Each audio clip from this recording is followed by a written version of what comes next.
we present Nigel Anthony in The Hornblower Story, adapted from 4 of the C.S. Forester novels by Val Gielgud. Part 1, from Mr. Midshipman Hornblower, The Even Chance.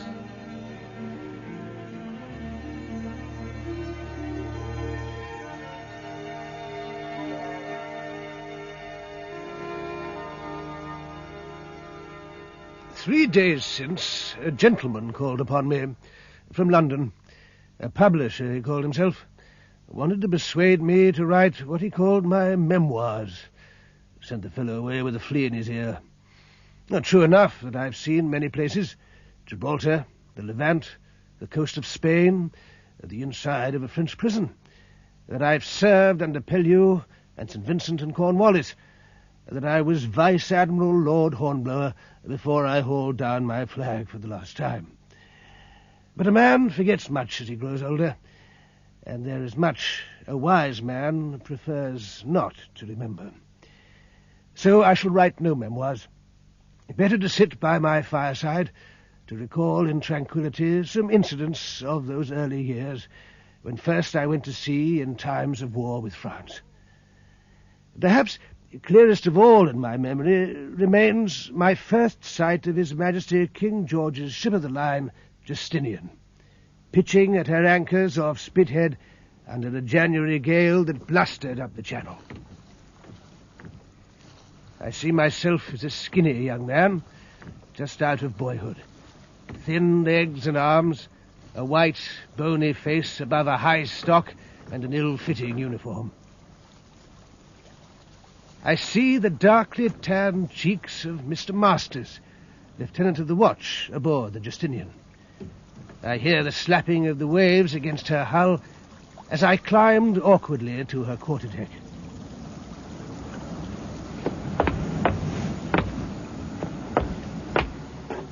Come aboard, sir. Your name?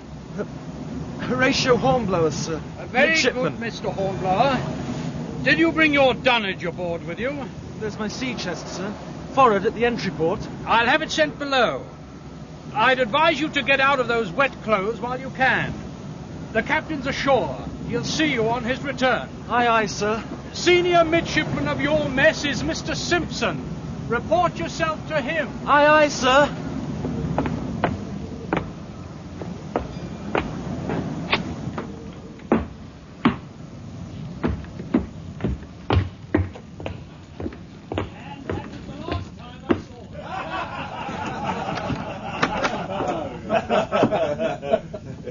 And who the devil may you be?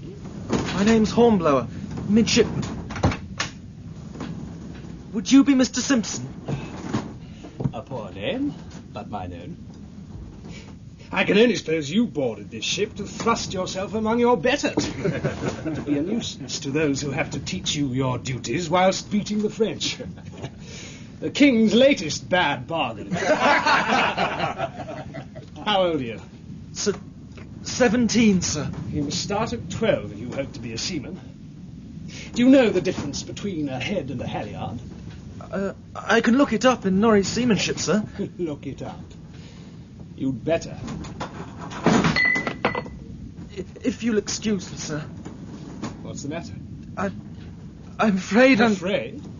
I'm going... Good God! The boy's seasick. Seasick in Spithead and hopes to make a seaman. Get out of here before you foul my deck. Aye, aye, sir.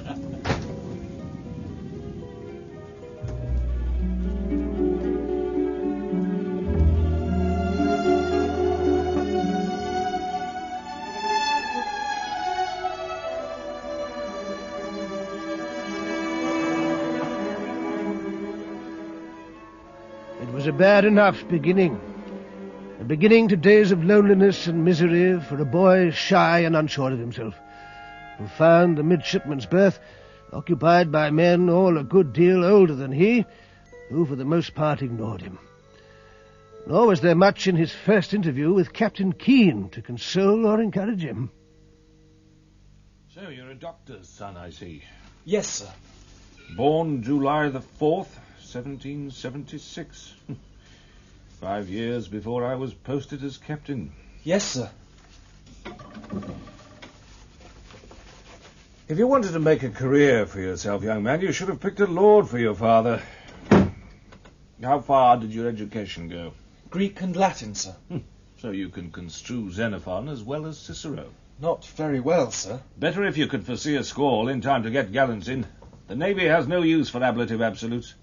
I have a fair grounding in mathematics, sir. Sines and cosines.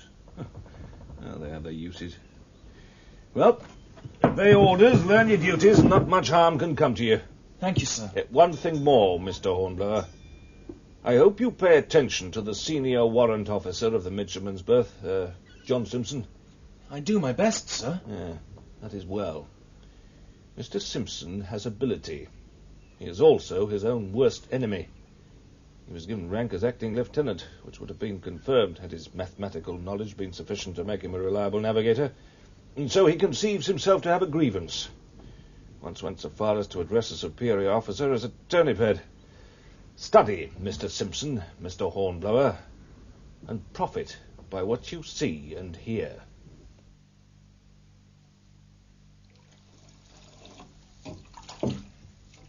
I find you a difficult young man, Mr. Hornblower. I'm sorry, Mr. Simpson. I do my best to... You even grudge me a clean shirt from your own lavish supply. I find that unfriendly, Mr. Hornblower. As a doctor's son, I should have expected sympathy with the needy. What do you say, Mr. Cleveland? Oh, I agree with you, Mr. Simpson. And no doubt the doctor was on good terms with the parson. And no doubt the parson helped with the education of Mr. Hornblower. Perhaps he taught Mr. Hornblower that fine poem, Elegy in a Country Churchyard. He did indeed, Mr. Simpson. It's a favourite of mine. You may care to refresh my memory of it by reciting one or two verses. I'm not sure that I can actually... But I'm certain you can, Mr. Hornblower. At any rate, you can try. Well? If you insist. I do, Mr. Hornblower. I really do insist. The curfew tolls the knell of passing day. The lowing herd winds slowly o'er the lea. The... I fear I don't recall at the moment. Your dirk scabbard, if you please, Mr. Cleveland. Here, Mr. Simpson. Thank you. Now, if you will place Mr. Hornblower's head between your knees, I will do my best to stimulate his memory. The curfew tolls the knell of passing day. The lowing herd winds slowly o'er the lea. There were moments during those weeks while the Justinian lay at anchor in that January of '94 when I longed, and such is the absurdity of youth, even prayed for sudden death to rescue me from the tyranny of John Simpson. There came a day when he and I were ashore in charge of a press gang, awaiting the hands from an expected West Indian convoy. We sat comfortably in the back parlour of the Lamb Inn, before a roaring fire, Simpson with a pot of beer laced with gin at his elbow. For once all's well with the world. Here's to the convoy, and may she be long delayed. Drink up, boy. Ah, Mr. Chalk, your servant. Thank you, Mr. Simpson. I don't think I know your young companion. Mr. Hornblower, Lieutenant Chalk of the Goliath. You should know Mr. Hornblower, Mr. Chalk, distinguished as the midshipman who was seasick the very day he came aboard in Spithead. I have heard of other naval officers who suffer from seasickness, Mr. Simpson. Perhaps you will join me in a glass. I fear we may have a long wait for the convoy. Your men are properly posted to watch for their hands as they come ashore. They are, sir. That is well. You know, I imagine, that I'm in general charge of the press gangs ashore. So Captain Keane informed me, sir. Now, we must find some way to pass the time while we wait. Oh, let me present my midshipman, Mr. Caldwell. Gentlemen. I suggest a game of cards. Perhaps whist would give us all scope for the exercise of our talents. You are acquainted with it, Caldwell? The rudiment, sir. Mr. Simpson? I enjoy any game of chance. Mr. Hornblower? With pleasure, sir. Excellent. Stakes, gentlemen, a shilling a trick and a guinea on the rub. Oh, why not? Capital, then we may cut at once for places and partners. Hey, potman! 2 clean packs of cards, more lights, and refill the glasses.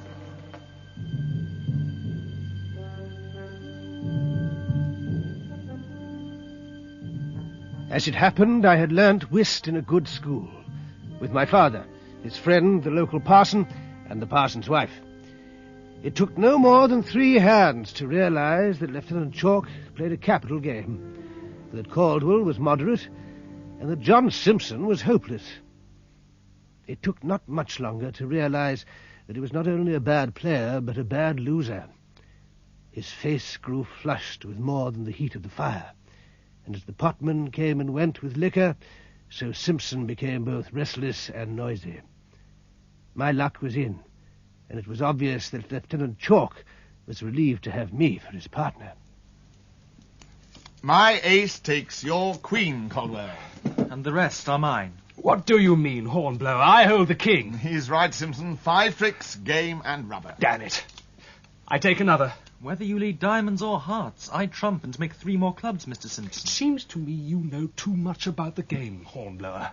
You know the backs of the cards almost as well as you know their fronts. That is an insult, Mr. Simpson. I shall have to ask you for satisfaction. Now, Mr. Hornblower, Mr. Simpson had a momentary loss of temper. I'm sure he will explain. I have been accused of cheating at cards, sir. It's a thing that takes some explaining away. Damn me if I'll Mr. Simpson! Wine in and wit out, says the proverb. All friends here, I'm sure. Mr. Simpson was only joking, I know, Mr. Hornblower. Let us call for another bottle. With pleasure, sir. Good. If Mr. Simpson will beg my pardon before you 2 gentlemen and admit that he spoke without justification, otherwise only one satisfaction is possible. Apologise? To you? I'll see you in hell first. He's hardly more than a boy, Simpson. You can apologise without... Apologise be damned. I shall look forward to letting daylight into him. You are a rash young man, Mr. Hornblower. I blame myself that I gave occasion for what has happened, all the same. I had no alternative, sir. Perhaps. Nonetheless, when Mr. Simpson is cooler... No, sir. But I should be greatly obliged to you if you would apprise Captain Keene of the facts. Gladly. Thank you, sir. And perhaps Mr. Caldwell here will act for you. Oh, of course. The man's a bully. And plays a mighty bad hand at whist. Then I'll wish you luck, Mr. Hornblower. It's time I made the round of my patrols. If I were you, Hornblower, I'd take Lieutenant Chalk's advice. He's a good officer. I'm sure of that. But you won't. Would you? Well, how do you want to fight that bully Simpson? Well, you're the aggrieved party. You've choice of weapons. Any skill with a small sword? Never handled one. Then pistols. I've heard he's a good shot. You're pretty cool. Maybe. I hardly care. But I thought we might make the chances more even. And how would you propose to do that? In fact, we could make them exactly even, Caldwell. We could have 2 pistols, one loaded and the other empty.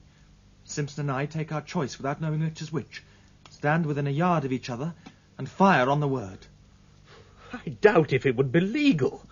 Well, one of you would be killed for certain. I thought killing was the object of the duel.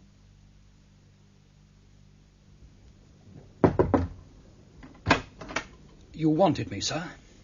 I did, Masters. It's this absurd business of a meeting arranged between young Hornblower and John Simpson. Yes, sir? It shouldn't take place. Not, sir? Confound it, man. My officers have better things to do than to try to kill each other, especially when our country is at war. Quite so, Captain Keene, sir. But when a ship is at anchor for weeks on end, That may be an explanation. It is not an excuse. I want you to settle this business. Attempts have been made, sir. Both men are very stubborn. One is a boy, the other is a bully. I tell you, Lieutenant Masters, it won't do. Everyone in the ship is aware of the facts of the case. If I might be frank, sir... Certainly, certainly. I believe it would be good for the general morale of the ship if the thing was brought to a head. Why do you say that? Simpson is generally disliked, sir. Young Hornblower, he's an unknown quantity. He may be only shy. He may be too big for his boots. But under the conditions demanded by Hornblower, confound him, one or the other is almost certain to be killed. Exactly so, sir. Oh, you like the idea. It would solve problems, sir. If you mean what I think, I don't like it. Now, see here. I rely on you, masters, to do your very best to achieve an accommodation. An accommodation. You understand? Why insist on satisfaction, Mr. Hornblower? I understand it was merely a question of a few hasty words over cards and wine. Mr. Simpson accused me of cheating, sir, before witnesses. And the witnesses were not officers of this ship. I'm aware of that. Had they been my shipmates, I might have chosen to disregard Mr. Simpson's words as the ramblings of a drunken boor. What passed between us is now common property in the fleet. There is no hushing it up. You still demand satisfaction? I do, sir. I see. Do I also understand you are insisting on unusual conditions for the meeting? I suppose they might be called unusual, sir. There is no question of suppose, Mr. Hornblower. There are precedents, sir. As the insulted party, I am entitled to choose any conditions which the seconds deem to be fair. That is the talk of a sea lawyer, not of a ship's officer. I'm sorry for that, sir. My father has often rebuked me for being too glib with my tongue. Let us keep to the point. You are absolutely determined to continue with a business I can only describe as murderous? Yes, sir. Then I must inform you that Captain Keene has instructed me to be present at your meeting with Mr. Simpson on account of these strange conditions on which you have insisted. Yes, sir. I shall request the seconds to make their arrangements accordingly. Very good, sir. I am grateful for the captain's concern on my account. Look alive there! Make no mistake, Mr. Hornblower. The captain has things more important to consider than your skin. I am sure of that. The feeling is mutual. Mr. Hornblower, are you a prig or a fool? Sometimes I have asked myself that question, sir. Indeed, and have you answered it? Not yet, sir. Not to my own satisfaction. I hope that one day I may be able. All my life I have suffered from a sense of uncertainty. Uncertainty regarding myself. Perhaps it is to that sense that I owe a certain stubbornness of disposition, once I have made up my mind. Over this business with John Simpson, there was much to be said for escaping from my persecution at his hands by dying. At the same time, I realized it would be agreeable to escape from it without dying. Simpson was certainly a better swordsman, and might be a better shot. The conditions for the meeting which I had named surely gave me rather more than an even chance, which was just as well. As I lay awake, hearing the Justinian's bell ring out each half-hour during the night before the morning arranged for the duel, I knew that if I had no more to depend upon than steadiness of hand and eye, I should almost certainly be dead before another nightfall.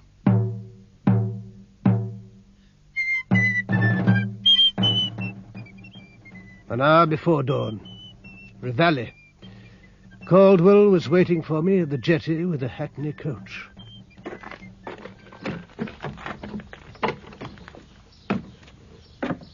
Take a sip of this, Hornblower. It'll warm your stomach. You've no special need for a steady hand this morning. Thank you, no. I had some tea before coming ashore. The others will be there before us. I saw the quarter boat heading back just before I reached the jetty. The Sawbones is with them. Well, God knows what use he can be in the circumstances. No doubt he'll do his best. How do you feel? Well enough, I think.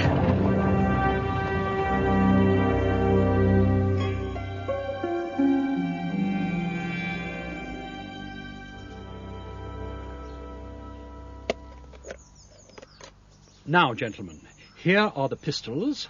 Both, as you see, are primed, but only one is loaded. I propose to spin this coin to decide the allocation of the weapons. Let the winner of the spin choose. Very well. Pray call, Mr. Hornblower. Tails. Tails it is. Make your choice, Mr. Hornblower. This one, if you please. I have done what was required of me. It remains for you two gentlemen to carry the business through. Yes, sir. Take this one, Mr. Simpson. I'm obliged to you, sir. I trust Mr. Hornblower will handle that weapon more carefully. He is a public danger. There are no distances to step out on this occasion. It's level enough here, I fancy. Will you stand here, Hornblower? And you here, Mr. Simpson? I thank you. For the last time, gentlemen, I beg you, Can you not be reconciled? A moment. Who is to give the word to fire? Thank you, Mr. Cleveland. I suggest we ask Lieutenant Masters to give it.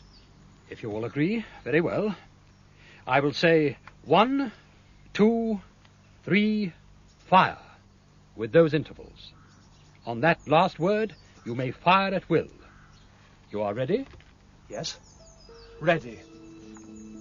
1, 2, 3...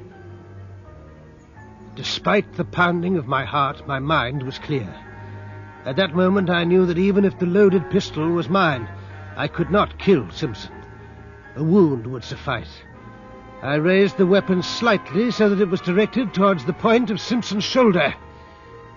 Fire! He's yours, Simpson. Thank you, Cleveland. It looks like it. A misfire, by God! Give me those pistols. The loaded one's hanging fire. We don't want it to go off now. Honour is satisfied. Both gentlemen have passed through this ordeal with credit. No one now can think less of Mr. Simpson if he expresses his regret to Mr. Hornblower. No one can think less of Mr. Hornblower if he accepts such a statement in reparation. Mr. Simpson? If you say so, sir. Mr. Hornblower? Very well. That is satisfactory. Oh, I wish you could all see your faces. Solemn as cows. Mr. Cleveland, be so good as to relieve your feelings in a manner more befitting. Well, gentlemen, our coaches are waiting and the cutter is at the jetty. I think we should all be the better for some breakfast. And that, I fancy, should have been the end of the incident. The talk it had occasioned in the anchored squadron died away. It made more difference to me than I now care to confess that the name of Hornblower no longer meant the midshipman who had been seasick when he boarded the Justinian, but a man who had been willing to face an even chance of death in cold blood.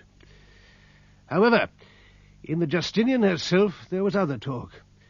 Whispers circulated and grew. They came to my ears, and very angry they made me. I believe you wanted to see me, Mr. Hornblower. I do, Captain Keene. You seem to me rather a disturbed young man. With reason, sir. Yes. I fancy I can guess what you wish to say. Those pistols used in my duel with Mr. Simpson. Well? Neither of them was loaded, sir. You're quite correct, Mr. Hornblower. I gave the orders to Lieutenant Masters. What is more, I saved a life for the King's service, a valuable life. No one has suffered harm. Both you and Simpson have amply proved your courage. You both know you can stand fire.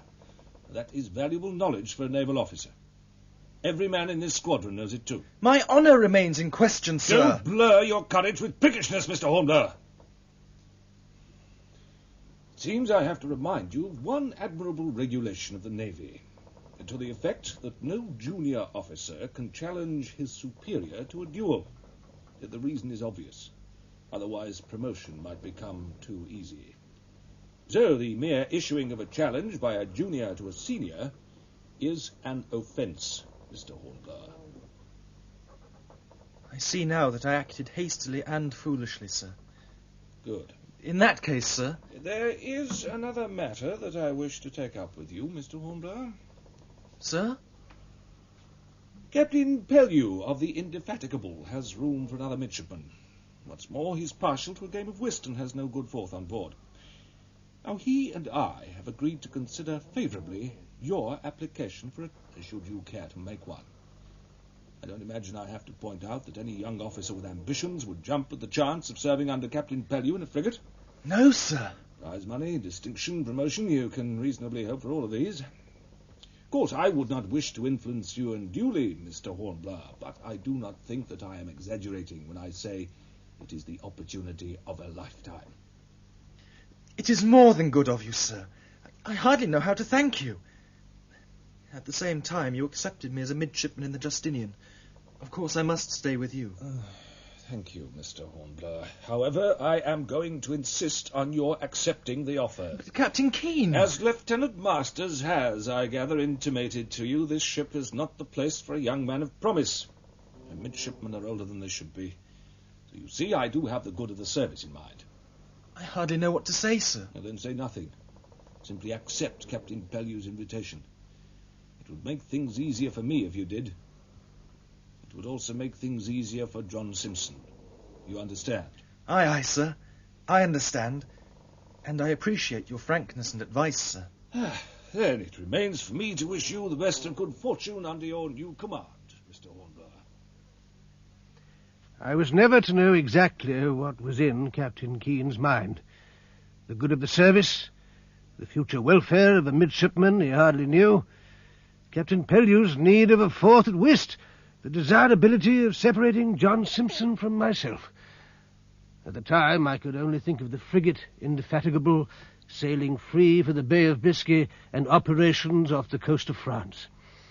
Of Sir Edward Pellew, with his reputation as a frigate captain. For the first time, I think, I was convinced that I had a future as a naval officer.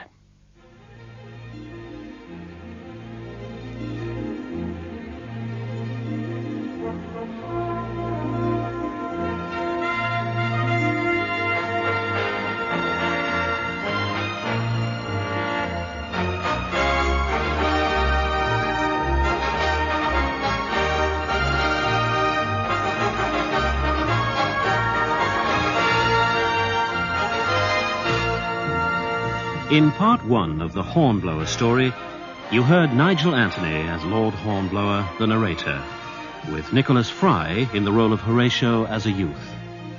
Lieutenant Masters was played by Anthony Wingate, Mr. Midshipman Simpson, Ralph Lawford, Captain Keen, Charles Foster, Mr. Midshipman Cleveland, Paul Hertzberg, Lieutenant Chalk, Ian Flintoff, and Mr. Midshipman Caldwell, Keith Ladd.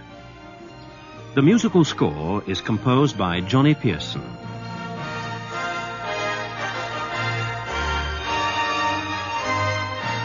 The Hornblower story is directed in Manchester by Trevor Hill, assisted by Christopher Hayton Webb.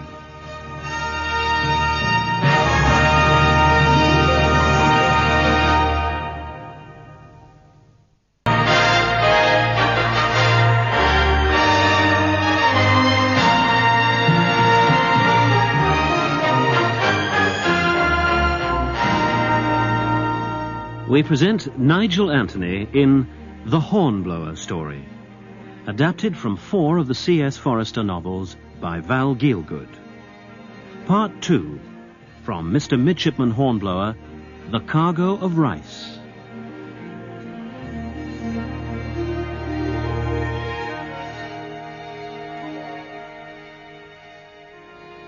You will hear some people talk as if all life in the Navy afloat is much the same thing. You can take it from me that they don't know what they're talking about. Service in a ship of the line, like the Justinian, in which I started my career as midshipman, and service in a frigate, like the Indefatigable, Captain Sir Edward Pellew, was as different as chalk from cheese. In a ship of the line, no midshipman could hope to be more than an unconsidered trifle. In a frigate, there was usually the chance of taking prizes, and a prize might mean an independent command, if one only had the luck. An independent command. I thought of it all day and dreamt of it all night.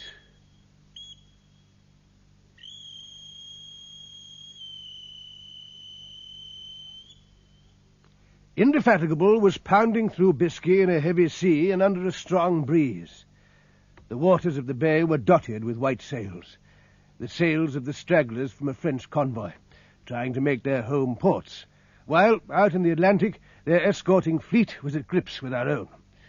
Ship after ship was overhauled, a shot or two, their new-fangled tricolour flag came down, and a prize crew was sent on board. Captain Pellew was not a man who wasted time, as I soon discovered. An experienced captain and a young midshipman can go well together. The brig we were chasing was slow to surrender. On that heaving sea it was hard to bring our 9-pounders accurately to bear. I was beside Sir Edward on the quarterdeck. Not into our hull, dammit! I want her crippled, not sunk! That's better. Got the slings of a fore topsail yard. Now she must come up into the wind. My speaking trumpet, Mr. Hornblower, if you please. Aye, aye, sir. What? Briggs there!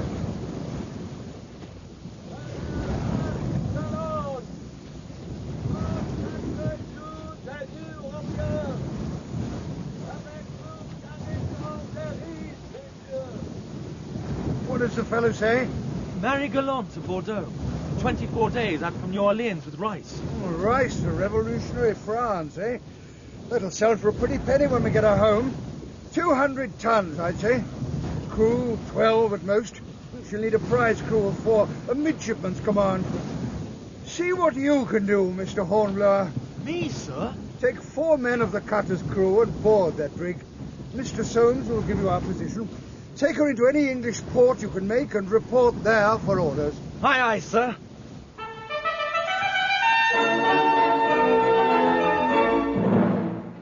It was no joke jumping from the mizzen chains into the cutter with that sea running, but it was no time to hesitate under Sir Edward's eye. I had my dirk and a pistol, and the master gave me a paper with our latitude and longitude hastily scrawled. By nature, I was always ungainly and awkward, but better make an exhibition of myself than delay indefatigable any longer. I jumped, and cannoned clumsily into the lieutenant in the stern sheets. What the deuce do you want, Hornblower? Sorry, sir. Orders. Would you take me to the brig, sir? You taking charge of her? Yes, sir. The captain requests I should take 4 of your men. They better be topmen. That topsail yard of theirs is all adrift. Shall I pick 'em for you? I'd be obliged, sir. Jones, Baker, Grant, and Matthews. Keep 'em away from drink and they'll be all right. And watch the French crew, or they'll retake the ship and land you in a French jail. Aye, aye, sir. Lay to there, Matthews, lay to! The first thing that struck my eyes as I boarded the French brig was the profusion of bottles. There was a pile of them around the hatch cover. Others were rolling about the scuppers. Matthews, evidently the accepted leader of the men from the cutter, regarded bottles and Frenchmen alike, with a contempt he did not try to conceal.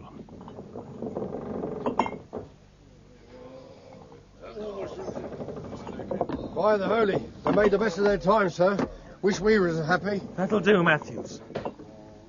Jones! Grant! Brace the after yards to larboard! I'll take the wheel myself.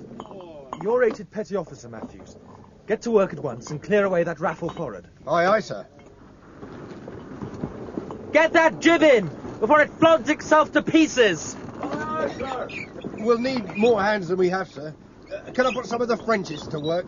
If you think you can, and they're sober enough. I'll work 'em all right. Drunk or sober, sir. Very good, carry on. We'll square away. What's your course, sir? For England. Northeast by north. Oh, Matthews. Sir? One of those shots we fired. Looked as if it held her. What's the damage? Don't rightly know, sir. We must take a closer look as soon as we can. Better sound the well now. Aye, aye, sir. I'll need a sounding line and a light. I'll get 'em, sir.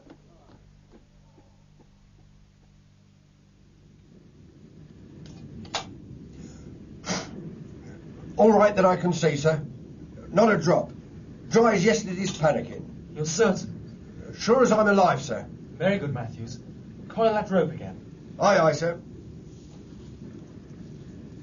You'll pardon me, Mr. Hornblower, but we can't keep that course as you set much longer, with the wind coming up gusty-like. Thank you, Matthews.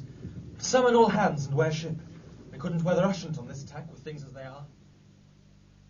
I was to get no sleep that night. Short-handed, I did not dare to continue in the hope that the wind might back. I remembered my reading and instructions warning me of the terrors of a lee shore.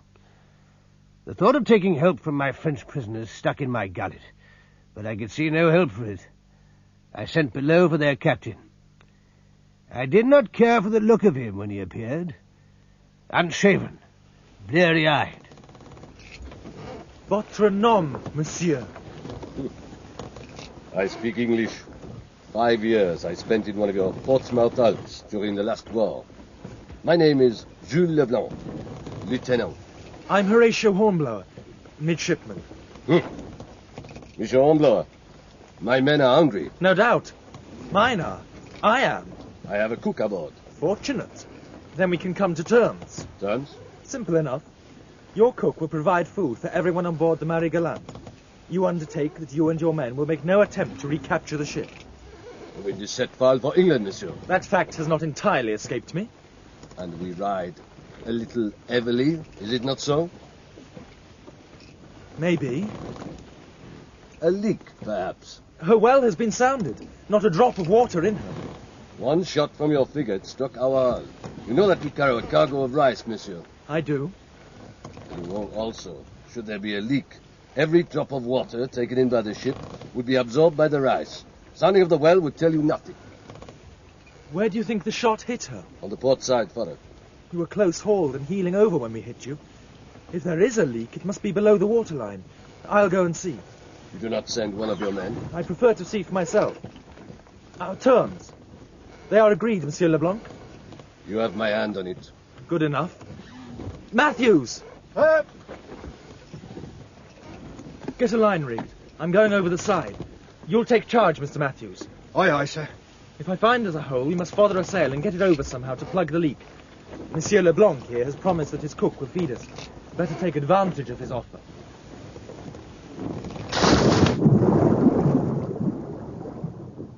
The wave closed over my head like a momentary death. And there it was, 2 feet below the waterline, a splintered, jagged hole, square rather than round, and at least a foot across. At that moment I fancied I could hear the sea bubbling into the ship.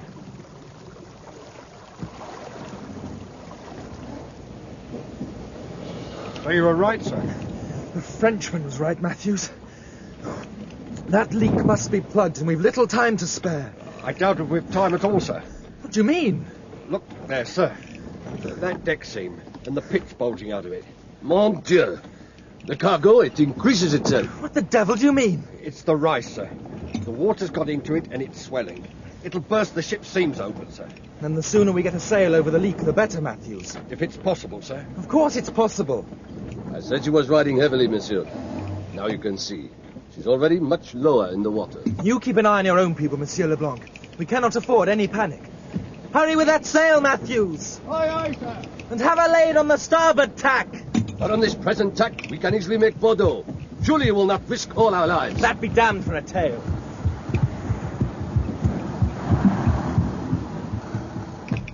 I beg your pardon, sir. Don't like the feel of her. She's settling down. We'll see about that. I'll jettison the cargo. Get all the Frenchmen forward. Tail on to those tackles and sway up the hatch.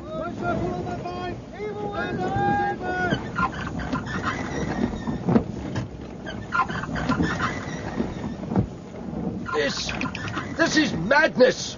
Of course, we'll do our best, sir. But it seems to me she's settling fast. I don't have to tell you twice to obey orders, Matthews. Are we going to be beaten by some rats and a few tons of rice? And you, Monsieur Leblanc, if your men don't want to drown, let me see them start working. Matthews drove the French seaman to work with a rope's end. He and my other 3 strained and heaved like heroes. But after at least 50 tons of cargo had been hoisted out and flung overside, the brig was a full 6 inches lower in the water. Now she was leaking like a basket, the water pouring in through the gaping seams, only to be sucked up immediately by the thirsty rice. There was only one thing to do.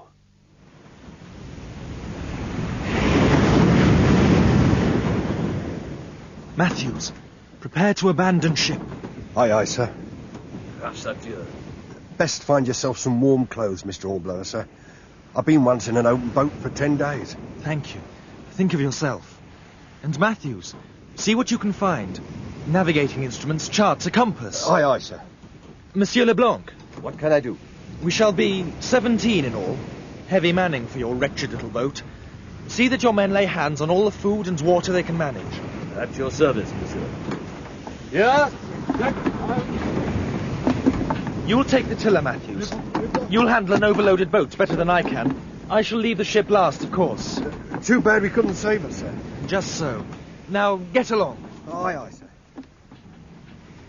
The brig was now so waterlogged that it was almost easy to step down from her deck into the boat.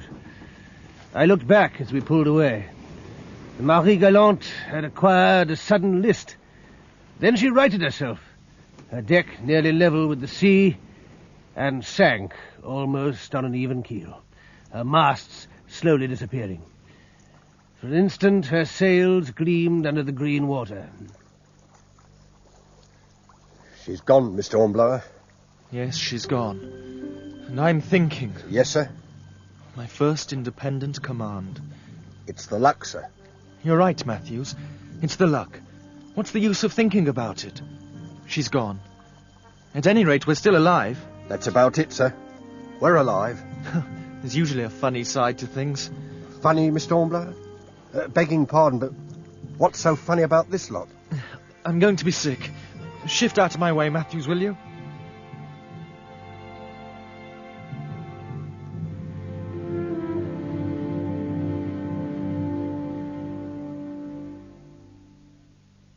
It was a bad time in that open boat. As bad a time as I can remember in all my years at sea. The Frenchman huddled in the bows, Monsieur Leblanc amidships by himself, my 4 men with me in the stern. 2 nights without sleep, wet, cold, and that damned seasickness of mine. Not to speak of the thoughts which nagged me of how I'd lost my first command. At 17, you let these things get under your skin. A biscuit of hard bread and half a pannikin of water didn't offer much in the shape of consolation. Mast step, sir. Lucksail bent, and ready to hoist. Wind's backing westerly, little Matthews. We'll make sail. You'll keep the tiller. Baker, take the sheet. Close hold on the port tack. Close hold it'll be, sir. Where do we go, monsieur? North. But the wind is fair for Bordeaux. By tomorrow we could be there. Why should we go north? Because we're bound for England. England? It'll be a week, a whole week, even if the wind stays fair.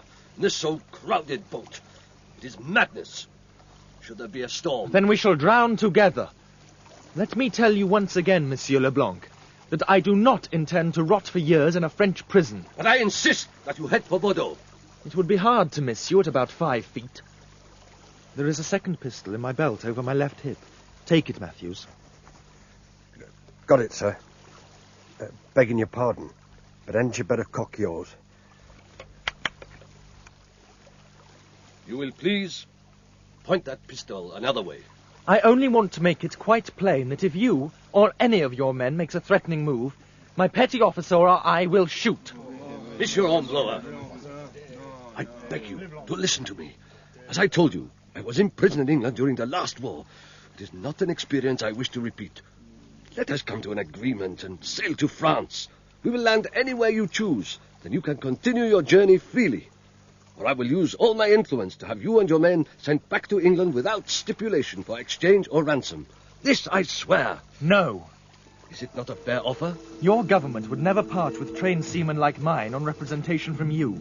They're too valuable. But I assure you... It is also my duty to see that your trained seamen do not return to France. That is your final word? Yes. Shall I clout his jaw and shut him up? That'll not be necessary, I think, Mr. Matthews. At least, put your pistol away. It is dangerous. You give me your word that you will do nothing to interfere with my command of this boat? I swear it. And your men? I undertake for them. Very well.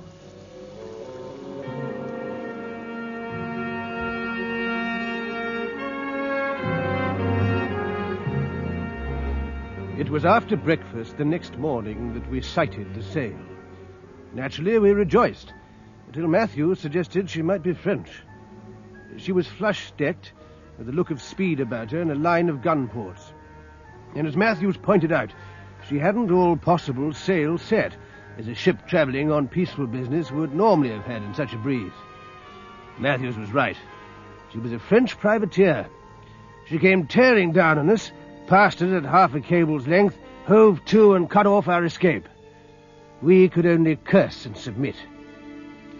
When we stepped onto her deck, I was greeted by a young man in a plum-coloured coat with a lace stock. I am Captain Neuville of the privateer Peak. May I inquire? Midshipman Hornblower of His Britannic Majesty's Navy. Do not distress yourself. The fortunes of war. Until we make port, you will be accommodated in the Peak, with all comfort possible. But those pistols in your belt, they must surely discommode you. Let me relieve you of the weight. Here. And that dirk you wear? Impetuous youth often leads to some rashness. That would be a pity. Take it. 1,000 thanks. Might I show you to the berth that is prepared for you below? I should appreciate the company of my petty officer. As you wish. If you will follow me.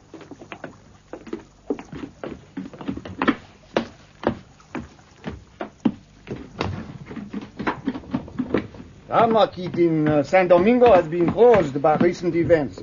I converted the Peak into a privateer so that I might still draw my dividends. Also, under our noble committee of public safety, I found Paris an unhealthy spot for a gentleman. So I choose to command myself. I expect you know your own business. I think so. Here are your cuts. Should the ship go into action, the hatches above will be battened down. Otherwise, you are free to move about as you will. I would only add that any attempt by prisoners to interfere with the working or welfare of the Peak might be deeply resented by her crew. They serve with me on shares, you understand. Anyone seeking to endanger their freedom or their dividends might easily find himself overboard. You are very frank, sir. It is well we understand one another. Now, is there anything further I can provide for your comfort? Apart from the society of your excellent petty officer. Well, step inside. Thank you. Something to read? If you can read French. I can. I have some professional books. I recommend to you Lebron's Handbook on Seamanship. That will do very well, monsieur. I may rely on your care for the welfare of my 3 other men. Oh, if Master Guest takes a turn at pumping out the ship. I protest, sir. That sort of menial work. We will not discuss it, if you please. Damned mincing fellow. I'll get my hands on him by and by, sir. You will keep your hands to yourself, Matthews, unless I tell you to the contrary. Aye, aye, sir. Begging your pardon, Mr. Hornblower, but being in here with you like this, sir... I like company. Don't you? But you an officer, sir. It is perfectly fitting, Matthews, and it is my responsibility.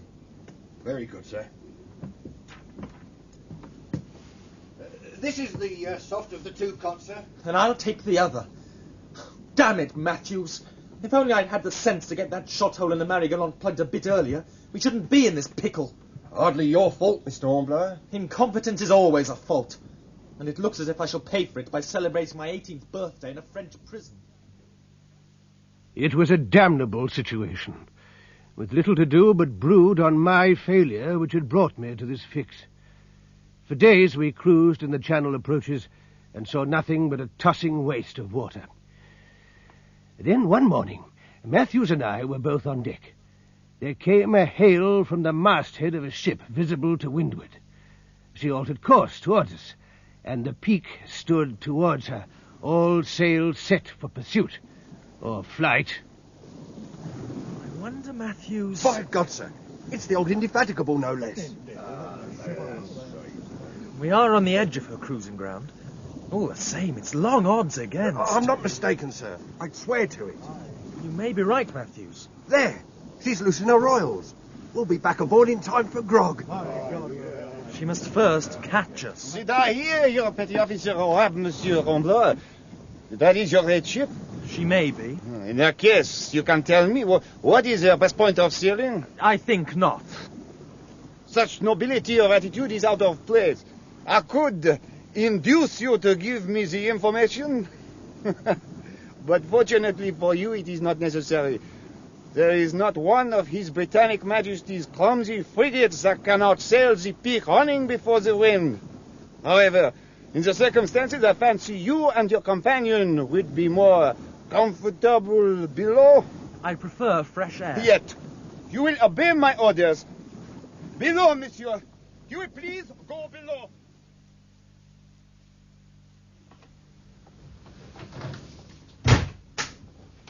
Matthew! Matthews! Aye, aye, sir.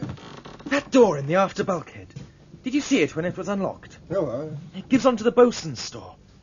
Paint, Matthews, paint! that door's 2 solid slabs of wood, sir. Don't make difficulties, Matthews. Take off your jersey. My jersey, sir? And don't ask damn fool questions. Now, unravel it. Then slash open that cot's mattress and scoop out the ticking. And here's a use at last for Monsieur Lebrun's treatise on seamanship.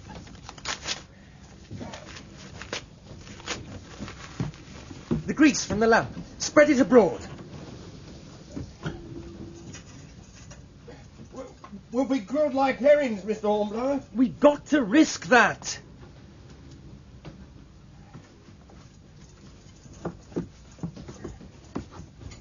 Get up on deck again. We was ordered below. Get on deck. Argue. Do what you like or what you can, but stay there. What about you, sir? Do as you're told. I'll join you in a minute or two. Jump to it, Matthews. I was committed. I grabbed the lamp and smashed it onto the torn paper and scattered straw. The flame caught, spread and flared. I followed Matthews. On deck, Naville was watching the helmsman with occasional glances aloft to see that every sail was doing its work. The men were at the guns, 2 hands heaving the log. How much longer would I have? As it turned out, it was long enough. Nothing was so feared in our wooden ships as fire. A rush of flame shot through a cabin skylight.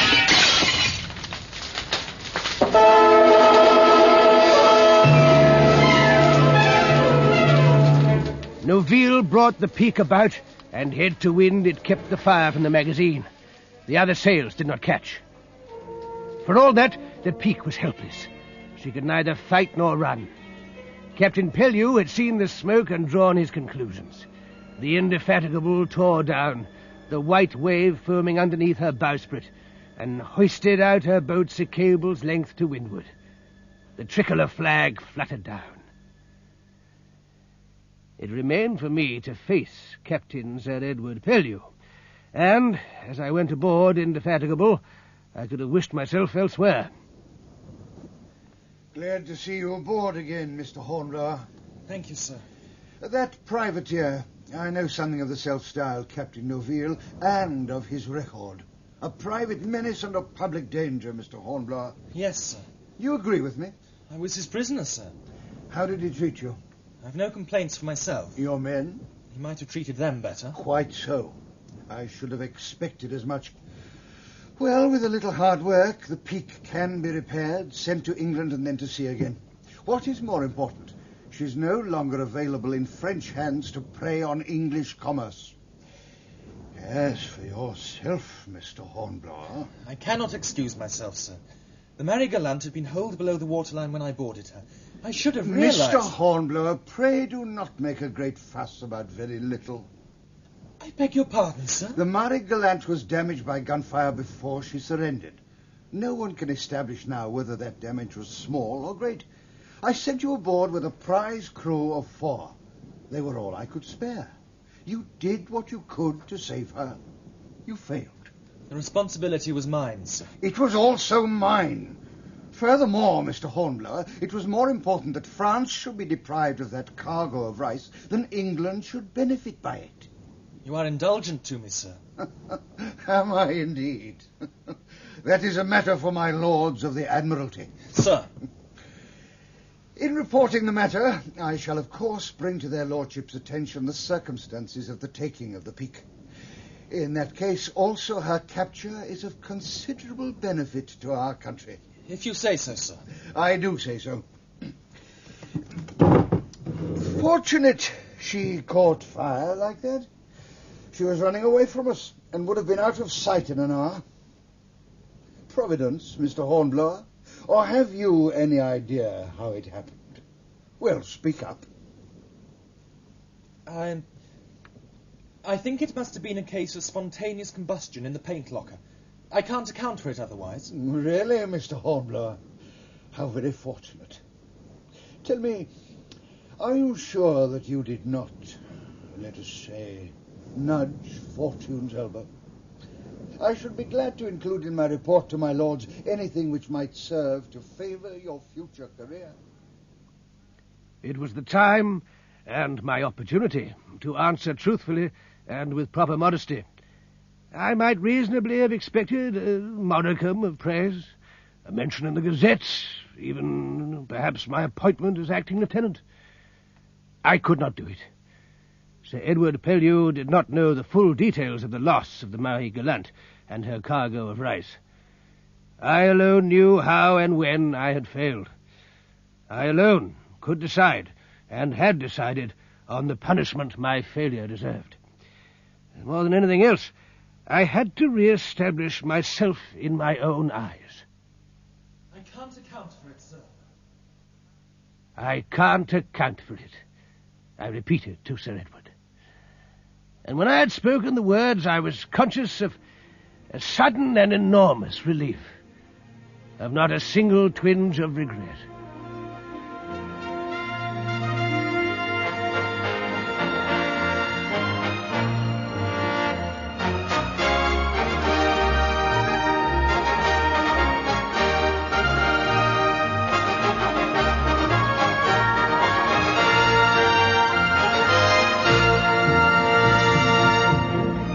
In Part 2 of the Hornblower story, you heard Nigel Anthony as Lord Hornblower, the narrator, with Nicholas Fry in the role of Horatio as a youth. Captain Sir Edward Pellew was played by Ronald Herdman, Able Seaman Matthews, David Miller, Captain Leblanc, Ron Davies, Captain Nerville, Peter Bell, and a Lieutenant, Joe Cook. Location recordings were made by Christopher Hayton Webb and David Fleming Williams aboard the ketch IP Torso.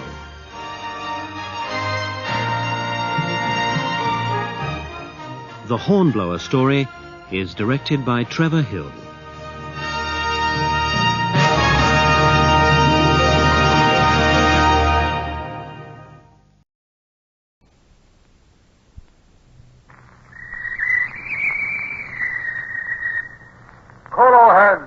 Quarters. Run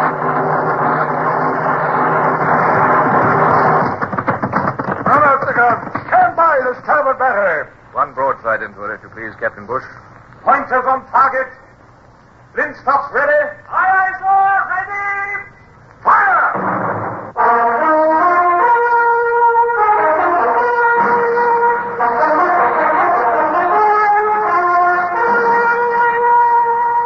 Presenting Michael Redgrave as C.S. Forrester's indomitable man of the sea, Horatio Hornblower.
enough to look back and smile at this distance of time. But as I paced my quarterdeck in the burning sun on that morning long ago, I was far from smiling. So as not to imperil my mission, I'd been obliged to turn over the Natividad to the madman Don Julian, who called himself Divine, Almighty, El Supremo. Now he was coming aboard to murder my prisoners, the Spanish officers. I was determined to save them, at least. Come here, you. Are you the Spanish sailing master? Si, senor. What is that image beside the taffrail there? It's of the Virgin and Child, Senor. Throw it overboard. But wait, Senor. I prefer to have the pleasure myself.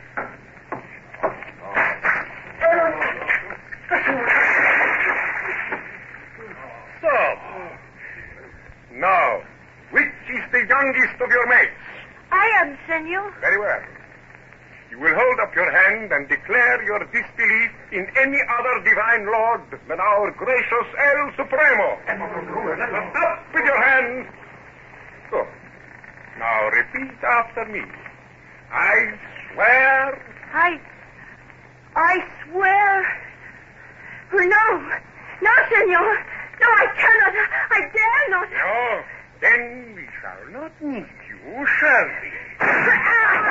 Lieutenant Barrios, Terno, throw that overboard. No, the next man. You swear your disbelief?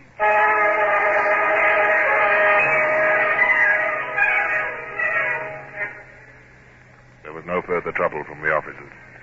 They took the new oath one by one, as indeed they must. You see, men. Then De Crespo spoke to the crew, a mixed collection of Spaniards, Chinese, Negroes, Indians. Sweeping Spaniards from the Dominion of America. Within a year, the whole of the land from Mexico to Peru will be at his feet. There will be an end of Spanish misrule, of brutal domination, of slavery in mine and field. There will be land for everybody. Freedom and happiness under El Supremo. You can join us all. The alternative you have seen. Now, who is for El Supremo? I am too. Thank you.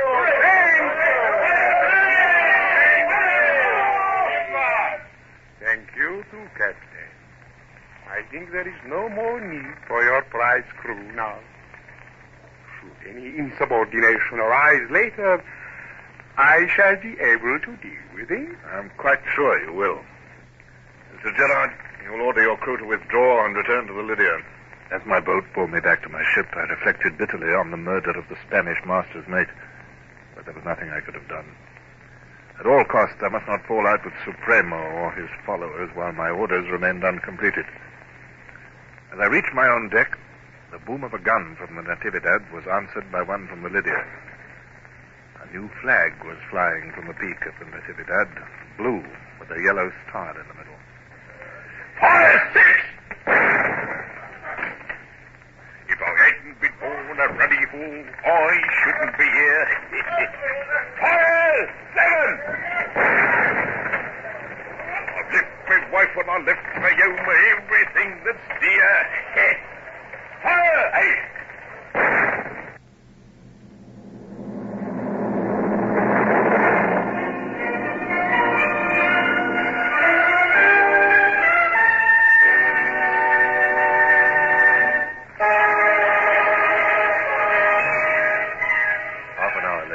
El Supremo came riding down to the beach with his ragged retinue, and I met him there. As we rowed out to the Lydia, I ran my eye over the ship to see that all was ready to receive our ally with full military formality. But before he mounted the ladder, he remarked, "The correct salute for me, Capitan, is 23 guns." Mr. Bush, pass the word to Mr. Marsh for 23 guns. Don't look so stricken, Mr. Bush. It's two more than His Majesty himself receives. It's entirely meaningless. Aye, sir. Dinner will be served shortly, El Supremo. Would you care to come below? I will dine here, alone. Let the food be brought to me. The misery and embarrassment of our makeshift dinner in the gun room, into which we crowded with Supremo's retinue, was mercifully cut short by the arrival of the officer of the watch. Beg pardon, sir, but there's a messenger from the shore. I can't understand a word he says. Very well, I'll come on deck. I think you'd better accompany me, Mr. Bush. Thank you, sir.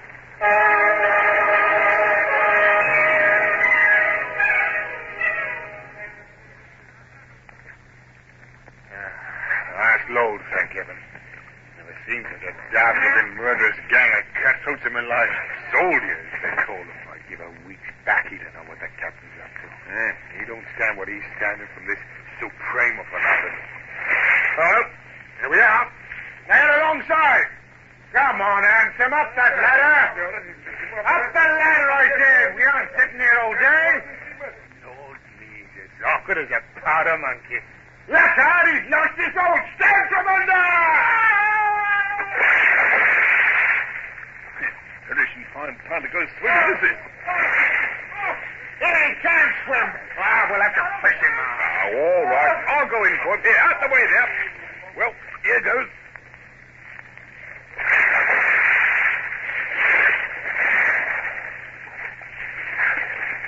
You can't just stop there wriggling or else I'll let you go. All right now.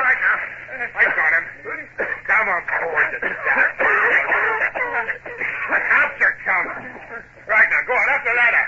Come on, I'll come behind you to see you get up this time.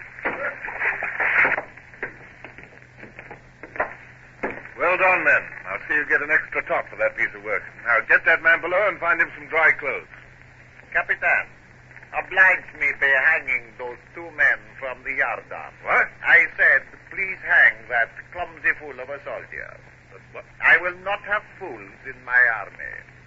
And your seaman must be hanged for daring to save a man I would prefer to have been drowned.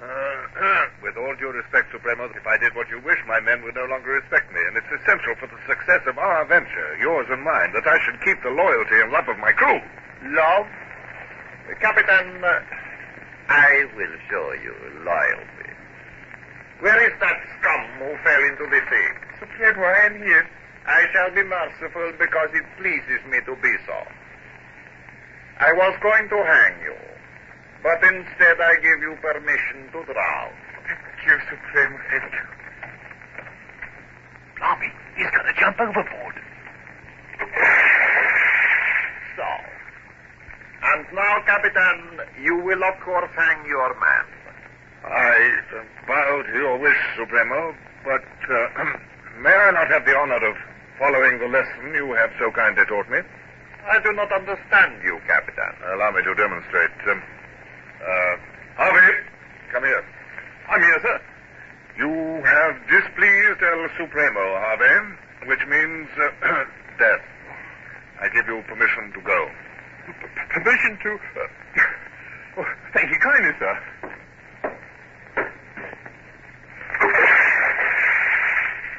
The vanity of Supremo was so colossal that it apparently never occurred to him that Harvey was probably the finest diver and swimmer in the British Navy.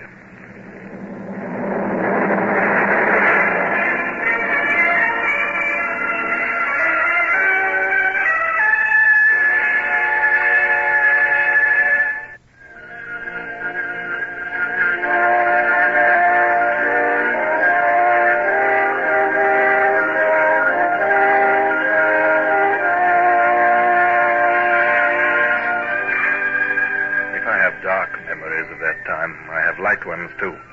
And I cannot ever remember such a feeling of relief as on the day when I landed my mad and cutthroat ally, El Supremo, at the port of La Libertad, and he disappeared with his murderous army in the direction of El Salvador.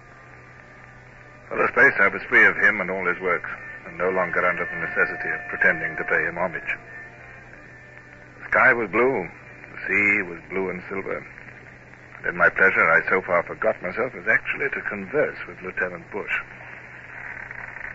It's pleasant to be at sea again, Mr. Bush, with our ship to ourselves. It's better than a tonic, sir. Harvey's glad to return to work too, sir. He didn't like hiding in the cable tier after we picked him up. It mightn't be a bad thing, sir, if that fellow Supremo happened to get killed in the fighting. Well, I don't know, Mr. Bush. Hey-ho! There you are. Where away? On the port bow, sir! A two-masted lugger, sir. She's right to windward. Running down to us under all sail, sir. She don't like the look of our guns, sir. She's hove to, just out of range. Hey, she's setting a boat, sir.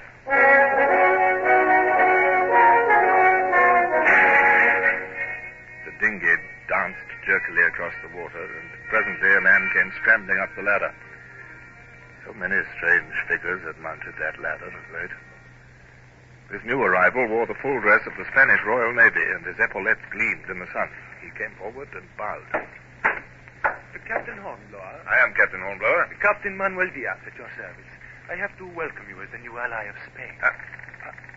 Ally of Spain? Is this a jest, sir? Sure, it is no jest, Captain. I've been seeking you for the past 4 days. Let me explain. Please. Last month, Napoleon Bonaparte stole our King Ferdinand from us and has named his brother Joseph King of Spain. In consequence, the Spanish government has signed a treaty of perpetual alliance and friendship with His Majesty of England. Lest you doubt me, sir, I have here some letters. One from your admiral in the Leeward Islands, sent overland from Portobello. One from His Excellency the Viceroy of Peru. And one from the English lady in Panama. Oh, thank you. And be good enough to pardon me while I retire to study these documents. Mr. Bush, you will entertain Captain Diaz until my return. Aye, sir.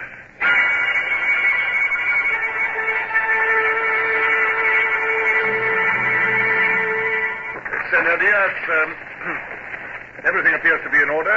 Senor? Greetings to our new allies. I am proud to be serving with Spain against the Corsican tyrant. Thank you, Captain. We were very much afraid lest you should fall in with the Natividad before you heard the news, because she has not heard it either. In that case, I'm afraid your fine frigate would have come to serious harm. Navid, bring the prisoners up from the cable tier, quickly. Aye, aye, sir. I regret to have to tell you, senor, that by evil chance the Natividad met us a week ago. You met the Natividad? I plunged feverishly into an explanation, but it was not easy to tell a Spanish captain that I'd captured a ship twice my power without receiving one shot, nor to explain that the ship was now under the flag of El Supremo. Then, a fresh and harassing aspect of the situation struck him. Something must be done. The Manilla gallant is at sea. She's due to arrive at Acapulco next month with priceless treasure. The Natividad will intercept her and, her loss might well bankrupt our government. Very well, sir. My duty is plain. I will take my ship back to fight the Natividad. Thank you, Captain. You will call at Panama first to consult the Viceroy? Yes. Then I will bid you goodbye for the time being. If I reach Panama first, I will arrange your welcome. Thank you, sir.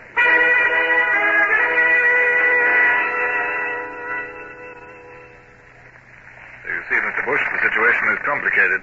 That's your fault, sir. After all, you've only obeyed your Admiralty orders. The Lords of the Admiralty will not allow such a small point to influence their opinion of a captain and his officers, who are the cause of such trouble, Mr. Bush. I feel you're right, sir. However, there's another and more pressing matter. Lady Barbara Wellesley is at Panama and desires a passage in the Lydia to Europe. Sir, how could we carry such a lady in the Lydia? The frigate is hardly equipped for comfort. That is what I shall have to point out to the lady. Though if she has the normal Wellesley blood in her, I suspect I shall be wasting my time.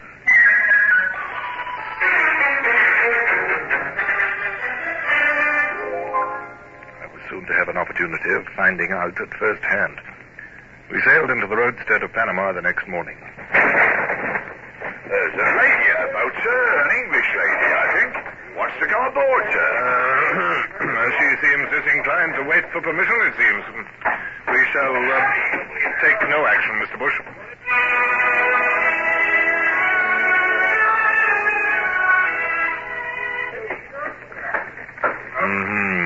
One of those masculine women. No real woman would catch and climb a rope ladder like that.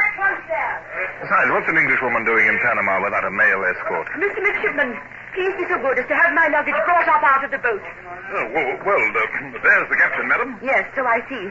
Well, please have my luggage brought up while I speak to him. I faced an internal struggle. I disliked the aristocracy. I could not forget that as a doctor's son I had had to touch my hat to the local squire. Yet it would be foolish for a poverty-stricken frigate captain with no influence to offend a member of such a family as the Wellesleys. For the present, I decided on icy formality.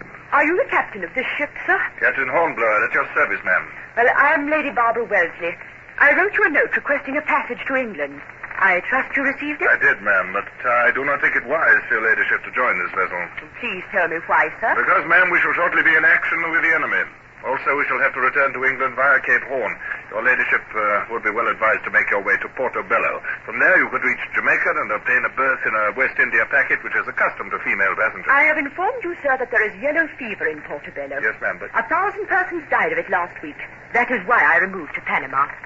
May I ask why your ladyship was in Portobello?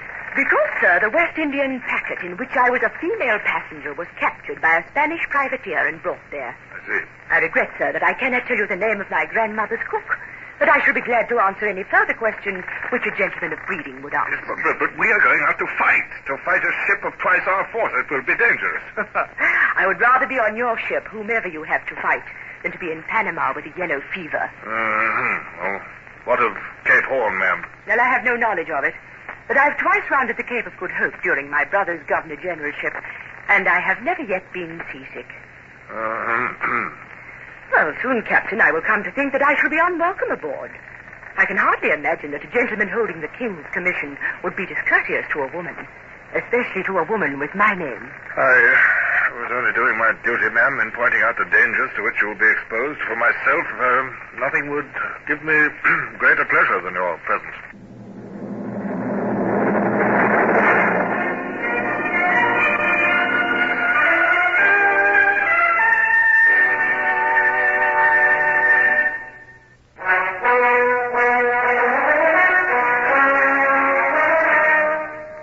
Surrender again. First to El Supremo, and now to Lady Barbara. If I offended this lady, I might, never command a ship again. My wife and I might rot on half pay for the rest of our lives. I was 37 and not more than 1/8 of the way up the captain's list. The goodwill of the Wellensleys might enable me to reach flag rank. Begging your pardon, ma'am, but your luggage is aboard. Oh, thank you. Be so kind as to give this to the boat crew. But, ma'am, there will be no room in your cabin for a tenth of that luggage. I am aware of that, sir. I have dwelt in a cabin before. That sea chest will hold all I require. The rest can be put where you will. And now, may I see my cabin?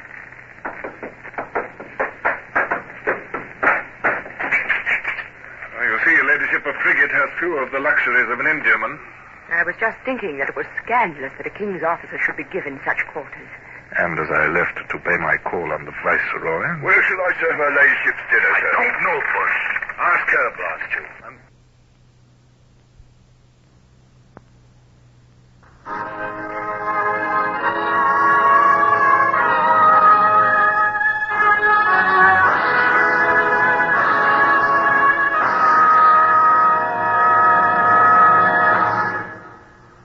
Horatio Hornblower, starring Michael Redgrave, is based on the novels by C.S. Forester. Music composed and conducted by Sidney Torch. Produced by Harry Allen Towers.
Quarters.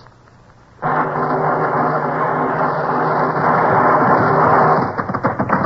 out the guns. Stand by the starboard battery. One broadside into it, if you please, Captain Bush. Pointers on target. Linstocks ready. Aye, aye, sir. Ready. Fire!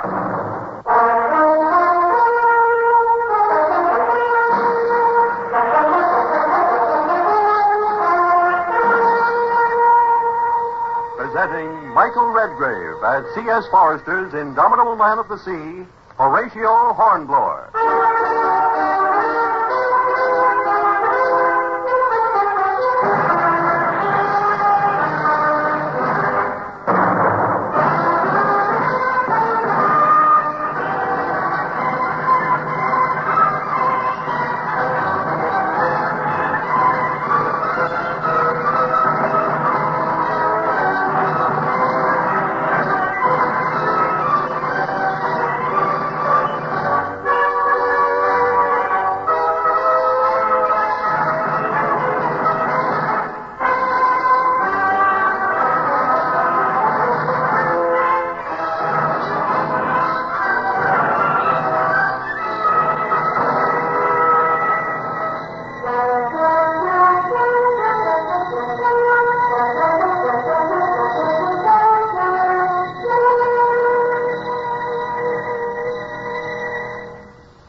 faced many difficult problems in my seafaring career.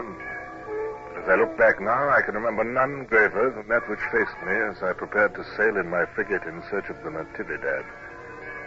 I had captured her before in harbor, by night and by surprise.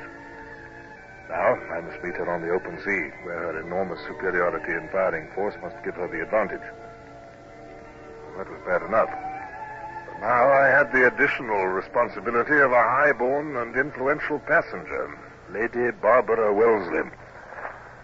When I returned to the ship after calling on the Viceroy at Panama, I summoned Bush, my first lieutenant, to my cabin. Mr. Bush, where's Lady Barbara? She's on the quarterdeck, sir. I had the carpenter knock up a hammock chair for her. I had a bit of awning rigged so as to give her some shade. Mr. Bush, the Lydia is a frigate about to go into action, not an Indiaman with nothing to do but pamper passengers. No, sir. If Lady Wellesley takes advantage of her position and forces me to carry her to England, I cannot refuse. But this is no reason why my ship should be turned into a boudoir. No, sir. Confound you, Bush. Can't you say anything but no, sir? Yes, sir. Forgive me, sir, but it would have been highly dangerous for her ladyship to stay ashore with yellow fever spreading as it is. So she seeks safety by coming aboard a ship which is about to fight an enemy twice its size. Now, hark ye, Mr. Bush, no good will come of this. If we win the battle, we shall be censured for exposing her ladyship to danger. If we lose it, I cannot imagine you losing any battle, sir. Not if it was the whole Spanish fleet instead of just one ship. When I want your opinion, Mr. Bush, good or otherwise, I will ask for it.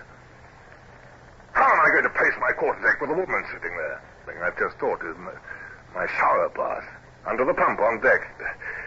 Look, have a screen rigged. See that the crew are warned about dress, too. In this heat, most of them work half naked. Aye, aye, sir.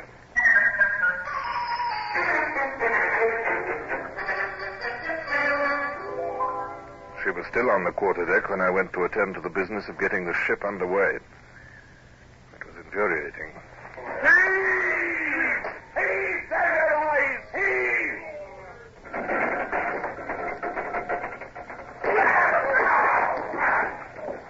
Cables parted, sir! The anchor's foul, sir! My mind had to juggle with many factors at once. The drag of the cable on the bows, the pressure of the wind on the driver and topsail, the set of the tide, the increasing sternway, the amount of cable still to run out. When I sail forward, I must do so dead in line with the anchor, with no slack in the cable, or we might well bring the masts and rigging about our ears. Hard to starboard. Starboard it is, sir. Smartly with the braces now. Now she's checked, Mr. Bush. She's moving forward. Mr. Bush now, hands aloft, set every sail that'll draw. All hands aloft! Gather it in, quickly. Take in the cable. She's making, sir. She's making. Yes, but we mustn't sail up to our anchor with too much speed on her. When I give the order, Mr. Bush, we shall see how well you've drilled your crew. Those sails must come off her like lightning, or we're not to be taken aback. They will, sir. I swear by the crew. Stand by. Now, take aloft, sail. Cautious, topsails, and gallant your lives. Hard aboard. Hard aboard. Capstan there. Cable in. Quicker, quicker. Round, round, brashy.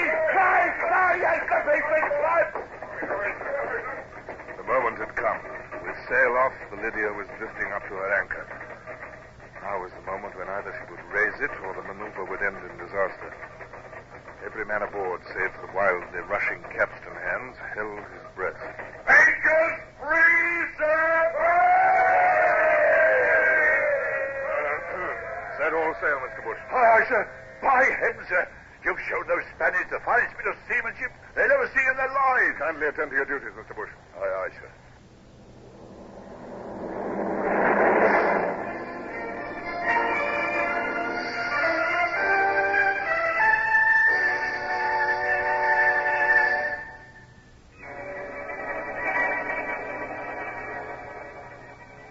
Not until we were standing out of the Gulf, close hauled, that I was free to communicate to Lady Barbara the news I had heard from the Viceroy.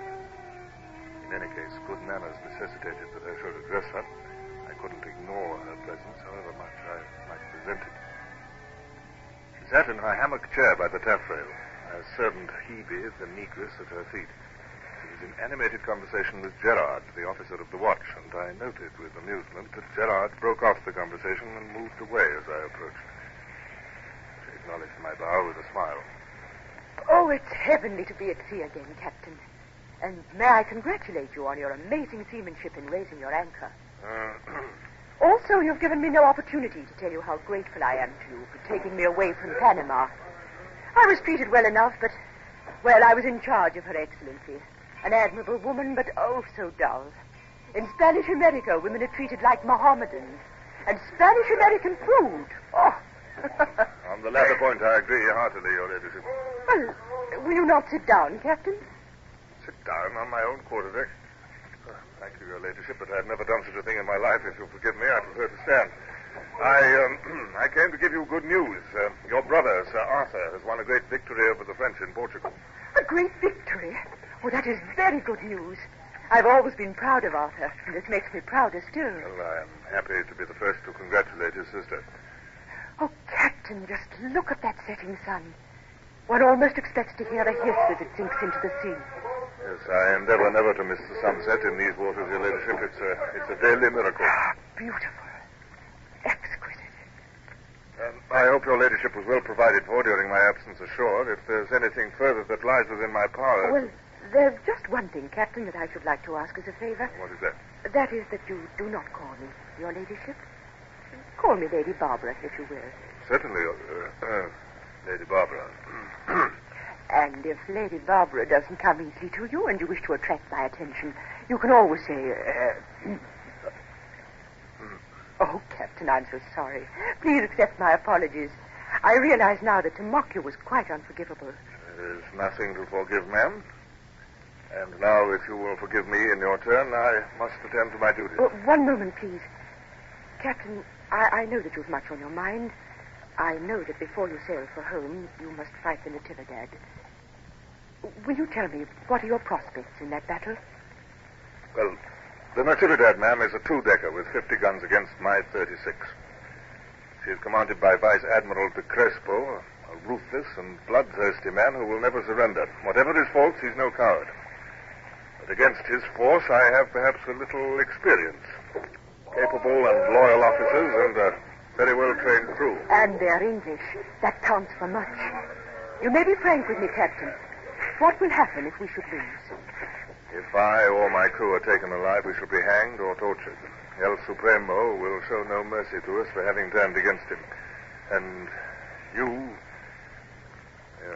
it shall be my last care to see that you do not fall into the hands of de Crespo alive.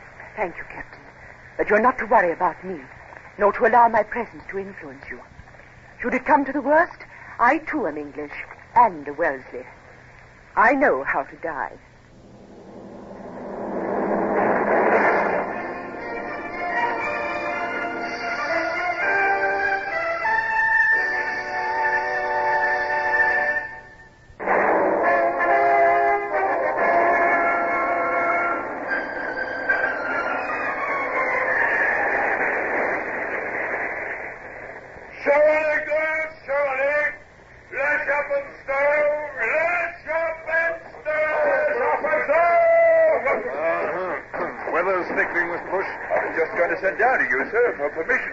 Yes, get the courses and the gallants off her, Mr. Bush. Aye, aye, sir. Hands to shorten sail. Lady Barbara, you ought to be below. I'm afraid we're going to have a stiff gale. Oh, no, Captain. This is too delicious after the heat. It's your health, ma'am, about which I'm anxious. If salt water was harmful, sailors would die young. Well, it's really... Deck up! Sail ho! Sail? Right ahead! Looks like the Natividad, sir. How's she headed? On the starboard deck, sir. Same as us. She is the Natividad, sir. I can see the catamaran topsail. Report any activity. Aye, aye, sir. She's seen us, sir. She's wearing out on port deck, heading up the wind of us, sir. Oh, is she? Unusual for a Spanish ship to face about in challenge. Of course, she's not a Spanish ship now. She shan't get the weather gauge of me, whatever happens. And the braces, sir. You all keep her as near the wind as she'll lie. Mr. Bush, beat the quarters, if you please, and clear for action.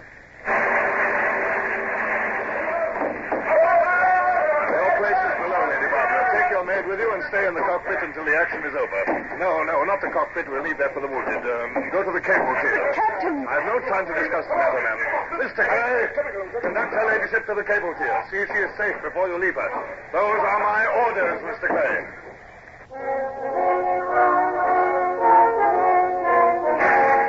Mr. Bush's incessant drilling of the crew showed its value now. Every man knew his job and did it swiftly and well. The decks were soused with water and strewn with sand.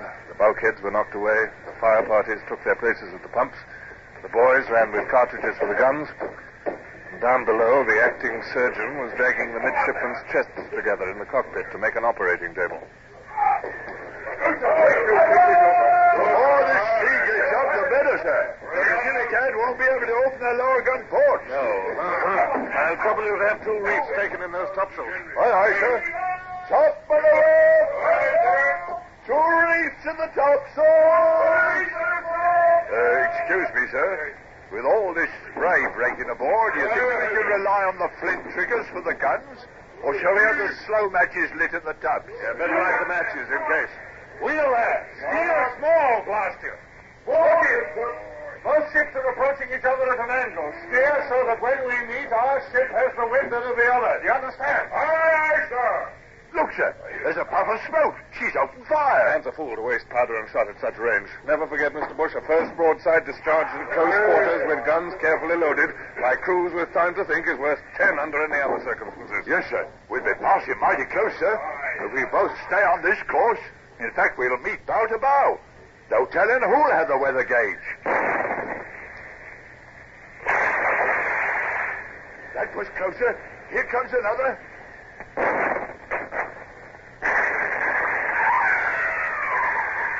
That got us. 2 men down at number 4 gun, sir. Christmas!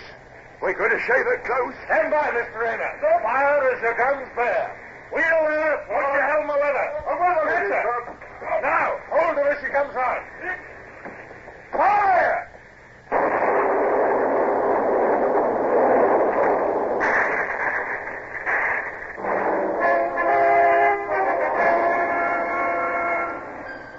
With action at last, my nervousness and fear of some fatal error was gone. I stared across the tossing sea at the Natividad. I could see the Crespo up on the poop. The fellow actually had the insolence to wave airily at me. We had had the advantage from our maneuver, 2 broadsides into her at close range, with only 1 shot in reply. Now, we had to pay for it. I saw the rudder of our opponent kick over, and the next moment the 2-decker had swung round and was hurtling down upon us. Top gallant! Take it aim! Steady, lads. We shall have a broadside from her, too. Fire!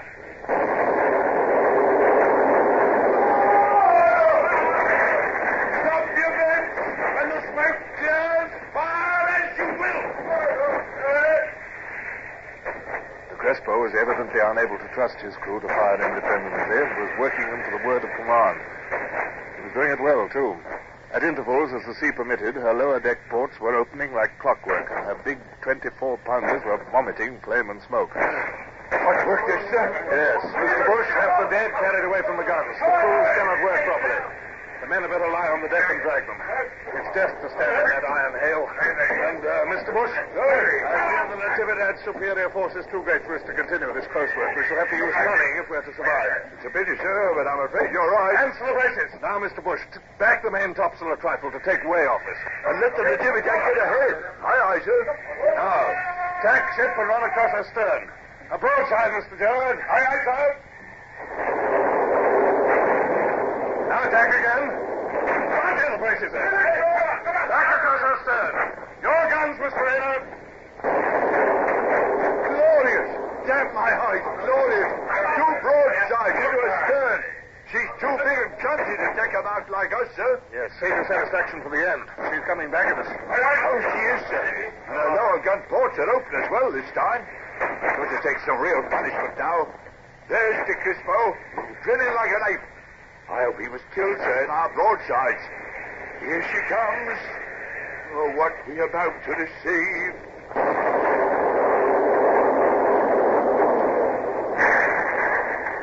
Stand, Commander!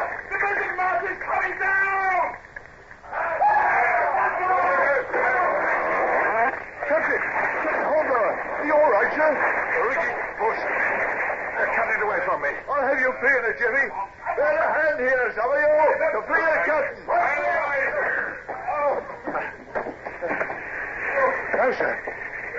got you below, sir. You're covered with blood. Get on with your work, Buster. It's not my blood. Now clear this mess or we're lost. The missile has carried away the main to gallant mast with it. Axe again! Hey, Tomskin!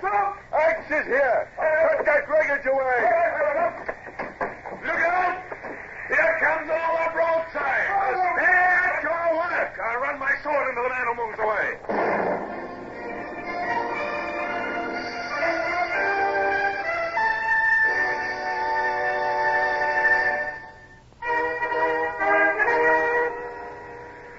Broadside thundered into us, and I felt the Lydia leap and twist like something human as the great shots plunged into her vitals. A man wielding his axe near me suddenly vanished in a red mass. I picked up his axe and attacked the tangled wreckage myself. Suddenly I felt the ship lurch and swing. She was free of the wreckage.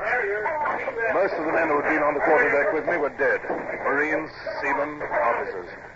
Natividad was whirling round again, and I forced my mind to concentrate on the problem of how I could maneuver my crippled ship and continue the fight.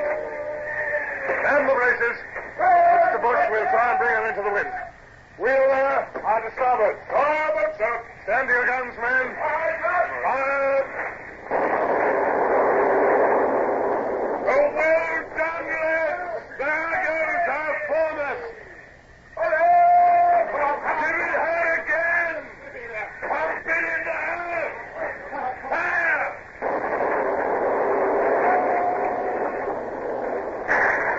Look at that. The foremost is gone. He's taken our main topmast with him. She's swinging round into the wind. She's as helpless as we are. Confound it, the gale is blowing us apart. Ceasefire, then. You're only wasting your shot at this range. With the mizzen gun, sir, I can't get enough leverage to sail into the wind. No, it's infuriating, but she's in the same trouble.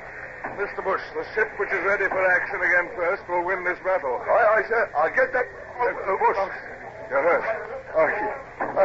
It's not much, sir. A falling block caught in the head. I'll tie it up for now. Are you all right, sir? For heaven's sake, don't stand there asking questions like a fool. I'm standing, aren't I? Get this deck cleared up so we can move, Lady Barbara, who gave you permission to come on deck? My orders were for you to stay below. The deck is no place for you. I can see that, Captain. I've no intention of obstructing you. I propose to lock myself in my cabin. Your cabin? Yes, please allow us to go to my cabin, sir. There's no cabin left for you, ma'am. I guess 4 broadsides of 24-pound shot from the Natividad have passed through your cabin, ma'am, and what is left of it wouldn't shelter a fly. Oh, dear. And we've much to do to make our ship ready to fight again. Very well, Captain. But your coat is torn, sir. You are bloody. Can I help you at all? Yes, ma'am. You can help me and all of us by going back to the cable tier. I offer my humble apologies, Captain. Mr. Bush, you will no doubt appreciate the situation. Yes, sir. We must rig a jury mast and get back into battle as soon as possible. And impress on the men, Mr. Bush, that their lives and liberty depend upon speed. The first ship ready for action is going to win this battle.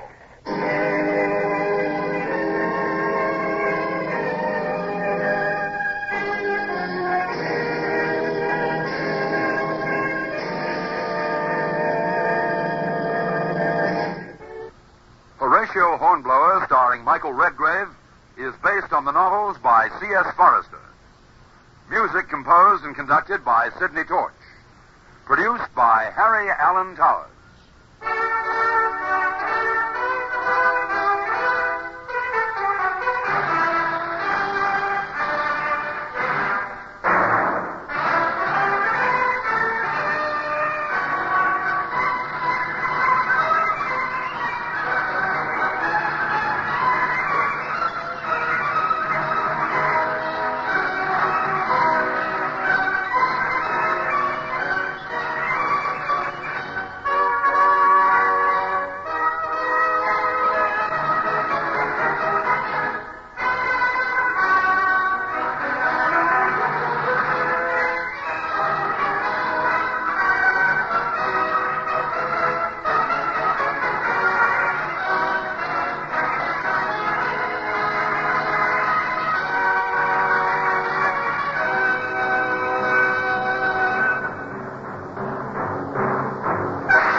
Starboard battery. One broadside into it, if you please, Captain Bush. Pointers on target. Flintstocks ready. Aye, aye, sir. Ready. Fire!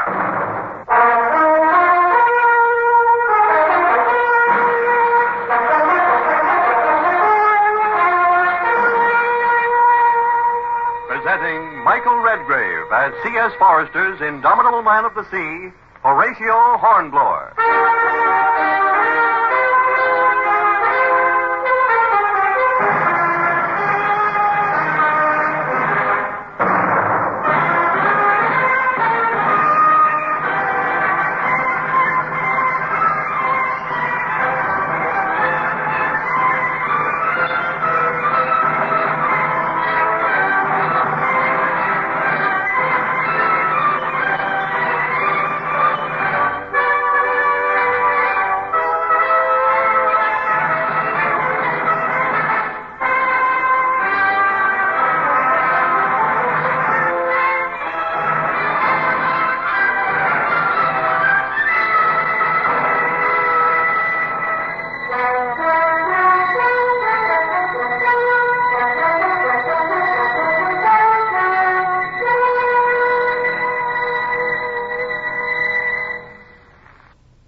Many years have passed since that terrible day when the probability of death and defeat stared me in the face.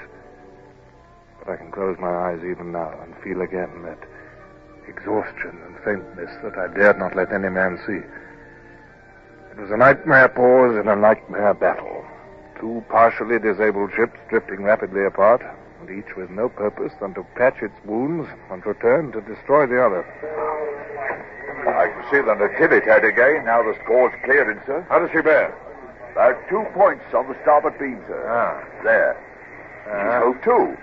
Looks a bit lopsided without her foremast. She seems to have made no attempt as yet to rake a new one. Well, as soon as we can carry some sail aft so that we can beat the wind, we'll have it at our mercy.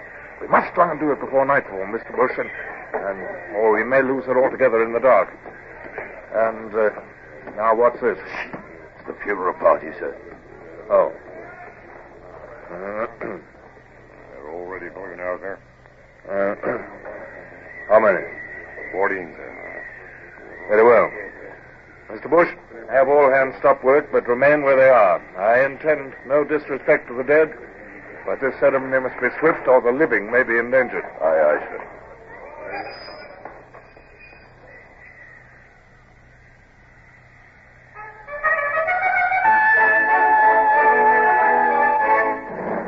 We therefore commit their bodies to the deep.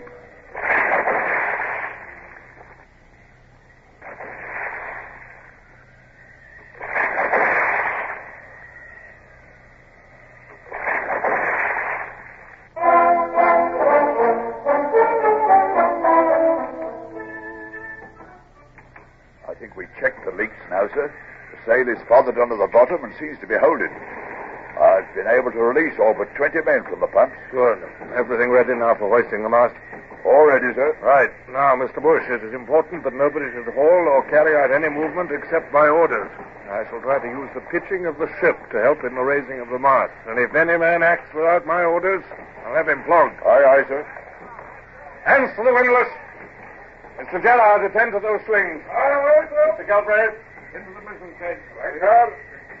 Never do it. The ropes will slip off the masthead. If it jerks away from that stump, it'll sweep the deck like a broadside. You trust the old man. He knows what he's doing, off. If he does, round you go there. Oh! Hoist away there!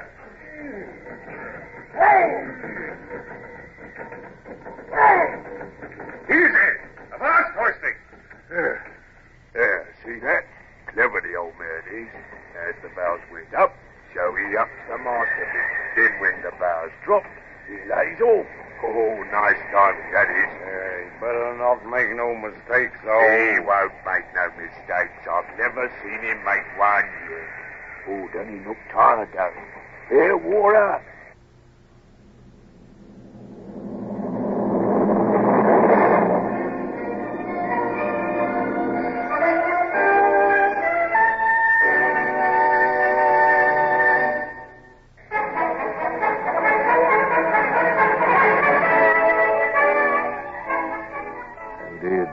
time, the long and dangerous struggle with the mast was over, and it stood vertical at last, while the men fished it firmly to the stump of the old mizzen, I was sick with weariness. I'd been on my quarterdeck for over 8 hours, with neither rest nor food, through the stress and labor of the battle. I was beginning to find it difficult to concentrate upon anything. So that Bush had spoken twice before I could force myself to listen. I said, sir, that it's a magnificent piece of work, if you'll allow me to say so, sir. Shall I turn up the topmast and yards now, sir? I fear it'll be useless to attempt to carry any canvas in this wind and sea, Mr. Bush. And the Natividad is barely in sight now. Just a smudge on the horizon, sir. Aye. There's not much chance of renewing the action till the wind takes off a bit. Yes, I cannot imagine the Admiralty accepting that statement in a report. But it's true enough, sir. We're badly knocked about, and the weather's too rough to carry on the fight. Nevertheless, the report would be received with pitying smiles, Mr. Bush. The excuse is too old, like the uncharted rock, which always causes a wreck. The Admiralty is 10,000 miles away, and they can't judge the strength of this storm from there. Yet even though I should be accused of cowardice, there's nothing I can do until the weather moderates. No, sir, there's not. And in that case, why not take a rest? You look mortally tired, sir. Indeed you do. Let me send and have a berth screened off for you in the wardroom. Fiddlesticks, Mr. Bush. It's you who need a rest. Dismiss the starboard watch and go below and turn in. While the enemy is in sight, I shall stay on deck. But, sir, I gave you an order, Mr. Bush. Aye, sir.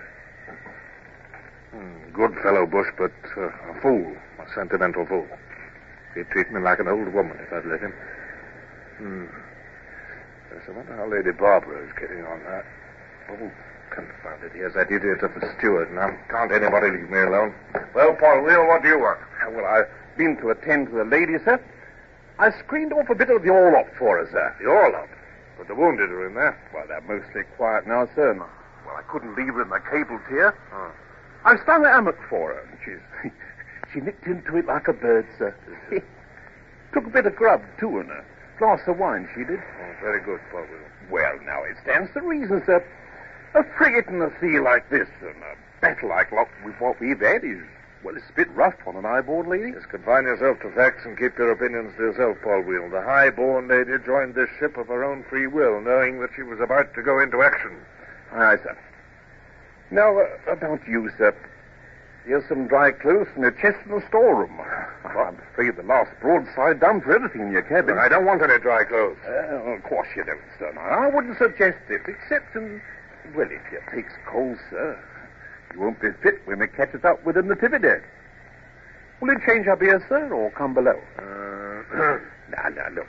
If I just lash this here hammock chair to the rail, sir, you could sit there when you've changed and have this biscuit and rum, couldn't you, sir? And this here boat cloak will keep some of the spray off you. And you won't have to leave the deck. Paul Wheel, are you presuming to give me orders? Orders, sir? Me? I hope sir knows my place, sir. It's all right, Mr. Bush, sir. You can turn in now. Captain's in his chair and sleeping like a babby, sir.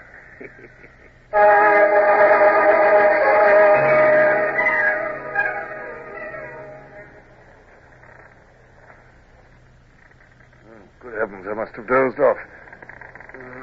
What time is it, I wonder? Impossible, it's after midnight. As black as the Earl of Hell's riding boots. Feels to me as though the weather's improving. Let's have a look at the binnacle. Ah, Mr. Bush. Wind shifting southerly and moderated, sir. Wish there's a bit of starlight even. Can't see a thing. The Natividad might be 20 miles away or only 200 yards. Yes, I doubt she's close. She was going away to leeward rapidly when we last saw her. She can't have carried out all the repairs she'll need in this weather. What do you think she'll do, sir? That fellow Crespo who commands her is no fool. I believe he'll try to avoid us until he can get into the Gulf of Fonseca and refit. He'd like us to follow him into the Gulf, so he'd have the advantage of the shore batteries as well. But he can't make much sail in his crippled condition, sir. And even if he could, the wind is wrong for getting to the Gulf. I had observed that fact, Mr. Bush. I believe he'll reach far out to sea and claw southwards as far as he can. I shall return to my chair until daylight and attempt to work out what is likely to be his position at dawn. Aye, sir. Morning, sir. Sea's going down fast, sir, and the wind's taken off. Sun will be up in 10 minutes. Yes, we'll make sail, if you please, Mr. Bush. Here is the course you are to sail. But as I gave the course, I knew that it was sheer guesswork. Every yard I sailed might be away from the Natividad while she hurried to safety. My heart was heavy with misgiving, for I knew that if I had failed, there would be many who would attribute that failure to incompetence or cowardice.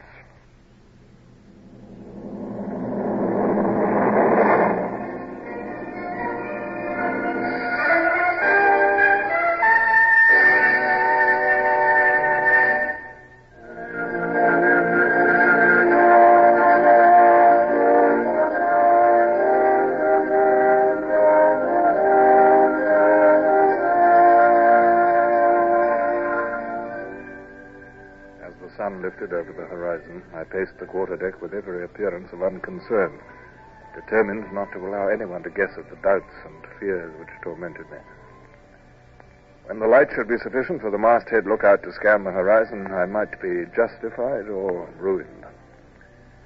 Yet even my resolution to remain calm must have wavered when my gloomy thoughts were pierced by a wild cry from aloft. We found her, sir. We found her. You are right again, sir. Look, sir. You can see her from here with the glass. Dead ahead. She's coming round, sir. She's running away. Yes, Crespo wishes to postpone action. He prefers discretion to heroics, and quite rightly, Mr. Bush. However, set every stitch we can carry, send the hands to breakfast. If we engage, there's no telling when they'll eat again, if ever. Aye, sir. Hands to breakfast! We're gaining, sir. She'll not get away this time. We'll blow her right out of the water. Never underestimate your opponent, Mr. Bush. Those 24-pounders of hers are heavy metal. We have a ship which is leaking like a sieve, has a makeshift rig, and is 64 men short. And our firing force is far inferior to hers. You think the wind's going to hold, sir? Seems to me as if the sun's swallowing it. It's getting mighty hot, too. It'll be just our luck to lose the wind now. I can't trim it any more. Hi! You're at the wheel. Sir, here's small blast you. I can't, sir, begging your pardon. There ain't enough wind. Damn it, he's right. The wind's gone, sir. And look at that sky. It's like brass. We're in a dead calm and well out of range. We will tow with the boats. Have the launch and cutter hoisted out. Boats away! Cutter's crew! Launch's crew!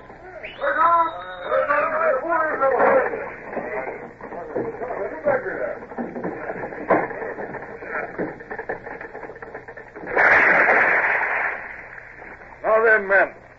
You've got a hard task, but it must be done. You've got to pull. Pull till your muscles crack and your hands burst. Now get your clothes off and pull naked. I'll have you relieved in an hour. Now, pull! All together! Give way!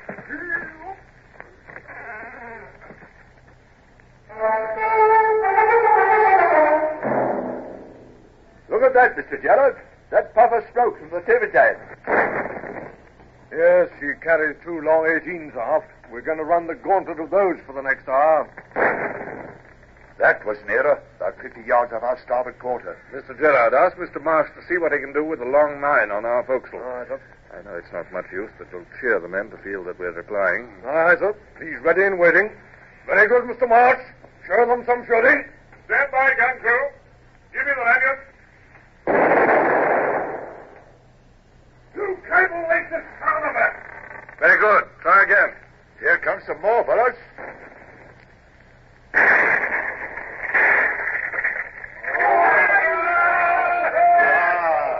That one got us just above the waterline, followed. Oh, well done, Mr. Marsh. Right alongside her.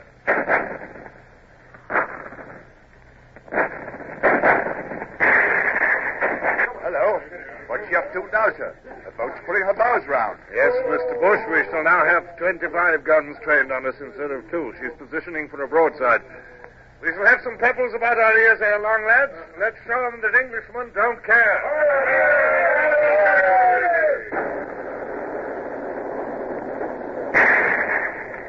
Terrible shooting. Not more than 2 hits. Mr. Galbraith, let that main gallant stay. Splice directly. Aye, sir. Mr. Bush, at what distance would you say she is now? Oh, 3/4 of a mile, I should say, sir.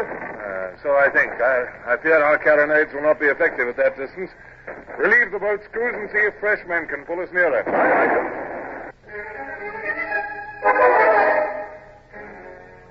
It was intolerably hot.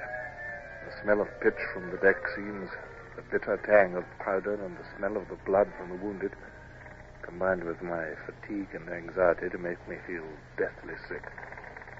I feared to disgrace myself by being sick in front of the men.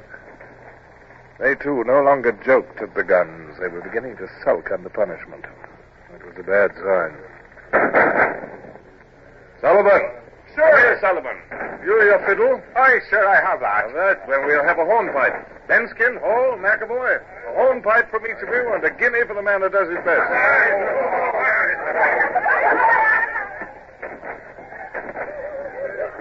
On my words, Mr. Gerald, this will be a tale told and retold in years to come. How Captain Hornblower had his ship towed into action with hornpipes being danced on her main deck.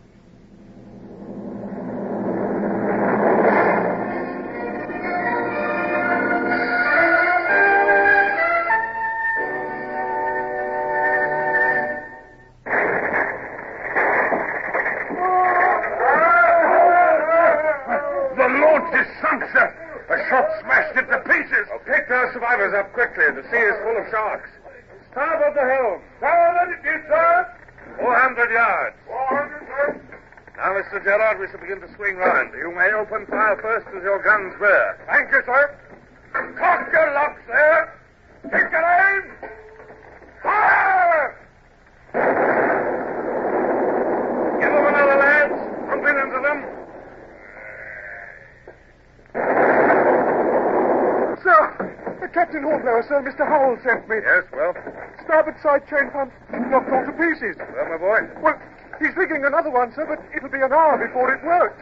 He told me to tell you the water's gaining a little, sir. Oh, very well. Please, sir. There was 14 men all knocked to smash at the pump. Horrible, sir. I see one man, sir. That'll do, boy. Run back to Mr. Howell and tell him the captain is sure he will do his best. Oh, I see. There's too much smoke to see, Cumberly, but it's my belief we've hit her hard, sir. Confound this smoke. It's like being in a fog. Ah, Crystal, what is it? I think I can feel a very light air blowing, sir. Yes, I believe there is. Ah, look at that. Look, the smoke's blowing away, sir. Ooh, just look at the Natividad. Oh, she's a wreck. There's only others and not standing. Rigging all round her like a net. And look at that great hole in her side. There's 3 gunboats planted into one there. She's low in the water, but she's still fighting, by heaven. We'll be on her soon. The closer we are, the quicker we'll finish it. And stand by for the orders. Starboard carronades load with grape shots. Look at them crouched on their forecastle. They're going to try and board us. Hell!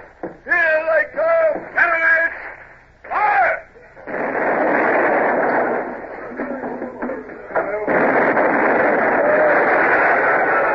Weapon cleaned! 1,000 musket balls smack into him! She's finished! There's no crew left! She's firing! The Casbah, ahoy! Will you surrender? Never!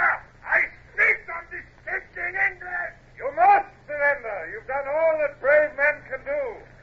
Casbah, you fool! Your ship's on fire! Surrender while you can! Never! Man's mad, Mr. Bush. We must call off or we shall catch fire, too. Man the blazes there!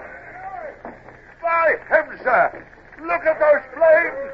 He's fired on himself! I think not, Mr. Bush. It was our guns at point-blank range. She'll burn like... She's sinking! She's going down!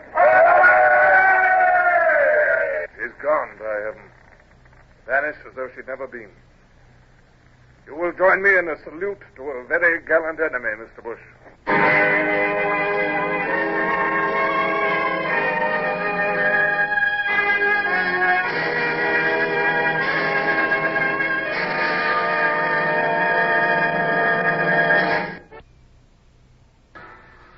Horatio Hornblower starring Michael Redgrave, is based on the novels by C.S. Forester.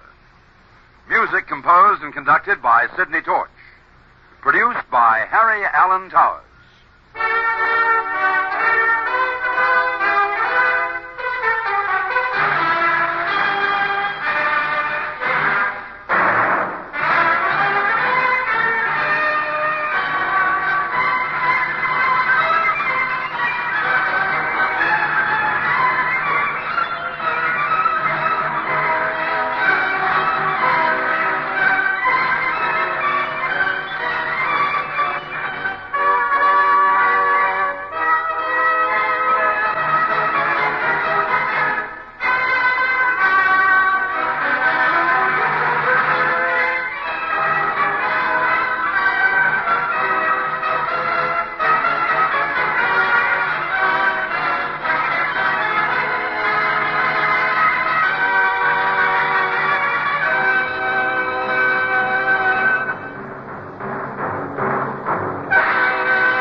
Call all hands. Beat to quarters. Now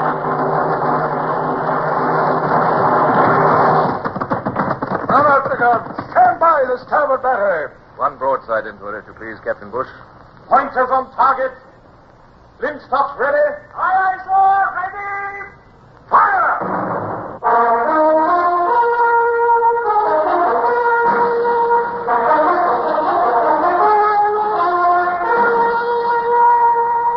Presenting Michael Redgrave as C.S. Forester's indomitable man of the sea, Horatio Hornblower.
Since that memorable time, I do not remember being so utterly weary as I was after the Natividad plunged, burning under the surface of the deep Pacific.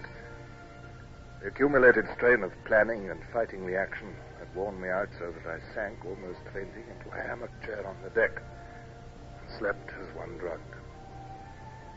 It was the sun lifting clear over the horizon and blazing into my face that finally woke me. What is it? Oh, good heavens. I've slept all night. Good morning, sir. The wind's back round, and I'm holding our course close hauled. Good morning, Mr. Bush. It's a miracle we can hold a course at all. Look at that rigging. Splices everywhere, and hardly a sail without shot holes in it. Yes, sir. She looks a tattered old vagabond. But our makeshift mizzenmast is still standing, sir. Good. Those decks are still furrowed and grooved with shot. The sills are black with powder. There's an 18-pounder shot half buried in that bit of tough oak, sir, and And nevertheless, you've done wonders. I might have done more, sir. But the men were so exhausted, I had to send them as many below as I could. To tell the truth, sir, there's more dead on deck than living. I almost feared to come to that, Mr. Bush. What is the butcher's bill? Pretty heavy, I'm afraid, sir. I've got it on a bit of paper here. 38 killed, 75 wounded. 4 missing. They were in the launch when the Natividad shot hit it and sunk it. All the same, sir, England will go mad when they hear of your victory. It isn't every day that a frigate sinks a ship of the line. Ah, victory, Mr. Bush. I shall remember to give you all the credit you deserve in my report. Well, I shall go down and visit the wounded. You better get some rest. Oh, good heavens. Lady Barbara, I'd forgotten our passenger. Is she still in the orlop? As far as I know, sir. I've been too busy to see. Well, my steward will have looked after her. If high-born ladies use their position to force themselves into fighting ships, they must be prepared to face the consequences. To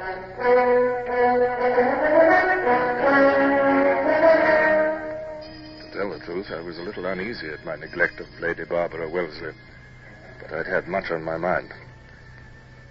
Below decks in the orlop, the scene was like an inferno. It was hot and airless, and the 4 flickering oil lamps added their smell to the stench of bilge, powder fumes, and sick men.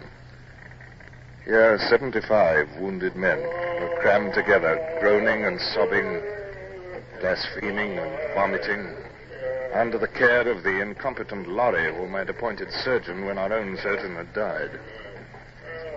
Thank God you've come, sir. Well, I've come to make you assume your responsibilities, not to relieve you of them, Mr. Lorry. Now, come round with me and make your report. Now then, this man. Good heavens, Lady Barbara, what are you doing here? Good morning, Captain. I am sponging the poor man's throat. But tending the wounded is a man's job. The filthy work of a hospital is not fit for women. No, don't do that. Go away from here. Go on deck. Please understand me. I am not attempting to be noble. But there is work to be done in the King's service. And if nobody else can do it, a Wellesley must. If one of my brothers can govern India and another can fight the Marathas, I can do my part. Look at this man. He has a great splinter of wood under his skin. It ought to be extracted at once. Yes, certainly ought. Mr. Lorry, are you ready to extract this splinter? Well, ma'am, don't be a fool, man. If you will not do it, I will. I'll see that it's done immediately, Lady Barbara. But please go on deck. I shall do nothing of the kind, Captain. I am going to help. But... Oh, well, as you will, ma'am. Now, Lorry, where are your instruments? Wilson, Hudson, bring a stiff tot of rum and stand by to hold Williams. Now, Williams, we are going to get that splinter out of you, or you'll die. But it's going to hurt you.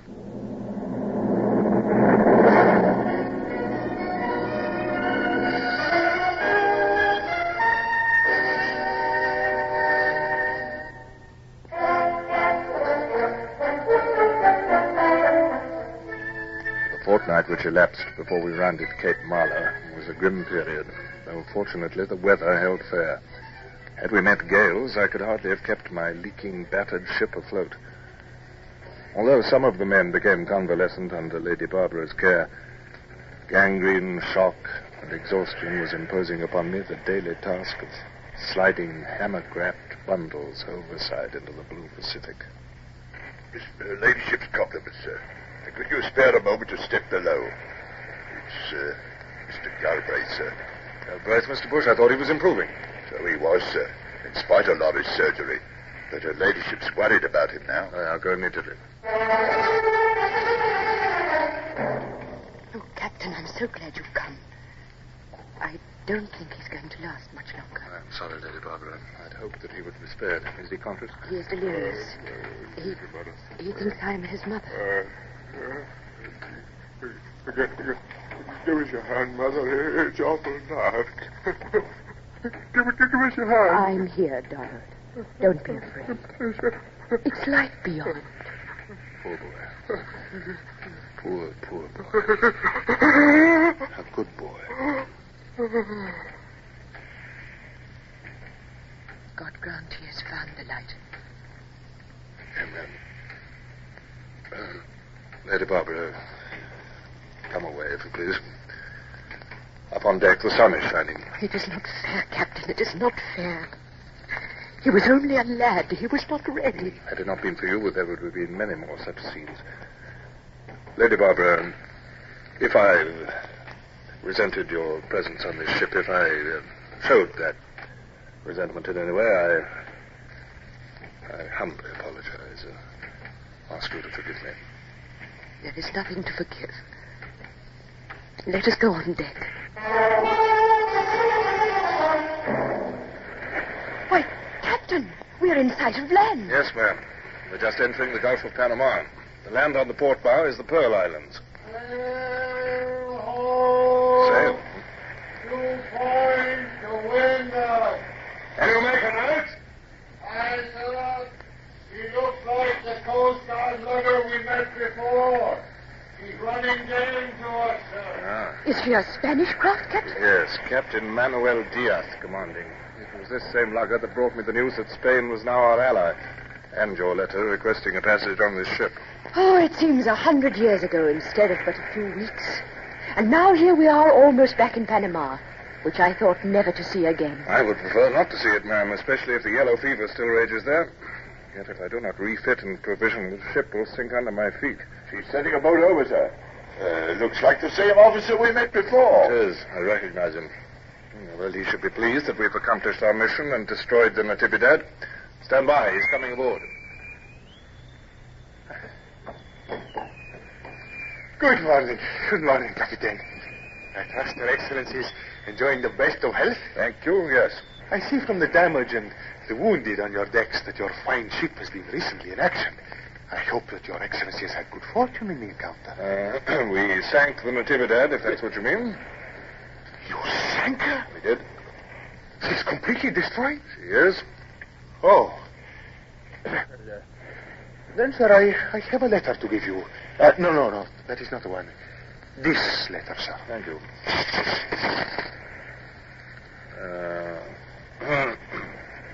You are aware of the contents of this letter, sir? I am, sir. And I take it from your hesitation that had I not sunk the Natividad, you would have given me the other letter. May I ask the contents of that one? I have no other letter for you, sir. Indeed. And so, by this document, I am prohibited from dropping anchor or entering into any port of Spanish America, the Viceroyalty of Peru, the Viceroyalty of Mexico, or the Captain Generalcy of New Granada. Can you explain this most unfriendly behavior on the part of the Viceroy? I would not presume to explain my master's actions, sir. Mm-hmm. Whatever I think of this action, it's not compatible with the dignity of a British officer to bandy words with you about it. Indeed. My compliments to your master. I will call at no port on the Spanish Main. Please convey to His Excellency my lively sense of gratitude at the courtesy with which I have been treated, and my pleasure at this further proof of the good relations between the governments of which we have the good fortune to be subjects. And now, sir, I have much to attend to. You have my permission to return to your ship.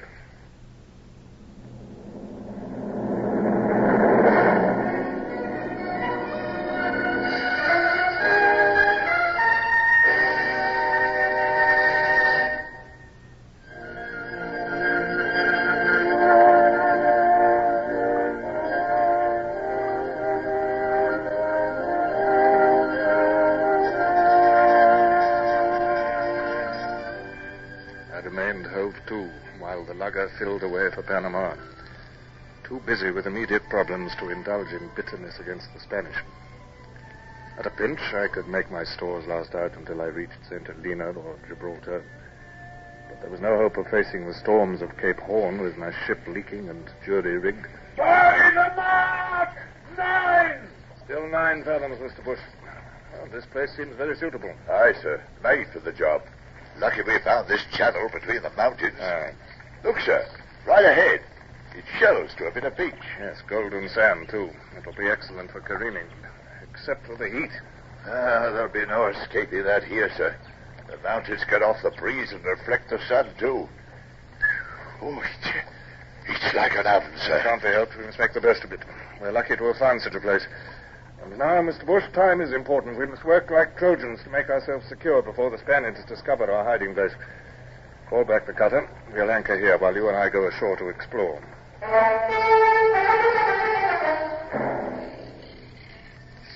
My word, sir. It's an absolute jungle. No human foot has ever trod here. I imagine not. But let the escorts keep a sharp lookout, nevertheless. Yes, now that's the last of the vegetation. Another sharp scramble up these rocks, and we shall have a view of the whole bay. As I thought, Mr. Bush, these headlands make a natural fort. 2 of our 18-pounders up here, and no ship shall dare to approach through the channel. 18-pounders, sir, but they weigh 2 tons apiece. Yes, rigging tackles and swaying them up here in this heat should keep the men amused until we're ready to lay the ship over and begin the serious work. See to it, Mr. Bush. The serious work? Aye, sir.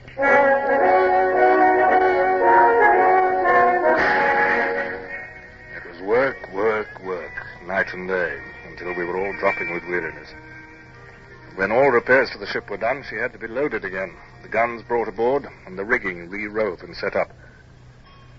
But when I stood once more on the deck with a staunch ship beneath me and a broadside which could fire, I was happy again and could snap my fingers at every Spaniard in the Pacific. In all these weeks of labor, I'd had no time to spare for Lady Barbara. But her smile, as she crossed the deck to me, showed that I was forgiven for my neglect. Give me your hand, Captain. I congratulate you on having achieved so much in so little time. Thank you, ma'am. My cabin is marvelously comfortable again. You've made the ship like new. Thank you, Lady Barbara. The men have worked well. It's heaven to me to think that we're at sea again before night. You are a very fine sailor, sir. I doubt if there's another officer in the King's service who could have done all that you have on this voyage. I'm glad you think so, ma'am. I've only done my duty. England is your debtor. I shall try to help see that she acknowledges that debt. Thank you, ma'am. Pardon me, they'll have that cask going through the bottom of the cutter in a moment. Easy on those tackles there. Bless the man. He was almost human for a while.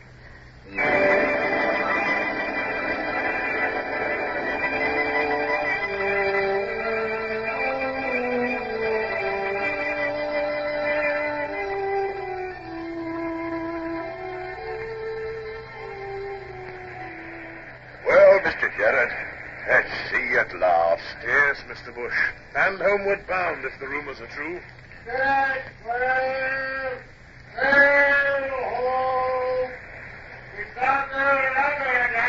Lost that lugger. Twice we met her, and twice she's brought that news. What is it now, I wonder? She's making for us anyway. Here comes the captain. Captain Diaz Lugger approaching, sir. I hope it's not more trouble, Mr. Bush. I'm finding it increasingly difficult to remain civil to that young man. Here comes his boat.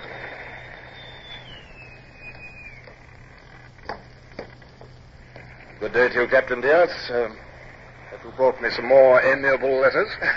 No, only to see you, sir. I congratulate you on the amazing difference in your ship since I was last aboard.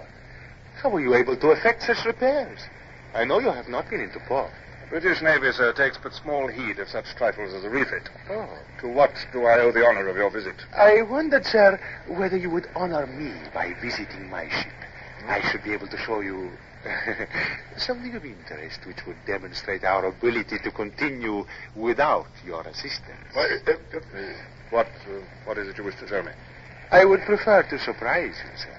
Will you not oblige me? I assure you I intend no treachery. Also, my lugger is within range, and your guns could sink it with a single broadside. If you are not back safely within the hour, your officers may open fire. Don't go, sir. I shall visit the lugger, Mr. Bush. Send the cutter after me to bring me back. But, aye, sir.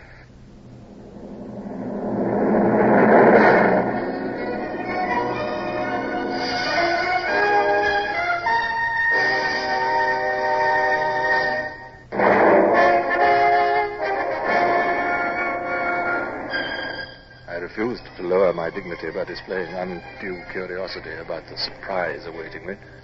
He led the way to the foredeck. And there, in the blinding, scorching sun, chained by the waist to a ring bolt, with irons on his wrists and ankles, half naked and wholly filthy. Captain, I think you have already had the pleasure of meeting His Excellency Don Julian Maria de Jesus de Alvarado y Montezuma, who calls himself the Almighty. El Supremo, the half-mad fanatic whose rebellion against the Spanish I had been sent to assist, and against whom I'd been ordered to turn when the Spanish had become our allies. Bloodthirsty despot though he was, it troubled me to see him thus. You notice, Captain Hornblower, that I wear these chains now. It is a whim of mine. Do you not think they set off my figure? Yes, they do. We are on our way to Panama, where I shall mount the throne of the world.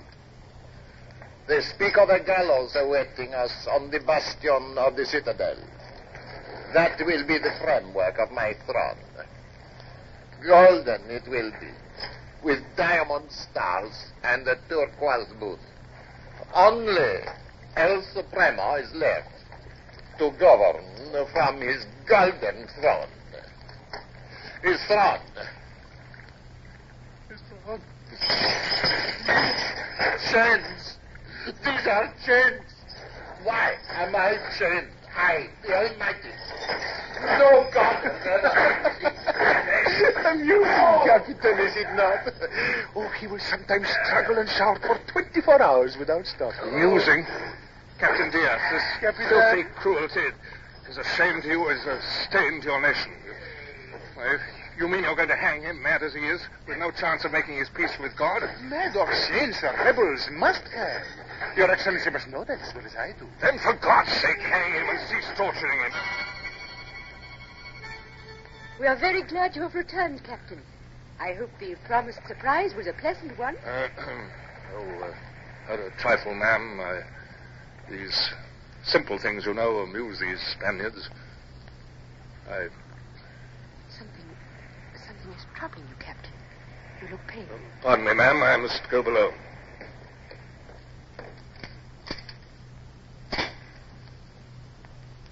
Oh, God. No. No.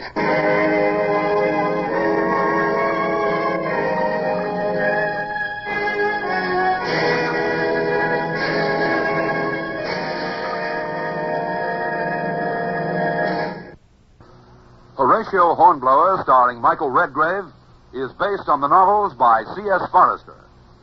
Music composed and conducted by Sidney Torch. Produced by Harry Allen Towers.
We present Nigel Anthony in The Hornblower Story, adapted from 4 of the C.S. Forester novels by Val Gielgud, with Terence Skelton as William Bush.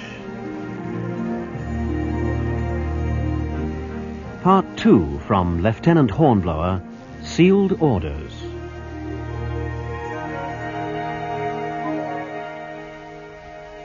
While Renown ploughed her course westwards across the Atlantic to the West Indies station, there were 2 questions, which, for her crew, and more especially for her officers, seemed with the passing of each day more urgently to require answering. Following upon the accident to Captain Sawyer, would First Lieutenant Buckland take it upon himself formally to assume the responsibilities of taking command of the ship? And what were the contents of those sealed orders from the Admiralty among the captain's papers? The orders which defined the objectives of Renown's mission when she reached her station. Swathed in a canvas straitjacket, the captain lay in his cabin. Unless reduced to insensibility by laudanum and bleeding, he either screamed or sobbed. A crew that under the tyranny of a mind already deranged had been fast disintegrating could now again be made seamen. For the officers, and for me, the junior lieutenant, Buckland's decision was the vital thing. Only with Lieutenant William Bush did I find it possible to open the problem. How much longer before Mr. Buckland opens those orders, Mr. Bush? God knows. If he takes the ship down to Antigua only to find out afterwards that he has to beat it back to windward, he'll get his knuckles rapped finely by my lords. Hmm. And if he reads secret orders, He's liable to be reprimanded for presumption. What's your reading, Mr. Hornblower? Greatest altitude I've ever measured. I've never been as far south as this before. And what's your result? I'm not certain. What's the difficulty? I can shoot the sun. No trouble about that. It's the calculations that bother me. All those damn corrections. Oh, well, they're not so hard, sir. Now, check against mine. And plot the position with parallel rulers. Mm-hmm. Now, there's the point of interception. Mm-hmm. Now we can check against dead reckoning. I see. Now, we're still being set to southward. We're not far enough east for the Gulf Stream to set us north. You said you'd never navigated these waters before. Oh, that's so. Then how? Well, I suppose you've been studying. Well, at any rate, there we are. It's something to know that much. What do you think number one will do, Mr. Hornblower? He must make up his mind, now or never. We lose ground to leeward every day from now on. What would you do? I'd read the orders, Mr. Bush. I'd rather be in trouble for having done something than for not doing anything. I wonder. Those orders may detach us on independent service. It's a chance in 1,000 for Buckland. I suppose it is. You wish it was yours? I must put these things away. I'm exercising the lower deck guns crews after hands have had their dinner. And I first dog watch after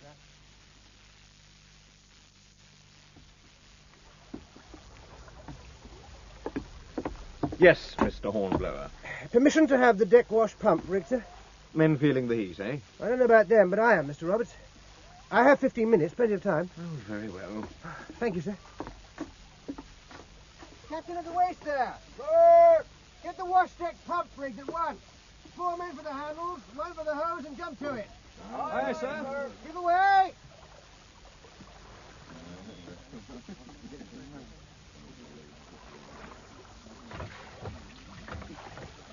That's right. Now, turn it on me. Hurry now. Help, you sons of sea cooks. That's it. Hornblower has some odd fancies, Mr. Bush. He seems to be enjoying himself, sir. Well, rather him than me. Oh! Up! Up! Fast pumping down! Captain of the waist, secure that pump, get the deck swabbed. Aye, aye, sir. Back with you in 5 minutes, Mr. Roberts. Right out, I hope. What's going on here, Mr. Roberts?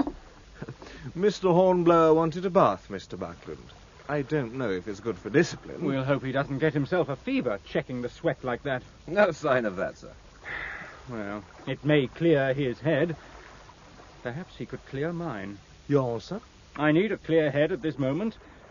Send Mr. Hornblower to my cabin when he comes back, Mr. Roberts, and ask the surgeon to join us. This thing's got to be settled. Aye, aye, sir. Mr. Bush, find Mr. Clive and let him know that Mr. Buckland wants him in his cabin.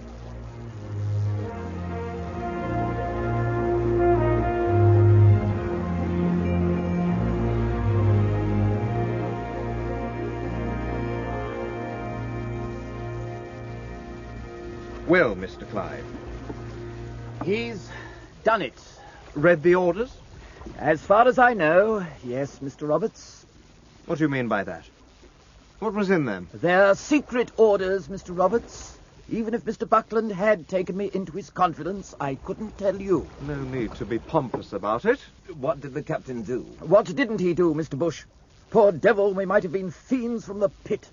You should have seen him car away when we went into his cabin. You would have thought we were going to cut his throat instead of just finding the key of his desk. That man is suffering the terrors of hell. I suppose you would not be guilty of exaggeration, Mr. Clive. I would not, sir. I repeat, the terrors of hell and all the sorrows of this world. And did you find this precious key? We did. Mr. Buckland opened the desk. Well? Mr. Buckland found the orders. The usual linen envelope with the Admiralty seal. So he's now read them, and we're none the wiser. Well, God bless my soul. I don't imagine we can expect to know what's in store for us. We've only been at war for nearly 10 years. We just obey orders. Helm a lee, let go and haul, grape shot in the belly, or champagne in a captured flagship. Who cares? We draw our 4 shillings a day, wet all fine. Well, I'll wager a week's pay on a change of course when Mr. Buckland's read those orders. Mr. Clive? No takers.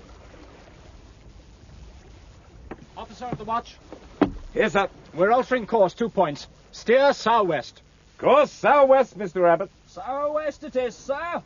Pipe all hands to the braces.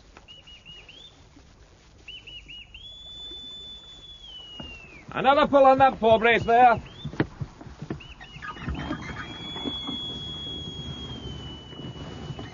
Your pardon, Mr. Buckland. Yes, Mr. Roberts? Can you tell us our mission now, sir? No. It is still secret. Very good, sir. But I can tell you where we're bound. San Domingo. Scotsman's Bay. San Domingo? Hispaniola. Haiti. 3 names for the same island. I am obliged to you, Mr. Bush. Haiti. That's where the blacks are in rebellion against the Spaniards. That is so, I believe, Mr. Roberts. Yes. If you ask me, Captain Sawyer's not the only one that's nervous. I didn't ask you, Mr. Clive. I wonder, is it of the blacks, or is it because Captain Sawyer's still alive? I would suggest that as surgeon you go below and attend to him, Mr. Clive. That is your business.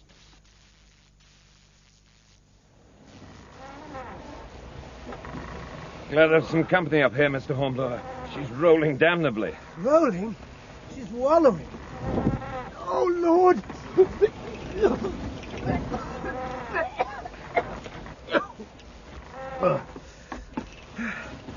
Yours must be a cast-iron stomach, Mr. Bush. And what the devil must we lie hove to like this? Mr. Buckland seems to want time to study the lie of the land. He's been studying it through that telescope of his for a good half hour. Why can't he make up his mind? There's nothing to see at this range but the mountains of San Domingo. How much more does he want to see? We know there's a fort up there, flying the Spanish colours. And everyone on shore must know by now that a British ship of the line is prowling about. The Dons don't have to be clever to guess we're not here on a yachting trip. All we're doing is giving them the time they need to prepare a reception for us. What else could Buckland do? They could have come in with the sea breeze under cover of darkness with a landing party ready. Put them ashore at dawn. Storm the place before they knew there was any danger. Oh, damn this rolling. Hard luck. Mr. Roberts! Sir? Lay her on the port tack. Fall and by. Aye, sir. Port tack, helmsman. Aye, aye, sir.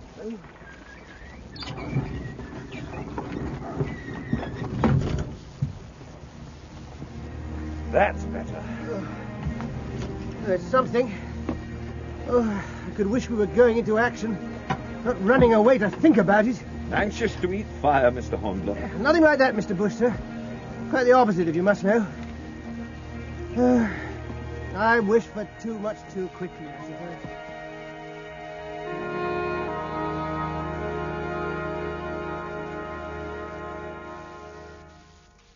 Now, gentlemen, I know you've been curious about my intentions. I propose to take the bull by the horns tomorrow morning. Satisfied now, Hornblower? I trust you're all satisfied, Mr. Bush. Your pardon, sir. We'll round the Samana Point and force our way straight up the bay. Here, gentlemen. It won't take many broadsides to wipe out any shipping at anchor. Particularly any privateers, sir. Just so, Mr. Roberts. We'll sink 'em or burn 'em. Then we can decide what to do next. Any questions? No trouble with the tide, sir. As I understand, none. What about the south shore of the bay, Mr. Buckland? There is the fort.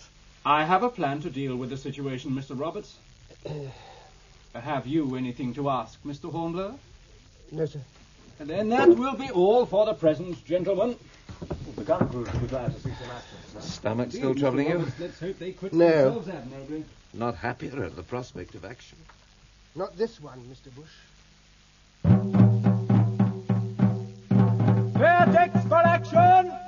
All hands to quarters! Clear for action! Bush was in command of the lower gun deck and of the 17 24-pounders on the starboard battery. Under him, I commanded those of the port side. I saw a group of the surgeon's crew carrying the straight-jacketed figure of Captain Sawyer to the safety of the cable tier.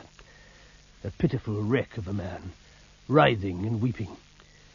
There were ship's boys with buckets of sand to give firm foothold to the guns' crews. A ring of extra fire buckets round the mainmast. Slow matches smouldering in tubs for the rekindling of linstocks. A marine with fixed bayonet posted at each hatchway. The gunners in list slippers, standing by their tackles. The powder monkeys scurrying about the deck, each carrying a charge for the guns. The breechings cast off, and the gun crew standing by. 10 men by every gun on the starboard side, 5 on the port side. Bush would redistribute them when and if necessary. We don't run the guns out yet, Mr. Hornblower. Very good, sir. Silence, sir. Sir! Yes, Mr. Willett. Mr. Buckland's compliments. I'm pleased to run your guns out. Thank you, Mr. Willett. Up ports.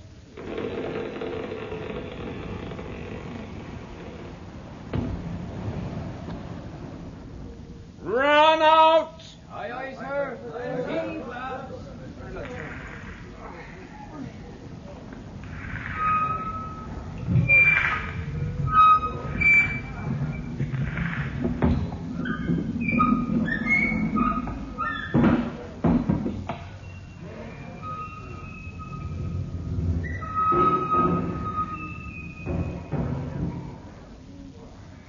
Will you try a ranging shot at the batteries when your guns burst, sir? Your orders, Mr. Willett? No, sir, Mr. Buckland's. Then say so. My respects to Mr. Buckland, and it will be some time before my guns are in range.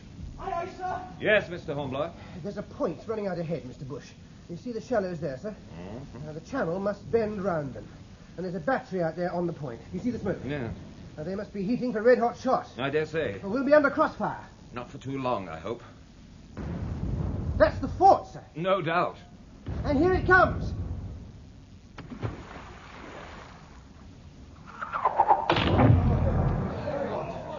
Their aim's pretty good, Mr. Bush. Too good. I might just reach the battery on this side now, sir. Then try what you can do. Can't you open fire yet, Mr. Bush? This minute, sir. Fire! Oh, just short, sir. When the guns are hot, they'll reach it. Carry on then, Mr. Hornblower. Open fire, 1st Division!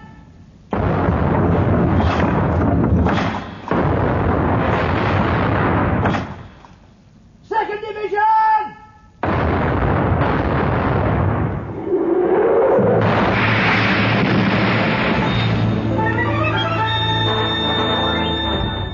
The red-hot shot had begun to strike home on Renown. Smoke was curling up from a deep gash in the deck beams by my head. From above, I could hear the rush of feet and the clank of pumps, which told me that on the main deck, too, they were fighting fires.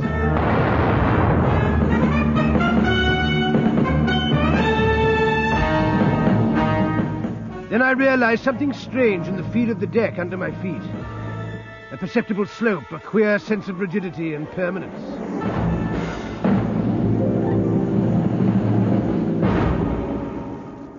We had run aground smoothly on a mud bank, doomed to be shot to pieces by that accursed fort, if the battery failed to roast us alive where we lay. Tide's still rising, Mr. Hornblower. It's an hour before high water and we're pretty hard aground. Steady there. Swab that gun out properly. You want your hands blown off when you reload? An hour to high water, you say, Mr. Bush? Yes, God help us. If I can keep their embrasures swept, sir, I'll slow their rate of fire, even if I don't silence them. But the fort's still out of range. Yes. Bush, sir! Will you please report to Mr. Buckland? And we're aground under fire. Keep your mouth shut, Mr. Willett. I'll leave you in charge down here, Mr. Hornblower. Aye, aye, sir. You want of me, Mr. Buckland? We have to kedge off this confounded sandbank, Mr. Bush. Aye, aye, sir. Get a cable out aft through a stern port. Very good, sir. And Roberts, sir, you must take the stream anchor off in the launch. Aye, aye, sir. And shall I take the men from my gun, sir? Do that. Shifting the weight would help. Tell Hornblower to take some of the foremost guns and run them off. There might be an alternative, sir. What? If I fired all my guns at once, it might just break the suction. Worth trying, by God. I'll have them loaded and ready in 3 minutes, sir. I'll tell him, the capstan. Thank you, sir. Load and double shut your guns. Prime and run out. Await my order. Very good, sir. I'm sure it's our best chance, Mr. Buckland. No need to explain. We'll try it. It's a pretty pickle, Mr. Bush. Poor Roberts is dead. Roberts? Cut in two by a shot as he entered the launch. It makes you my number 2, Mr. Bush. Settle at the capstan bars there. Brace your feet. Tell Mr. Hornblower to fire his guns when ready, Mr. Bush. Aye, sir. Take the strain. Heave there. Heave!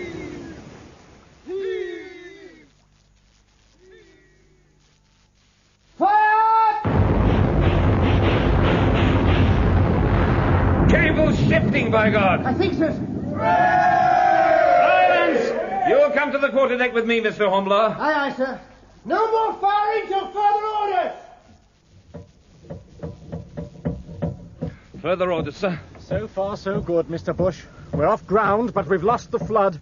If we touch again, kedging off may be impossible. Yes, sir. We could get out with a land breeze, sir. I know that as well as you do, Mr. Hornblower. But do you know what that means? It means defeat. My first command.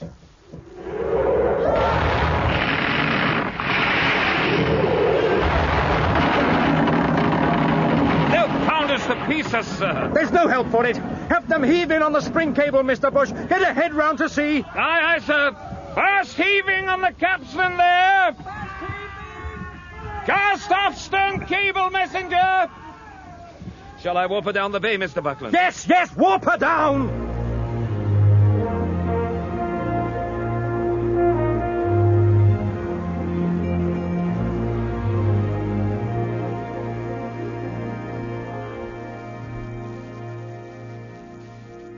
When the tropic night closed down upon the battered Renown, Buckland sent for Bush and me.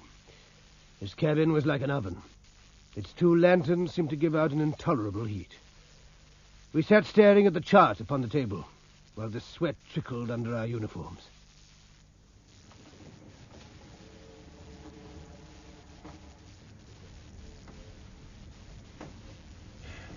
The question is, what's to do? Should we bear up for Jamaica?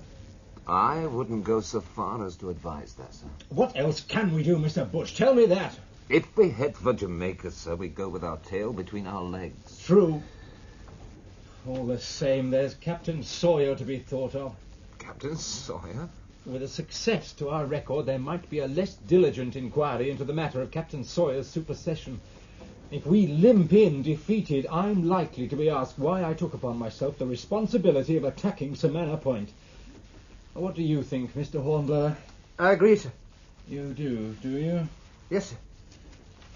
We did our best, damn it! Anyone could run aground in the channel. Nothing could get up the bay under such a crossfire. We might still make a landing on the seaward side, sir. A landing and a surprise attack. Mr. Bush? Well, sir... Go on. Mr. Hornblower did mention to me. He thought a surprise landing might have more chance of success than bombardment of the fort and battery. But that was before the Dons knew there was a ship of the line in the neighborhood. Why didn't you suggest this masterly plan to me, Mr. Hornblower? It was hardly my business, Mr. Buckland. Its responsibility for success or failure is mine. Have you changed your mind? I think something might still be tried, sir. As long as it was tried at once. You mean tonight? It would be the best time, sir. The Dons have seen us driven off. Excuse me, sir, but that's how it'll look to them. The last they saw of us was beating out of the bay at sunset. They'll be pleased with themselves. But an attack at dawn from another quarter, over land, that would be the last thing they'd expect. Might well be. Just how would you make this attack, Mr. Hornblower? Well, the wind's fair for Scotsman's Bay, sir. We could be there in less than 2 hours. We could have a landing party told off and prepared by the time we arrive, say 100 seamen and the Marines. There's a good landing beach there. Inland, the country may be marshy. That's here, sir. Just below the hills of the peninsula. But we can land on the peninsula side of the marsh. I marked a spot yesterday. You did you? Go on. Well, a landing party should reach the crest without difficulty. They can't lose their way with the sea on one side and Samana Bay on the other. They simply move along the crest, then rush the fort at dawn. Now, what with the marsh and the cliffs, the Dons are liable to keep a poor lookout on that side. You make it all sound very easy, Mr. Hornblower. With 180 men? Enough, I think, sir. What makes you so sure? There were 6 guns firing at us from the fort. I counted them. 90 men at most. 60, maybe near the mark. Add an ammunition party and men to heat their furnaces. 150 men altogether. More likely as few as 100. Do you think such an attempt might succeed, Mr. Bush? It might, sir, but time is getting on. A second repulse would be ruin. Yet, once the fort is in our hands, we can deal with the privateers up the bay. They could never use it as an anchorage again. That's true, sir. Damn it, let's try it. Very good, sir. Now, who's to command? It would have been Robert's duty, sir, if he'd lived. Mr. Bush, you will take command. Yes, sir. Who do you want to take with you? Do you require me any more, Mr. Buckland? If not, sir, Do we need Mr. Hornblower any more, Mr. Bush? I'd like Mr. Hornblower to come with the landing party, sir. Very well. It will leave me with only one lieutenant aboard. Several of the master's mates are good watch-keeping officers, sir. Very well. You look troubled, Mr. Hornblower. What is it? I was wondering about altering course, sir. We could head for Scotsman's Bay at once and save a little time. We'd better get it before the wind. We'll set course in a few minutes. Any further suggestions, Mr. Hornblower? Only one, sir. We might take with us some grapnels with lines attached. They might be useful if we have to scale the walls. I agree. Remember to see they're issued. Yes, sir. Will you need a runner? It would be as well, sir. Anyone particular? Young Wellard. He's reasonably cool-headed and thinks quickly. Then all is settled? Yes, sir. And it only remains to set course and issue the orders. You will see to it, Mr. Bush, if you please. Aye, aye, sir. Oh, Mr. Hornblower, I've been meaning to ask you, how, in your opinion, did Captain Sawyer come to fall down the hatchway? Well, I fancy he must have overbalanced, Mr. Buckland. The ship was lively that night, if you remember. Yes, I suppose she was. Very well, then, Mr. Bush. Carry on, if you please.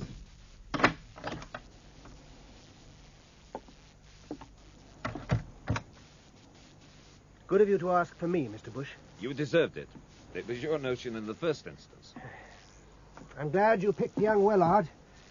He needs a change from the ship, after what he's had to put up with from Sawyer. That's true enough. Any more news of the captain? Ask Clive. All he does is shrug his shoulders and wink and look the other way. But I can't believe Sawyer will last much longer. I'd not be in Buckland's shoes. Unless this landing comes off. No, certainly should help him. I don't look forward to the inquiry for all that. No. Well, if you'll have course set for Scotsman's Bay, I'll give the orders for the landing party. You'll not forget the grapnels, Mr. Bush, sir? Do you ever forget anything, Hornblower?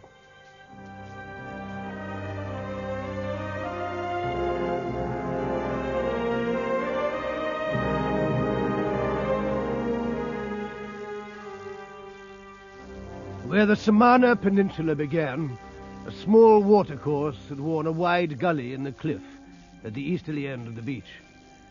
That night, sea and surf and beach seemed to be afire with the phosphorescence of the water vividly lighting up the oar blades as the launches pulled ashore, carrying the landing party. We landed thigh-deep in water, and it seemed thigh-deep, too, in liquid fire. Our weapons and cartridge boxes held high to make sure they were not wetted. Bush was excited and tense. It was all I could do within the bounds of discipline to hold him back from plunging ahead at once in violent action. I might have sounded confident enough in Buckland's cabin. It was another matter on that beach, in the darkness, with the conviction growing that on the success of our enterprise depended not only the lives of myself and Bush and 180 men, but also the reputation of renown and First Lieutenant Buckland's professional future.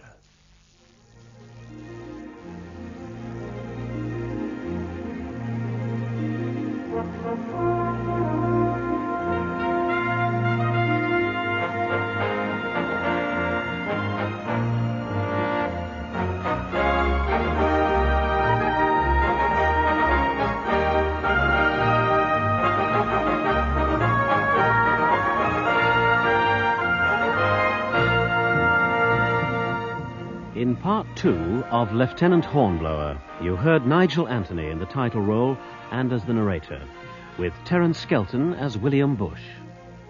Mr. Buckland was played by David Peart, Mr. Roberts, Paul Hertzberg, Wellard the boy, Mark Hudson, and Mr. Clive the surgeon, John Jardine. Location recordings were made by Christopher Hayton Webb and David Fleming Williams aboard the IP Torso. The musical score is by Johnny Pearson.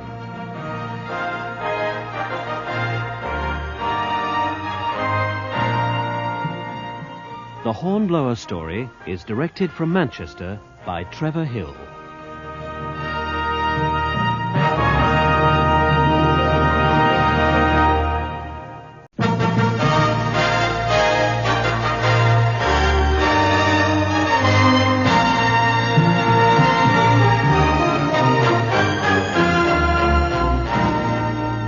We present Nigel Anthony in The Hornblower story, adapted from 4 of the C.S. Forester novels by Val Gielgud, with Terence Skelton as William Bush.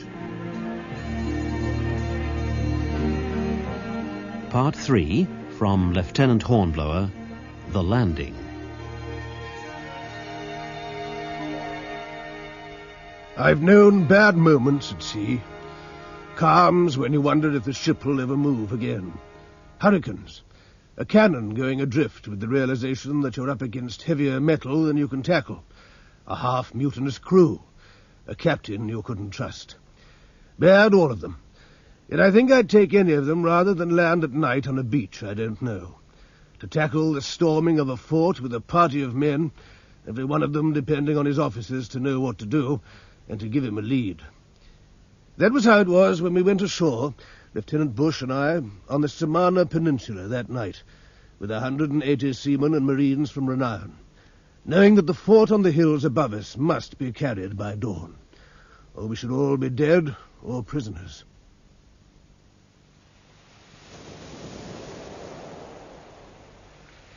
My party all ashore and ready to move, Mr. Bush. Very good, Mr. Hornblower, thank you. Shall I start up the gully with the advance guard, sir? Do, sir. Starbowlins! Follow me closely. Every man is to keep in touch with the man ahead of him. Now, remember, your muskets aren't loaded, so it's no use snapping them. Cold steel if we run into the enemy. If any one of you is fool enough to load and fire, I promise you we'll get 4 dozen at the gangway tomorrow. Walton, bring up the rear. Now follow me, starting from the right of the line.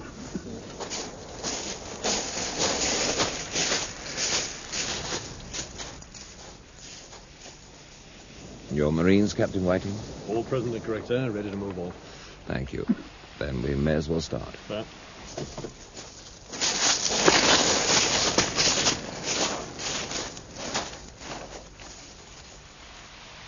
Mr. Abbott? Sir? I shall go with the Marine detachment. Follow us, and be sure to keep in touch. Aye, aye, sir. The climb isn't going to be easy. Absolute silence. You understand? Aye, aye, sir.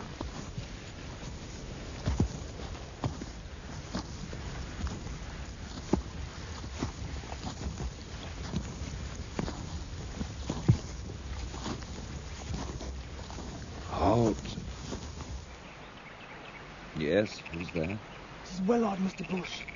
Mr. Hornblower sent me back to act as guide, and there's grassland beginning about here. I'm neither deaf nor blind, Mr. Wellard.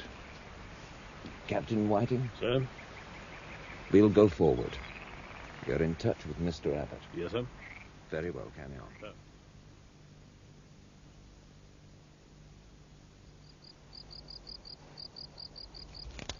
Who goes there?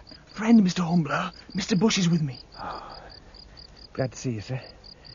My party has formed up just ahead. I've sent on 2 reliable men to act as scouts. Very good, Mr. Hornblower. Captain Whiting? Sir?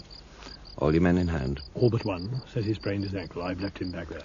Then let your men rest, Captain Whiting. Sir. They're hardly trained for climbing cliffs in the tropics. Your report, Mr. Hornblower. We're on the crest, sir. You can see into the bay from over there. How many miles from the fort, do you think? Well, 3 or so. Less than 4 miles, anyway. Dawn in 4 hours from now, and the moon rises in half an hour. There's some sort of track along the crest, sir. As I judge, it should lead to the fort. That's reasonable. If you'll permit me, sir, I'll push on ahead and see how the land lies.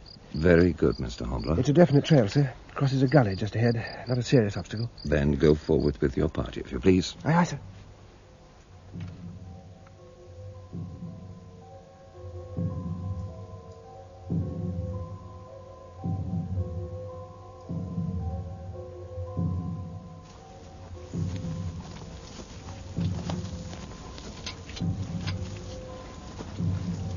Mr. Bush, sir. Here. Well out again, sir. Mr. Hornblower says there's another gully ahead, crossing the path. And there's cattle, sir. We'll disturb them and they're wandering about. I understand, Mr. Willett. I'll warn the men. Tell Mr. Hornblower I'm going to halt the advance for 15 minutes. Aye, aye, sir. Halt there. Halt. Yes, Captain Whiting? Trouble with one of your seamen. Drunk. Must have had spirits in his canteen. What have you done with him? Well, he started to make a noise. One of my marines knocked him out. He's quiet now. I'll need a steady man to look after him when we go on. Right. That you, Mr. Hornblower? It is, sir. I've sighted the fort. A mile ahead or thereabouts, there's another gully. The fort's beyond that. You can see it against the moon. Maybe half a mile, maybe less. I've left orders with my party to stand fast at the gully while I report it back to you. Half a mile from the gully to the fort, you say? I'd estimate less than that, sir. Very well. I shall remain here and await daylight. Yes, Mr. Bush. May I go on and rejoin my party? You may. Shall I give permission to my men to load her? No, Captain Whiting. Cold steel. Just as you say, sir. Now, listen. I want you to warn your men individually. Sir. They may run into stray cattle. I don't want any silly mistakes. Meanwhile, they can rest, sleep, if they like. Bayonets not to be fixed till you get my word to advance. And when we do, I want us to reach the fort in one wave, not in scattered twos and threes. Is that clear? Quite so. Very good. Carry on. The sky is beginning to pale, but there's still some time. As things turned out, the waiting had been the worst part of the business. The Spanish sentries were careless or sleepy. Bush brought up his men in fine style, using my grapnels to hoist them up to the ramparts and axemen to hew their way through a wooden sally port into one of the bastions.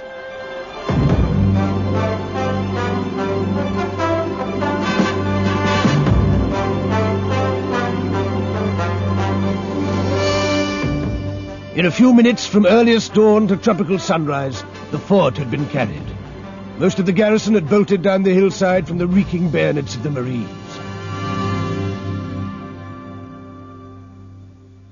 Remained the business of calling men drunk with fighting back to discipline, to decide with Bush and Captain Whiting on our next move. To the left, the peninsula dropped sharply in a series of jagged headlands to the deep blue of the ocean. Further round still was the sapphire surface of Scotsman's Bay. And there, with her backed mizzen topsail catching the rising sun, lay Renown, looking at that distance like some lovely toy. Good morning, Mr. Hornblower. Congratulations, sir. Thank you. We've got possession, sir. I've posted a petty officer and some men in charge of the guns. A few have got away. The Marines are after them now. Not enough to trouble us, I fancy. No, sir. I've 40 prisoners under guard at the main gate. Captain Whiting's collecting the rest. Very well. What's the building there at the foot of the ramp? Provision store, sir. I've put sentries on guard. But there's liquor there. Double those sentries. In their present state, if the men get at liquor, there'll be no controlling them. Mr. Abbott! Mr. Abbott! What the hell do you think you've been doing? I've not seen you since the attack began. Sorry, sir. Very sorry. A bit of trouble crossing the ditch, Mr. Bush. That's no excuse. Take a leaf out of young Weller's book here. He stayed beside Mr. Hornblower. You should have stayed beside me. Yes, sir. Get ready to signal the ship. You should have been ready for that 5 minutes ago. Clear 3 guns. And find the man who was carrying our colour and bend it over the Spanish flag. And jump to it. Aye, aye, sir. Mr. Hornblower, try to find out who was in command of the Dons. Yes, sir. Come with me, Mr. Weller. Aye, aye, sir. Surgeon's mate there. Yes, Mr. Boy. You'll need a party to help carry the wounded into the shade. See to it, if you please. And tell someone to stop that damn bell. It's the living I'm worried about. They can say a mass for the dead at sundown. Guns clear, sir. May I draw powder charges from the fort magazines? How else do you imagine you can fire your guns, Mr. Abbott? Use your common sense. Sir, Yes, Mr. Willard, what now? Can't you see I'm busy? Mr. Hornblower sends his respects, and could you please join him up on the tower there? He said it's urgent, sir. Oh, very well. But Mr. Hornblower should know that I have a good many things on my mind at the moment.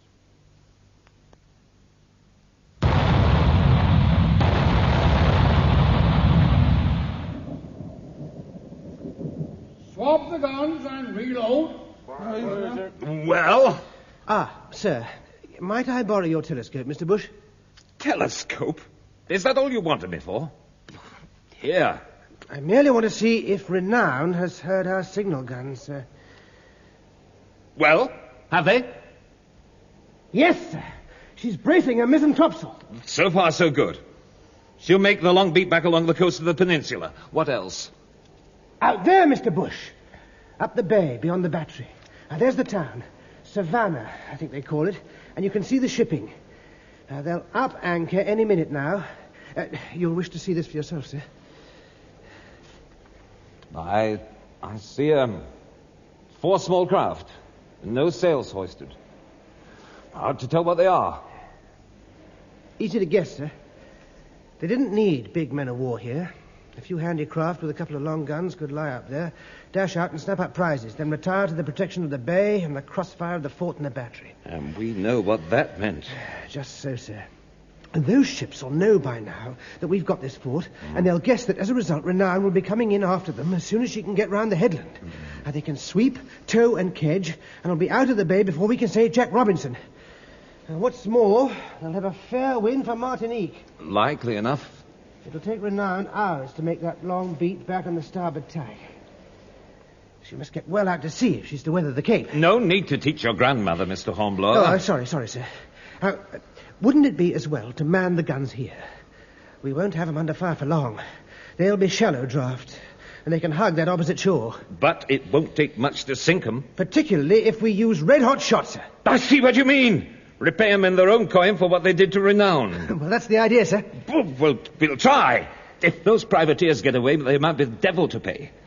Can you do it, Mr. Hornblower? Do you know how to heat shot? I'll soon find out, sir. None of our men will know. They're seamen, and you can't heat shot at sea for fear of fire. I expect I can find out, sir. There's the furnace and all the gear the Dons use down there. By the way, had any breakfast yet? No, Mr. Bush. Have you? Other things to see to. Now, mind that you do, and that's an order. Oh, yes, sir. May I have the telescope again, sir, before I go down? Thank you. Yes, I was right, by George. That 2 masters warping out already. Less than an hour, I reckon, before she's within range. I'll get the guns manned. Once down in the body of the fort, smoke was soon rising from the furnace in one corner and a loud crackling from inside it. 2 long handles projected from the far side of the furnace, balancing 2 that projected from the near side. All 4 were part of an iron grating, the centre of which rested above the blazing fuel. Lying on that grating were rows of black shot. A seaman was plying a pair of bellows. Other men in relays brought wood from where it had been piled by the Spaniards against their ramparts. Open her up. Let's see how she goes.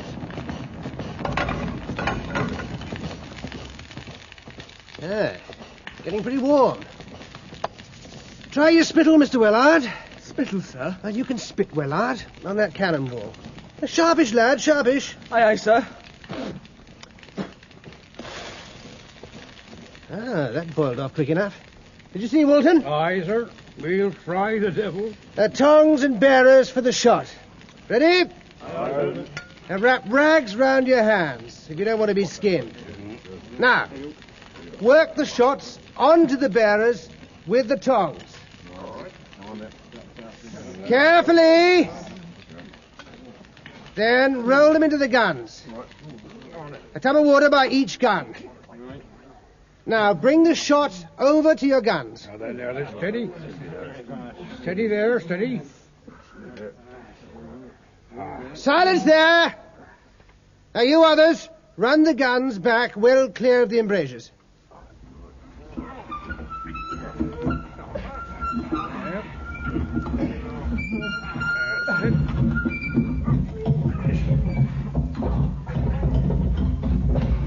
Dry wads in Then in with your wet wads, you rammers. 2 to a gun.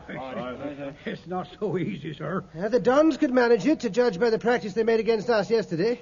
We can better them, surely. Oh, aye, sir.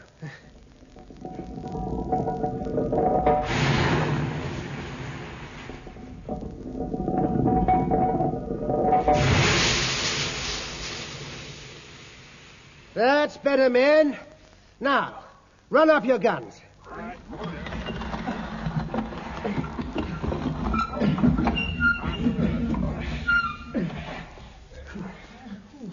Aim for that point over there, and fire!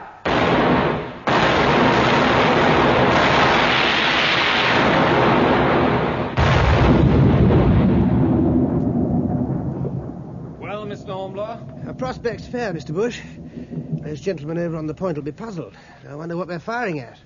And how long will it be, do you think, before a hot shot burns through one of those wads and explodes the gun? That I don't know. I shouldn't be surprised, sir, if we found out during the course of today. Probably. And what do you think you're doing, Walton? Bringing up fresh charges, sir. Get back and wait for my order, you understand? Aye, aye, sir.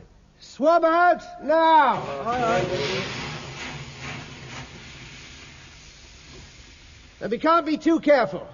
You don't want any chance of live charges and red-hot shot coming together on this platform, do you? Oh, no, sir. Very well, then.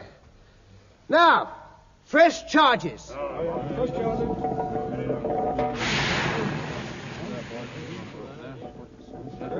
These cartridges are English, I'll wager, Mr. Bush. English? What makes you say that? Well, I know. West Country surge. Choked and stitched like that.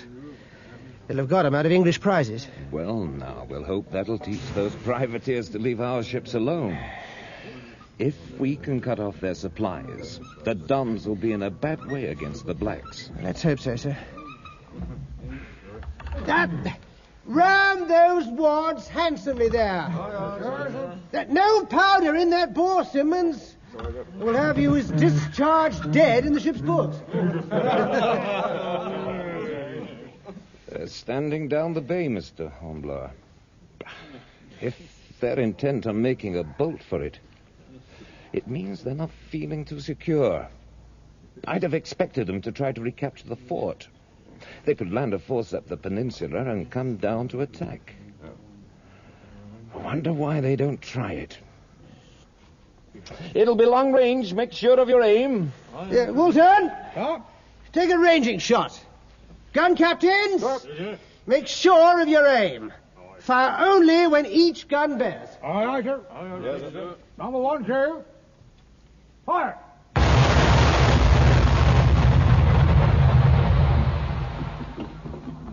Take your aim more carefully. Gun crews, fire only when you're sure. My telescope, Mr. Abbott. Sir. Thank you.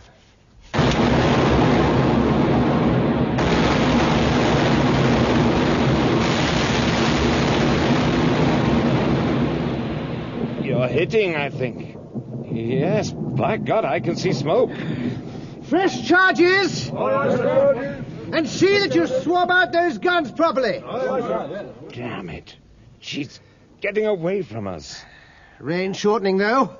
Gun captains, get your coins in.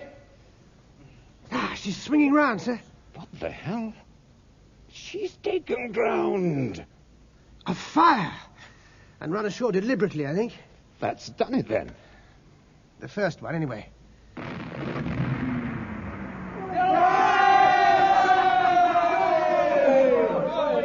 She's blown up. Blown to blazes. The fellow can't have had hands to spare to fight the fire when we hit him. Probably a shot through her deck and into the powder magazine. Poor devils. You don't sound too pleased about it. Well, as I think you know, Mr. Bush, sir, I have a weak stomach. Here comes the next vessel. Nearly in range. And, by Jupiter, the other Spanish schooners are turning back to anchor. Bring up more shot, bearer men. Gun captains, run up, train, and fire as you get the aim. Aye, sir.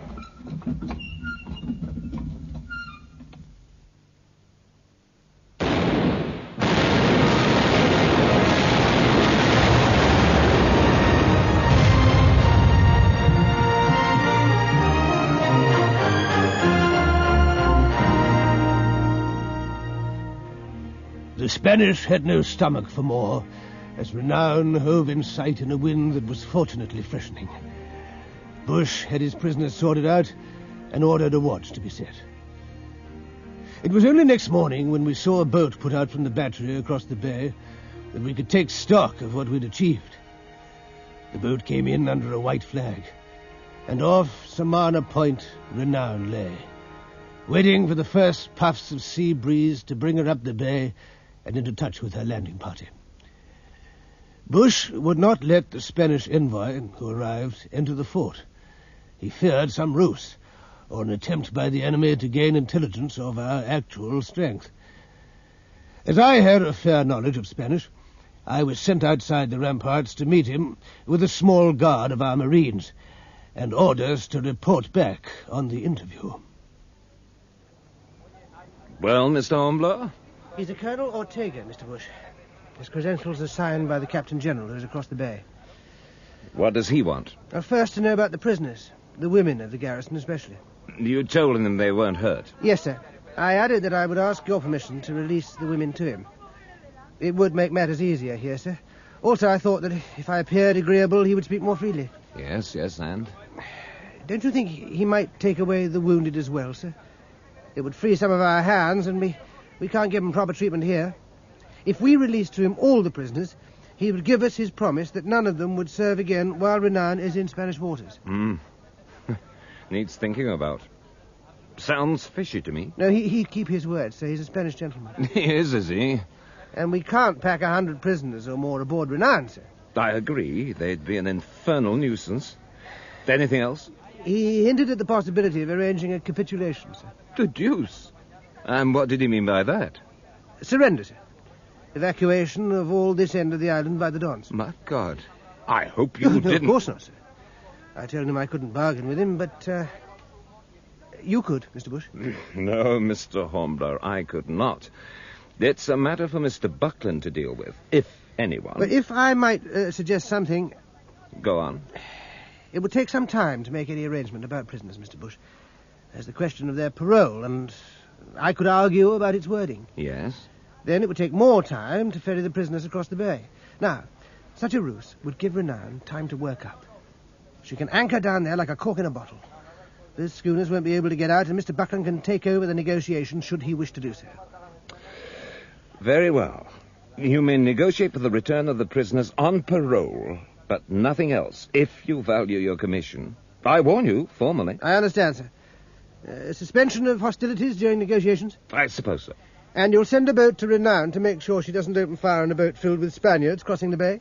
Colonel Ortega will make a boat available to us. It seems to me you're being mighty tender with these dons, Mr. Hornblower. In fact, you're taking too much upon yourself. Sir. I'd be glad if you'd remember that I'm in command here. Yes, sir. Oh, hell and damnation. Have it your own way. Whom will you send to Renown? Well, I could go myself, sir. I could tell Mr. Buckland everything necessary. Very well. You'd better go, I suppose. But mark my words, Mr. Hornblower, you are to make it quite clear that I've not authorized negotiations. I take no responsibility for anything of the kind. Is that quite clear? Yes, sir. And kindly bring Mr. Buckland here as soon as possible. If I may say so, Mr. Buckland, I don't doubt that Colonel Ortega was sent by the Captain General to negotiate for the prisoners so that he might have a chance to put out a feeler regarding capitulation. But you cannot be sure of that, Mr. Bush. In his position, sir, would you mention a matter of such importance, if not expressly authorized to do so? I would not. Then I suggest that the Captain General had capitulation in mind from the moment he knew we had taken the fort, and Renown could anchor in the bay in consequence. So, if he's prepared for such a negotiation, it must mean he's either a poltroon or in really serious danger. You talk like a sea lawyer, Mr. Hornblower. Sir, I meant no disrespect. Of course, it is for you to decide where your duty lies, sir. Quite. Now, I'm sure you wish to tell me what's behind all this. The Spaniards have been holding this end of the island against the blacks for months now, sir. Powder, lead, flints, shoes, they're probably in need of all of them. That's true, sir. To judge from the condition of the prisoners we took. Thank you, Mr. Bush. And now Renown has arrived and you've cut the Captain General off from the sea. He doesn't know how long we shall be staying here. He doesn't know your orders, sir. Never mind that. If we stay, sir, he'll have to surrender. He'd rather bargain with us, sir, where he has something to bargain with, than wait and have to surrender without conditions to the blacks. That I can understand. Better bring in this Colonel Ortega fellow. You say he speaks English? He does, sir. Very well. Colonel Ortega, I believe? Sir. Captain Buckland? I am Lieutenant Buckland, at present commanding His Britannic Majesty's ship Renown. I am honored, Lieutenant Buckland. I understand you have terms for your Captain General's surrender in mind. That is so. He will surrender all to you intact. Military stores, the battery across the bay, everything. In return, he asks only for a free passage for the garrison. Men, ships, civilians, and passports for our ships while on passage to any Spanish possession. Cuba or Puerto Rico. And if I refuse? Then we will fight, senor. We will fight to the end rather than submit to dishonor. Fine words, Colonel. If you compel us, they shall become deeds. What more can you do to us than you have already done? And there is another thing. You dare not stay longer in this island. There is the yellow fever. Vomito negro, we call it. Yes, I have heard of it, Colonel. Our troops have lived with it all their lives. Many of them have had it already. But yours... There's something in that, sir. Mr. Bush, will you kindly... My Captain General could ally himself with the rebels, senor. They do not look upon the English as their friends.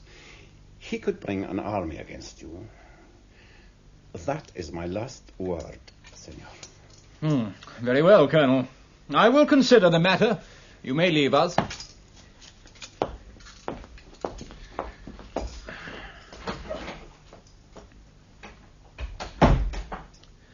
What do you think, Mr. Bush?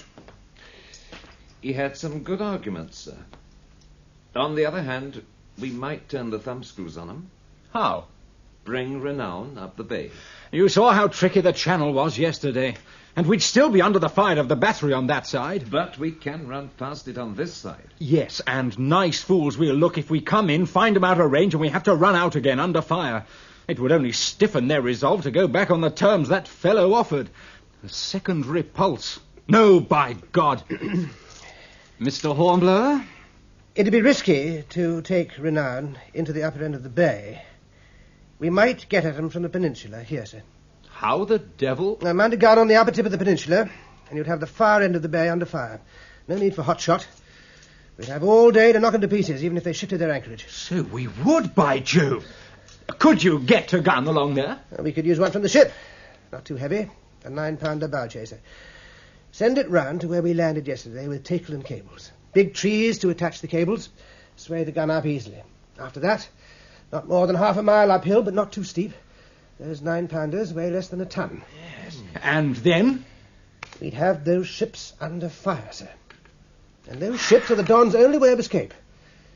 Ortega was only bluffing when he spoke of allying with the blacks. Huh? Give the rebels a chance and they'll cut the throat of every white man and woman in this island. And those ships would be our prizes, sir.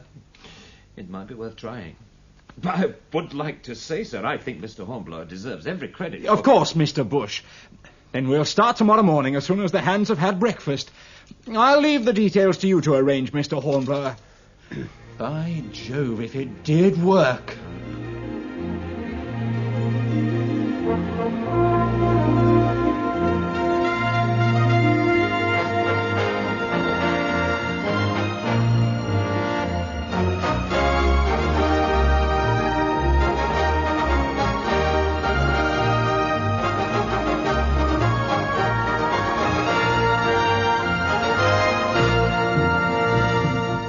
In Part 3 of Lieutenant Hornblower, you heard Nigel Anthony in the title role and as the narrator, with Terence Skelton as William Bush.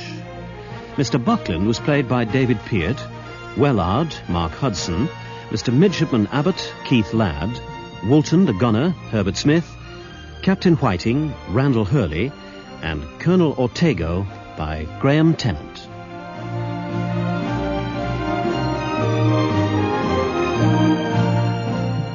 The Hornblower story is directed in Manchester by Trevor Hill, assisted by Christopher Hayton Webb.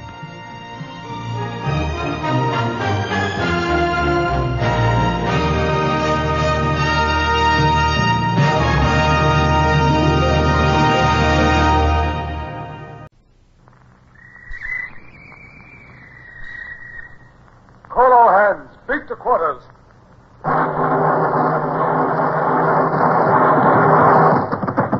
Run out the guns. Stand by this starboard battery. One broadside into it, if you please, Captain Bush. Pointers on target. Linstocks ready. Aye, aye, sir. Ready. Fire!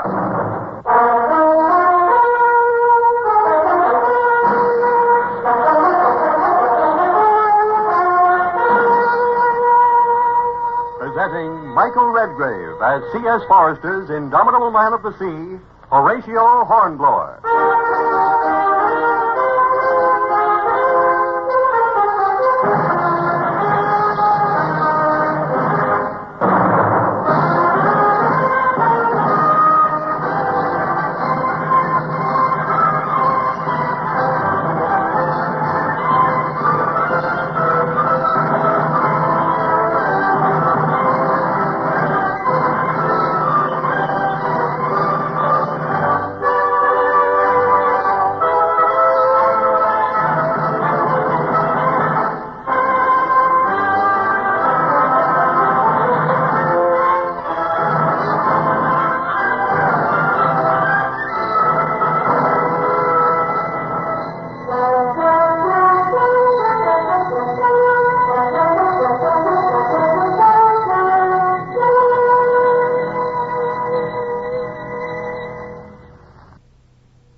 Looking back now over all my voyages, I think the start of that one was the most miserable and distressing. My ship was seriously undermanned. I was suffering from the seasickness which always attacked me at the beginning of a voyage. My mind was torn between anxiety for my wife Maria, who would be having our baby before my return, and misery at the marriage of Lady Barbara Wellesley. And now I was saddled with the care of 6 fat, stupid, lubberly merchant ships.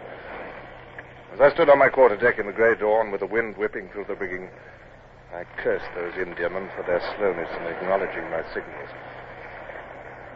They must man those Indiamen with blockades, sir. The Lord Mornington's been flying that signal at the dip for 10 minutes. Well, they haven't the sense to clear the halyards. Oh, well. I've given them their course for Finisterre, and they must follow it as best they can. I shall go below, Mr. Bush. Aye, aye, sir. One moment, sir. What's that? Something's happening. The warmer castles hold her wind. Look, sir. You can see her through the glass. Yes. Yes, she's spun round. She's clawing up to windward towards us.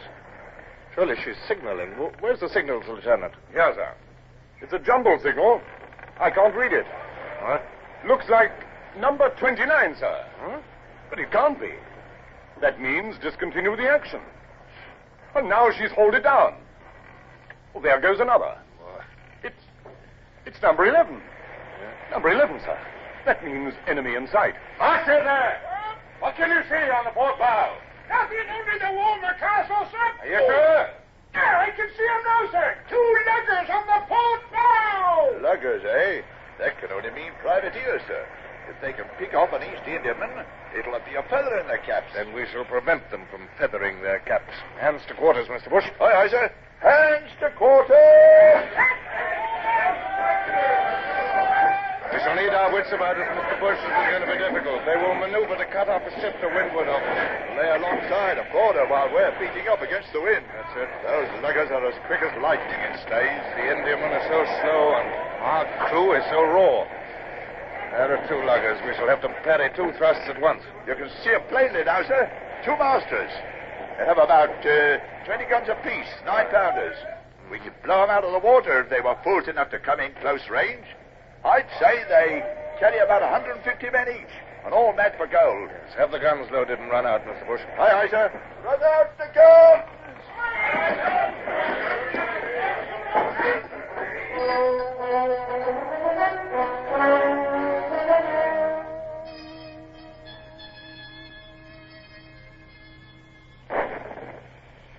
the leading lugger, sir.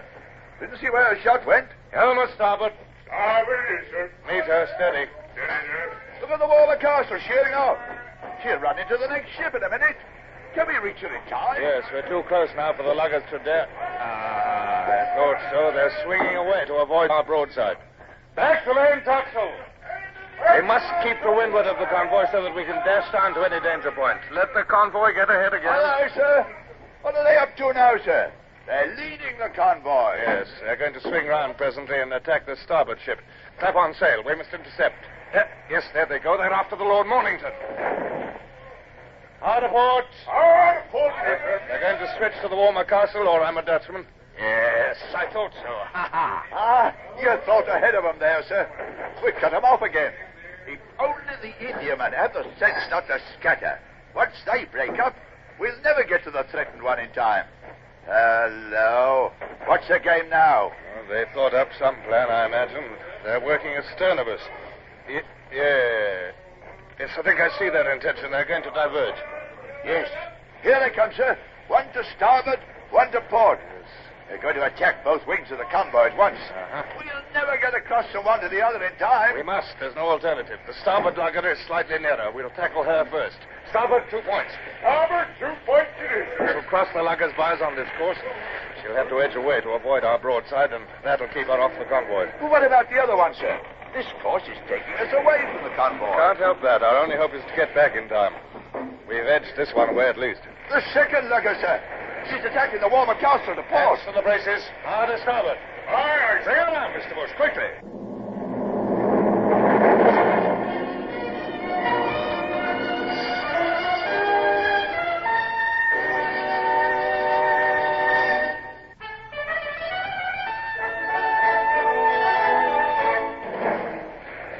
I didn't think this old tub could move like this. We're carrying too much canvas. Yes, lay right over with this wind abeam. The Indiamen. We'll drive right in among them. They'll never get out of the way. Look out, we're going to ram the Lord Mornington. No, she's swerving. Look, it's like driving an horse through a maze. Look, it's the lugger alongside the Warmer Castle. Stand to your guns, sir. Mr. Gerard, give the lugger a broadside as we pass her. Helmsman, steer through that gap between those two ships. The Frenchmen are boarding us, sir. That's pistols going off. No, they see us coming. They're jumping back into the lugger. Up goes her mainsail. Chicken away yet. Back the mizzen topsail.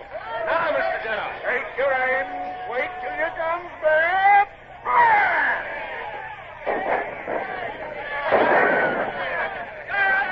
I said aim, you blasted sons of sea-cooks. You're wasting shot.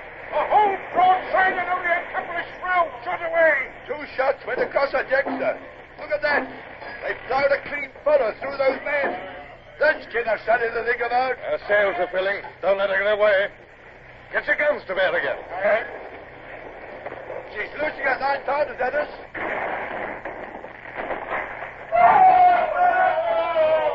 She's hit us somewhere. Our timbers ought to keep out 9-pounders at this range. Stand by your guns. Take good aim this time. Fire as you bear.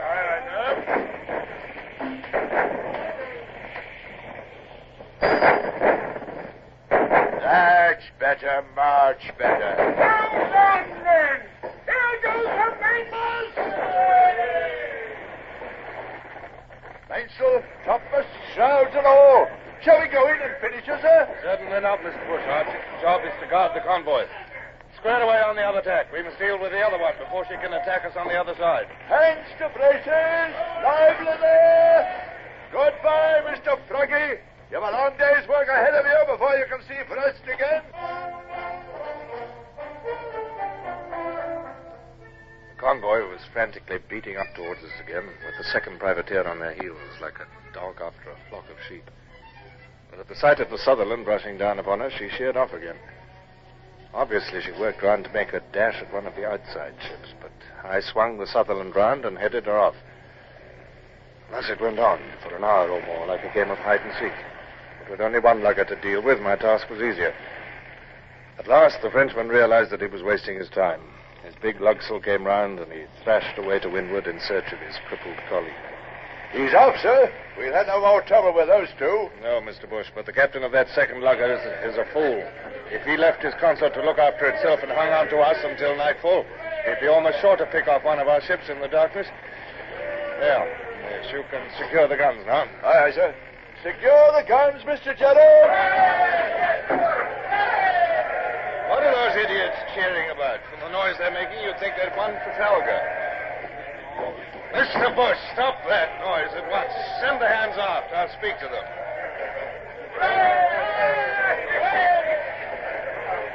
Silence! Silence, dear! Well, no more of that. What have you done? Frightened up a couple of luggers not much bigger than our longboat. 2 broadsides from 74 guns, and you're pleased with yourselves for knocking away a single spar. Half the trouble with the men is that we haven't enough old hands to lead them to the right ropes. It's the same with my guns, sir. I got 74 of them and no more than 50 trained gun layers. I know. I'll train them in time, sir, but half my gunners couldn't hit a 3-decker at point-blank range. I know. By heaven, I'll get some more men before this voyage is much older if I have to land in France and seize Frenchmen.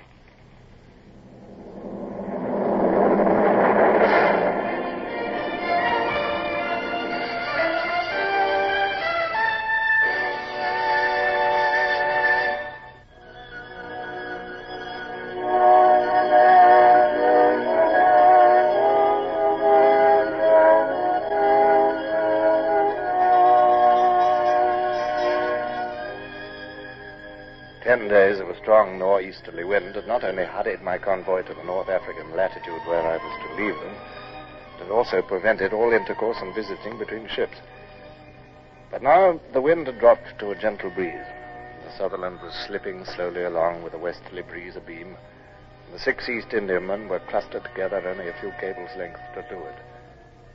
Even before Gerard reported, I had marked the approach of a boat from the Lord Mornington, and had nerved myself for the inevitable polite call. As the visitors came aboard, I saw that the man in the formal frock coat was Captain Osborne of the Lord Mornington. His companion was resplendent in full civilian dress with ribbon and star. Good afternoon, Captain Hornblower. I would like to present to you Lord Eastlake, Governor-designate of Bombay. This is a great pleasure, Your Lordship. The pleasure is mine, Captain. I have come to beg of you to accept, on behalf of your ship's company, this purse of 400 guineas. 400 guineas? It has been subscribed by the passengers of the East India convoy in recognition of the skill and the courage displayed by the Sutherland in action with 2 French privateers. Oh, this is most generous and totally undeserved, sir. Nevertheless, I greatly appreciate your kindness, and on behalf of my ship's company, I thank your lordship. And I, sir, am the bearer of a most cordial invitation to you and your first lieutenant to join us at dinner in the Lord Mornington. Oh, thank you for your courtesy, sir. I deeply regret that I must decline the invitation, but we part company in 2 hours. But that is a pity, Captain Hornblower. Cannot you be persuaded? Oh, my lord, I'm on the King's service and under the most explicit orders from the Admiral. Well, in that case, Captain, I understand. But at least you will allow me to meet some of your officers?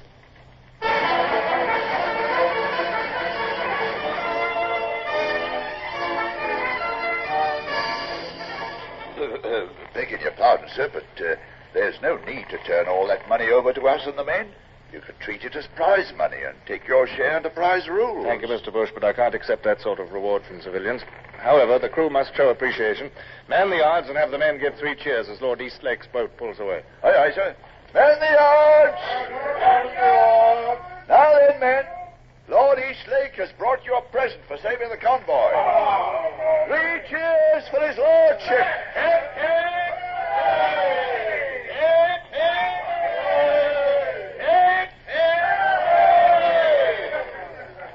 Mr. Bush? Sir? Mr. Gerard, your attention over here, please. Now, listen, I'm desperately short of men. I'm going to take some from those East Indiamen. But, sir, they're John Company's ships. Their men are exempt from pressing, sir. Nobody's exempt when the King's service needs him. I'm aware that I'm contravening Admiralty orders, but I plead necessity. Will you excuse me, sir, if I point out that John Company is the most powerful corporation in England? It might be a bad policy to offend them, sir. I'll be a judge of my policy, Mr. Gerard, and I'll take the responsibility. you will obey orders. Those ships will sight no land until they reach St. Helena. It'll be 3 or 4 months before any protest can reach England, and further 6 months before any censure can reach me in the Mediterranean. It's possible that in 6 months we shall all be dead. Thank you, sir. Give the boat's crews pistols and cutlasses just to show that I'll stand no nonsense. I want 20 men from each of those ships. 20 from each, sir? That's flouting the law on the grand scale, sir. That's the only sensible scale on which to flout the law, Mr. Bush.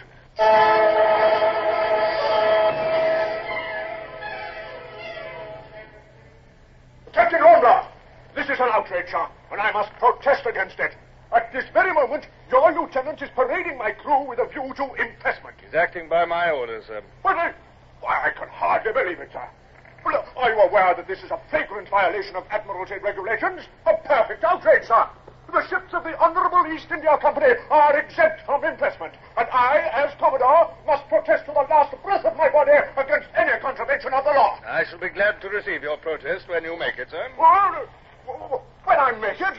But I have delivered it, sir. I have made my protest. But will you not allow me to ask for volunteers from among your crew, Captain?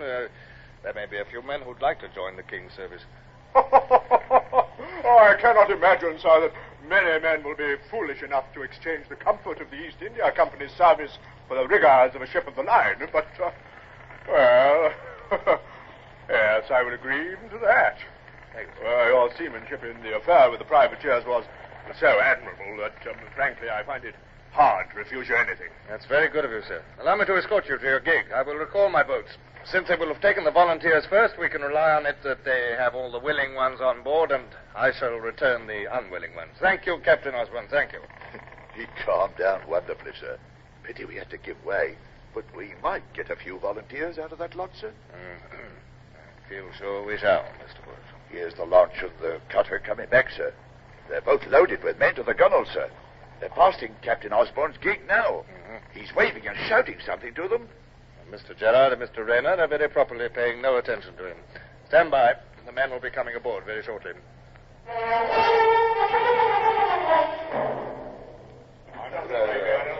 Silence down there! The captain will address you. Now listen to me, men. You're probably a bit bewildered at your sudden change of circumstances, but let me assure you that the entry port through which you've just passed is a gateway to glory. We know what sort of glory. Have the man flogged who raises his voice or interrupts again. For 17 years, your country's been struggling with the Corsican tyrant. Your ease and comfort has been possible only because of the loyalty and courage of the brave men who've manned British men of war. Now you have the opportunity of joining that gallant company. But you've got other opportunities, too. The chance of prize money. The convoy from which you've come presented my crew with 400 guineas for their work in saving you from the French privateers. And there's more, much more, to be made by willing men on the East Coast by the taking of French prizes. You'll serve your country and yourselves at the same time. No man is treated harshly on my ship unless he deserves harshness. You're here, and it's in your hands now whether your lives go well or ill. And what I do in the name of His Majesty the King. That's all. Guard, march these men down to the main deck. Mr. Bush, have the goodness to go down and read the articles of war to them. Aye, aye, sir.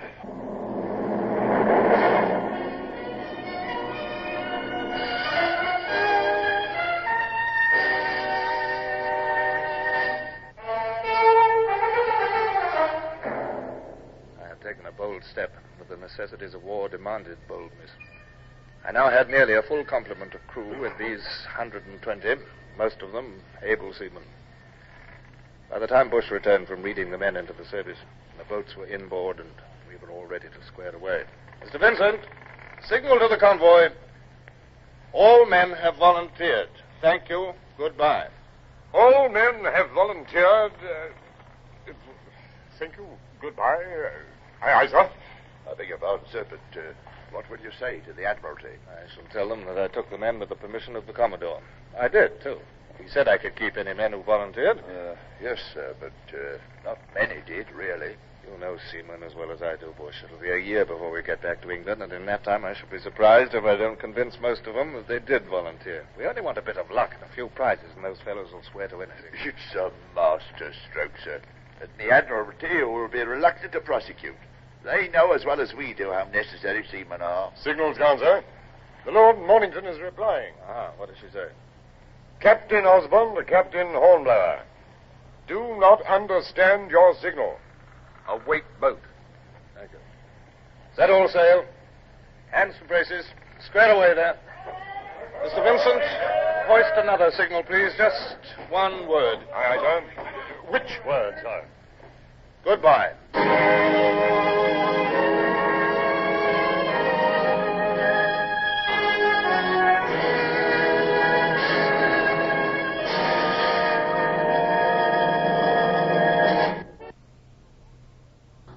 Horatio Hornblower, starring Michael Redgrave, is based on the novels by C.S. Forrester. Music composed and conducted by Sidney Torch. Produced by Harry Allen Towers.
Beat to quarters. Run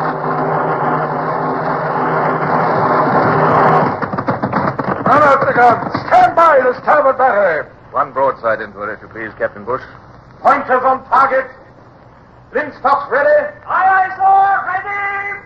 Fire!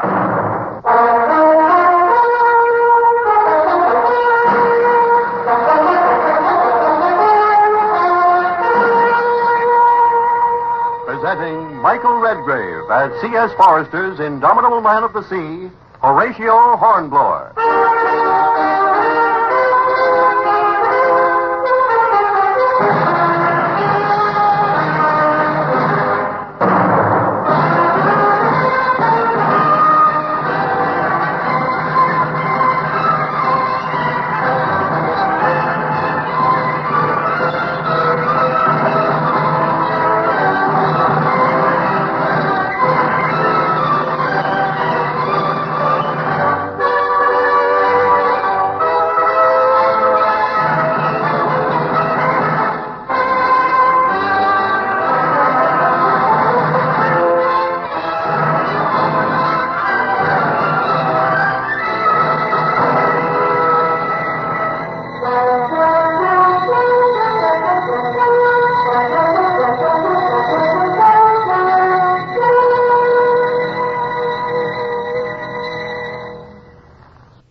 Fascinating to look back down the years and perceive upon what slight hazards one's whole fate depends.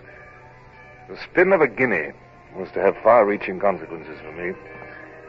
There was no sign of the flagship Pluto at the rendezvous, but it was not long before the Caligula bore up from windward, and Captain Bolton signaled his invitation for me to dine with him. Despite the almost tropical heat, he gave me pea soup, red mullet, a saddle of mutton, and Stilton cheese. We sipped syrupy port and sweltered in his after cabin. Oh, well, Hornblower. Now I suppose we must wait in idleness for the arrival of Sir Macho Pomposo, our Rear Admiral of the Red. I must say, sir, I've never thought of Sir Percy Leighton in that light. Well, I have. He's a pompous fool. He got worse since he married Lady Barbara Wellesley. I don't respect an admiral who's no seaman. Oh, there's no telling how long he might be before he gets here. What do you suggest we do? Well, Perhaps one of us might push northward and harry the coast while the other waits for the flagship. Yes, good suggestion, that. Who? You or me? There's nothing I'd like better, sir, but the decision must be yours. You're the senior officer of the station. Yes. Well, I'd let you go for old time's sake if I didn't want to go myself. Tell you what, Hornblower, I'll be fair. I'll toss you for it. Here's a guinea. King or spade? Spade. Then up she goes. Oh, spade it is. Oh, you're a lucky devil, Hornblower. Still, I'm glad you won. You can speak Spanish. That may be an advantage. Now, don't be gone more than 3 days in case his mightiness turns up. Yes, and good luck. Thank you, sir. Had I foreseen what the flick of that coin was to lead to, I might have been less pleased and excited as I stood on my quarterdeck half an hour after dawn the following morning. But disaster was far in the future. The wind was fair, and Cape Creux, just south of the Spanish-French border, was clear on the larboard beam. Sail ho! Nearly right ahead! A brig, sir, standing out from the land on the starboard tack! This is what I hoped for, Mr. Bush. Yes, sir. I suppose the only way Bonaparte can get supplies to his army in Spain is by slipping them along the coast in brigs under the protection of shore batteries. Yes, Spanish roads and Spanish armies afford too many obstacles to the land route. Mr. Gerard, hoist the colors. Aye, sir. And call all hands. Head to cut her off. Aye, sir. What's the matter with her, sir? She's making no attempt to escape. She must have seen us. Very strange. Can she be an English brig? Here, Savage, take your glass and tell me what you can see from the main rigging. There's one thing, Mr. Bush. This is our best point of sailing. We should have the heels of her. Well, she's fenced right enough, sir. She's wearing her colours. Oh, she's signalling now, sir. Oh, it's been hard to read. I've got it, sir. It's the signal M.V. M.V.? What the devil's that? Is it in the signals book, Vincent? No, sir. I've been looking for it. It's not in our code. We'll know soon enough, sir. We're overhauling her. No. She's wearing round again. She's trying to get away now. It's no good, monsieur. You'll be ours presently. A handsome bit of prize money for us there. Yes, I can see now what's happened. She saw our red ensign and took it for the red of the tricolour. Remember, ours was a Dutch ship before she was taken and refitted. Our round bows are very like a French ship. That NV must be the private French recognition signal. That's worth remembering. NV. Kind of close the window, sir. Well, fire a shot across her bows. Number 2 gun. A single shot across the bows. Fire! That's done it. She's heaving to. The flag's coming down. She surrenders.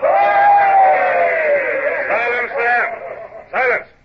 Mr. Bush, take a boat and board her. Mr. Clark, your prize master, take 6 hands with you and navigate her to Port Mahon. Aye, aye, sir.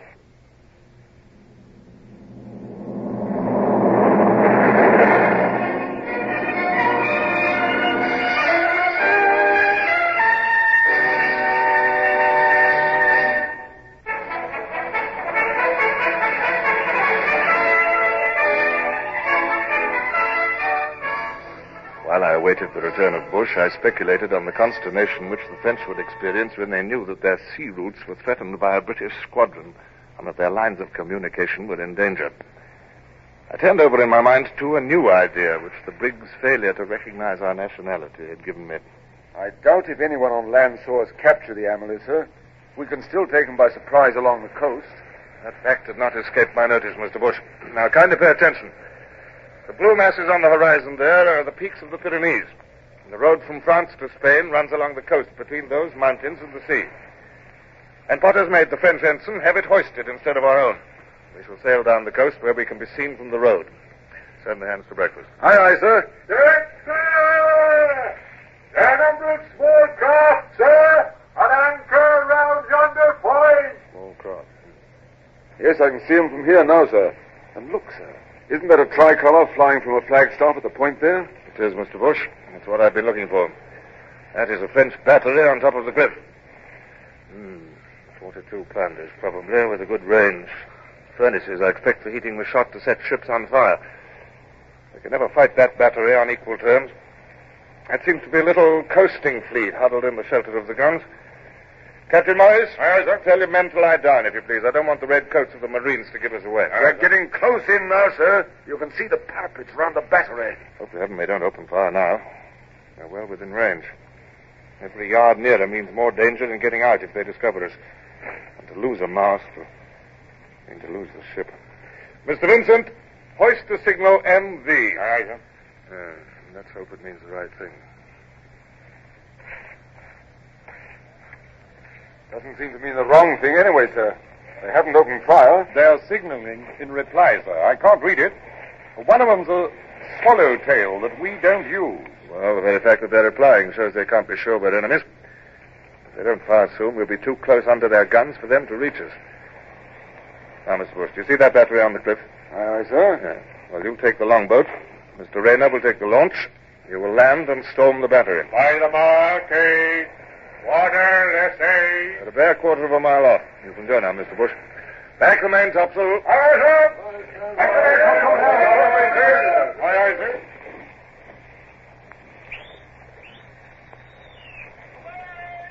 Throw the guns down the cliff, Mr. Bush. Wreck the battery if you can. But don't stay a moment longer than necessary. Aye, aye, sir. We're off now. Helm a lee. Mr. Gerard, put the ship about. Aye, down with that French flag and send up our own. Aye, sir. Aha, they've opened fire at last. They've hit us too, sir. Somewhere forward, I think. Thank heaven they're firing at us. If they hit those boats, we'll be in a pretty fix. Mr. Gerard, see if your guns can reach the battery, and be sure they aim carefully. It's no good unless the embrasures can be swept. Starboard guns. Fire as your guns bear. Steady aim. Now! Lift them! Lift them! I can see the dust on the cliff. You're 30 feet too low.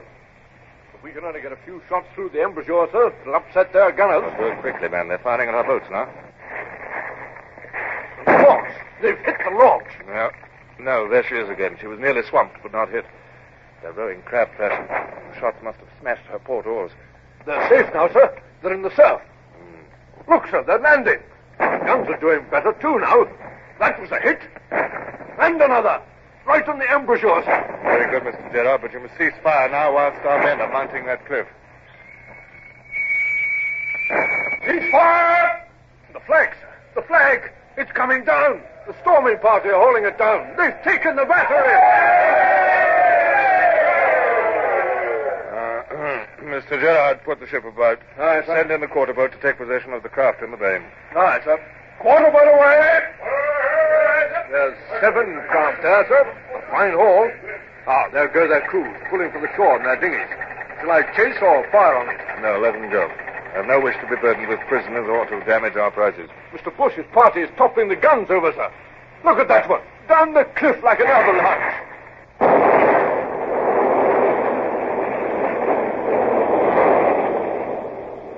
They've blown the magazine, sir. That's the end of the battery at Lanza. And there's Mr. Bush, sir. I can see him waving his sword. Carry on, Mr. Gerard. I shall go below.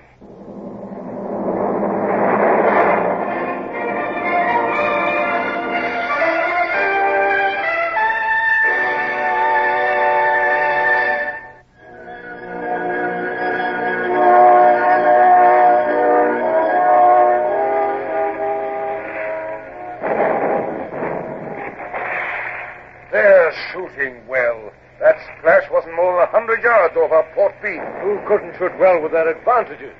42-pounders and permanent mounts, 50 feet above the water, and long-service soldiers to man 'em. Yes, I've seen 'em shoot worse all the same. It's a mile and a half, and it's a yard. Oh, more than that. I'd say it's barely a mile. Nonsense, why? Good morning, sir. Your attention, please, gentlemen. I shall also want Mr. Rayner and Mr. Hooker. Pass the word for them. Now, will you all use your telescopes and study this place with care? That is Mount Canigou in the background. Where that spur of the Pyrenees runs down to the sea is Cape Cherbera. And that is where Spain ends and France begins. I suppose those white houses in the center, round the head of the bay, are Port Vendée, sir? Yes, Mr. Bush. They seem annoyed that a ship should flaunt British colors so close. I trust they'll have greater cause for annoyance ere long. Now, gentlemen, take a look at that ship at anchor there. She's under the protection of the batteries at either side of the bay. You can see the batteries by the smoke, sir. Right, sir. One to the left, one to the right. Yes, mark them well. I want no mistake made. You, Mr. Gerard, note the battery on the left. Right. Mr. Rayner, note the one on the right. Mr. Hooker, you see how the bay curves? You must be able to take a boat straight up to that anchored ship tonight. All right, sir. All right, sir. Put the ship on the port tack, Mr. Bush. We must stand out to sea now. If the moon rises at 1 o'clock, I shall take good care to be back in our present position at midnight. Aye, aye, sir. If the garrison there will think we're leaving, we'll give them a shock later on. Hope so. I want this to be a climax to the 24 hours in which we've taken the brig Amélie and destroyed the Lancer battery, gentlemen. That ship sheltering in Port Vendez is to be cut out and taken tonight. An hour of darkness should suffice to effect a surprise. If we're successful, the rising moon will give enough light to bring out the captured ship. If we're unsuccessful, we shall be able to see to rally and escape. Mr. Bush, you will remain in charge of this ship. But, sir, please. No, Mr. Bush, you may not join the attack. I shall lead it myself.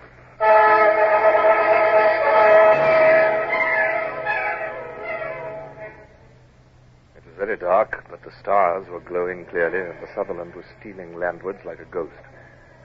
The crew was resting on the gangways and the main deck. When the subdued voices of their officers called them, they mustered silently, each division assembling for its particular duty. I checked the position of the ship with Bush and strained my eyes through my night glass for a glimpse of the shore. Longboat crew here. Launch crew here, sir. You can heave to now, Mr. Bush. I trust this expedition will be a success for your sake. For my sake, sir? Yes. I'm taking 250 men. If we do not return, you will have barely sufficient crew to navigate the ship to the rendezvous. Oh, you'll return, sir, and with the French ship. All the same, I wish you'd let me go in your place. Your duty is here, Bush. See to it. Are the boats overside? Aye, aye, sir. Here's your barge. Goodbye, sir. Good luck. Thank you. All right. Move aside, Brown. I shall sit in the stern. Are the oars muffled? Yes, sir. Give way there. The two cutters behind us, Brown. Right us down, sir. Listen, sir. What's that? As I expected. The French are rowing a guard round their precious ship. Ready at the oars there? All ready, sir. Now remember, men, cold steel. If any man fires before I do, I'll shoot him with my own hand. Give way.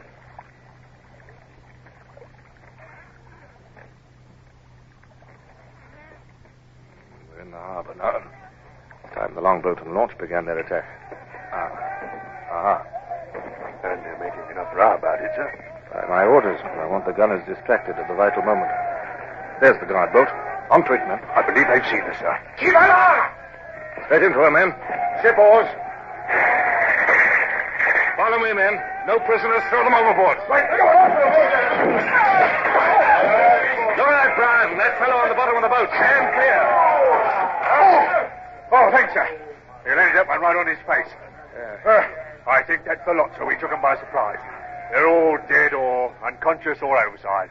Warm work while it lasted. Yes, sir. Right, back into the barge, everyone. Your neck, sir. It's covered with blood. Just let me. There's no time to waste. There's nothing. Go on. Give way.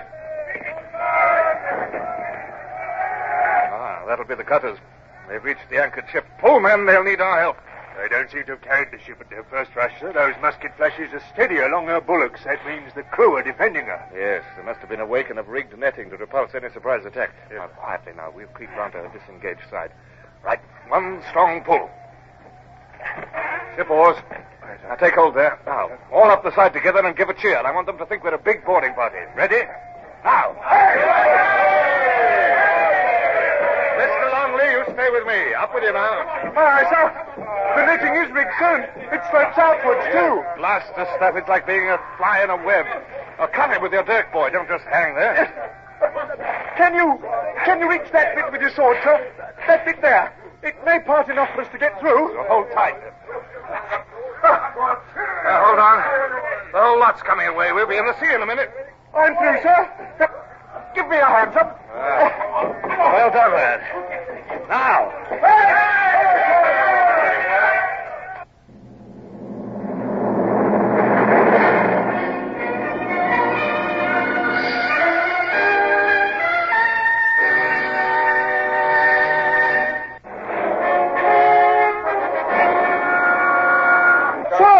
Sir, you there? safe, sir? Yes, I'm perfectly safe. Stand your ground. Here comes another rush. They're armed, sir. The ship's taken. Splendid. Mr. Gusto! Sir! Cut the cable. Is Mr. Hooker there? I'm here, sir. Now get aloft with your boat's crew. Set sail. Aye, sir. Up with you, my lads. Lively now. Take those caps up. We're all right now, sir. Save yourself congratulations. There's still time for boats to come from shore with reinforcements. But if Rayner and Gerard have failed to take the guns, we'll have a gauntlet to run. Brown, here, sir. Yes, send up that rocket to let the landing parties know that the ship is taken. Aye, sir. Loose the main topsail. Barge's crew, first cutter's crew, man the braces. Benskin and you, Ledley, take the wheel. Hard to starboard. Hard to starboard it is, sir. All's well, sir. This breeze off the land will take us out. Aye. Here comes the moon to light us, sir. What of the French crew, Mr. Hooker? Killed, wounded, or captured, sir. Some jumped over to swim ashore. I wish them joy. They're still fighting on land, sir. Oh, that'll be Gerard and Rayner calling the men off. Very successful operation. How's your boat's crew fared? Well, I haven't checked yet, sir, but I think the casualties are light. It was a surprise, and we swamped them. It's my opinion that... Oh, what in blazes is that? Excuse me, sir. There's half a dozen frogs. I'm in French's, sir, with an officer hiding in the forecastle. Oh, is that? I'll soon winkle them out. Oh, wait, Hooker. Follow me. Monsieur, your ship is captured and is in my hands. It's useless to resist. I call on you to surrender. We come, but we do not surrender. Hello!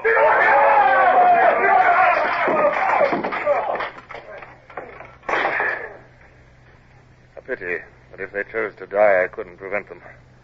Brown, have the barge crew ready to row me to the Sutherland. We shall raise her presently. Aye, sir.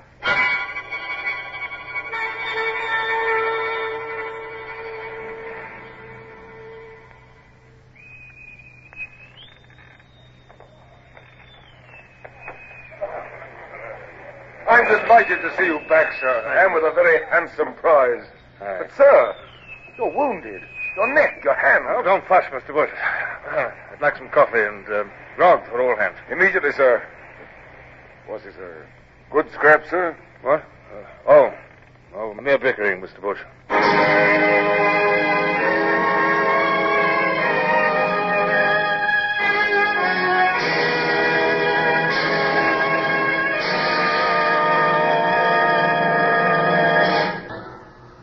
Horatio Hornblower, starring Michael Redgrave, is based on the novels by C.S. Forester. Music composed and conducted by Sidney Torch. Produced by Harry Allen Towers.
Call all hands. Beat to quarters. Run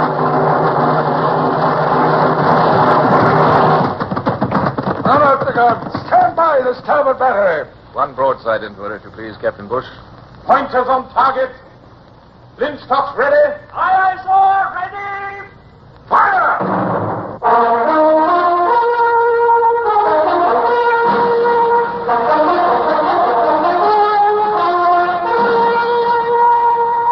Presenting Michael Redgrave as C.S. Forester's indomitable man of the sea, Horatio Hornblower.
after so many years, I can still look back on that period of my life with pride and satisfaction. I had been given 3 days in which to do as much damage as possible before rendezvousing with the flagship and the Caligula, and in 24 hours I had captured a French brig laden with military supplies, destroyed the heavy batteries at Lancer, and taken 7 small craft, and cut out and taken a French ship under the guns of the Port Vendres batteries. The coast was in confusion, and I was at least £1,000 the richer in prize money. But I hope to do much more yet in the remaining time. The question was, how? You sent for me, sir? Brown. Can you swim, Brown? Swim? Why, yes, sir. Good. Well, I want a crew for the barge. Everyone a good swimmer and every man a volunteer. Aye, sir. Let all volunteer. Now, Marky Brown, this is for dangerous service. I want true volunteers, none of your press gang. Aye, sir. Yeah. Are you going, sir? Yes. It'd be hard to pick 'em, sir. They'll all want to go. Well, I'll leave it to you. Issue a cutlass to each man and a packet of combustibles. Aye, sir. Come what, sir? Combustibles, flint and steel. A couple of port fires, oily rags, and a bit of slow match, all in an oilskin packet, and a lanyard to carry them if we swim. Yes, get your crew ready immediately. Aye, sir. Right away, sir. You have a plan in mind, sir? Yes, Mr. Bush. I'm going ashore to burn that coaster over there. Oh, but couldn't I take the crew, sir? I'll not allow volunteers to go on a mission if I can't lead them. But if I call for volunteers... You're wasting time, Mr. Bush. I can't accept your offer. I shall take my barge. The longboat and launch draw too much water. And mark this, Mr. Bush, no rescue parties. If we're lost, we're lost. I'll not have you wasting valuable lives in rescue attempts. Shall I give you that in writing? No need, sir. I understand, but... Right. Well, heave the ship to. Stand off and on and wait for us.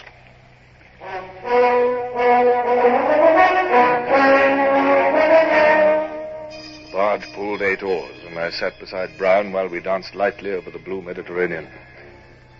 I set a course to reach the shore a little ahead of the brown sail, which was just showing over the strip of coast.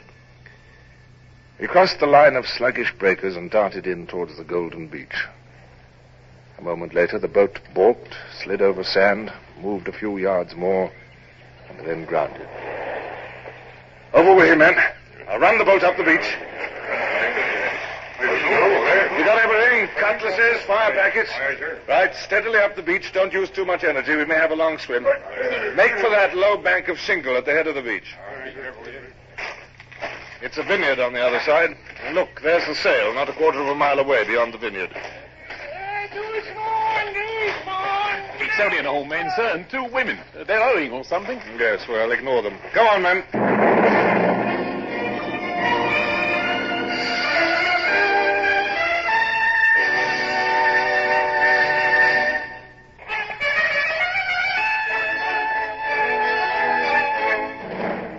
The water was as warm as milk, but the coaster was 150 yards away, and my sword, dangling from my naked waist, hampered me, and already seemed heavy as lead. The men, however, surged strongly ahead, and by the time we neared the coaster, I was a bad last. The men scrambled up into the low waist of the vessel, and then waited to help me aboard. It must have looked a strange sight, naked but armed. Yet in the tenseness of the moment, our nakedness was forgotten. I walked aft towards the little group of men and women, trying to recollect my few words of French. Hobson, there's a dinghy overside. Draw it in, and I'll order them into it. Au bateau, entrez dans le bateau. Silence! Écoutez-vous! Entrez-vous dans le bateau, s'il vous plaît. Here, I'll do it, sir. Here, you, open a boat or else I'll knock your perishing head off, see? Yes, I thought he'd understand that. Yes, thank you, Brown. Into the boat with all of them and cast it adrift. Well, that's them settled, sir. Look, they're making for the tow-path. Yes, well, never mind them. Set the ship on fire. Take 3 men below and see what you can do there. Hobson, you and the others get some of those deck planks up. Cargo is all in barrels and grain in sacks, sir. Oil and grain, We stove in some barrels and ripped the sacks. It's burning like powder, sir. Stand by to abandon ship. All present? Right, over you go. We can go back now. Right.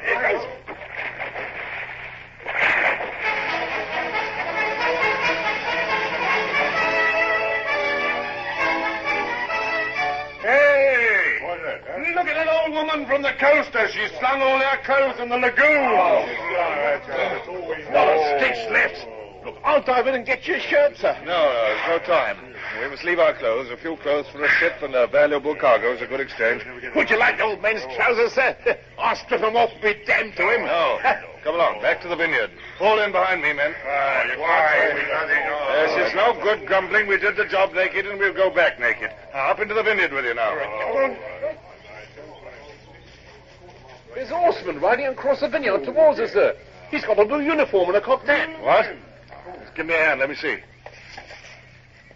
It's one of Bonaparte's gendarmes. Down and at him, men. Well, I'm dead. He's galloping away, sir. Just never mind him, men. Back to the beach.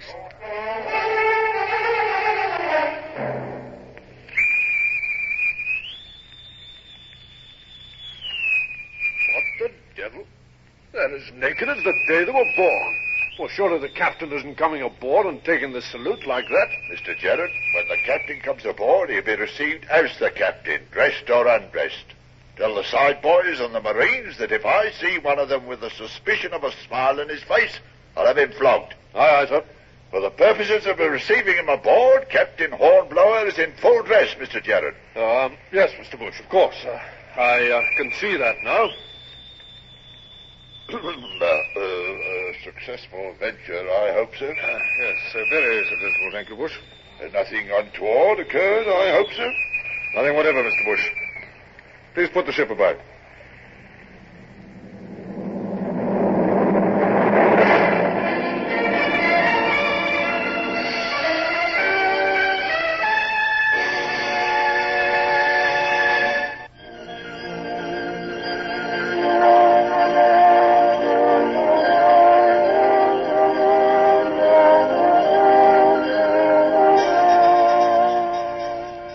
Only 2 hours past dawn. It was stifling hot already.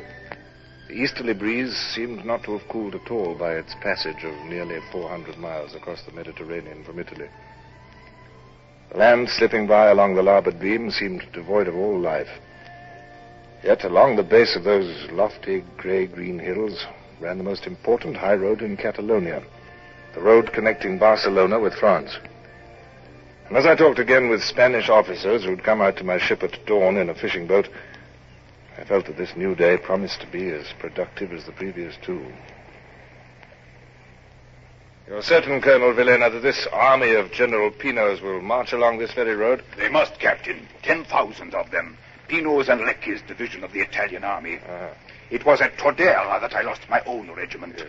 Their army cut us to pieces, and I only escaped myself by riding until my horse dropped under me. But there is more than the loss of my regiment to avenge, sir. The Italians have burned every village in the uplands. Every road is lined with gallows, and upon every gallows is a Spanish corpse. Horrible. Well, sir, we must see what we can do. Mr. Bush, clear for action, if you please. I'll have the guns loaded and run out, too. Aye, aye, sir. Captain, train your glass there. Where? Is not that a speck far up on the hill, a horseman? I believe it is, and riding towards us. There's a sort of moving smudge behind him. I suspect it to be the advance guard of the army. You can see an occasional sparkle and flash as the sun catches their equipment. I can edge in quite close to here, if necessary. Yeah, you can see them quite plainly now. They are cavalry riding with drawn sabers. They fear an ambush, but I do not know where an opposition is likely to come from. We must see if we can provide some, Colonel. What's that long line of white dots beyond the cavalry? It looks like a long caterpillar with white legs all moving together. It is, in a way, Captain. It is the white breeches of a column of infantry. On the half turn! Why, look, sir. They're waving their hands to us. Very friendly, the whole thing. And they don't seem a bit worried. I doubt if they've ever encountered a ship before or been cannonaded from the sea. Their officers are used to opposing armies, but they've no experience of a ship's broadside. They'll probably regard us as a welcome break in a monotonous march. Mr. Gerard, train the guns on the road and only fire when I give you the signal. Sir.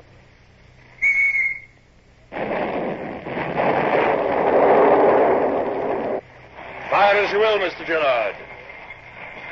And again. And again. Give it to 'em, lads. Water, less noise. Deeper water, sir. We can move further in. Ah, they don't like it. Next column's boating. Starboard point there. Mr. Gerard. Sir. Mr. Gerard, load with grape shot. See, they have jammed. The columns coming up are preventing the others from getting away. Yes. They are struggling with each other. Yes, it's sheer murder, but I fear it must be done. That'll show 'em. That'll teach 'em. For the deep cellars! Stand by to go about. Cease fire. We must run out past that headland and come back again, Mr. Bush. We've done considerable damage, I think. Yes, sir. Just look at the road. It's littered with them. And the hillside's covered with men trying to get away. Their officers will never round them up. Ah, there's a battery of artillery at the end of the next column, sir. Yes, 9-pounder field pieces. The only stuff against our broadside. But by heaven, they're going to try. Look at this officer galloping down the line. He's ordering the guns into action. Here, wear ship, Mr. Bush. We'll stand in and give them a sporting target. Aye, aye, sir. 9-pounders. Reserve your fire for the battery, Mr. Gerard. Ready?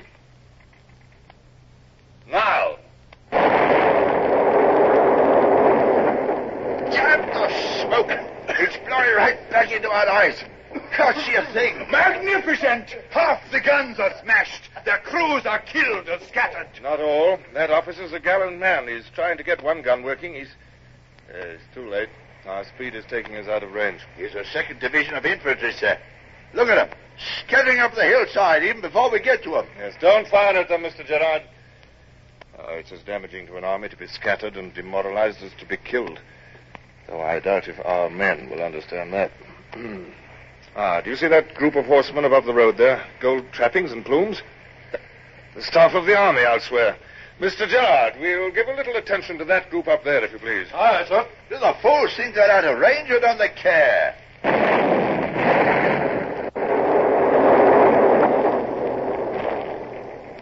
Not a man left in the saddle. Wonderful, sir, wonderful. I hope General Pino himself was amongst them. I hope he was killed. No, I hope he was crippled. Hurt, terribly hurt. I hope... Spare us your bloodthirsty comments, Colonel. I have no love for this sort of warfare and take no delight in causing suffering. I do it because I must. I prefer an action where there's danger on both sides. My word, look at this, sir. We're not as safe as all that. It's a musket ball embedded in the rail to half its depth. Their fire is reaching us. You see, Colonel, the Colonel seems to have more urgent business on the other side of the quarterdeck. Frankly, Mr. Bush, I shall be glad when we reach the rear of the column. This slaughter sickens me. But we're killing the enemy, sir. That's all I care about. Hello, what's this, sir? Baggage trains? Yes. Those carts with 4 horses to them must be ammunition caissons. Mr. Gerard, they'll have target practice, single guns only. Let them fire broadsides and they'll miss on purpose. Fire on rotation. Number 1 gun. Fire!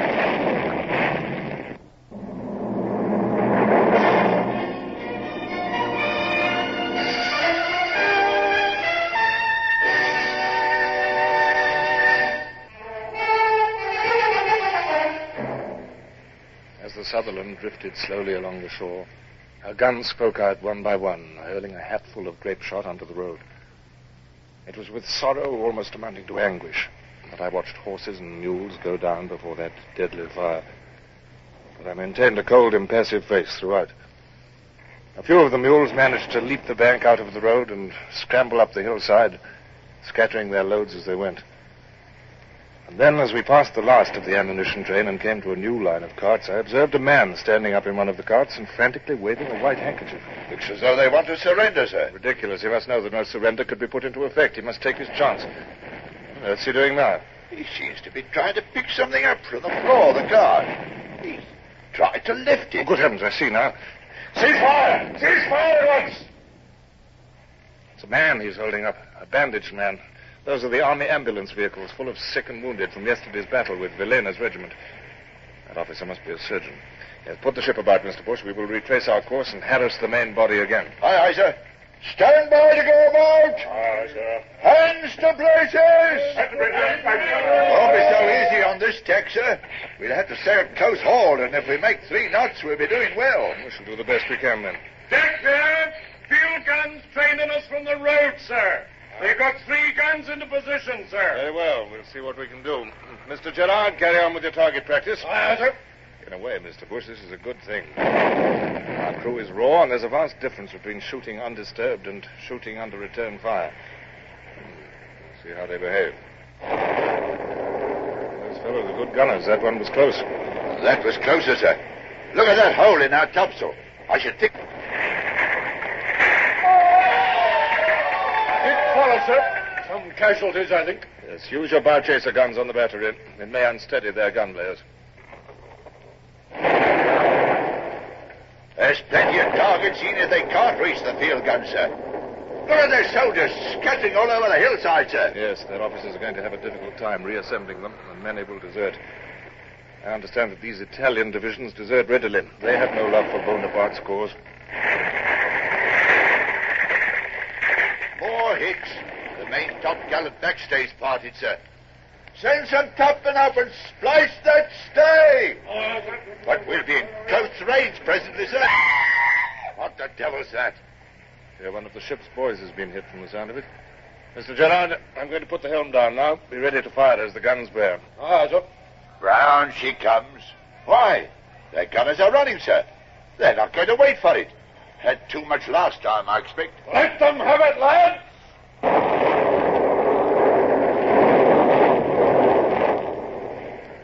Smoke's clearing. Yes.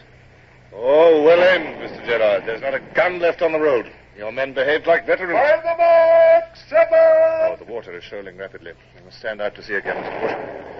I think we've done all we can here. By the time we get in again, the remains of the army will have withdrawn. Aye, aye, sir. Starboard your helm! Starboard it is. Hands to braces! You may secure your guns, Mr. Gerard. Aye, sir. Cease fire! Secure the guns! 5 victories in 3 days. 3 cheers for the captain! Tell the men to stop that nonsense, Mr. Bush. Mr. Bush, kindly refrain from grinning like a fool. Mr. Longley, British officer does not caper on the deck like a schoolboy. Captain Hornblower, sir. Sir? Yes. Oh, yeah, the gunroom steward. You may find that our casualties are nothing to cheer about. Yes? Begging your pardon, sir, but Tom Cribb's been killed. Tom Cribb? I remember no man of that name. Mr. Bush, surely the heavyweight boxing champion of England is named Tom Cribb, isn't he? I believe he is, sir. That ain't all, sir. There's Mrs. Siddons. What? She's got a splinter in her... Well, sir, to tell the truth, she got a splinter where she won't be able to sit down, sir.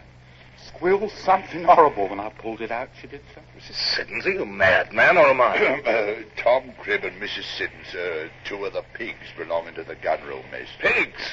What, are they our only casualties? Mr. Walsh, have you any casualties? Not among the men, sir, but I'm afraid that Tom Cribb and Mrs. Siddons... Thank you, Mr. Walsh. I already have a report on the condition of Cribb and Siddons. Mr. Bush, you may issue grog to all hands. Splice the main brace!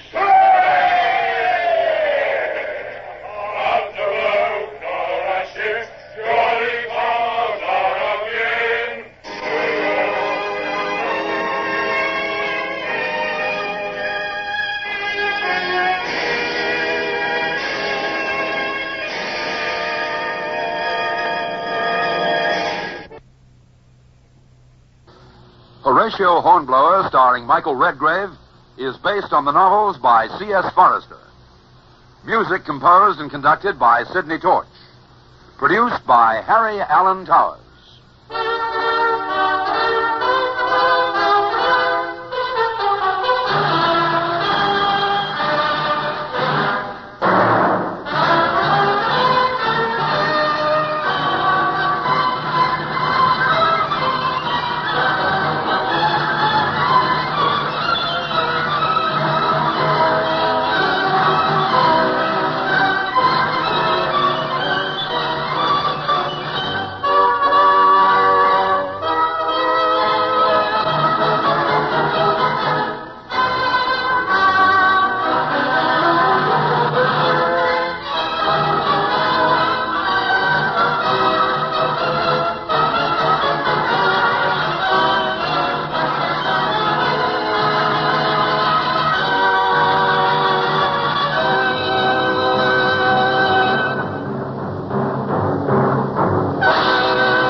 Beat to quarters. Run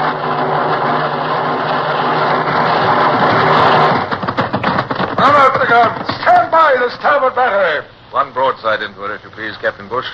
Pointers on target. Linstocks ready. Aye, sir. Ready. Fire!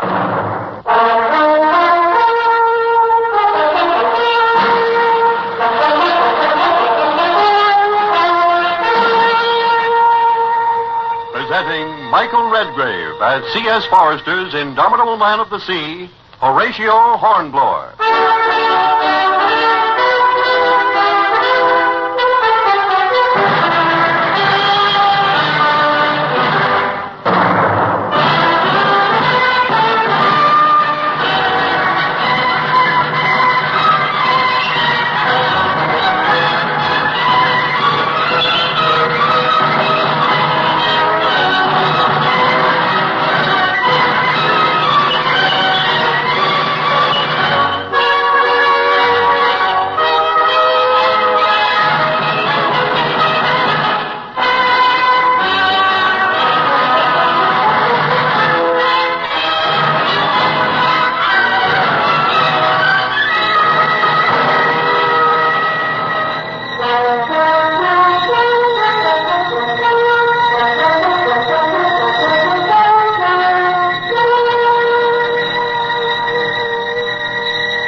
Man is a discontented animal.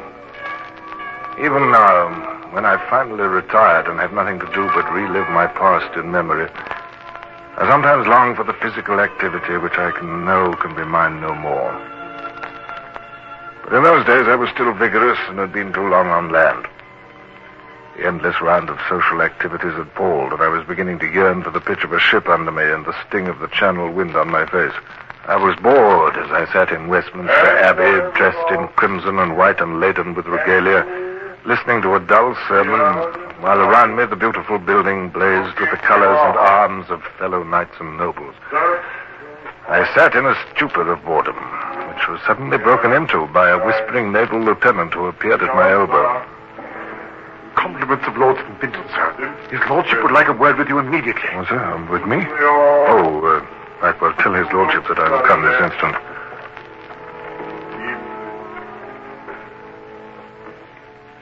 You desire to see me, my lord? Hornblower. Ready for immediate active service now, Hornblower? Why, yes, my lord. I have to start tonight.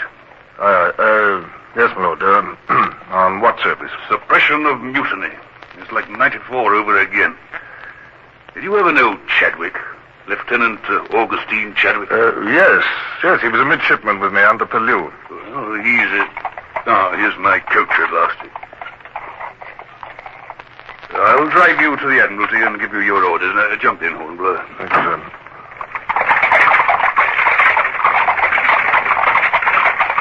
Chadwick had the 18-gun brig Flame. The crews mutinied in the Bay of the Seine and are holding him and the other officers hostage. They turned a master, mate, and 4 loyal hands adrift in a gig with an ultimatum addressed to the Admiralty. The gig made Bembridge last night, and here's the papers they brought.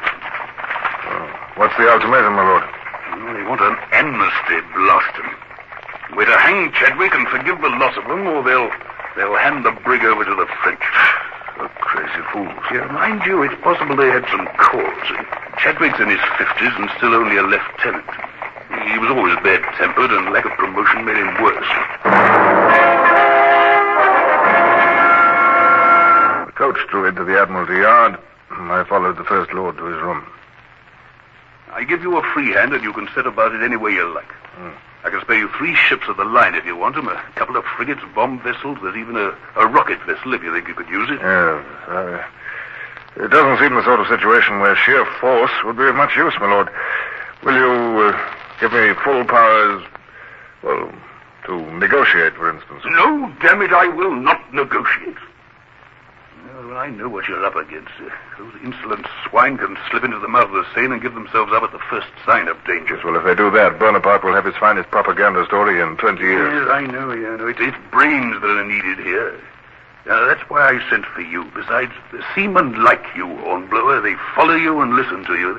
But if you want me to talk to them, it implies that I'm negotiating, my lord. No negotiations. We've had enough of that in 94. Well, then, the carte blanche you gave me is no more than the usual naval officer's orders, my lord. Forgive me if I point out my position, sir, but this is a difficult task. Failure endangers the country and makes me the laughingstock of the Navy. Success brings no honor, for it must remain secret. I submit, sir, that the least I should have is full powers to do whatever seems best on the spot. All right, you shall have your powers. I'll draw up the orders to that effect. You'll hold your appointment as Commodore, of course.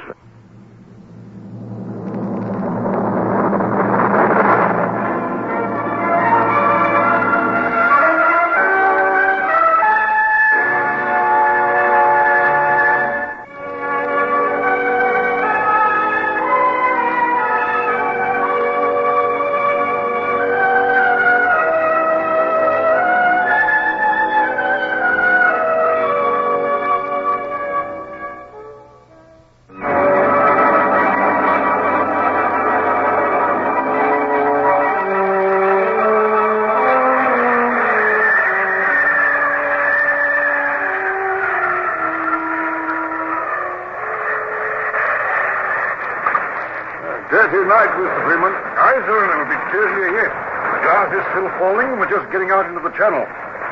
Mr. Carlo, have all hands shorten sail. Get that main topmast staysail in. Another reef in the topsail. Quartermaster, southeast this south. It's a long time since I sailed in so small a vessel as the Porta Celi, Mr. Freeman. I find the dimensions below deck a bit cramped. Ah, but she's a lovely fighting machine all the same, sir.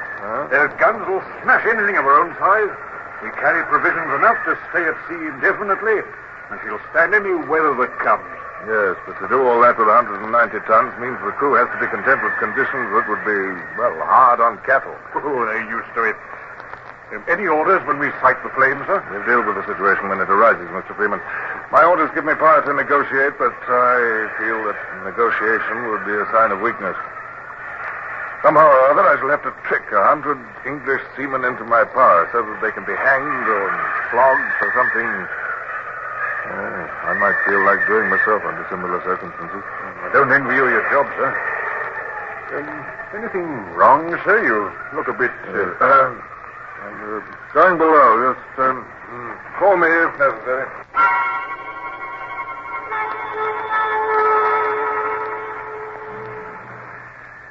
Now, you're better now, sir, huh? Like old days, being at sea again, sir.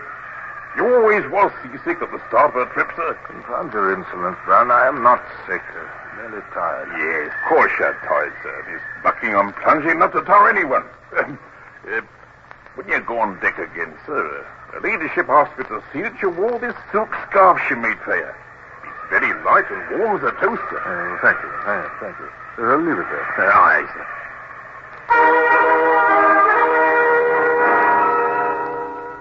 That gale was interminable.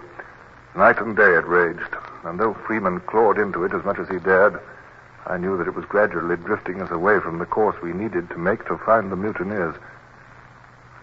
In the meantime, I fought my squeamish stomach, learned my way about the ship, and tried to pretend to myself that I should know how to handle mutineers when the time came. Freeman was a good captain. His vessel was well kept, and his crew as happy as any crew could be in such weather and circumstances.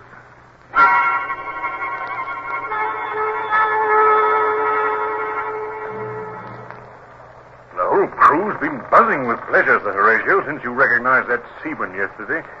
It's not often they see a commodore shake hands with an ordinary seaman. He taught me a lot of good work, Mr. Freeman. You won't really tell the men why you're here, will you, sir? Afraid I'll have to. We may have to fight, and I can't ask Englishmen to kill Englishmen without some explanation. The watch is changing now. This will be as good a time as any. You'll have the goodness to summon them aft, will you? Very well, Sir Horatio.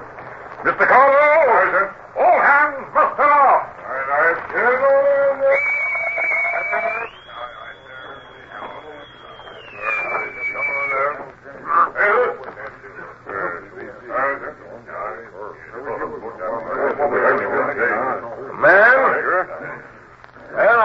you're wondering what has sent me to sea with you. I'll tell you. There is villainy afloat. British seamen have disgraced themselves. They've mutinied in the very presence of the enemy. My God, he's running a risk. Fancy saying the word mutiny to a gang like this. We're off the French coast, too, and they know that Bonaparte will heap wealth and luxury on any crew who brings in a British ship. Now, listen, man. The crew of our own sister ship, the Flame, has done this contemptible thing. Now they're sheltering here in this very bay of the Seine. Every man's hand is against them. The French have no use for mutineers, and it's our mission to dig these rats from their holes. They betrayed England, remember. Forgotten their duty to king and country. The villains who have led them astray must pay the price of their villainy. If they're mad enough to offer fight, then we must fight them. If they surrender without bloodshed, that will be remembered in their favor at their trial. I want no bloodshed. But if that's what they want, they shall have it. Good order! Clever that was. Never gave him a clue that he thought they might follow the Flame's example. They're happy enough and flattered at being told. Well, that will do, man. About your work now. And remember, I shall expect unquestioning obedience.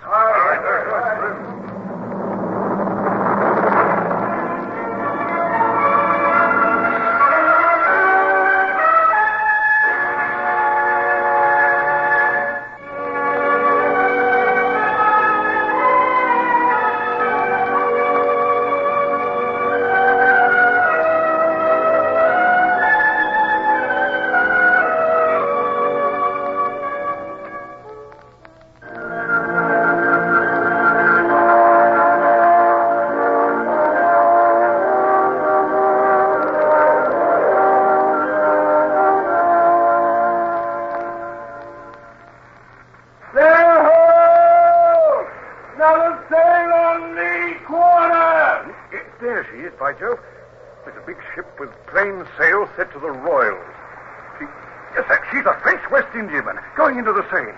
She must have slipped past the blockade in the gale, probably full of grain and sugar.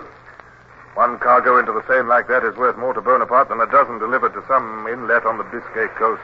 Blast, she's too well in. There'd be no catching her before she reached Harbour Grass. We'll have to let her go, Mr. Freeman. It's a pity. If it wasn't for the Flame, we might have taken her. That would have meant at least £10 a man prize money. Yes, Freeman, that won't make the men any better disposed towards the mutineers. The Flame's standing steadily in, sir. She's obviously not going to let us get near her. She'll give herself up to the French if we do. A pity we can't get to windward of her. Well, there's no room to do it before she gets away. No. Please have a boat hoisted out for me. I'll have to go and parley with the villains. Aye, sir. She don't mean to be taken by surprise, sir. Her guns are out and her boarding netting's rigged. Guns, man, look out for loft, more and all to the raft. All trim and proper like this. I've got eyes of my own, Brown. Spare your chatter. Shall I tell him, sir? Yes, go on. Commodore Sir Horatio Hornblower, KB! Come alongside. We'll all Commodore Hornblower on board, but no one else. And we got cold stuff ready to drop into you if you play any tricks. Lay alongside, Brown. All right, sir. I'll go up to the main chains.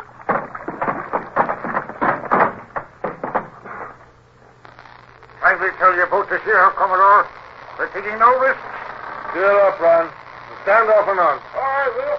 And now may I ask your business here, Commodore? I wish to speak to the leader of the mutineers. I'm the captain of this ship. You can address yourself to me. Nathaniel Sweet, sir. I'll address myself to you as far as I desire, unless you are also the leader of the mutineers. In that case, you can call back your boat and leave us, sir.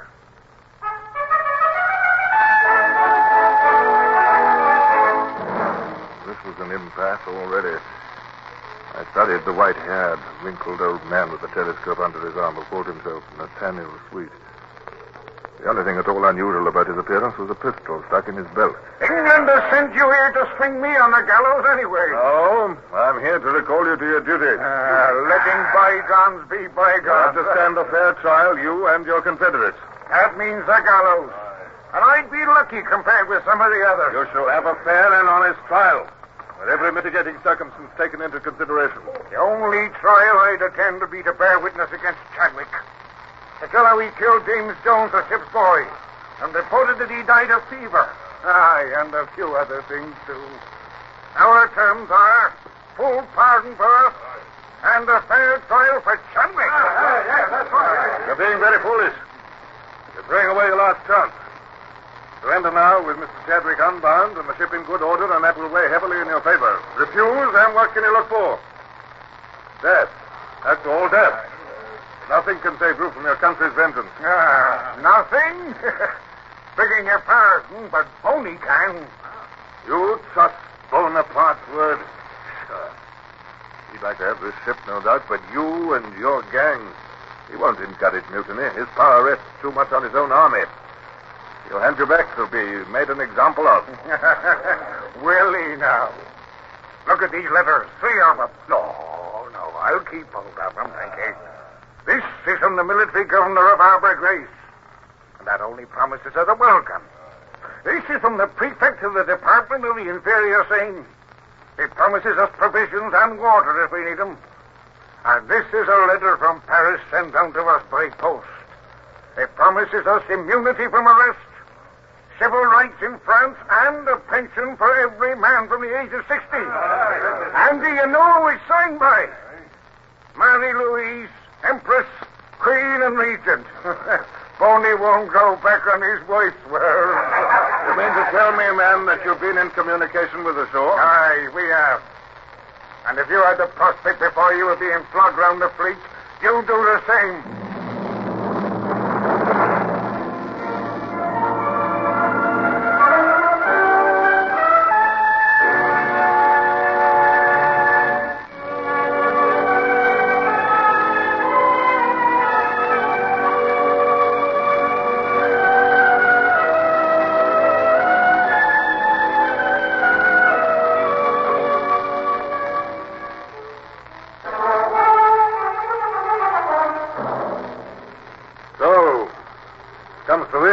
Traitors as well as mutineers. I might have expected it. Guess what kind of curs you were. I won't foul my lungs by breathing the same air any longer. Hold ahoy! Lay alongside here. Aye, we're the kind of curs who let you go when we could easily trot you down below in the orlop with Chadwick. We could give you a taste of the cat coming on, brother. The cat you so often ordered for others. How would you like that, sir? Remember tomorrow that the flesh is still on your ribs, because we, the curs, spared you. Good morning to you, Captain.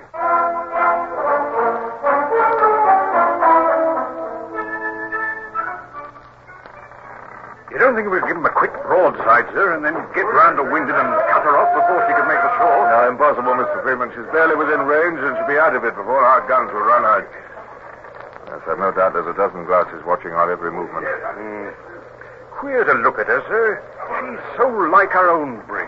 Yeah. Well, except for that patch on the sail, we might be looking at a reflection of this vessel. I'd like to lay my hands on that fella sweet. I'd give him mutiny. Yes, I'm afraid nothing alters the fact that at the moment we're helpless.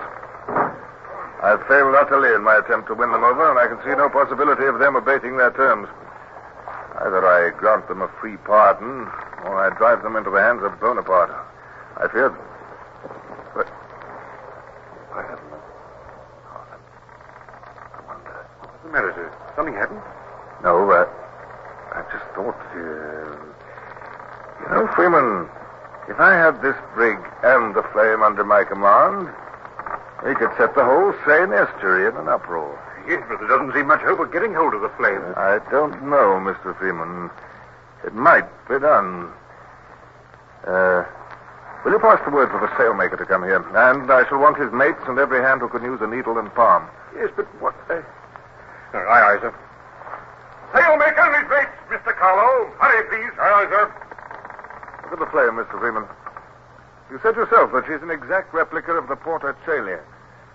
But there's one difference which I think could be remedied. I confess, sir, I don't understand. Here's Swenson, the sailmaker. Oh, come here, Swenson. You take my glass and carefully study that patched foretopsail on the Flame. Can you see it? Sir. Well, then mark it well. I want this ship to have a foretopsail just like that, so that no eye can distinguish any difference between the two. Can that be done? Aye, sir, I can do that. Might I ask what's in your mind, Sir Horatio? You may, Mr. Freeman. What I propose is this. Flame and Porter Chaley are as like as two peas, as you said yourself, and they'll be liker yet when we bend that foretopsail. The mutineers have been in communication with the shore, and they've a promise of immunity if they go in. But we don't want them to go in, sir. No, and she won't. Sweet won't give himself up to the French unless he's driven to it. So we won't drive him. We'll sail into the mist. But we'll go in, Mr. Freeman. And they'll think we are the Flame, don't you see? We'll sail in as safely as though we were going into Portsmouth Harbor. By heavens, sir, it's brilliant.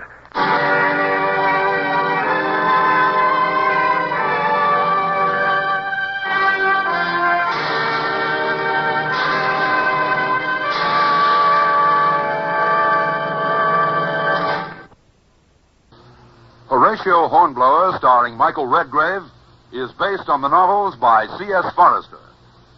Music composed and conducted by Sidney Torch. Produced by Harry Allen Towers.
Beat to quarters.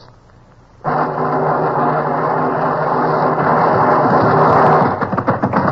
out the guns. Stand by the starboard battery. One broadside into her, if you please, Captain Bush. Pointers on target. Linstops ready. Aye, sir. Ready. Fire!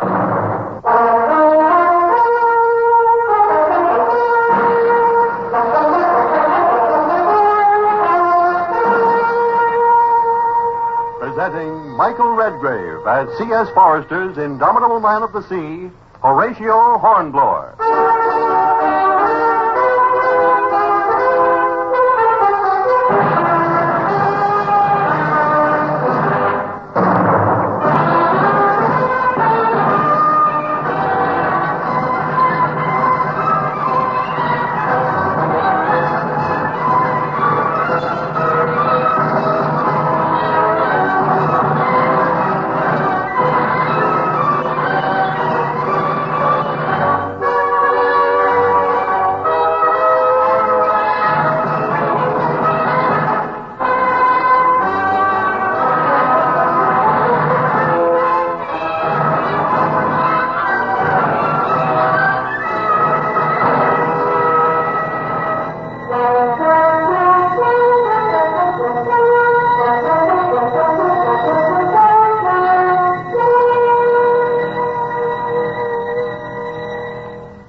Somewhat dull retirement, I often live again the details of my active career.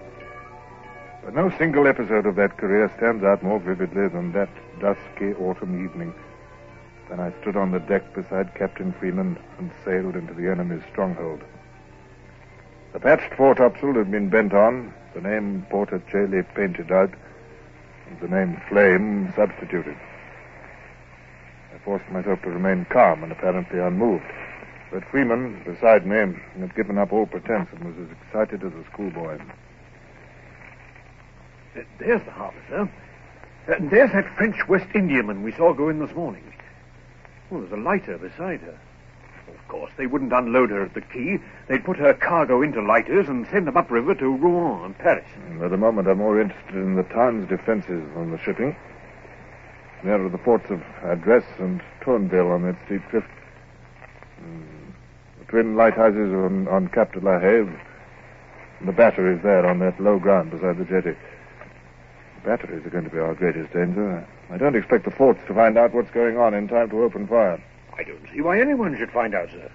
The ship's disguised, and we've got plain pea jackets over our uniforms. Oh, look, sir, look. There's a lot of shipping further in. Well, might even be ships of the line. They haven't got their yards crossed. Well, I've never been in as close as this before. It'll be dark soon. I hope the weather doesn't clear any more. It's just light enough to find our way in, and it'll be dark enough to cover us as we come out. Let's sail on the lee, sir. Oh, that's the pilot lugger coming out to us. Right. They think we're the Flame, sure enough. Very good. Well, set the men to cheering at the port side. Secure the pilot when he comes on board. I'll con the ship in. Aye, sir. Now then, you men. You're a gang of mutineers sailing your ship to the enemy as a prize. Now, come on, let's hear from you. Shout! Sing! Dance! Back the main topsail! Here's the lugger, sir. And here's the pilot coming aboard. Lee braces. Over with the wheel and on into the harbor. Mr. Freeman, have you taken care of the pilot? I have that, sir. I put my shoulder into his back and shot him down the hatchway.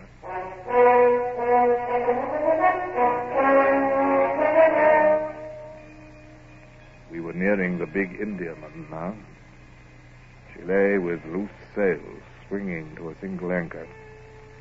In the fading light, I could just make out a dozen of her crew at her side, staring curiously at us. You may hoist out the boats. Aye, sir. Shall I send the men into them? Well, only the picked men as arranged. Remember, they are to take the Indiaman without firing a shot. Once we alarm the shore, we're lost. Oh, they understand, sir. They've been well drilled. Good. Boats away!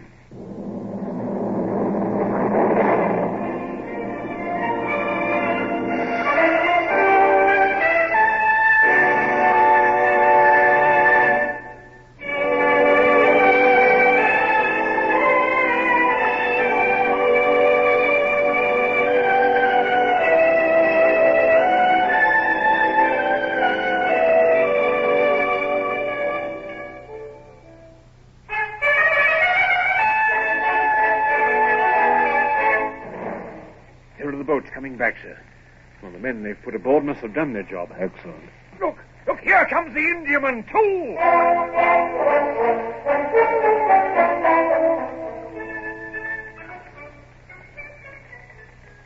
Steady as you go. Mr. Freeman, my hand at the lead, if you please. I'm afraid we shall gain no more time. The shore authorities will be fully alert in a moment. Yes, the cutter's signaling the shore with a lantern. Yes, and firing a musket to attract their attention. Stand by to go about. This is going to be the most ticklish moment of our outward passage. Steady as she goes. Steady it is, sir.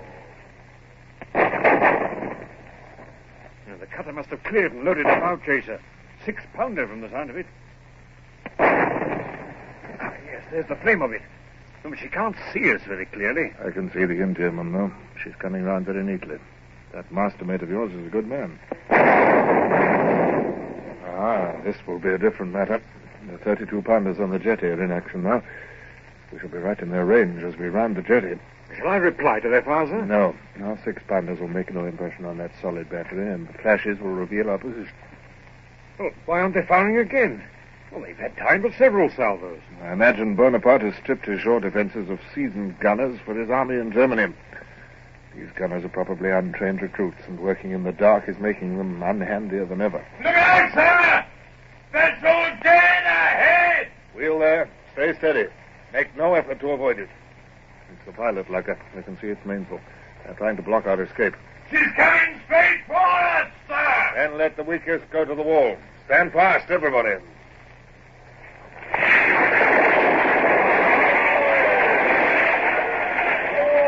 Look at her! Look at her! Her bows are smashed like an eggshell, and the water's pouring into her. That was closer. They fired at the noise. We're Heading into deeper water. Lay her on the other tack, if you please, Mr. Freeman. I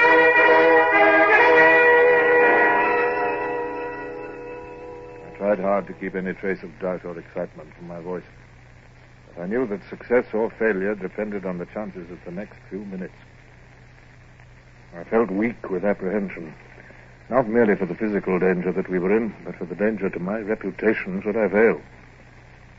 Men would not stop to think of my real motive. They would say I'd tried to take advantage of the mutiny to feather my own nest by capturing a prize. My honor, as well as my life and liberty, were at stake. Steady as she goes. We're out of range of the batteries now. What a shock for 'em, sir.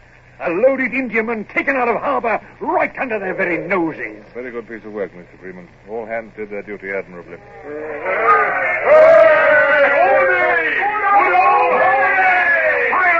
Silence! I'll flog any man who's disrespectful to the Commodore. Oh, leave them alone, Mr. Freeman. They mean well and they're excited. It sounds as though our prize crew on the Indiaman share their feelings. And they've reason to. All hands will get a nice share of prize money, and there ought to be at least £1,000 in it for you, sir. Yes, I shall go below, Mr. Freeman. Well, that will do, man. Mr. Freeman, please be good enough to issue grog to all hands.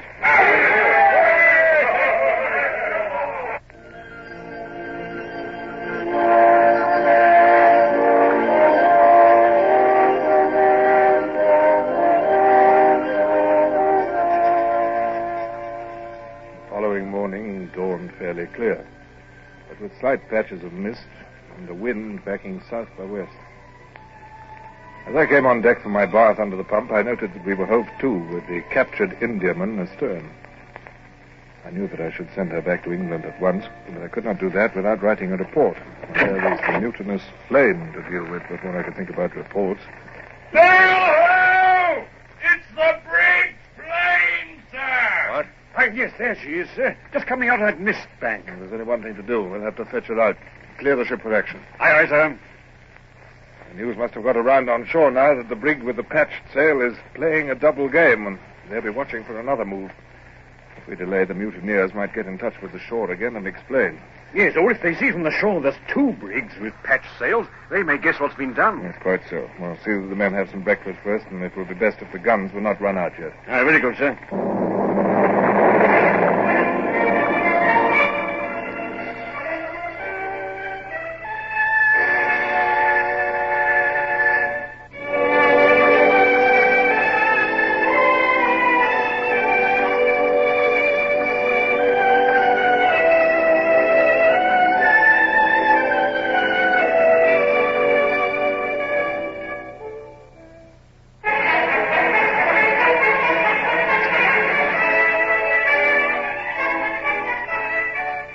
Running out the guns would warn the Flame that we expected a fight.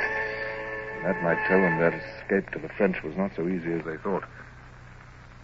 I gulped a little as I realized that within an hour the deck I trod would be swept with the carronades of the Flame.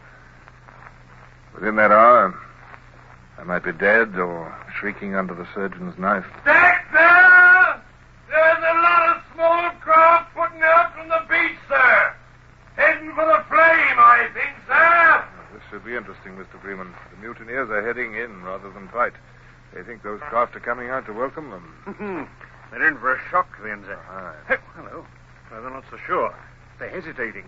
Look, you can see them spilling the wind from their mainsail. Probably an argument going on aboard between those who only want to keep out of our range and those who want to go over to the French. That argument will be soon resolved. Those craft are gunboats, and that lugger's full of men. Yes, the Flame. A warning shot to make the frogs keep their distance.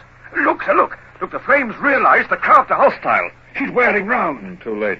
They're closing in on her and opening fire. Look, sir, look.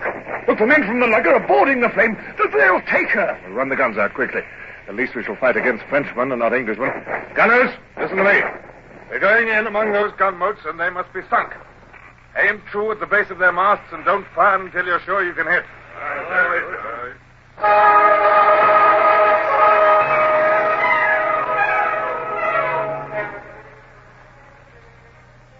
We were among the gunboats then. Our carronades went off on both sides. On our starboard side, I had one gunboat under my eye, half a dozen men by her tiller, 2 men at each sweep amidships, a dozen at the big gun forward. Our shots came smashing in. We fired at extreme depression. They smashed straight through the frail shell of the boat. The sides caved in. The sea surged over her. The big gun slewed and completed the wreck.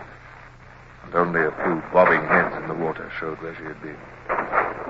The same on the port side. Whoever was responsible for exposing those small boats to our fire was a fool. But now, the lugger and the flame were close ahead. Mr. Freeman, load with canister, if you please. We'll run alongside the French lugger. One broadside, and then we'll board her in the smoke. Aye, sir. Gunners! Canister! I shall want every available man in the boarding party. You, Mr. Freeman, will stay here. Oh, but, sir... You'll stay here. Pick 6 good seamen to stay with you and work the brig out if we don't come back. Is that clear, Mr. Freeman? Yes, sir, Horatio. Helmsman, lay us alongside that lugger. Gunners, you see that every shot tells. Boarders, you ready to come with me?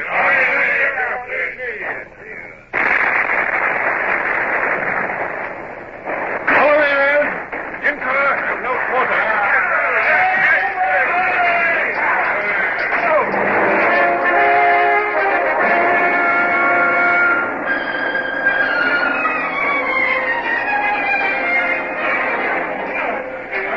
A figure brandishing a cutlass had leaped past me on the lugger. It was Brown. I saw him striking left and right, and then I was beside him in the struggling, slashing mass. I stumbled over a pile of dead and wounded men who had been caught in the blast of shot from our brig, and that stumble saved my life, for a blade snicked past my head as I pitched. An upward thrust as I recovered disposed of my attacker, and I fired the pistol in my left hand at a blue uniformed figure which loomed through the smoke at me. But now, the wind blew the smoke clear. The fighting around me ebbed away, and I could see again. Our master's mate was running down the tricolor from the masthead. On the starboard side was the flame. I could see French infantry shakos over her bulwarks. A second wave of boarders came pouring in from the porta coeli. Come on, man! Aboard the flame before they can organize the defense.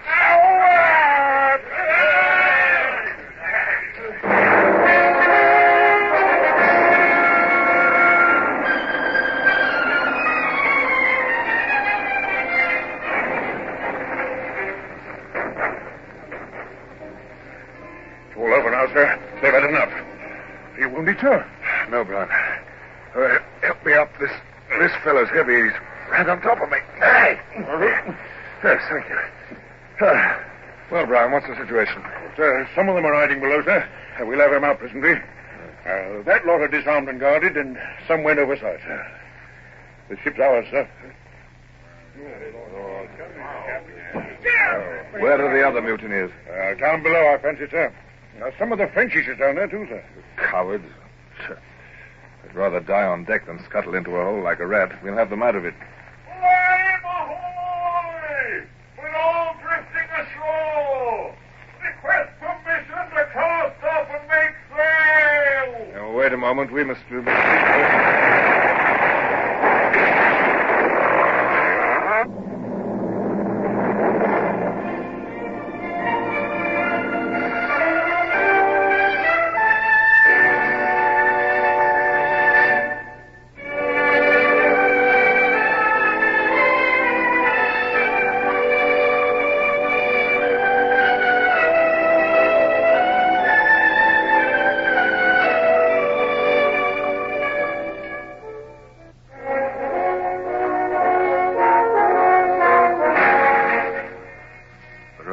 gunboats. I'd forgotten them in the heat of the battle. But now I saw the 2 of them anchored a couple of cables' lengths away in shoal water. The flame, the lugger, and the porta coeli, all locked together, made a huge target. Another shot crashed into us, and then another. The 24-pound balls were smashing through the whole frail length of the brig, tearing their way through the cowering mutineers and French below decks. Haste was essential if we were not to be sunk where we lay. Down, get those hatches battened down. Put a sentry over each. Mr. Gibbons, secure your hatches. Get ready to make sail. All right, sir. What topmen are there? Man the halyards, put a man on the wheel. Very well, Mr. Freeman. Cast off and make sail. Rendezvous at the Indiaman. All right, sir. Lively now. Hoist away at that sail. Wheel hard to starboard. There goes the port of Chaley, sir. And the prize crew's working the lugger away. We'll all be out of range of the gunboats in a minute. Oh, thank heaven the wind is offshore. Hello.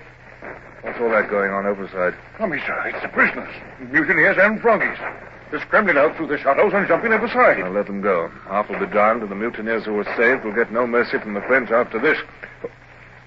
Wait a minute. Where's the ringleader? Where's Nathaniel Sweet? He must not escape. He must be brought to trial or killed. He was below, sir. Look, ain't that him, sir? Over there. Where? Swimming. Yeah, there. You can see his long white hair. Nathaniel Sweet! I call upon you to surrender and stand your trial. I just laughing, the swine.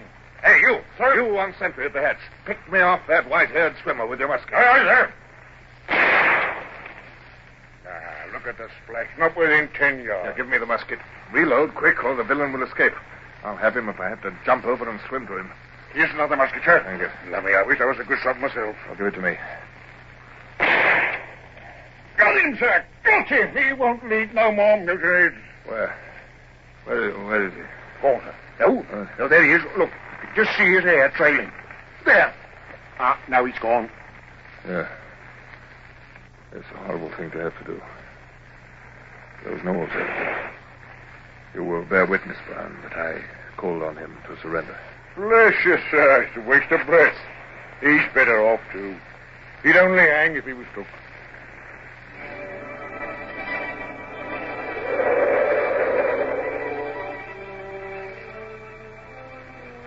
It was true.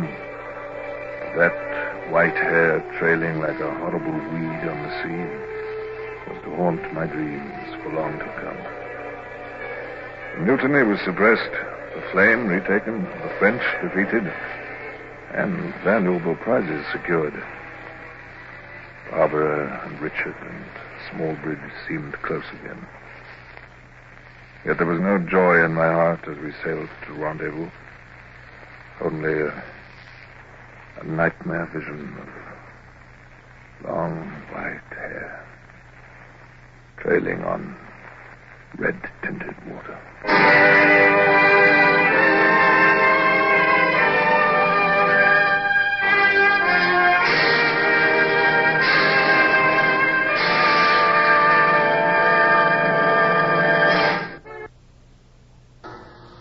Horatio Hornblower, starring Michael Redgrave, is based on the novels by C.S. Forester. Music composed and conducted by Sidney Torch. Produced by Harry Allen Towers.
C.S. Forester's indomitable man of the sea, Horatio Hornblower.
Sitting here in England, playing the country squire and getting soft in retirement, does at least serve to keep my memory sharp. And I retain a very clear picture in my mind of the events which followed the suppression of the mutiny and the flame. I was tired. There was much to do, many decisions to be taken. Certainly I felt little enough like granting an interview with a prisoner, and yet the seaman who bore Captain Freeman's message was awaiting my answer. Oh, all right, very well. Well, if Captain Freeman thinks it advisable, he can send this fellow in to me. What's his name again? Lebrun, sir. He seems to be Deputy Mayor of Le Havre, sir. Deputy Mayor, is he? Oh. Then let's see what he has to say. I've got him outside now, sir. Good. Bring him in. Commodore will see him now. Now, sir, what have you got to say to me? I take it, monsieur, that I may speak entirely in confidence. I promise nothing. I represent large commercial interests which have had great influence on the prosperity of Le Havre. A firm which was prepared for the moment of peace, with full warehouses, could make millions. Millions. Look, I'm a busy man. Come to the point.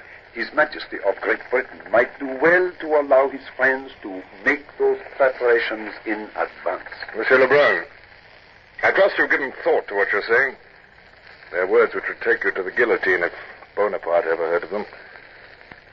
You're offering to betray the Empire for commercial advantages. There are many in France, sir, who have no faith in the Empire. Very well. You may tell me the nature of your offer, but remember that I can make no promises on behalf of my government. Well, suppose, for instance, that the city of Le Havre declared itself against the Empire and for Louis XVIII. Well? It might be the example for which the Empire is waiting. And if Le Havre declared for the king, the city would be in alliance with Great Britain, and the license could then be granted for my firm to import. But how do I know that the city authorities will declare for the king? I can assure you of the support of the mayor, Monsieur le Baron. Most of the other authorities would be safe, too. As to the others, a dozen well-timed arrests, an appeal to the troops in the barracks, the arrival of your forces, a heartening proclamation to the people, the declaration of a state of siege, and all would be over. Monsieur Lebrun, I've been very patient, but so far you've made no definite proposal. If you have one, make it. If not, allow me to proceed with my own duties. Very well, sir. Here is my proposal. Set me on shore. As an excuse, you could send me to arrange the exchange of prisoners. If I can assure Monsieur le Baron of your support, I can complete the arrangements in 3 days. 3 days. Meanwhile, you, sir, you remain close in the vicinity, with all the force you can muster. The moment we secure the citadel, we shall send off a white flag. When you see that, sir, you will enter the harbor and overawe any resistance. In return for this, a license to import colonial produce and your word of honor that you will inform King Louis that it was I, Hercule Lebrun, who was responsible for the scheme. There. Am I specific enough, sir? Guard there, sir. Pass the word for escort to take this prisoner away. All right, sir. You refuse. But, sir... I will give you my decision in an hour. Meanwhile, for appearance's sake, you must be treated harshly. For the moment, I have no more to say.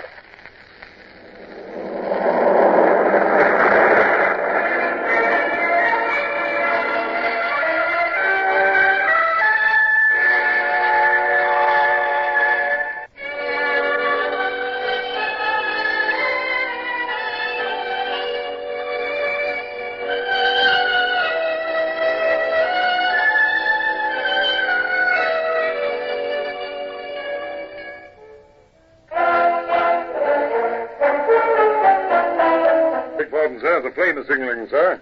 1851-10. That's friendly ships in sight, bearing northwest. Good. Those must be the reinforcements. Find out who's in command. All right, sir. The signal's going out now, sir. I'll read it back, sir. It's Nonsuch, 74, Captain Bush, sir. Bush? By heavens, excellent. Well, of course, Pellew would send him if possible. He knows I can always rely on Bush. Further signal, sir. Also Camilla, 36, Captain Howard. Have on board 300 Marines. 300 Marines, that wonderful, sir. With those and our own men and the nonsuch, we shall be able to march 500 men into Le Havre if the opportunity arises. Flag the tin and make the signal. Commodore to all vessels, join me here after dark. All right, sir.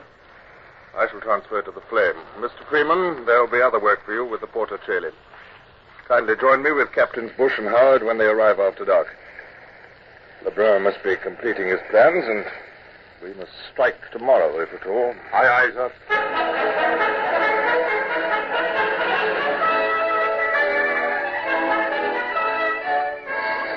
How good it was to see Bush again as he hoisted himself and his wooden leg onto the Flame in the darkness. It was good, too, to sit in the stuffy little cabin with Bush, Freeman, and Howard and outline my plans for the morrow. Action was what I needed, and the prospect of it swept away all my doubts and fears. I knew there was no certainty that my government wanted to restore the Bourbons if Bonaparte fell, that they might refuse to honor my promise of the import license, that they might refuse to recognize Louis XVIII. But I might be sharply reprimanded for all I'd done. But the time for hesitation was over now, and the risk must be taken. I saw Bush studying me anxiously. You've been very busy since you came to sea again, sir. Too busy, if you'll pardon me. Huh? It was too soon for you to resume duty. Nonsense, Bush. I've had nearly a year's sick leave. Yes, sir. Sick leave. After typhus. Since then, you... Since then, endless work.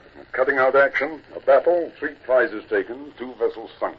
An invasion planned. And now, a midnight council of war. Now, look here. Are you gentlemen trying to tell me that I'm unfit for service? Well, no, sir, but I... Well, then kindly keep your opinions to yourselves. Now, you all understand what I want done tomorrow. If tomorrow is the day.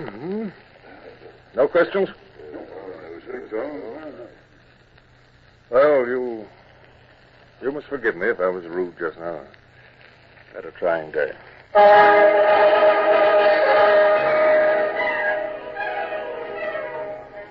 Beat to quarters and clear the brig for action.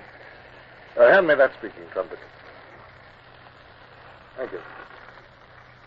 Port the Taily, ahoy! Flame, ahoy! Are you cleared for action? All ships cleared, sir. Then keep stations as ordered. Aye, aye, sir. Remember, Mr. Crawley, if I'm killed as we go in, the Flame is to be laid alongside the quay. Captain Bush is to be informed as soon as possible, but the Flame is to go on. And now let's get those men moving. This cold will chill them into numbness. Men, you at the guns and sheets. Let's see how you can jump. Come on. Lively now. Move your arms as well. Come on, like this. Huh? Up. Back. Up. Left. Higher than that. Come on now. Higher. That's it. That's it. Right. Still. Horny forever. Silence, sir. Stand to your post. Oh, our Brown. Our pistol. Thank you. Yes, and you can take that grin off your face, Brown. All right, sir. This will be another legend in the Navy, sir, about how you went into action with the men jumping. Remember the time, sir, when you had the men dance in the hornpipe as we went into action against the Natividad? I've no desire to recall the past at the moment, Brown. Future will keep us busy enough. Mr. Crawley, 2 hands at the lead, if you please. If one is killed, the other is to continue sounding. All right, sir. On the other tack. On the other tack. Headsail sheets. Mainsail sheets.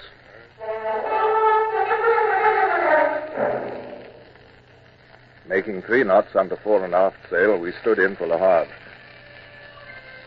Shadowy in the fog, I could just make out Porter Chalet following our tack. Behind her, but invisible to me, was the old nonsuch. I had not set eyes on her since the day I quitted her to catch the typhus in Riga. Good old Bush. It was comforting to have him with me again with his stolid loyalty and the nonsuch's thundering broadside. An anchored buoy loomed on the starboard bow. We were nearing the entrance to Le Havre.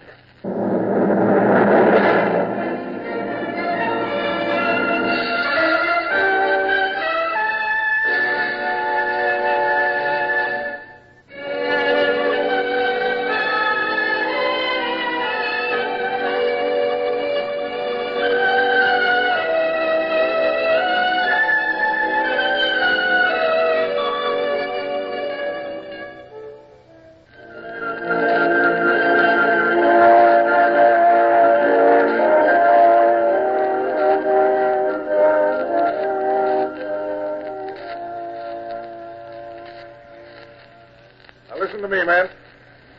Not a shot is to be fired without my orders. A man who fires a gun, no matter for what reason, unless I tell him to, I'll not merely flog, I will hang.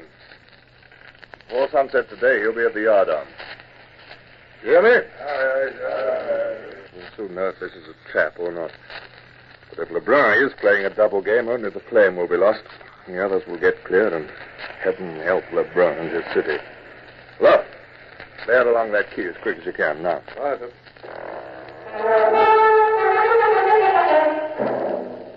Where is your officer? Are you in command here, sir? What do you want? I'll tell your men not to fire. Have you not received your new orders? Or get your men away from those guns before there's an accident. Go on. Monsieur, look down there. British ships at the quay. British Marines forming. What am I to do? Send a messenger at once to the other battery to make sure the officer in command understands. But, monsieur, I cannot. I said at once, sir. The moment was tense and uncertain. The young officer was clearly undecided. And then I had an inspiration. I'd been speaking in French, of course. And now I heard the rhythmic tread of a section of Marines approaching, and I beckoned them to march past me. As they approached, I called to them. I left. The men's heads turned smartly towards the French officer. The officer of Marines saluted smartly.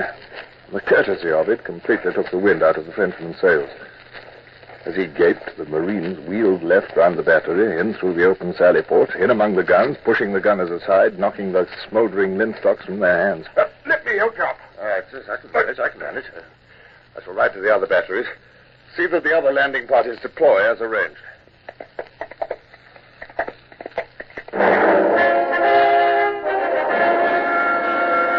Open! Open in the name of the king! This is a British officer. You tell that imbecile to lower his musket now. Open the gate. Open the gate, I say. Do you expect my Marines to march through it?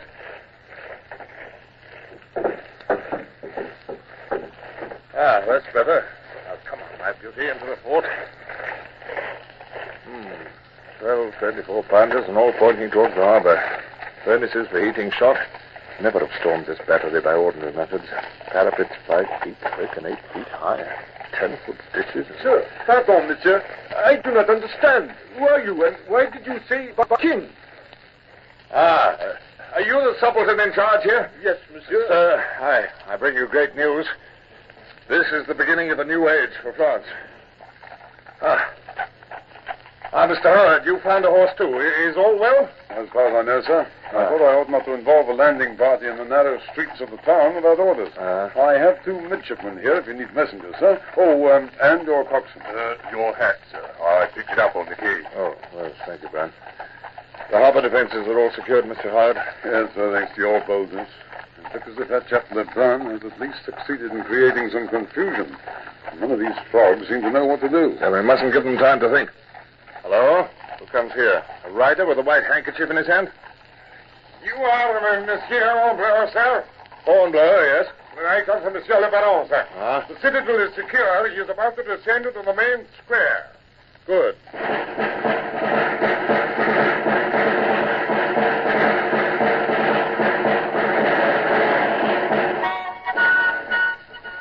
As we entered the town in gay procession, the people stared at us. Some curious or sullen, some indifferent, but none actively hostile. In the Place de l'Hôtel de Ville, there was far more bustle and life. Numerous men sat horses. A detachment of gendarmes, drawn up in line, gave an air of respectability to the proceedings. But what really caught the eye was the multitude of white emblems. White was everywhere.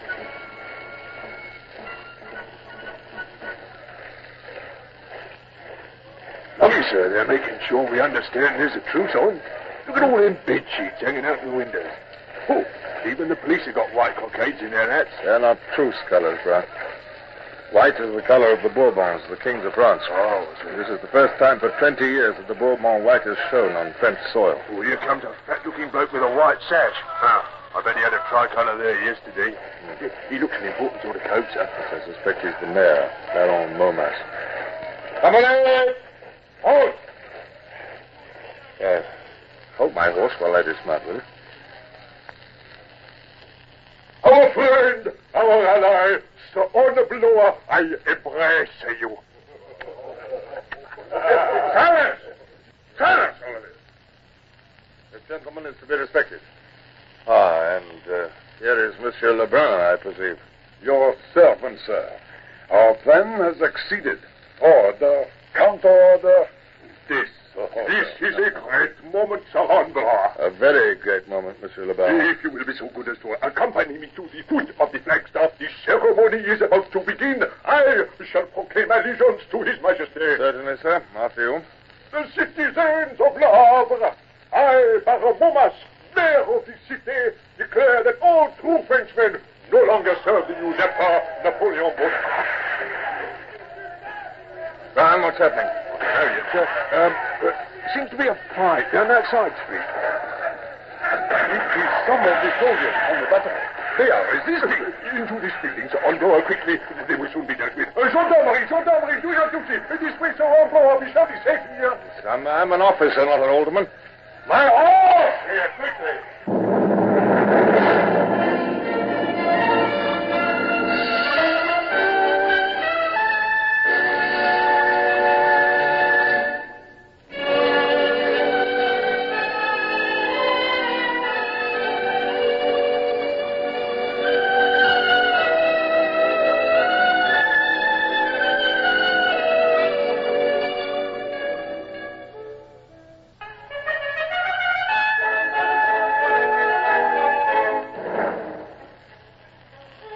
Bonapartists numbered only some 30 or 40 men and could have been dealt with by the police, but it was important in this early stage that the town should be given a lead. The slightest hesitation or show of leniency might lose the town. They scattered before our charge. I reformed my men and marched them back to the square, where the mayor had once again taken up his stand beneath the flagstaff. The citizens of Le Havre, I declare that all true Frenchmen voluntarily recognize the unbroken reign of His Most Christian Majesty, Louis XVIII, King of France and Navarre. Run up the Bourbon standard. Yes, I think, Brian, it's time for a gesture on our part. And 3 cheers for the King. Now, all together now.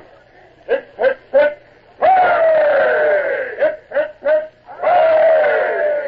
Hip, hip, hip, hooray! Here, Jackal, what blooming king are we hollering for? I don't know. Orny says we got to cheer. And if Orny told me to cheer old Boney himself, I'd do it, see? The port of Le Havre was ours. Bonaparte had suffered his greatest defeat yet since Moscow. It was perhaps only a foothold, but English feet held it. And after all these years, all the blood and the heartache, the ground seemed to shake beneath the tyrant Bonaparte's feet.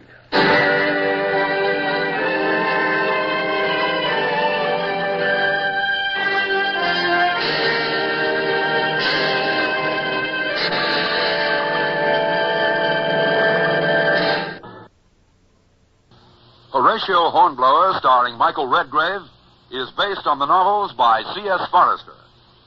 Music composed and conducted by Sidney Torch. Produced by Harry Allen Towers.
Straight to quarters.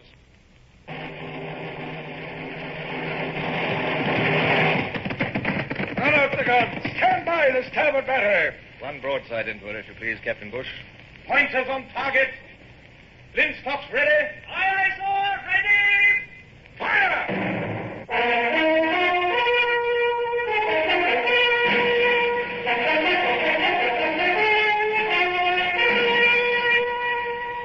Presenting Michael Redgrave as C.S. Forester's indomitable man of the sea, Horatio Hornblower.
Even now, so long afterwards, it's difficult to see how I could have acted otherwise than as I did. I was still a naval officer, and it was my duty to harry the enemy of my country as far as lay within my power. Yet this pitiful little guerrilla war of mine in the forests and the valleys of the upper Loire was obviously a losing battle. And as we plodded through the sullen heat over the forest track, I felt that the end was near. Of our gallant army, there were only 30 men and 2 women left. And the men were as exhausted and dispirited as myself. Horatio, your feet are so blistered you can hardly walk. Why do you not take my horse for a while? Oh, no, my friend, Monsieur le Comte. You're more exhausted than I am. I am younger. Besides, it's not fitting that the King's Lieutenant General should hobble through the forest like a woodcutter. Who stands yonder, where the tracks cross, eh? Antoine, one of the advance guard. He is pointing. What is this, Antoine? Ah, I can see it. It's a peasant hanged from a tree. There is a placard on his chest. It is a proclamation by General Clausen calling on all Frenchmen of the Nivernais to rally to Bonaparte. No, it's worse. Do not let the men read it. It offers pardon and freedom to any who desert the king's cause. I'm afraid they already know, my friend. They found a similar proclamation while we were ahead yesterday. The amnesty lasts for 3 more days, after which any rebels will be shot at sight. Any village offering us help will be burned, and its inhabitants shot. Somehow we must keep them together for 3 more days. After that, they will fight for their lives. Are you and I, Monsieur le Comte, included in the amnesty? We are expressly excluded. The last sentence reads, exceptions to the amnesty are the Comte de Grasset, his daughter-in-law, the Vicomtesse de Grasset, and the Englishman known as Lord Hornblower, who is required to pay for a life of crime. I forced my aching feet to quicken their stride to catch up Marie. She was a vastly different Marie from the happy young Vicomtesse who had laughed and loved with me at the Chateau de Grasset. She had sawn off her hair with a knife. She was wet with sweat and streaked with dirt. She carried a musket slung across her back. Yet, when she had insisted on joining us, she had claimed to be as good as any man, and she'd fulfilled that boast. She was still fresher and more determined than many of the men. The ford begins by those trees.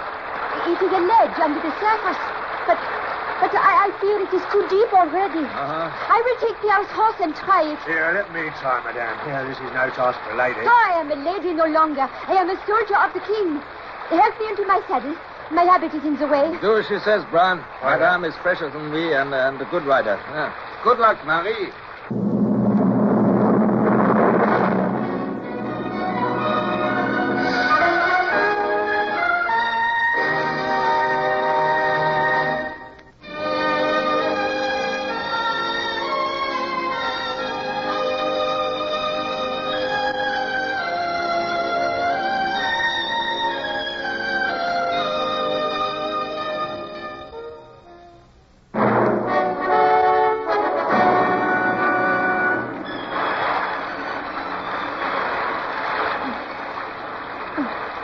I am sorry. The river is impassable. It is lucky the horse was strong enough to swim ashore. Yes. I could not have fought the current. Well, I did not wish you to try, but it would have been useless to argue with you, Marie, but... Well, there's nothing to do but follow the river until we find a boat. We cannot stay here. Very well, men, then. It's here we say goodbye. You are not leaving us, how you said? No, I'm not leaving you. You're leaving me. Your lives are safe. You've all read Clausen's proclamation. But Madame and the Count and I must go on, for go on we must. And we'd still go on, even if we need not. But we shall return. Remember us when you're in your homes. One day we shall call on you again to thrust down the tyrant. And now, one last cheer for the king. Vive le roi! Vive le roi! Vive le roi!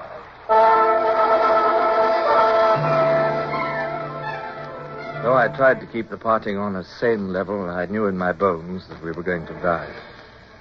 My hardest task was to force Brown to leave his wife. But it was the only way to save her, and in the end he bowed to the inevitable, with many oaths to return.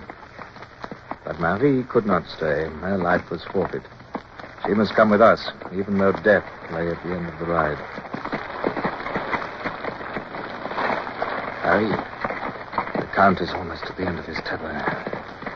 I must make plans. Think how to escape. What is the position? Is there a column close to us? As far as I've gathered from our scouts, Clausen's columns are spread round us in a half circle. So there are troops behind and to the sides, Yes. and the river in front. Yes. Behind us is a half column of the 14th Leger. They must have been ordered to pursue us direct while the others head us off. Let us keep along the river bank a little longer, and then we'll rest till dawn and try to make a crossing.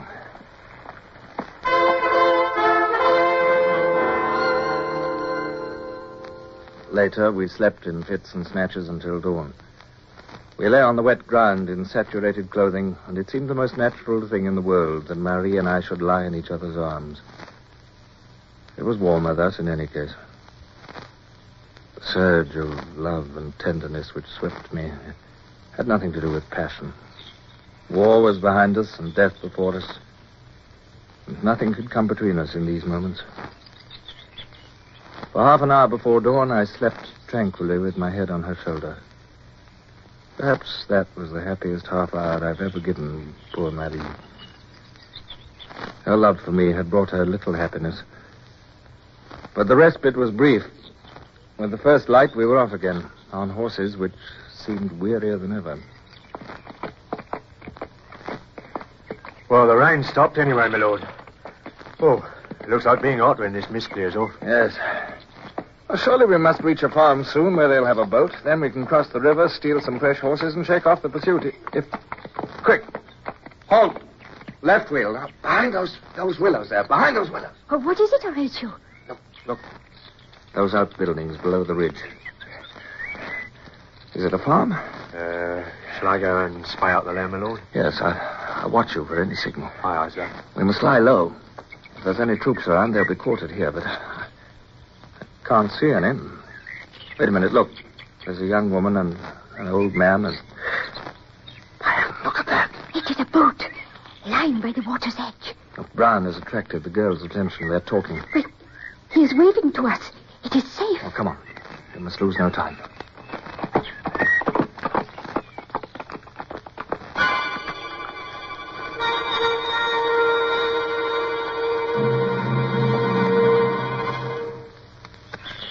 It's all right, my lord. The frogs was here yesterday. Cavalry. Them same hussars we beat last week.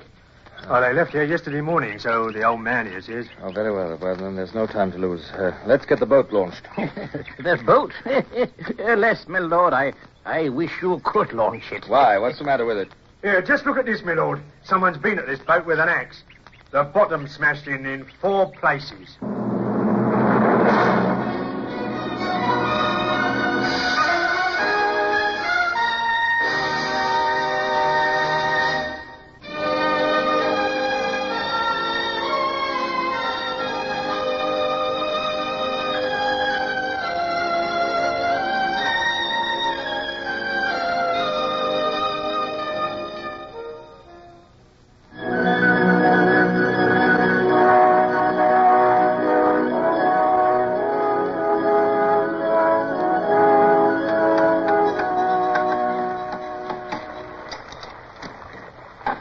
Lord, how shall I get my boat back if you take it? We shall only cross the river. You can come with us and bring it back yourself. Oh, I shall be shot for helping you. The hussars will come back. They always do. Oh, be quiet, you old pessimist. We're busy. The fact is, old cock, you can't help yourself.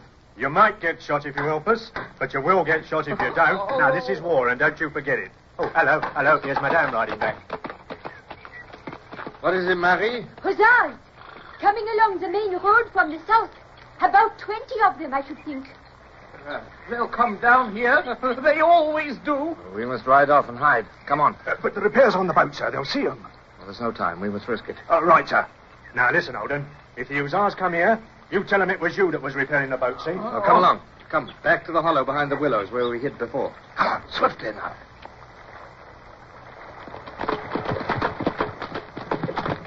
We must hide among the rocks and watch. This'll do. I'm afraid this is our last stand.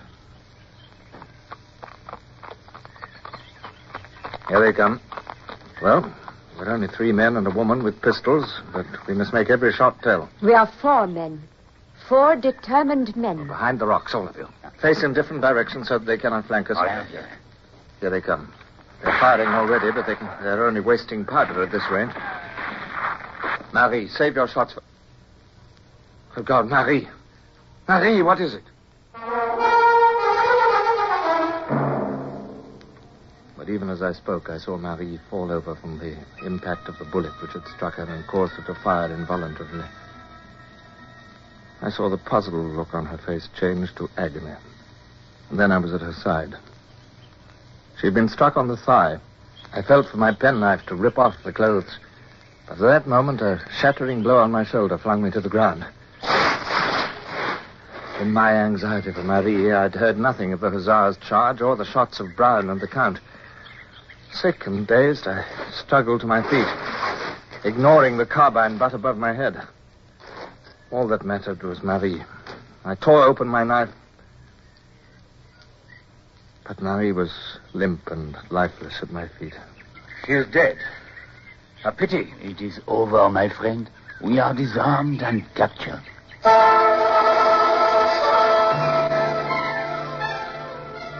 The court-martial will try you this evening. Wait, this man, Brown, he is a prisoner of war. You cannot try him. He is a sailor of His Britannic Majesty's Navy doing his duty under my orders. He fought on the side of rebels. Under my orders. He's not amenable to court-martial. Well, does you credit to speak for him? I will take this matter into consideration.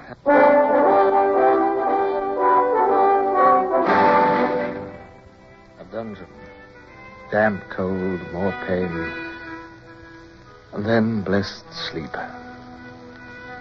When I woke, my head was clearer. And I amazed the captain by demanding a bath and a shave. If I was to be sentenced to death, I intended to appear as a British officer and not as a tramp. When I was clean and shaved, they brought me food and wine. The Emperor won 2 great victories last week. Your Wellington has met his destiny at last. General Ney beat him at a place called Les Quatre Bras, and on the same day, the Emperor destroyed Blucher and his Prussians at Ligny. Indeed? And how did this news reach you? By official bulletin. Oh, my felicitations, monsieur. But is there not a saying in your army about lying like a bulletin? Enough. The court is waiting now. Come. They have already tried the Comte de Grasset. He is to be shot at dawn tomorrow.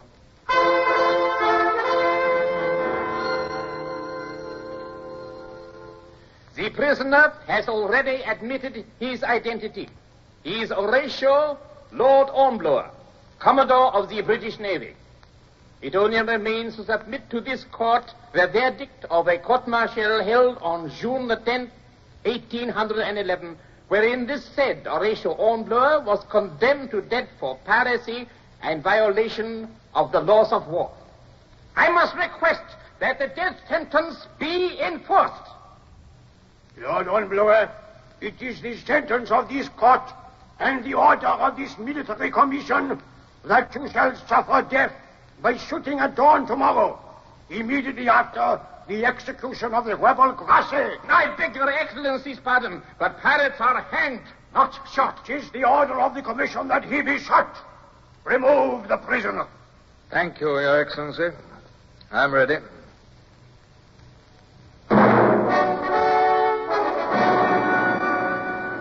My cell was dark.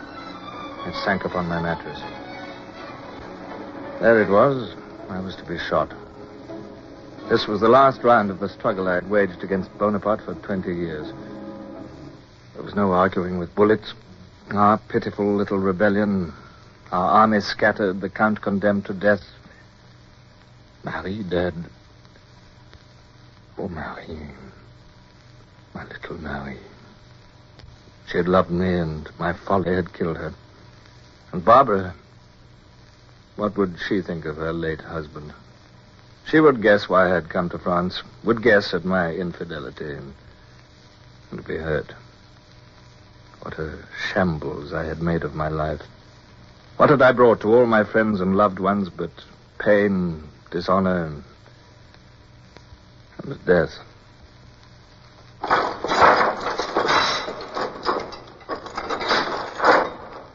What is it, huh? What, is it dawn already? It is, Monsieur le Capitaine. Good morning, Lord Hornblower. Good morning. You need not force yourself to smile, sir. I do not need your sympathy. Your words are truer than you know, sir. You do not need sympathy, indeed. It is not death. What do you mean? Is this some new form of torment? No, sir. There is news from Belgium. It says that the Emperor has been defeated in a great battle. Defeated? But what about the defeat of Wellington and Blücher that you told me of? It seems we were misinformed. Now we hear that the Emperor has been defeated in a great battle at a place called Waterloo. It is said that Wellington and Blücher are already over the frontier and marching on Paris. Oh, God. And Bonaparte, where is he? He is in Paris already. The Senate are demanding that he abdicate again.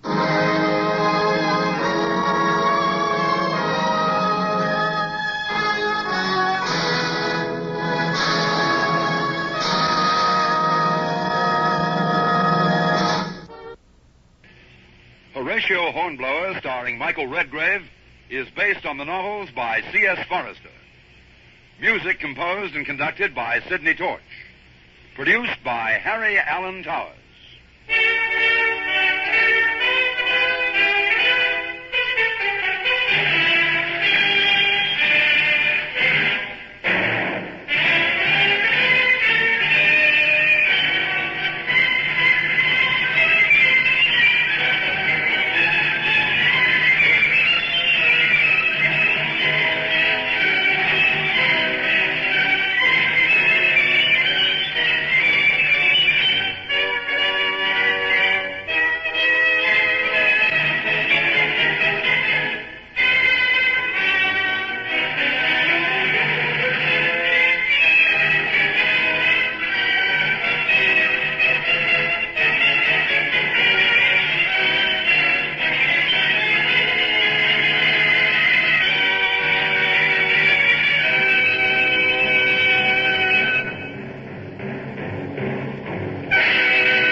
Broadside into her, if you please, Captain Bush.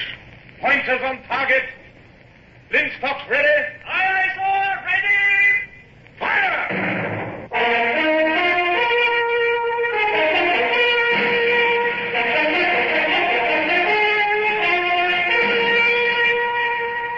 Presenting Michael Redgrave as C.S. Forrester's indomitable man of the sea, Horatio Hornblower.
memory is discursive.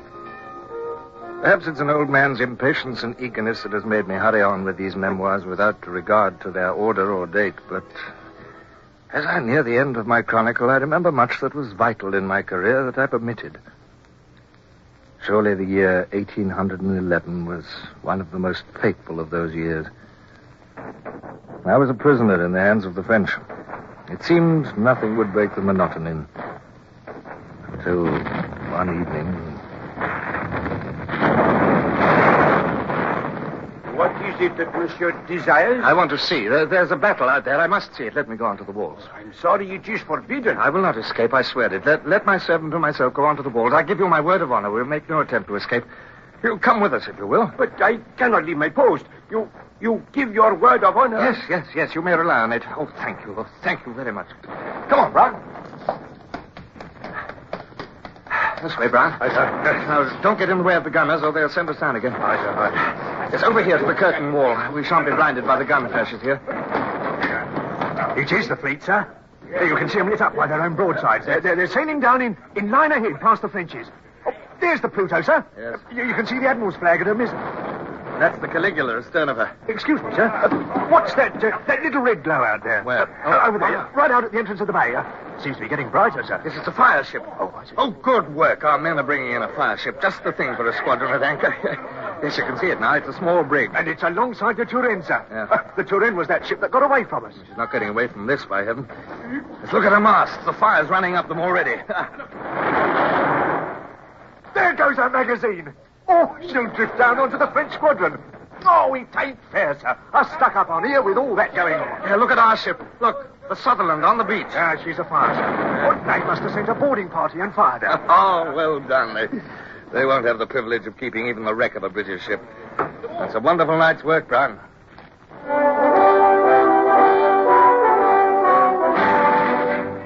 It was indeed a wonderful night's work. From our battlement grandstand, we watched the one-sided battle rage and saw our defeat thoroughly avenged. The Turenne had completely vanished.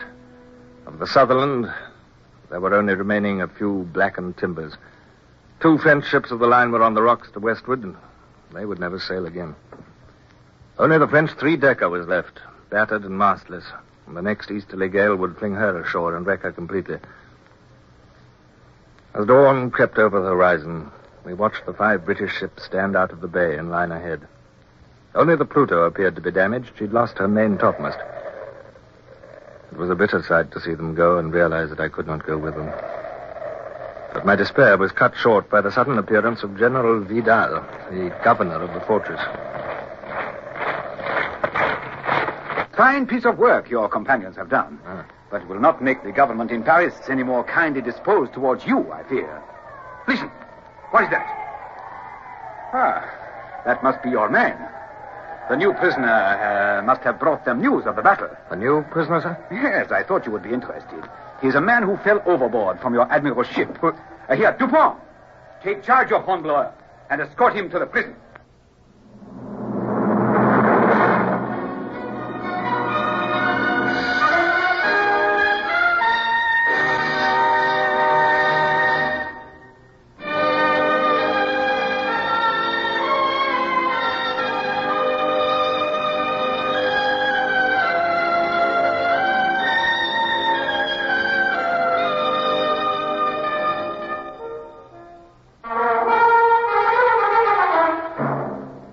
Back in my room, I paced to and fro, my mind seething.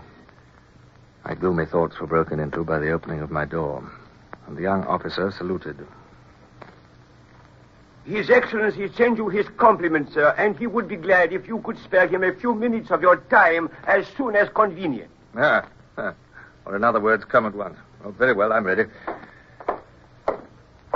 In the governor's office stood a colonel of gendarmerie, a youngish man with a bullet head and carrying a cocked hat in his hand. The star of the Legion of Honor was on his breast. The high black boots and spurs gleamed in the morning sunlight. The governor's expression was sad as he addressed me. I have the honor of presenting to you Colonel Jean-Baptiste Caillard, Grand Eagle of the Légion d'Honneur, and one of His Imperial Majesty's personal aide-de-camp. Colonel, this is Horatio Hornblower. What is Hornblower doing with that sword at his side? The Admiral returned it to him on the day of the battle, mon colonel. He said... I am not interested in what the Admiral said. No criminal as guilty as this man can be allowed a weapon. Further, a sword is the emblem of a gentleman of honor, which he certainly is not. Take off that sword, sir. I can hardly believe that you're addressing me, sir. May I remind you that I have yet to be tried? Take off that sword. Or shall I call in one of my gendarmes to remove it? You leave me no alternative, but you shall hear more of this insult. Good. And now, will your Excellency have the goodness to warn this man of his impending departure? Oh, yes. Monsieur, Colonel Caillard has come to take you and your first lieutenant, Mr. Bush, to Paris. Bush? But you know what you're saying. Bush is seriously wounded. It might easily be fatal to take him on a long journey at present. The journey will be fatal to him in any case. General Vidal was a gentleman to the last. He gave me every assistance, allowed me to take my coxswain, Brown, with me. He even pressed upon me his purse to help me when I should reach Paris. He accompanied us to the courtyard where Bush was lying on a stretcher. Bush? They're going to take us to Paris, Bush. What, you, me, sir? Yes. Well, it's a place I've always wanted to see. Please, you are in charge of this man, yes? Yes.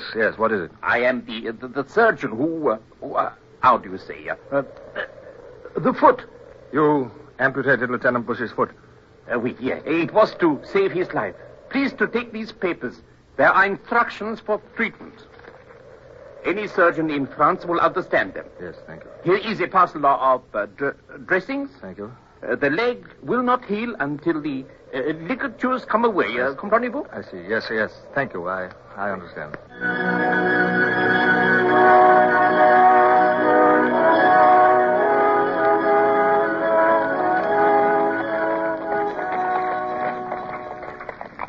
How are you feeling, Bush? Better?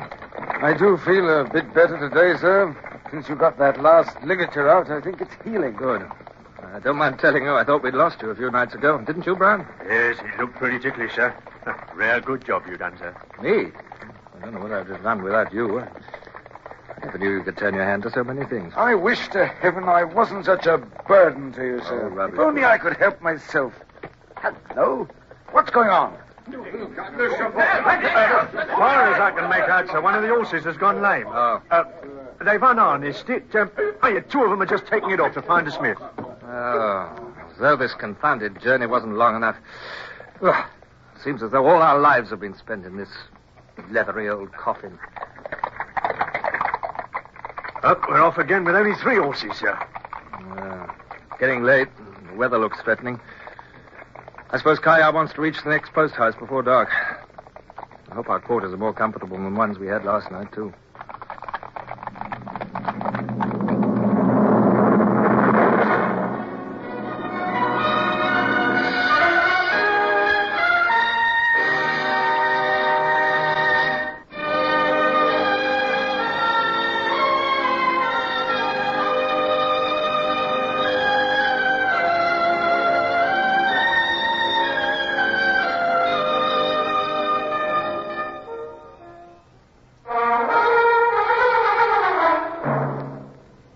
Time dragged on and the afternoon merged into premature darkness. I began to wonder if we were going to reach a post house. Progress with 3 horses was slow. They were facing into a bitter wind, a wind which promised snow. And we could hear Kaya cursing and urging the coachman at intervals.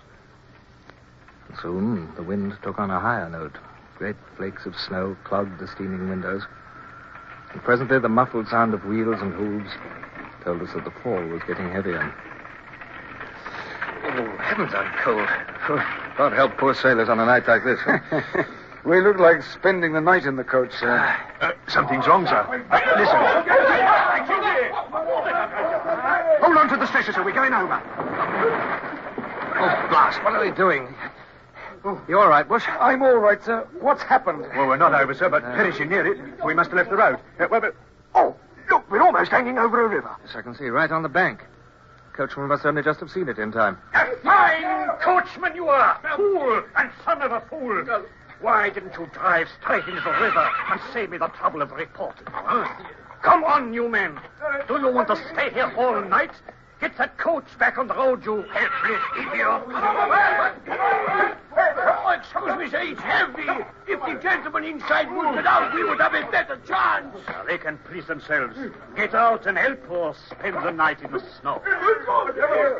Brown, come closer to me. Do you see that boat on the river? Did you see it as we stopped? Yes, sir. A rowing boat moored to a post. Why shouldn't we escape in it, Brown?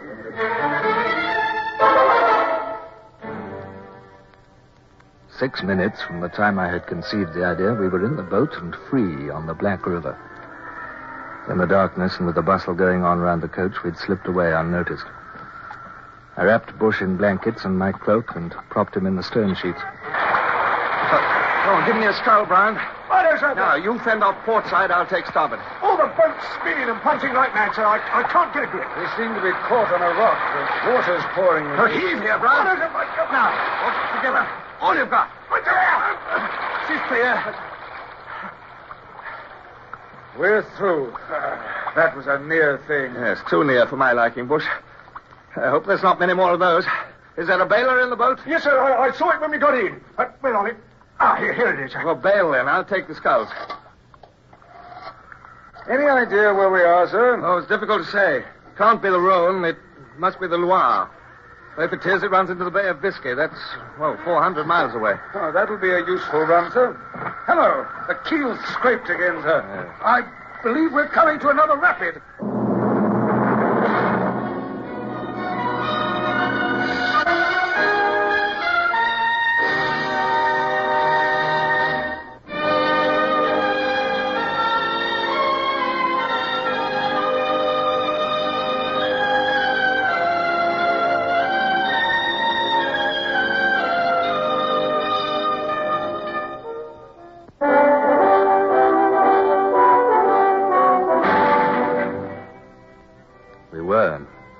The growing roar again. I felt the bow and stern lift and drop successively as we shot over what felt like a downward step in the water.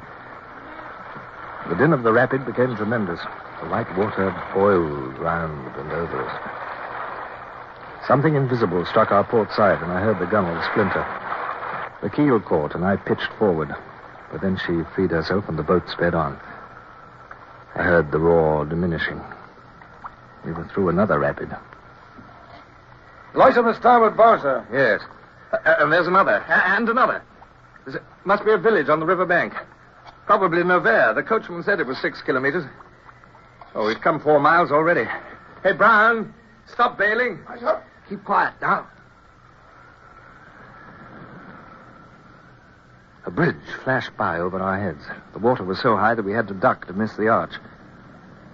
It was still snowing, and ice coated the floorboards. More rapids ahead, sir. Brown, stand by to fend off on the port side. Aye, sir. Good God! Oh, beg pardon, sir, but it's not a rapid. I think it's a fall. It is. Oh, hold on, everybody. We're going over. Rocks. Watch out for the rocks.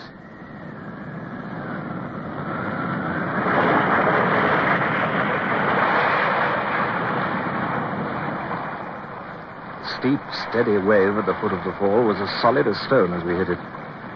The boat vanished from under me, and I felt myself strangling underwater and scraping over the rocky bottom. It was agony. I got a single gulp of air, and then I was under again. The grinding of the rocks on the riverbed was louder than thunder. Another precious gulp of air which seared my lungs like fire, and then I was under again. My reeling brain guessed what was happening. I was caught in the swirl below the fall. I was being flung in a circle, now on the surface and now right down on the bed. The pain in my chest and the deadly grip of the icy water on my limbs were numbing me. I was losing the desire to fight. I only wanted to be still and die.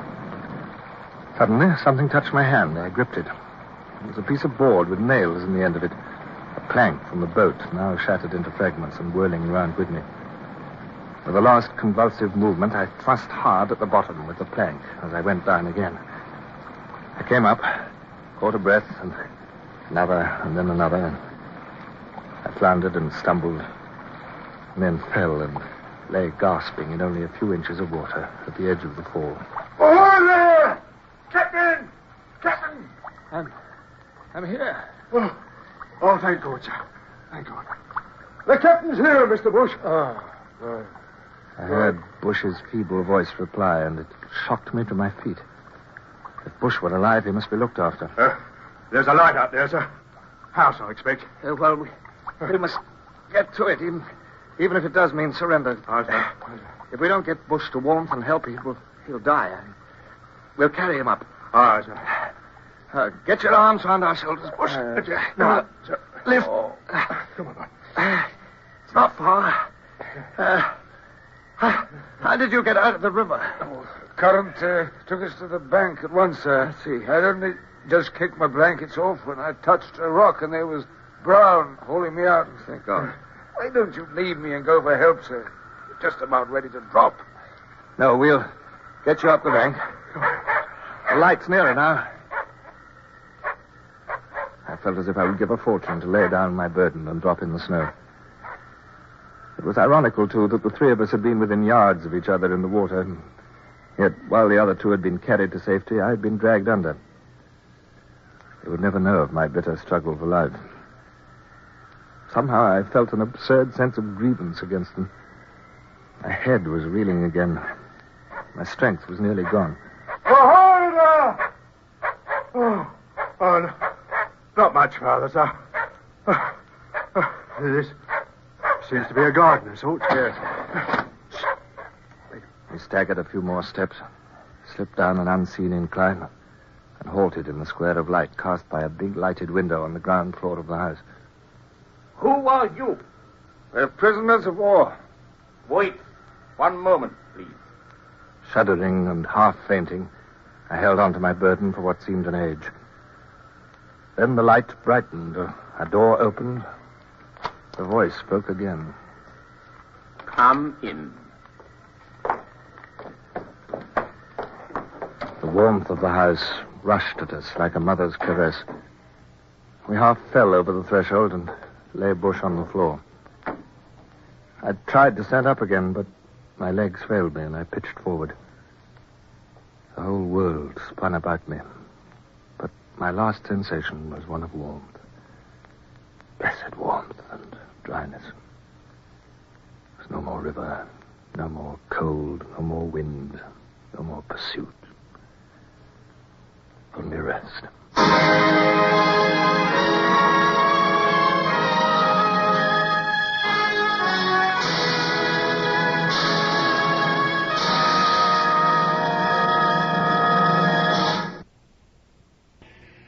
Horatio Hornblower, starring Michael Redgrave, is based on the novels by C.S. Forrester. Music composed and conducted by Sidney Torch. Produced by Harry Allen Towers.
Speak to quarters. Out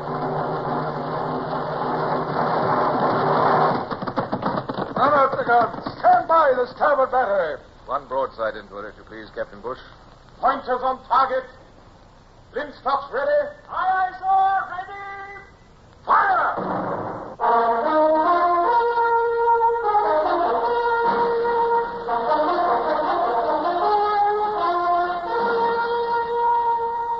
Presenting Michael Redgrave as C.S. Forrester's indomitable man of the sea, Horatio Hornblower.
Looking back after all these years, to see that the risk of showing ourselves hunted fugitives in a hostile country was prodigious. But another night of exposure in the snow and freezing wind would certainly have killed Bush. I, too, was frozen and half dead with fatigue. Even at the cost of being apprehended and sent on to Paris and death, warmth and rest were imperative. As the door of the house opened, I shaded my eyes against the light and blinked at a tall, thin man in a blue coat and the young woman beside him. Who are you? Prisoners of war. One of us is wounded. Ah. Come in, gentlemen. Thank you, sir. Come into the hall and let me shut out this dreadful weather. While we dried and bandaged Bush and carried him to the bed which was shown us in a ground floor room, I struggled with the astonishment I felt at our kind and courteous reception. I'd expected hostile words and grim treatment, but had we been old friends, we could not have been more cordially received or attended. Dry clothes were brought for me, and Felix, the butler, helped me to dress. His master, he informed me, awaited me in the drawing room. As I entered the room, the tall man rose, and the lady with the auburn hair whom we'd met in the hall rose with him. I regret, sir, that I did not quite hear the name which my major domo announced. Captain Horatio Hornblower of His Britannic Majesty's ship Sutherland. It is a great pleasure to meet you, sir. I am Louis-Antoine de Ladon, Comte de Grasset. May I present to you my daughter-in-law, Madame la Vicomtesse de Grasset? I am enchanted, madame. You must be fatigued after your journey. Yes. Captain Hornblower, I have heard of you and Lieutenant Bush. Tomorrow, perhaps, you would like to read the newspaper accounts of the loss of your ship. But at the moment, perhaps, you will permit me to ask you some personal questions. Well, of course, Monsieur de Grasset. You have every right to do that. I presume you have escaped from an escort which was taking you to Paris. Yes, sir. We escaped at a point about 6 kilometers on the farther side of Naval. We found a boat and attempted to navigate the river in the darkness, but the rapids here proved our undoing. As they would to any boat. Yeah. Well, it is only midnight now, and you have come 20 kilometers. Mm-hmm. There is not the slightest chance of your being thought here for some time. You will be able to sleep in peace tonight. But, Monsieur de Grasset, are you not, will you not be communicating with the authorities? I am the authority in this district. I have the honor to be mayor of this commune, and so represent the government. I see. I hope you will consider yourself among friends in this house, Captain Hornblower. Thank you, sir. I shall tell the police that I have not seen you, and I hope you will stay as long as it is convenient to you.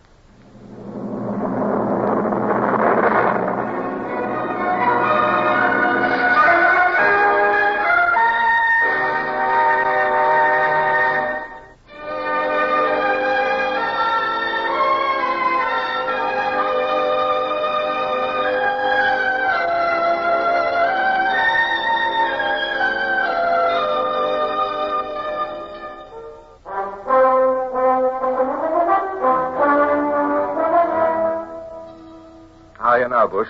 Comfortable? Right as a sexton, sir. I'd like to be allowed to get up today, sir, and pay my respects to our host. So you shall. Your 3 days' rest has completely restored you. Our good fortune in coming to the one house where we would be welcomed and protected is amazing. I can hardly believe it yet. I was wondering about that, sir. Has the Count told you why he's doing it? Well, his daughter-in-law, Marie, has, but... Oh, it's too long a story just now. Briefly, the Count was an exile during the Revolution and lived in London with his sons. When the boys grew up, they heard of the fame of Bonaparte and wanted to share in the glory of France. So they came back, did Yes, they, sir? yes. The Count took advantage of the amnesty and returned here, the only part of his estate left by the Revolution. His 3 sons joined the army, and now they're all dead. Gentlemen, pardon my intrusion, but a group of gendarmes is approaching the house. If you would be good enough to allow me to send your servant here, I should like you to lock this door and remain silent while I deal with the gendarmes. We shall do whatever you say, sir, but rather than expose you to any danger, There will be no danger to anybody, Captain. Here is your servant. If you will lock the door, I will return to you as soon as possible. Thank you, sir.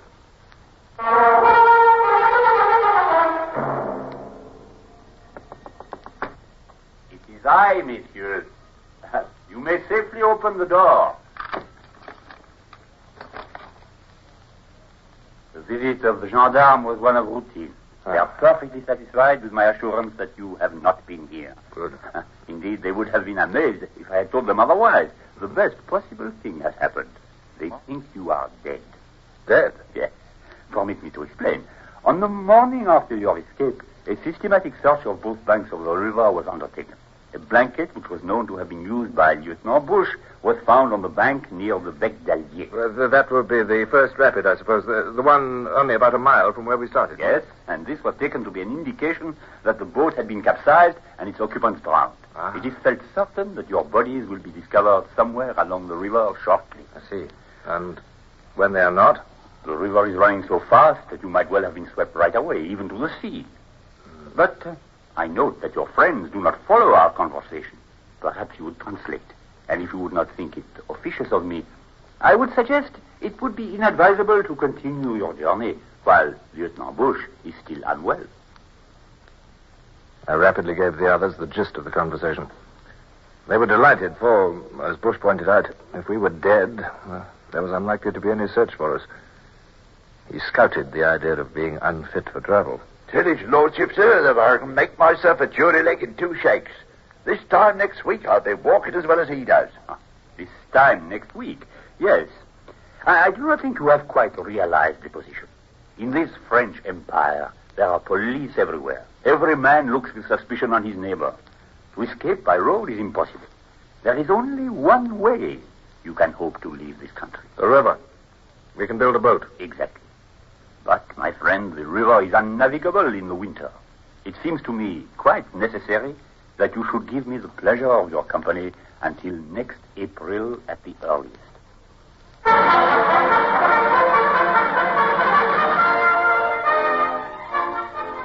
When I look back now upon the memory of those 4 months we spent as the guests of the Comte de Grasset, it presents a picture of mingled anxiety and delight.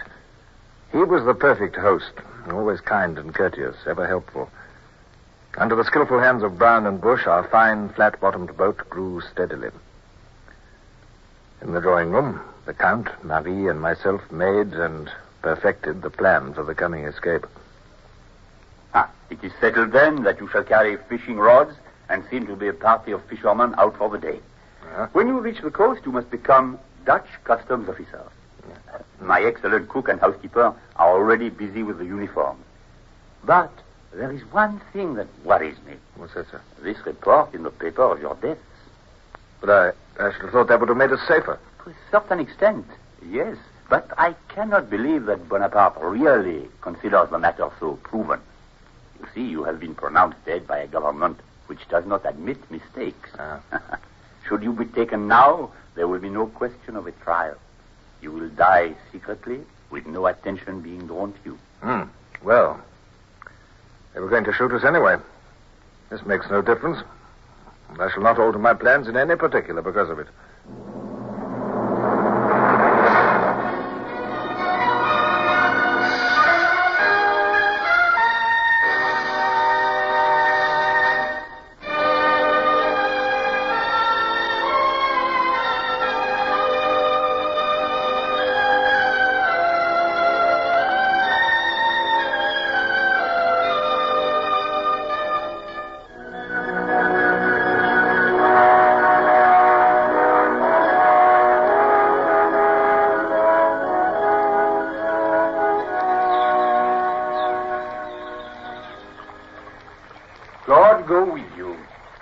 Remember your promise, Captain, to return after a war. Marie will be as delighted as I shall be. Thank you again, sir. Thank you 1,000 times.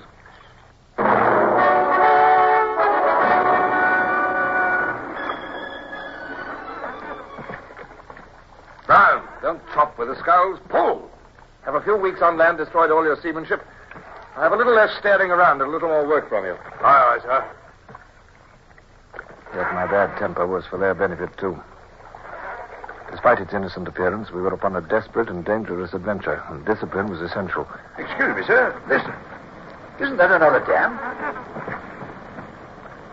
Yes, I believe it is. The river's narrowing and getting faster, too. Now, pull over to the bank there, Brown. All right, sir. We'll leak no waterfalls on this trip if I can help it. All right. Ship sculls. I'll land and survey the stream.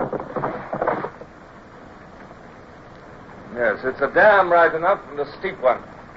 We'll never get the boat through that. There's 100 yards of boiling water below the dam, too.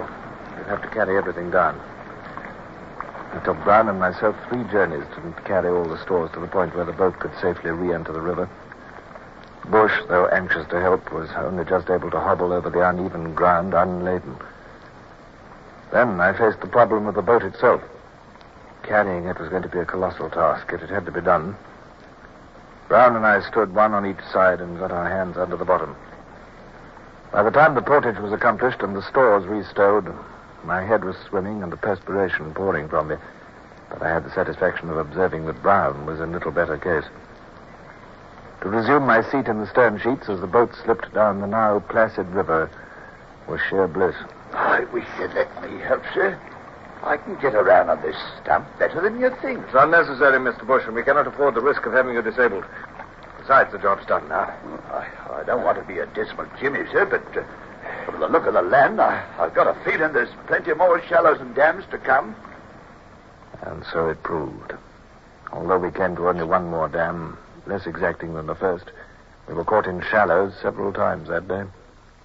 And each time it was necessary to lighten the boat and drag it through the shoal water.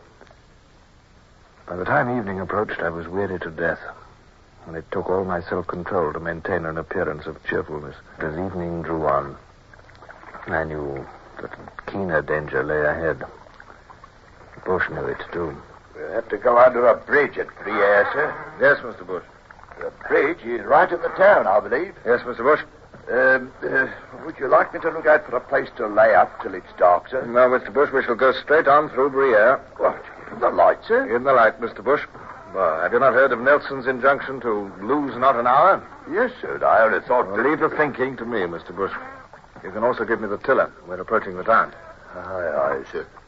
Now then, Brown, when I say pull, you'll pull as though the devil himself were after you. Keep her easy. There's the church tower now. And there's the bridge. Barge is being towed. There's some men on the bridge, sir, looking down. Yes, well, then, try to look like a contented peasant who's had a happy day out and has a fine basket of fish besides. And if you can also manage to convey the impression that you've never heard of an escaped Englishman and that you're loyal to Bonaparte and that you lost your leg in fighting against the cursed English, you'll greatly assist our chances. I see they read all that in my face, sir. Excellent. You, Brown, you can take that silly grin off your moon face. Steady now. We're going to shoot the bridge. Now, up your light. Pull.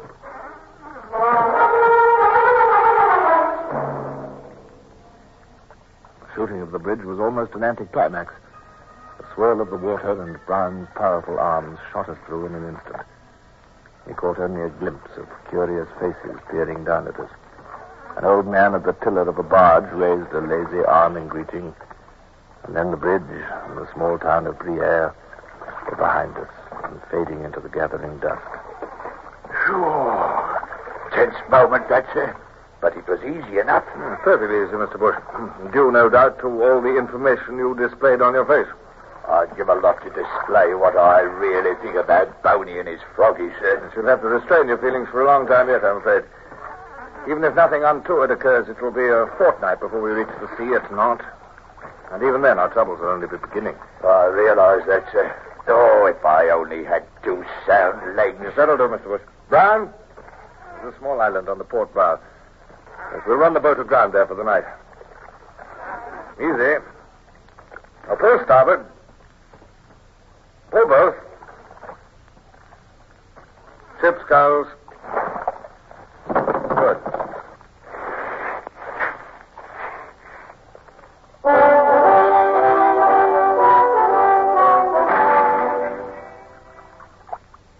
Lieutenant Bush.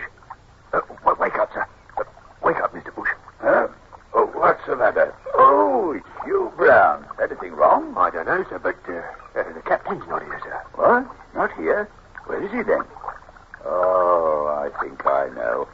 Have you made some coffee? Aye, sir. I'll fetch you some. Thanks.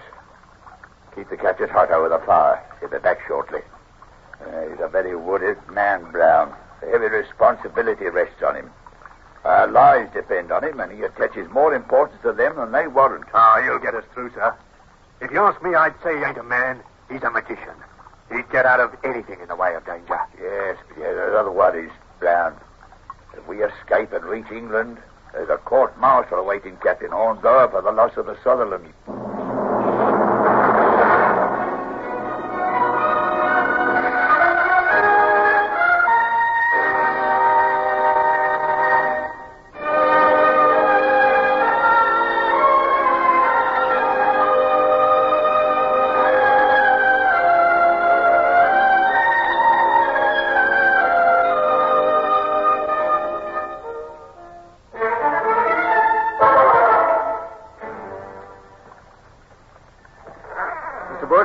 Come to a decision as to what we shall do when we reach Nantes. Yes, sir? Now, if we arrive in civilian clothes, we shall be questioned, and it will be impossible to explain our lack of papers and passports and so on.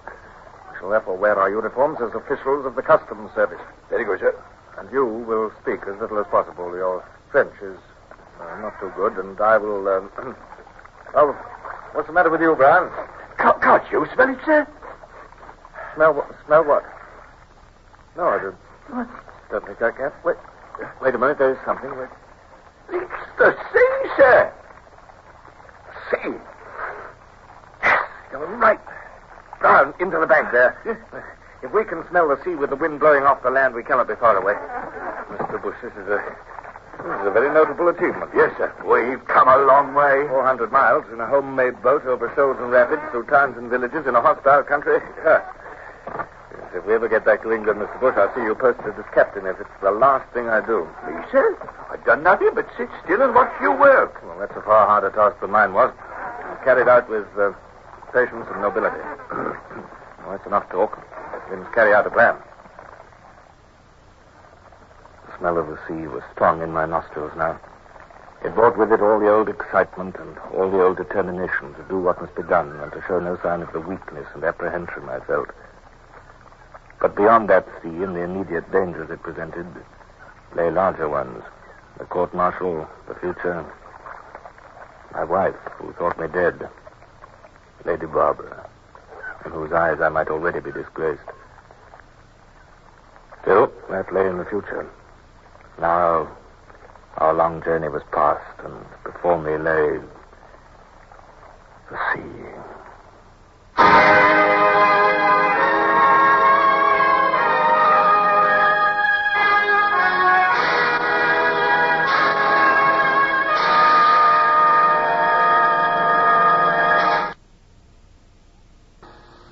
Horatio Hornblower, starring Michael Redgrave, is based on the novels by C.S. Forrester. Music composed and conducted by Sidney Torch. Produced by Harry Allen Towers.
broadside into it, if you please, Captain Bush. Pointers on target. Flintstocks ready. Aye, aye, sir. Ready. Fire!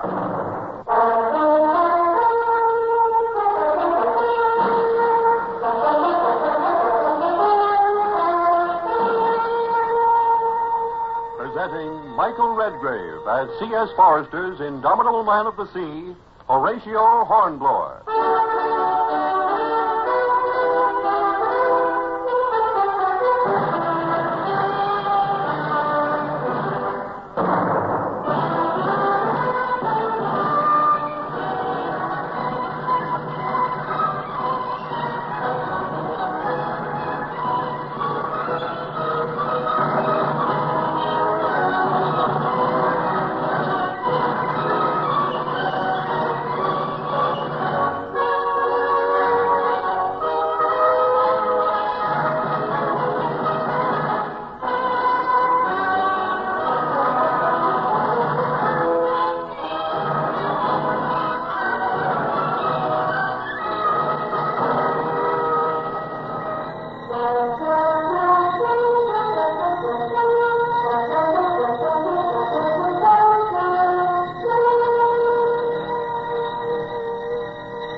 past still lives on in memory, and my sluggish blood still stirs within me at the recollection of the problems which faced me as we rowed slowly into the maritime port.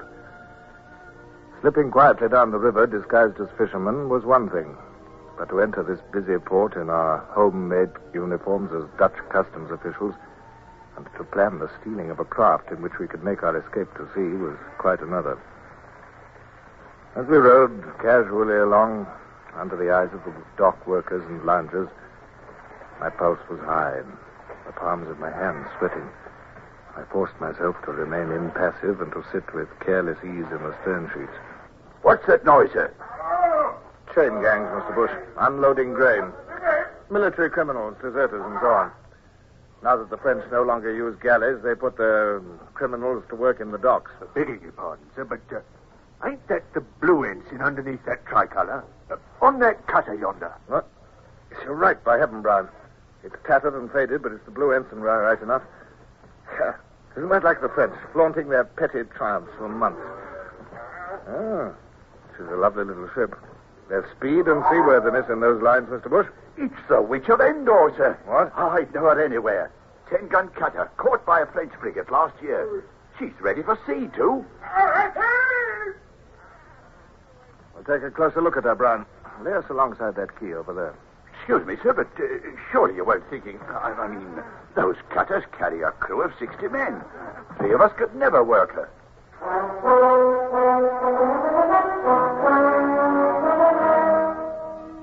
I knew that what Bush said was true. I knew more. The estuary of the Loire, which lay between us and the sea, was tricky in the extreme. For fear of raids, all buoys and navigation marks had been removed. Without a pilot, we could never find our way through 35 miles of shoals without going aground. Besides, there were batteries at Berth and Saint-Nazaire. Much as I should have liked to steal the Witch of Endor and sail her to England, the thing was impossible. I walked up the steps of the quay and forced myself to swagger. Bush's wooden leg came tapping up behind me. A passing group of soldiers saluted my smart uniform and the star of the Legion of Honor, which had been lent to me by the Comte de Grasse. I stopped and looked at the cutter from the landward side. Only an anchor watch. 2 hands and a master's mate. The rest of the lovers are on shore. Look, sir. Here's another American ship coming in. He's just edging into the quay. It's infuriating. What's the use of all the coastal blockade if neutral ships can sail in and out with impunity? Wheat is officially non-contraband, but it's more important than arms in many ways. Hello. He's someone coming ashore from the new arrival, sir. Civilian, from the look of him. It's the pilot. If he... The pilot. But heavens, Bush, I believe I've got an idea. Listen, follow me and don't say a word. I'm going to speak to the pilot. One moment, monsieur, if you please. I'm a colonel of customs. I have some questions to ask you. Will you kindly accompany me to my ship for a moment? Yes, which is your ship, Colonel? Over here. This cutter yonder. This way, if you please.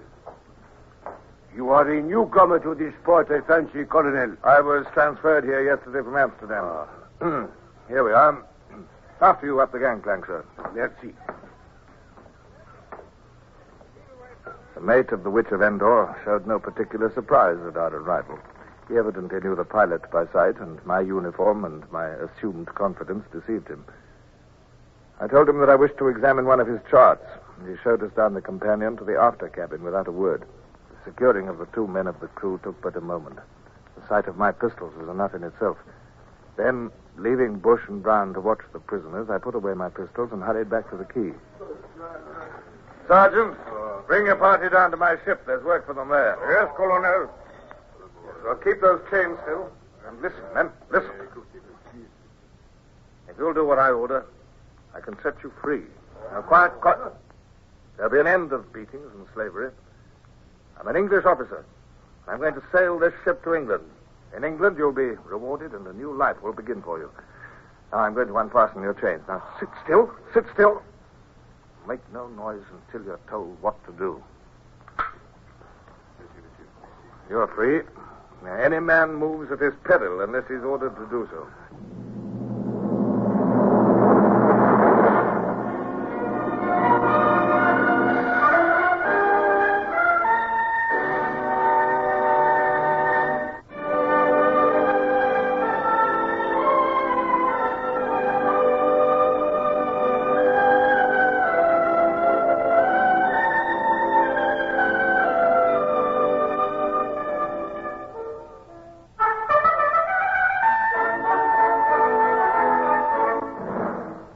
From the moment of the sudden impulse which had begun my desperate plan until the chain slaves were freed, barely 15 minutes had elapsed. Yet in that time, our prospects of escape had increased 100-fold. But the greatest peril still lay ahead. I had no mind to be taken and shot as a spy. I sent Brown to our little boat, which still lay at the quayside, and he brought back the parcel containing my own clothes. My own uniform coat was sadly crumpled, and the gold lace was bent and broken, but there was a strange comfort in donning it once again. I was myself again, and should we be retaken, the wearing of a British naval officer's tunic would protect us from the fate of spies. It was time for action again. I took a belaying pin from the rail and walked slowly to where the sullen pilot sat on a hatch. I weighed the pin meditatively in my hand. Monsieur, I desire you to pilot this ship out to sea. But no, I cannot. No. My duty, my professional honor. I know. We're going to start now. You can give instructions or not as you choose, but this I assure you, monsieur. The moment this ship touches ground, I'll beat your head into a paste with this belaying pin. I... Very well, monsieur. Brown, lash him to the rail there. Then we can start. Aye, sir. Mr. Bush, will you take the tiller, if you please? Aye, sir. Now then, Brown, listen, we've got a raw crew. We shall have to put the ropes in their hands. Cast off the warps. Aye, sir. The push of the tide was swinging the cutter away from the quay as the warps were cast off, and Brown ran briskly among our wretched crew, leading them to the halyards and showing them upon which ropes to haul. At my order, mainsail and jib rose. The sails flapped, bellied, flapped again. Then they filled. The cutter changed from a dead to a live thing. She heeled a fraction, and I heard the musical chuckle of the water at her bows as her forefoot bubbled through the water. In 3 strides, I was at the pilot's side, belaying pin in hand. Careful, monsieur. Keep to the right. Keep well to the right. Port your helm, Mr. Bush. We're taking the starboard channel. Major, and keep it at that. You must have a hand at the lead, monsieur. It is necessary to take soundings. No, I can spare no hands. But you'll have to do your work without soundings. And remember, my promise still holds good. I shall have no mercy. These cords, monsieur, they are tight. Good. And we'll have to keep you awake. I'll loosen your cords when we are safely at sea off Noirmoutier and not before. Oh, it is necessary to cross to the other side of the estuary here. The channel narrows on this side. You may have to go about. Stand by to go about. Look lively, you awkward lovers. No, not there. Starboard. No, lovey, to the right. There, you perishing ape. Where do you think you're going? I think we can do it close haul, sir. She sails like a bird. The tide's helping, too. Very good, Mr. Bush. Yes, she's making a cross. Well done. Oh, let her come up a little. Beautiful. All right, Brown, we shan't need to go about. How's the pilot, sir? Is he behaving? Yes, up till now. I think the threat of the belaying pin was more effective than a pistol. Though whether I could have brought myself to club a helpless man, I don't know. A lot would have depended on it, sir. Yes, all our lives depend on it. I've started this venture, Mr. Bush, and I'll stop at nothing to achieve success. We've a long way to go before we're safe. If you'll excuse me saying so, sir, this is about the most amazing thing even you've ever done. To recapture an English ship and sail her out under the very nose of the frogs. Well, I'd never have believed it possible. Well, it isn't done yet, Mr. Bush. Time to keep that firmly in mind. We'll congratulate ourselves when we're safe. Can't see anything to stop us now, sir. Why, if this wind howls just for... Oh, what's that? Seems to be below. Brown? Aye, sir, I heard it. I'll go below and see what's up. I don't understand it, sir. Surely there couldn't have been some crew aboard that we didn't find. Look out, sir. It's the prisoners below. They've slipped their lashings and they're trying to attract attention by waving and yelling through the porthole. Can I take some men to deal with them, sir? Will not be necessary, Brown, unless my ears are mistaken. They're coming to us. I shall have something to say presently about the way they were tied up. Men, arm yourselves with whatever you can find and make no more noise than is necessary. Unless these prisoners are overpowered, we are lost. You will go back to slavery or death. Mr. Bush, remain at the tiller. Brown, take my pistols. I shall use my sword. Overboard with the pirates!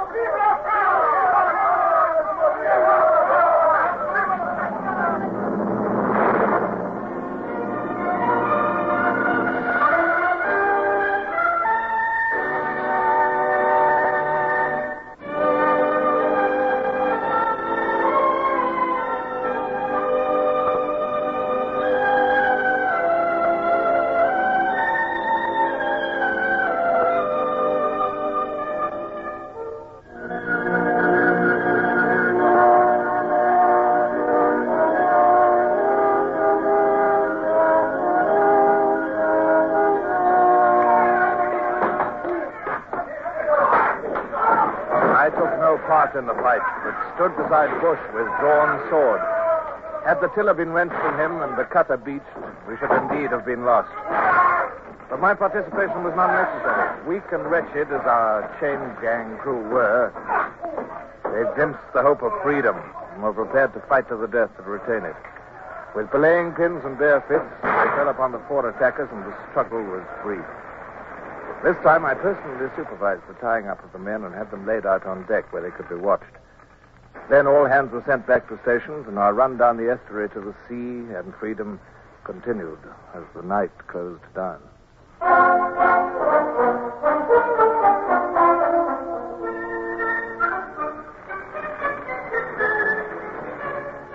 Curse it, sir. I was afraid of that. What? The wind's dying with the dawn. Yes. Can't make out where we are in this mist. But I expect the sun will clear it when it comes up presently. That's Noirmoutier to port, and the mainland is astern there. I caught a glimpse of the semaphore station 10 minutes ago. If only the wind had held for half an hour more, we should have been safe. That pilot looks in pretty bad shape, sir. Well, so do you, Mr. Bush. It's 24 hours since any of us had any sleep come to that. However, I'll keep my promise and cut him loose. There. You're free, sir. Oh, my arms, my legs. Well, sit down on the deck and rub them. You'll feel better presently. It's no good, sir. I can't hold the course. There's no breeze at all. Blast. The tide will drift us in under the big guns. Brown? Wake up those slaves on deck there. Set them to work with the sweeps. Aye, sir. Here. You. Come here. Oh, but monsieur, Come here. Come on, right beside me. Now, come on, you're going to help me to train this gun. But, monsieur, my honor, I cannot fire at my fellow countrymen. Mr. Bush, have the kindness to toss me that belaying pin. Oh, non, sir. What am I to do? Well, lay hold of that train tackle. Come on, now. Come on, run her back. Oh, beautiful, sir. Nearly got him. Right up among the oars. Sweeps are ready now, sir. Very good, Mr. Bush. Lay a course so that I can keep that leading boat under fire. Aye, aye, sir. The pursuing boats, creeping over the sea, showed no sign of being dismayed by my bombardment. They were big ones, carrying at least 50 men each. If only one and ranged alongside, it would be the end of us. The leading boat maintained a course which could cut ours perhaps a mile ahead. I fired again and again, working at the gun till my shirt stuck to me with sweat, and the powder grains irritated my skin. But I could see no result. You must have hit that time, sir. I didn't see any splash of the shot. No. Oh, it's rowing as hard as ever. Oh, good heavens, is it possible that a 6-pounder can have no effect? I thought so, sir. What? Look, she's swinging round. Ah. She's signaling to the others. She's sinking, sir.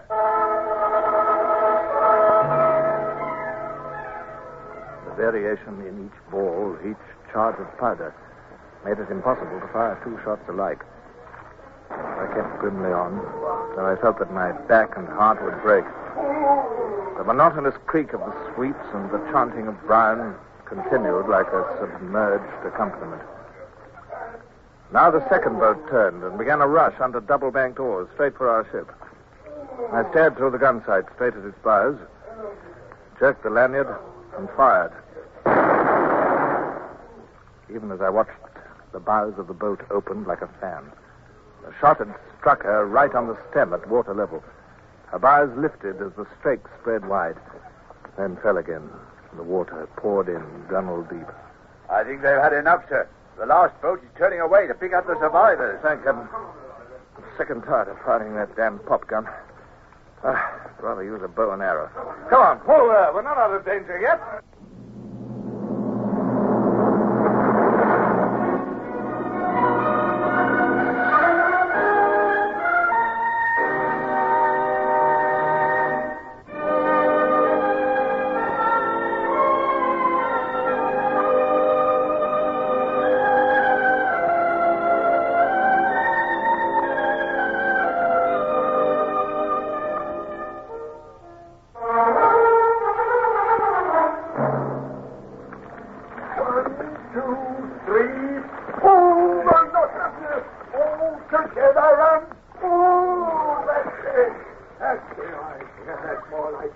Seems 100 years since we had a breeze, sir. Yes. But we're making progress, Mr. Bush.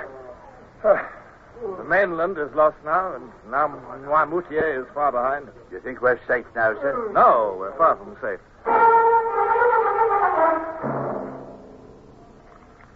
Aching in every bone and dizzy with lack of sleep, I moved and spoke as though in a dream. Somewhere to the northwest, I knew lay the British fleet, which maintained an unceasing watch over Brest. I had laid the cutter on a course which would take us out to the fleet eventually. Or if we missed the fleet and found a wind, I could sail her right round to England. An escaping English captain retaking a captured ship of war practically single-handed and fighting his way out of a French port to bring her home. Oh. There's never been anything like it, sir. Never will be again. But I was not listening. The mention of England had renewed all my old doubts and fears. If I returned, I must stand my trial for the loss of the Sutherland. If I were found guilty of not having done my utmost in the presence of the enemy, there was only one penalty, death. And then... A breeze! A breeze, by thunder, sir, out of the east! Only a whisper, but a breeze! 1, 2, 3. There. Fast pulling. Aye, sir. All hands to the halyards. Set every stitch and sailor. We're bound for England.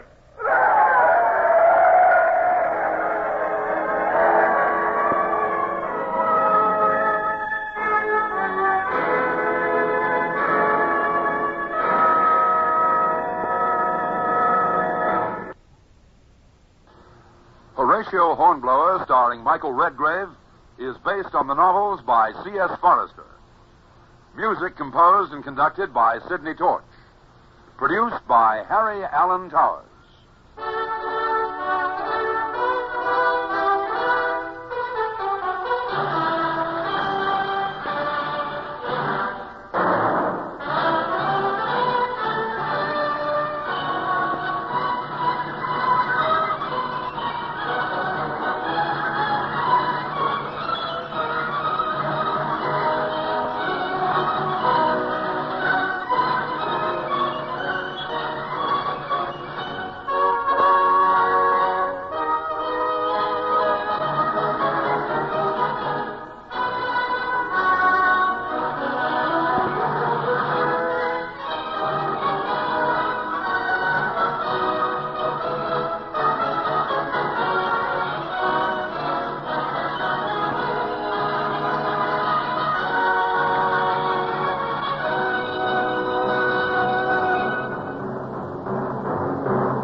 Beat to quarters.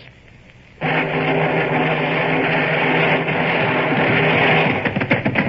out the guns. Stand by the starboard battery. One broadside into her, if you please, Captain Bush. Pointers on target. Linstops ready. Aye, aye, sir. Ready. Fire!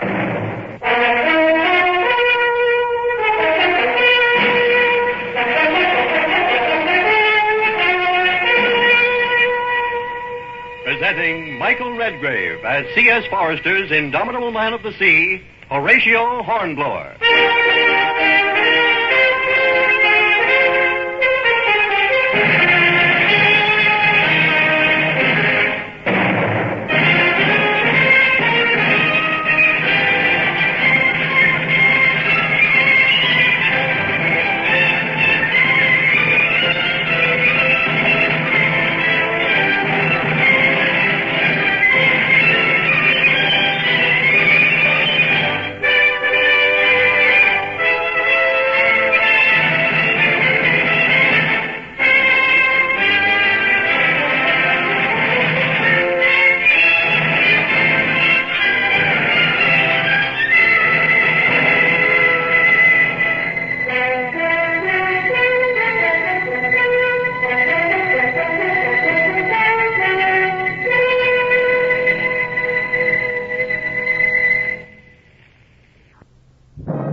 It may seem absurd now that I should have dreaded a return to England.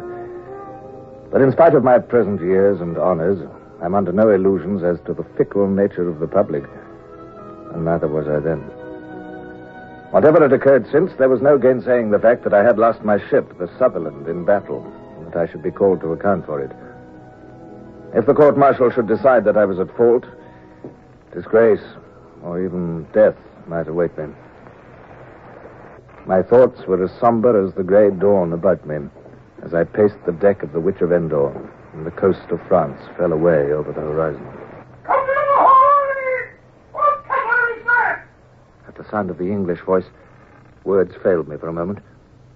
At least there was no need now to hide in the mist. On the other hand, it brought nearer all the future which I was dreading. I say, what cutter is that? Well, I'd fly my colors to the last. If my career was to end, it would end with a joke. His Britannic Majesty's armed cutter Witch of Endor, Captain Horatio Hornblower. What ship is that? Captain Sir Thomas Harley. What did you say that captain was? You must think we're mad, sir. The Witch of Endor has been a French prize for a year, and you've been dead for 6 months. Ahoy there! Come under my lee! No tricks or I'll sink you! Very well, Mr. Bush. Ease her in under the stern of that two-decker and bring her to the wind under the lee.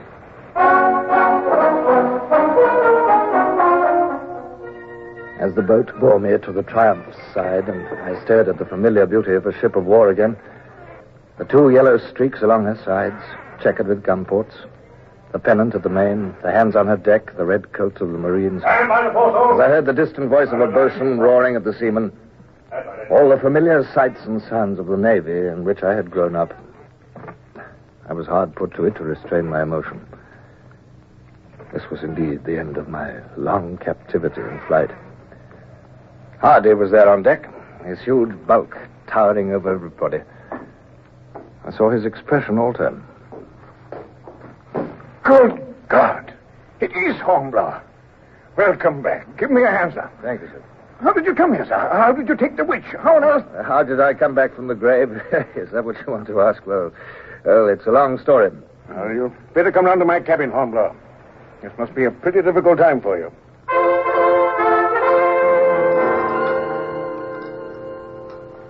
Didn't you know Leighton was killed? No. No, don't worry about me. I've heard nothing for months. Yes, he died of his wounds at Gibraltar. Oh, I see. Have you heard anything of my wife? Well, I remember reading that she was awarded a civilist pension by the government when the news of your death arrived. No other news, Hardy? There was a child on the way. Oh, none that I know of. But then I've been 4 months on this ship. I wouldn't hear anything.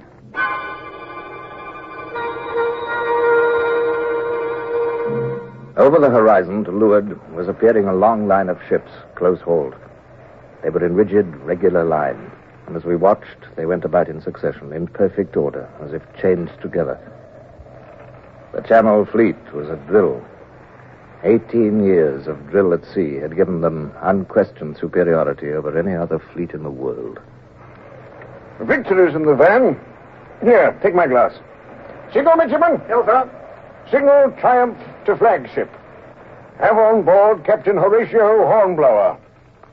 While Hardy dictated his message, I looked through the glass.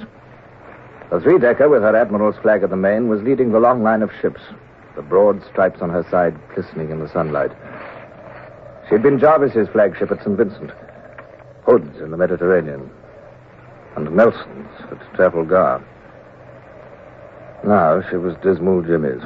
A tragedy, if ever there was one. Signal hoist was soaring up her yardarm. Hardy was busy dictating replies. The Admiral signaling for you to go aboard.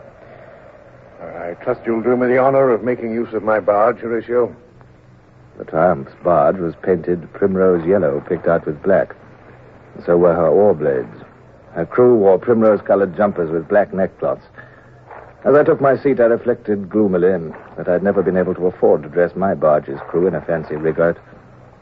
Hardy must be a wealthy man, I supposed, with his Trafalgar prize money and his pension as Colonel of Marines. I could not help contrasting our positions. He, a baronet, wealthy, famous. Myself poor, undistinguished. And awaiting trial. Marines, return! Out! Welcome aboard, Captain Hornblower. I'm Calendar, captain of the fleet. His lordship gave instructions for you to be shown to his cabin. Will you come this way? Thank you.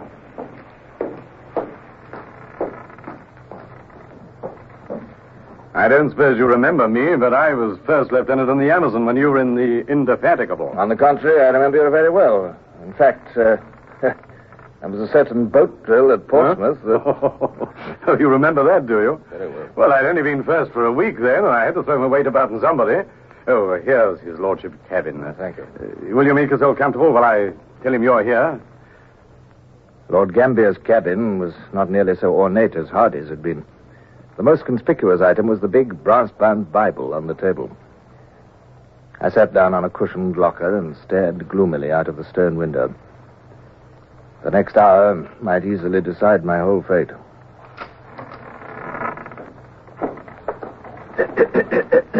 Pardon me, sir. I am the Admiral's clerk. Yes? His Lordship will receive your report shortly. In the meantime... Well, what's that you're hiding behind your back? I'm afraid, sir, that I have bad news for you. What news? Well, come along, man. Out with it. The fellow had an odd expression on his face, and although I spoke up boldly enough, my heart sank.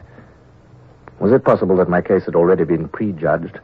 Was I to be arrested, tried, condemned, shot, I remembered having seen this paragraph in the Morning Chronicle of 3 months ago, sir. I showed it to His Lordship and Captain Callender as they decided it ought to be shown to you as early as possible. Well, His Lordship says... Well, give me the paper. What is the paragraph? I'm afraid it's very bad news, What sir. gammon, blast you. Let me see it. The Lord giveth, sir, and the Lord taketh away. Blessed be the name of the Lord. We regret to announce the death in childbed on the 7th of this month of Mrs. Maria Hornblower, widow of the late Captain Horatio Hornblower, Bonaparte's martyred victim. The tragedy occurred in Mrs. Hornblower's lodgings at Southsea, and we're given to understand that the child, a fine boy, is healthy. His Lordship instructed me, sir, to inform you of his sympathy. He will not expect your report yet, and he thought you might wish to seek the consolation of religion in your cabin. Yes. The Lord give it, sir, and the Lord... Get out, dear. Go on, get out.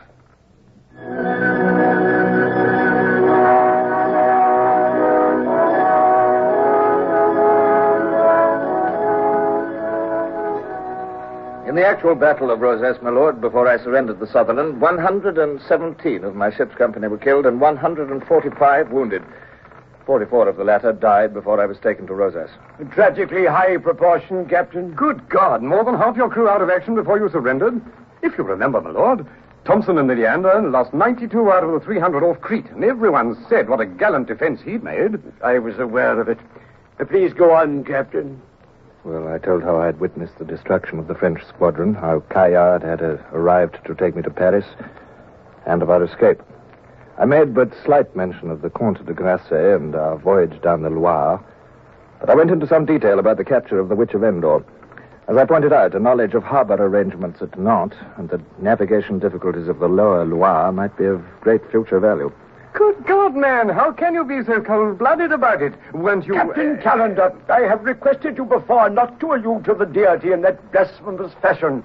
Any repetition will incur my serious displeasure. Now, let me see. That cutter will be useful. She can carry the dispatches, and I shall not have to weaken the main body of the fleet. This lieutenant of yours, Bush, I'll promote him into her as commander. I gave a gasp of pleasure. Promotion to commander meant almost certain post rank within the year. Bush deserved it, of course, but admirals usually had some favorite, some nephew or old friend's son awaiting the first vacancy. But that was by no means all. Promotion of my lieutenant to commander was a high compliment to me. It set the seal of official approval on my actions. This decision of Gambia's was a public announcement that I had acted correctly. Thank you, my lord. Thank you. I hope you will continue to be my guest until I sail for Portsmouth next week. It would be best, I think. Yes, my lord. Thank you.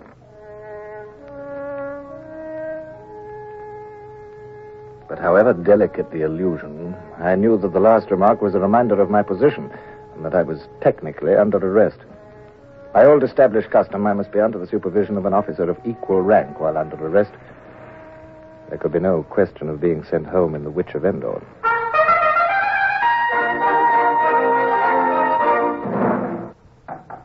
Come in.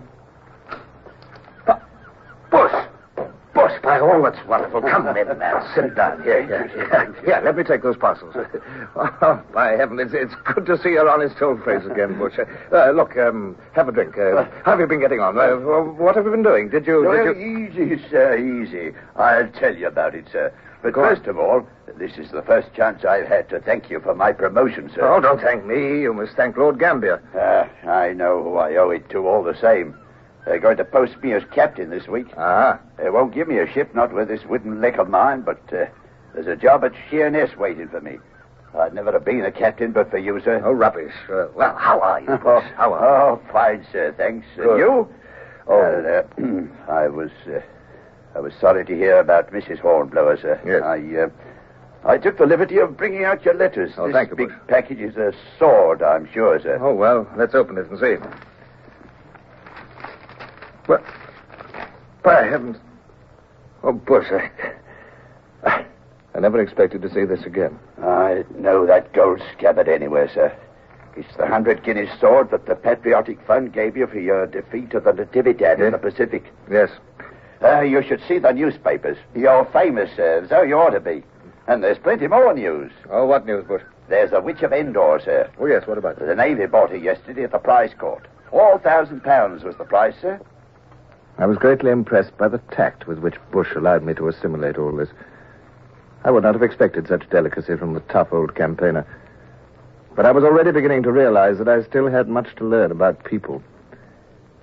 The first dozen letters were from people unknown to me, but all congratulatory. 2 were from madmen, apparently, and 2 more from peers. And then I saw a letter in a hand which was known to me, and my heart constricted as I stared at the envelope. It was from Lady Barbara. Bush and the ship and Portsmouth and all the present world spun and vanished at the sight of the letter. I was not reading. I was listening again to that dear, modulated voice which I had not heard for so many weary months. It is hard for me to write this letter. So overwhelmed am I with pleasure and surprise at hearing that you are free and well. I hasten to let you know that I have your son here in my care. My son, Barbara, has him. Oh, God bless her. When he was left orphaned, I ventured to take charge of him and make myself responsible for his upbringing, while my brothers, Lords Wellesley and Wellington, consented to act as his godfathers at his baptism, whereat he was consequently given the names of Richard, Arthur, Horatio. Richard, Arthur, Horatio, and Wellesley and Wellington behind him. Oh, the boy's fortune's already made. Richard is a fine, healthy boy with a wonderful resemblance to his father, and he has already greatly endeared himself to me. Let me assure you that I shall look upon it as a pleasure to continue to have charge of Richard until the time comes for you to take him away. I can easily guess that you will be much occupied with affairs on your arrival in England, but you will be very welcome should you care to call here to see your son, who grows in intelligence every day.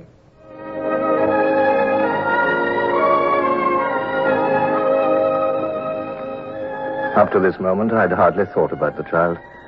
My paternal instincts had not been touched by a child I had never seen. And besides, they were warped by memories of the little Horatio who had died of smallpox in my arms so many years ago. But now, I felt a sudden wave of affection for the unknown little chap who had managed to endear himself to Barbara in London. Why had Barbara taken him? Was it because, widowed and childless, she had sought for a convenient orphan to adopt him? Was it that she still cherished memories of a Captain Hornblower, whom at the time she believed to be dead? Time stood still while I stared at the letter and wondered. Bush was saying something. I tore myself back to the present with an effort. Sorry to interrupt, sir. Oh, yes, but they questioned me at Whitehall, and I thought you ought to know, but they're calling me in evidence at the court-martial, sir. The court-martial? For a few wonderful moments, I had forgotten that threat hanging over my life. The court-martial. If that were to go against me, not all the sons or lords and ladies in Christendom could help me.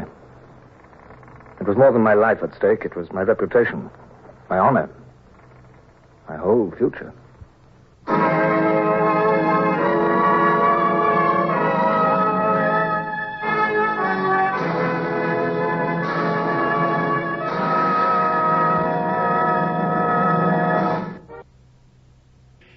Horatio Hornblower, starring Michael Redgrave, is based on the novels by C.S. Forester. Music composed and conducted by Sidney Torch. Produced by Harry Allen Towers.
Run out the guns. Stand by the starboard battery. One broadside into her, if you please, Captain Bush.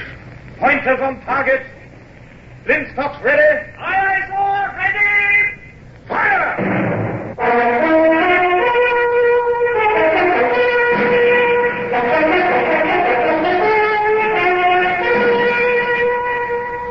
Presenting Michael Redgrave as C.S. Forrester's indomitable man of the sea, Horatio Hornblower.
Sit at my ease now and look back down the years and smile at the foolish hopes and fears of the man that I was.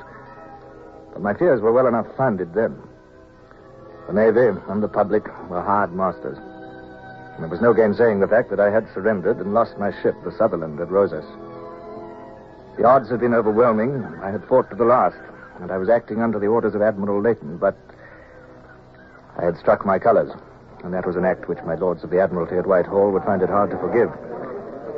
I sat solitary in my small cabin on the Victory and listened grimly to the sounds as the captains and admirals who were to try me assembled.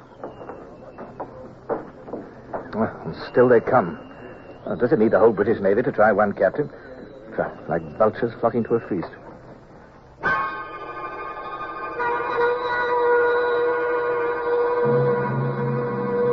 Captain Callender? My lord. Is the court ready?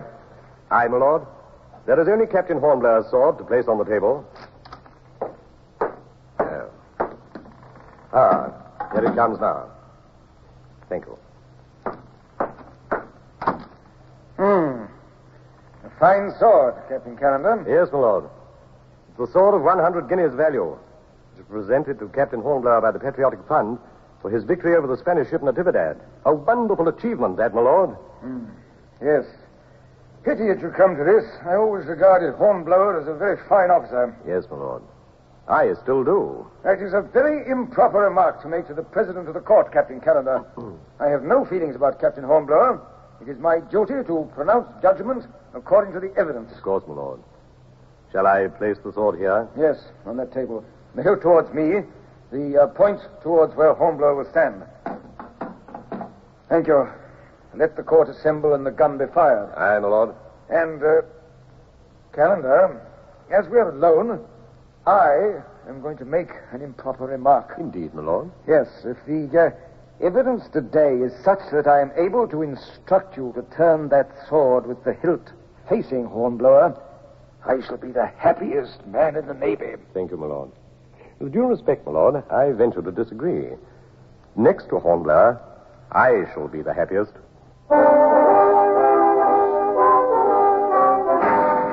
It's curious that despite the fact that the next hour or two were among the most important of my life, I can recall very little detail. A few impressions remain vivid.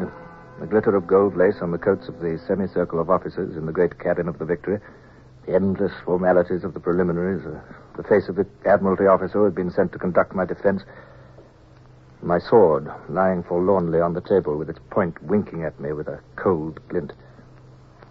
As witness followed witness, I found myself wishing that I'd suffered death in the battle rather than face this weary sifting of pointless information.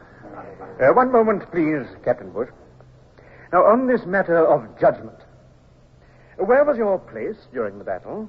On the quarterdeck, beside the captain, sir, to receive his orders. So that everything that was visible to him was apparent to you also? Yes, sir. I see. Now, you have told us in your evidence that you were wounded, and that despite your desire to remain on deck, the captain had you carried below for your own safety. That's right, sir. He only thinks of others, sir. Quite. Now, will you describe to us briefly the general position at the time you were taken below? Well, sir, we'd already crippled 2 French ships, and we were then engaging the other 2, and giving them hell, too. Had you suffered much damage and casualties? We were a wreck, sir. Mizzen topmast shot away, fore and mainmast down about our ears. The French 3-decker was right alongside and pumping broadsides into us. We had so many wounded below that it sounded like bedlam. Half our gun crews were dead at their guns, and the deck was too slippery with blood to walk on, sir. I found out afterwards that we had 117 killed and 145 wounded. Silence, please. Now, Captain Bush, I want you to think carefully before answering this question. Remember, it is possible that this very day you might be called upon in your capacity as a British naval captain to fight just such another battle in command. If you were called upon to fight such a battle, and if you found your ship and crew in the condition you have described, would you surrender to the enemy? Yes, sir. Knowing that you would be called upon to answer for your action? I'd still do it, sir. Would you consider that while your ship was yet afloat, it might still be recaptured and made serviceable to its country? Yes, sir. If you had no crews to fire the guns and few to repel boarders, would you think it reprehensible to throw away the lives of the remainder when no victory could come of the gesture? I'd call it criminal, And sir. one more question, Captain. If you had disabled 4 enemy ships and inflicted upon them dreadful casualties, would you consider that proof of your skill and determination? I think it might point that way, sir. Thank you, Captain Bush. However faulty your judgment may be, I venture to suggest that it is a judgment with which most practical sailors would concur.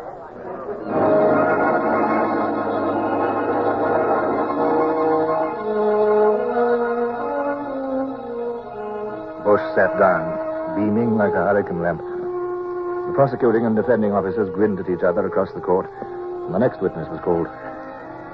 I was weary of the whole thing, and was heartily relieved when the last witness had been heard, the last speeches made, and the court was adjourned. Back in my cabin, I found an elegant civilian dressed in buff and blue with a neat silk cravat.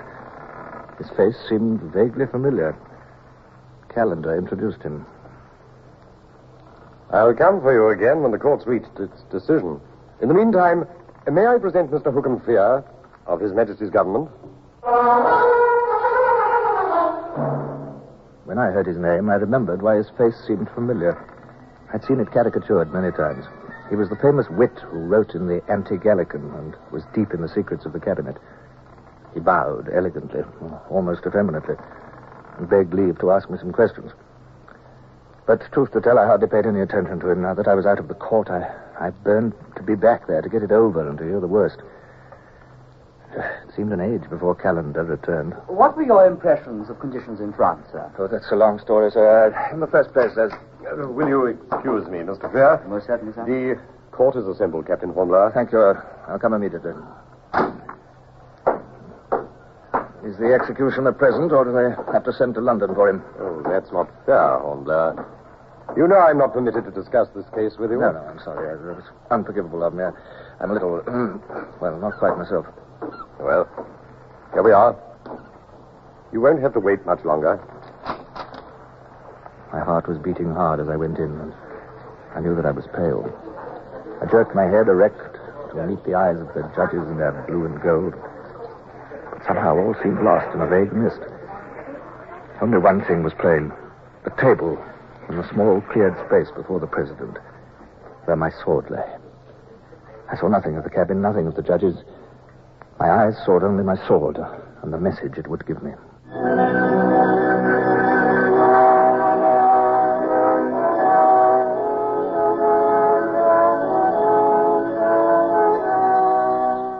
The hilt was towards me. The hilt. I was not guilty. Silence, please. Captain Hornblower, my lord. This court is of the unanimous opinion that your gallant and unprecedented defense of His Majesty's ship Sutherland against a force so superior is deserving of every praise the country and this court can give. Your conduct, together with that of the officers and men under your command, reflects not only the highest honor on you, but on the country at large. You are therefore most honorably acquitted.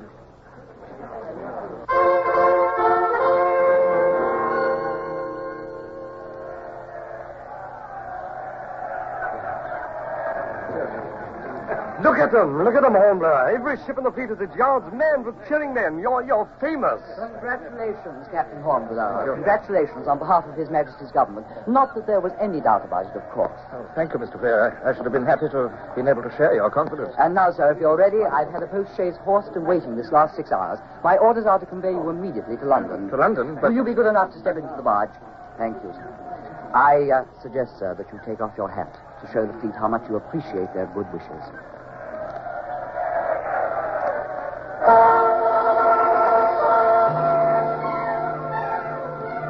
Hat under your arm, please. This way. Captain Horatio Hornblower, Mr. Hook'em Freer. Ah, Hornblower, welcome home. Come and be presented. Your Royal Highness, this is Captain Hornblower. Evening, Captain. Everyone's been talking about you, Captain. Yes, and so they ought to, damn it, Captain. So they ought to. Damn smart bit of work. Good as I could have done myself. Here, Cunningham, make the presentation. Yes. It was all a dream, surely. I felt the accolade and heard the formal words which dubbed me knight. Rise, Sir Horatio Hornblower.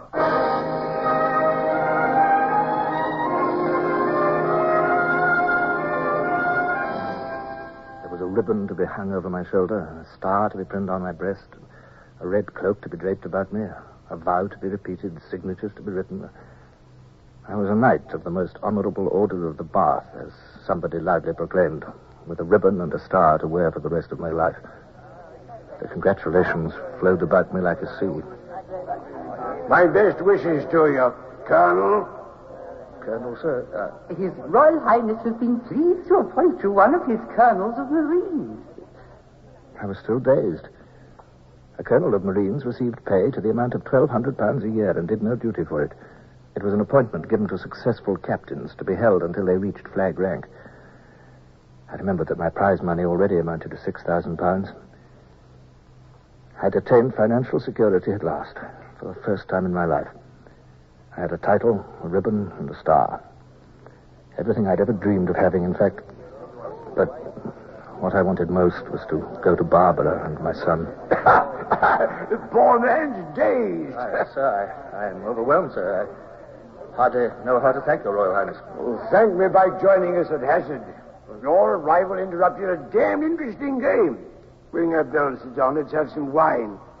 Now, sit here beside Lady Jane, Captain. Well, sir, it's very... Doesn't the captain want to play? Oh, yes, I know all about you, Wookham. You want to slip away to John Walter. Well, tell him to write one of his damn leaders and get my civil list raised. I work hard enough for it, God knows. Well, I don't see why you want to take the captain away. Oh, very well then, damn you, go if you want to.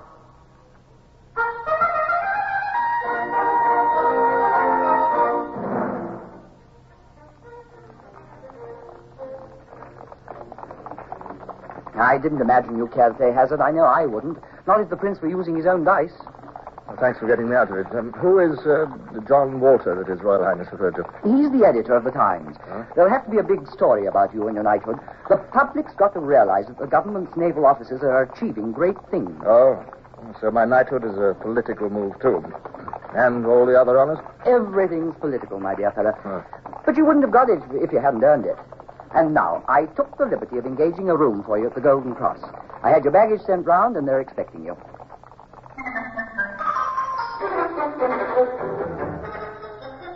They were.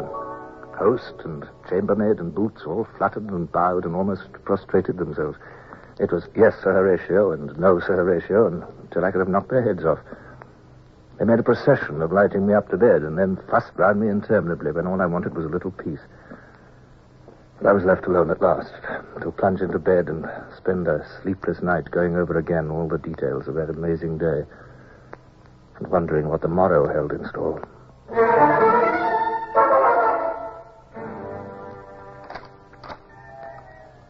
Sir Horatio Hornblower. Horatio, welcome home. Barbara was in black. Of course, Leighton had been dead for less than a year still. But black suited her. Her skin was creamy white against it. It was with a pang that I remembered the golden tan of her cheeks in the old days on the Lydia. The nurse is bringing Richard. Meanwhile, heartiest congratulations on your success. Thank you. Thank you. I was extremely lucky, really. Oh, the lucky man is usually the man who knows how much to leave to chance. Ah, thank you, nurse. You may leave little Richard with us.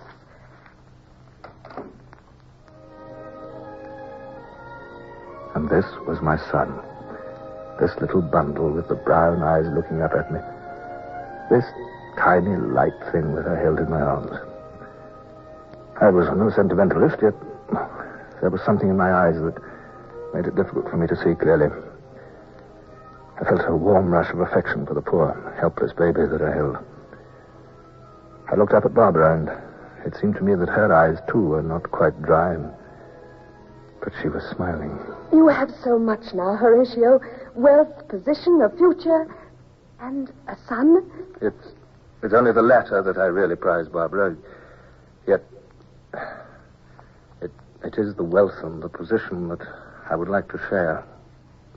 Oh, and not your son? Oh, you have almost made him yours. All I want in the world is in this room at this moment. All that I want, too, Horatio. Come to me, Barbara. My son shall not come between us. He shall be our son. Horatio.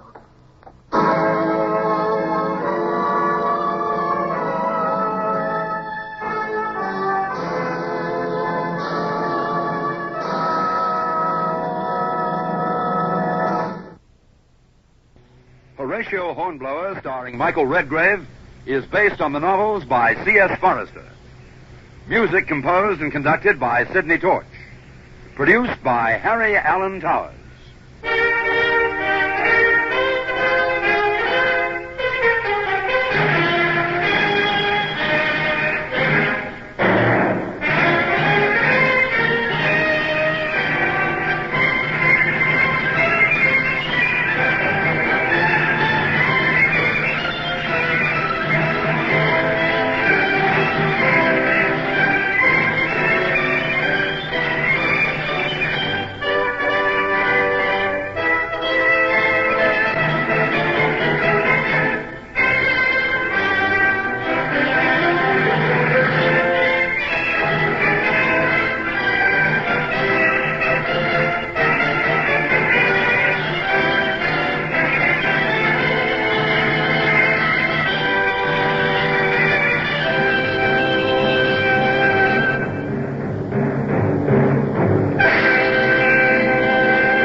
Stand by the starboard battery. One broadside into it, if you please, Captain Bush. Pointers on target. Flintstocks ready. Aye, aye, sir. Ready. Fire!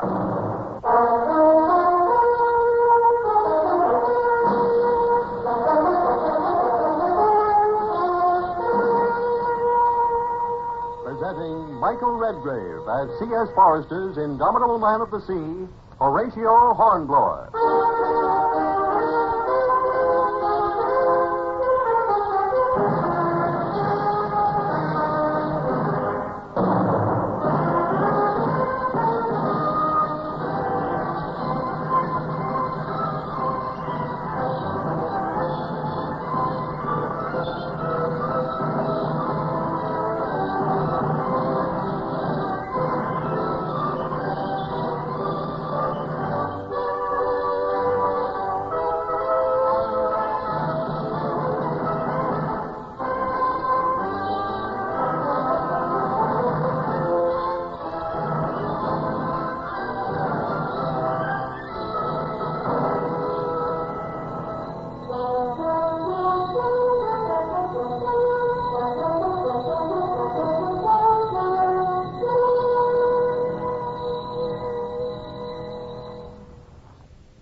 days, they sent me to the Baltic Sea. What happened there in the next few months would change the history of the world, for better or for worse. Napoleon had overrun the continent. England alone was fighting, and for her very life. The Baltic was our lifeline of supply. French privateers raiding our traders there must be wiped out. One of these, the Blanche Fleur, had already caused much damage, and I was resolved to track her down. She'd been reported entering the Baltic only a day or so ahead of us. Our squadron had seen no action since we'd had to shoot our way in through the straits a few days earlier. The officers and men of the Nonsuch were growing restless, but one morning there was a sudden hail from the masthead. Hello! Sail to leeward! Commodore Hornblower, sir. A sail. Maybe the Blanche Fleur, or however you say it. That French corvette. If it's the Blanche Fleur, we're in luck. I'll trouble you to give me the glass, if you please, Captain Bush. Aye, aye, sir. Can you see her, sir? Oh, it's confounded fog.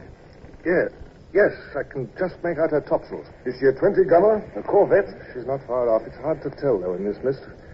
Well, whoever she is, she's coming straight for us. Yeah. Call all hands and man the guns, please, Captain. Aye, aye, sir. All hands on deck. All hands on deck! Run out the guns and stand by. Run out the guns and stand by! She sighted us. Yes, she's tacking. Aye, sir. She's on the port tack, bearing east by north, southeast.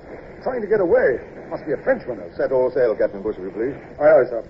Set all sail. Loose the royals. And alter your course 2 points to starboard, Captain. We'll intercept her. Aye, aye, sir. 2 points to starboard. Up with the stunsails. Yes, I can see her better now. She's no corvette. Appears to be quite unarmed. Oh, she's not our chase, I'm afraid, Captain Bush. Then why did she tack the moment she sighted us, sir? Any ship beating up for the Sound would have to tack here. I suppose you're right, sir. Oh, don't be downhearted, Bush. She looks like a merchantman. Hey, masthead! What do you see there? Can you make out her colors? No, sir! Chase off in the port, sir! We'll soon find out. Hold to your course, Bush, and we'll intercept her anyway. I can see her now, sir! She's flying British colors! Uh-huh. Oh, she's a British ship! Excellent. Now, at least, we'll get some news and information. Badly needed, too. Lay a course to pass her within hail, if you please. Aye, aye, sir. Starboard a point, quartermaster. Get those tonsils in again, Mr. Hurst. Aye, aye, sir. She's a merchantman, all right. I can see her cargo now. This looks like timber. But one can't be too careful in these waters. Better ask her for the private code, Captain. Very good, sir. Mr. Hurst, signal her to give the merchant ship private code numeral. Aye, aye, sir. Now, we'll see what she replies. Here come her flags up, sir. A, T, numeral 57. That's the correct reply for last winter, sir. Well, she's loaded with cargo, so she won't have been home to receive the new code. Signal her to heave to, if you please. Make heave to, Mr. Hurst. Aye, aye, sir. There. She's backing her main topsail, but... Wait. What's that she's hoisting? Look, sir. Yes, I see. That's the yellow flag she's hoisting now, sir. The fever flag. Must have some kind of pestilence aboard her.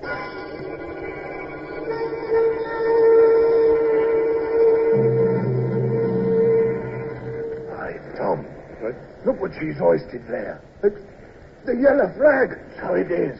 I'll wager she's got the pox aboard her. She's a death ship. Heaven help her. That must be her captain there on the poop deck. Give me the trumpet. All right. What ship are you? Maggie Jones of Liverpool. 11 days out from the port of Naval. What's that yellow flag for? Smallpox. Smallpox? By the great horn, sir, we 7 cases, sir. 2 days. First case a week ago. What's your course?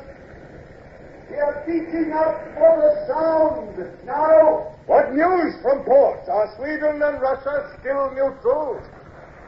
That's what they call themselves, sir. Do you think Bonaparte is winning these Baltic countries round to his side? Hard to tell, sir. We are sailing under license, but the Russian embargo still holds, and Sweden's fighting up her port against us. What's your name, Captain? Clark, sir. Captain Clark, why are you sailing without convoy? Didn't want to, but there was none available at Naval. Don't you know these are dangerous waters for unguarded merchantmen? I know, sir. But we had no choice. We must get back to England with our cargo. There's been needed, you know. What about a corvette called the Blanche Fleur? Any news of her in port? Heard a rumor. She was last seen heading far down south. Thank you, Captain. What is that noise? That's one of the smallpox cases in the hold, sir. Delirious. It must be violent for us to hear his shrieks way over here. Yes, sir. It's horrible. You may be interested to know, sir. They say the Tsar is meeting Bernadotte of Sweden next week for a conference. Somewhere in Russia. Bad luck for Bonaparte. Let's hope. Something strange about all this. Something was not quite right. Was he trying to distract me for all that groaning and shouting could hardly be just one man? It sounded more like a chorus. And this captain, I felt a sudden stab of suspicion. He said all the right things, but wasn't he a shade too glib, a little too professional? Still, if he were telling the truth, it was a big risk, of course, and yet a man must make decisions. Captain Bush, send a boat with a boarding party over to that ship. Sir, with smallpox aboard? We have hundreds of men crammed into close quarters here. It would sweep us like wildfire. I appreciate your concern for the men, Bush, but do you suppose I'd risk their lives without sufficient reason? No, sir, of course not. I merely... I know from your face, Bush, you're still hoping I'll reconsider, aren't you? Well, I'm sorry, Captain, the order stands. Come along, I want to get another look at her from that forward. Aye, aye, sir. Bosun, man the whaler with a boarding party. Aye, aye, sir. Hoist the tackles. Lower the whaler. Hot, able breeze on the either. Hear that, mates? She's got the yellow flag. We're ordered to board her. Hold off, mates. I ain't boarding no plague ship, not for the king himself. A good fight with knives and cutlasses is one thing, but if we board that rig, we'll come back with a box as sure as Sunday. And if one gets it, we all gets it. And it ain't a pretty way to die. Our captain wouldn't do this. It's the Commodore. It's a devil he is. Aye. Let him board the plague ship. So say I. The box is worse than the yard arm any day. We're done for whichever way. Belay it. Here he comes back with his blooming trumpet. Captain Clark, stay home too. Well, what is it? The men, sir. The bosun tells me they're afraid. They don't want to board a ship with a yellow flag. You're in command of this vessel, Captain Bush. It's up to you to maintain discipline. I need not remind you that the Admiralty will have a full report of this incident. Aye, aye, sir. Bosun, tell the men that if there's one more minute's delay in manning the boat, they will all be tried for mutiny and hanged. They say they prefer the gallows to the crawling box death, sir. I'll tell them... Wait. I'm going along with the boarding party myself. Tell the men that. You? But, sir... All right, Captain Clark.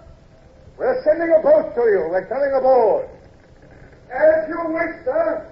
I warned you of the smallpox. Will you send a surgeon and some medicine? This was exactly what he should have said. A sick pang of doubt shot through me.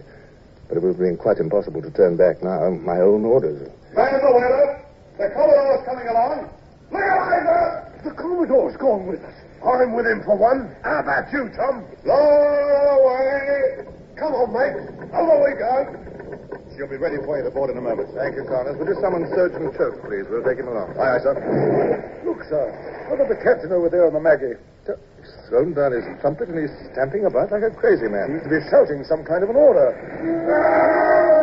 Yes, we'll soon find out what all that racket's about. Does seem strange, sir. At any rate, she's had a good view now of our 74 guns. She'll hardly try to run for it. Ahoy, the Maggie! Pots or no pots, we're on the way. And take this word of warning. Stay home, too, or I'll sink you.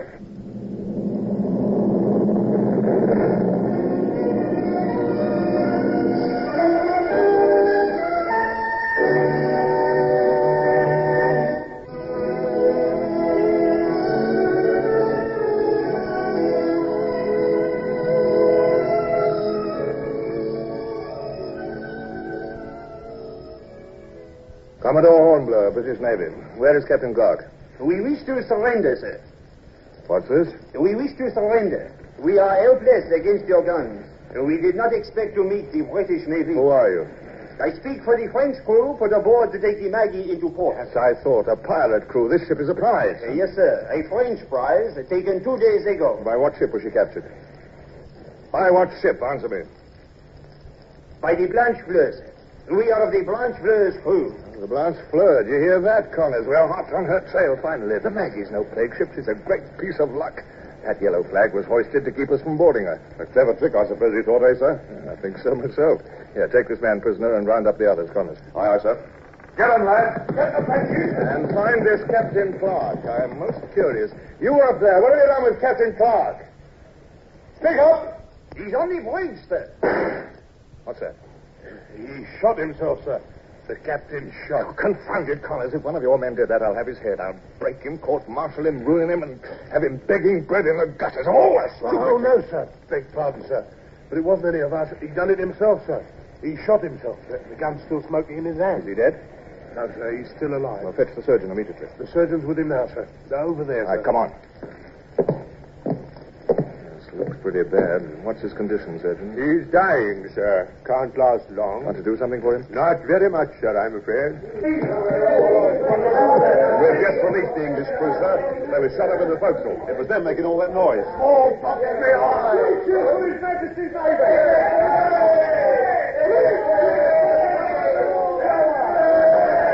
Stop that infernal racket. Aye, sir. Here comes the real skipper of the Maggie. Captain Elsby, his name is, sir. Oh, then Clark... An English renegade, sir, working for the French. Commodore Hornblower? Captain Elsby, how do you do, sir? Thank heaven you came. How we yelled and hoping you'd hear us. Almost blew our lungs out, sir. Good work, Captain. We heard you. We were afraid this Clark fellow had fooled you. He was a devilish clever imposter. We heard the shot. I'd like to find out something more about him. Clark. Can you hear me, Surgeon? I don't know, sir. He's sinking fast. Why should an Englishman betray his own country like this? Did he choose? Was he forced? Oh, we'll never know. He's trying to speak, sir. Bonaparte will rule the world. Long live Bonaparte. Apparently that is my answer. Swine, traitors. Quiet. I tried. You did indeed. How is he, Surgeon? Losing consciousness, sir, but there's still a pulse. He may linger for a while. Perhaps an hour, perhaps not. We must hang him, sir, before he dies. What did you say, Captain Elsby? We can convene a court-martial, try him on the spot, and have done with it at short order. He's committed high treason, sir. He should be executed for it. He's incapable of defending himself. What defense could he possibly offer, sir? You have scores of witnesses against him. Myself, the English crew, the captured pirates. What more could you ask, Commodore? A fair trial, Captain, and that will be impossible under the circumstances. He'll slip through our fingers, sir, if you delay. Let him. But treason is no light matter, sir. The Lords of the Admiralty might very well agree with you, Elsby, but I can't do it. I will not hang a man who is already so near death. But the example to the men, sir. We must always think of that. It discourages desertion. What sort of an example would it be to hang a dying man? If I can't hold men's loyalty without that sort of thing, I'm not fit to command them, that's certain. No, my mind is made up, Captain. I'll hear no more of it. As you say, Commodore. Come, Captain. Let him die in peace. Peace? He deserves no peace. I said we'll leave him with the surgeon, Captain Elsby. As we walked away from the dying man, it was horrible to see the look on Elsby's face. The man still lusted for revenge against that helpless, wretched Englishman. Elsby didn't know and probably would never learn that mere revenge is always stale and unprofitable. However, this was no time to compare moralities.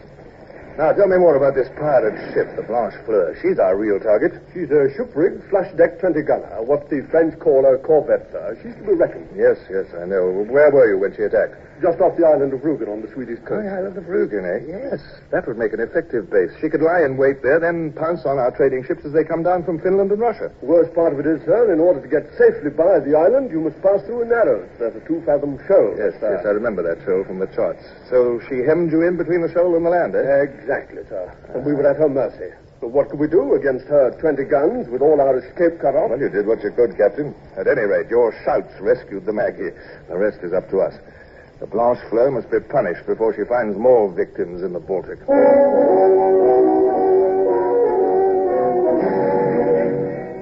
We set the Maggie to rights again and saw her off for home. Then we patrolled the coast, hoping for a glimpse of the Blanche Fleur. There was almost constant fog. broken by fitful intervals of chilly sunshine. I took what advantage I could of one such interval. A bath at sea is a fine thing, under a splashing pump on the wash deck, where you can stand up straight and prance around too, if that's your fancy. Far cry from being cramped up into one of those little infernal sitting tubs on land. But Brown, my faithful coxswain, who stood by with a big towel, was shivering and looking thoroughly miserable. What's the matter with you, Brown? You look positively blue. Oh, it's the water, sir. It's icy. Well, you're not in it. I am. I know, sir, but right out of the freezing 40. Why, I can't persuade myself it's at all helpful for you. Rubbish, of course it is. Best tonic in the world. Freshens the blood, sharpens the wits. Yes, you ought to try it, Brown. Oh, if you please, sir, I'd much rather not. Gives me the ache just to watch you, sir. Commodore Hornblower, sir. Sir, I'm sorry to interrupt you, sir. But Captain Bush sent me. Oh, what is it? Can't you see I'm... Oh, here, turn off this jet, will you? Turn off this jet, I say. Is everybody deaf? That's better. Well, now, what is it, Mr. Hurst? Hand me a towel, Brown. No, come on, the big one. Come on. Shall I get your robe too, sir? This breeze... Said my towel, didn't you hear? Yes, sir. Oh, but really, sir, you... All right, young man, what's your errand? Now, speak up there. There's a sail been sighted to leeward. What? Why the deuce didn't you say so? I'll come to the quarterdeck immediately. It might be the Blanche Fleur. But, sir, your clothes, you can't... Don't bother me, Brown. This is important. Give me the glass, Captain Bush. Now, where is she? She's gone. We've lost her, I'm afraid, sir. It's misting up over there again. She's disappeared into the fog. And this blasted fog is coming our way, too. Oh, confound the weather. Could you tell what her course was, Bush? North by northeast to half north, sir. She may have seen us. I'm not sure. We'll have to take a chance. Pursue her on that course, Captain. Aye, aye, sir. Now to wait till this scurvy fog lifts. Oh, I'll stand watch with you. Aye, sir. Excuse me, sir, but there's a north wind. Well, that is, I mean to say, sir, aren't you a little cold in that towel? What? Oh, good heavens, I've forgotten all about it. Where are my clothes, anyway? Here, Brown. Where are you, Brown? Here I am, sir. Oh, Brown, what do you mean by letting me charge off that way without a stitch of clothes on? This whole ship has gone mad. Quite mad, I tell you.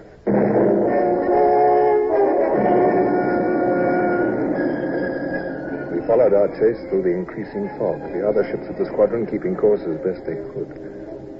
The next day, about noon, the wind freshened and the mist began to clear. She was nowhere in view. She's probably frightened us and tacked, sir. I'm afraid she's got away. Hold to your course, Captain. Aye, aye, sir. Oh, come, don't look so dreary, Bush. This sea is not as wide as the Atlantic, you know.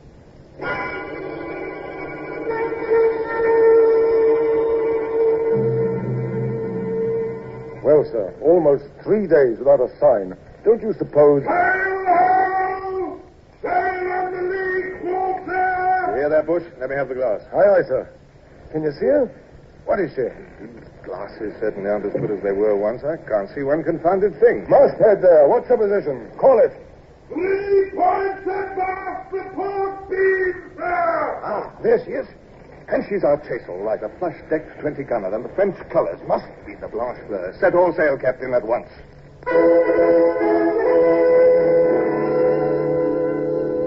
She's sighted us now, sir. No doubt about it. She's making off on the full speed. And if I'm not mistaken, she's heading straight for those narrows off Rugen Island. Good. Why, that's exactly where she trapped the Maggie, isn't it? Yes. Then why is the Blanche Fleur allowing us Those are neutral Swedish waters, Bush. The Blanche Fleur knows that we know that. She's counting on our fear of offending Sweden's neutrality. It's not unclever of her, I'll admit. Cowardly trick. Look at her in there, almost leering at us. What can we do, sir? We can't Well, you'll keep the Nonsuch here this side of the channel. We'll post the Lotus at the other end. The Blanche Fleur's bottled herself up. We'd better make the most of it. Then you intend... I think I'll go aboard one of the bomb catches. Why not the Moth? She's got a good range. She's easy to maneuver. Besides, her Captain Duncan's just a youngster. About time he saw some action, don't you think? You're going to throw bombs, sir? But Sweden. Our orders were to maintain Sweden's friendliness, if possible. If possible. I know. But who can have their cake and eat it, too, eh? Oh, I only meant, you told me yourself, sir, our greatest hope is to bring Sweden and the Russians in as allies. Now, Bush, I wish you'd stop sounding like the voice of my conscience.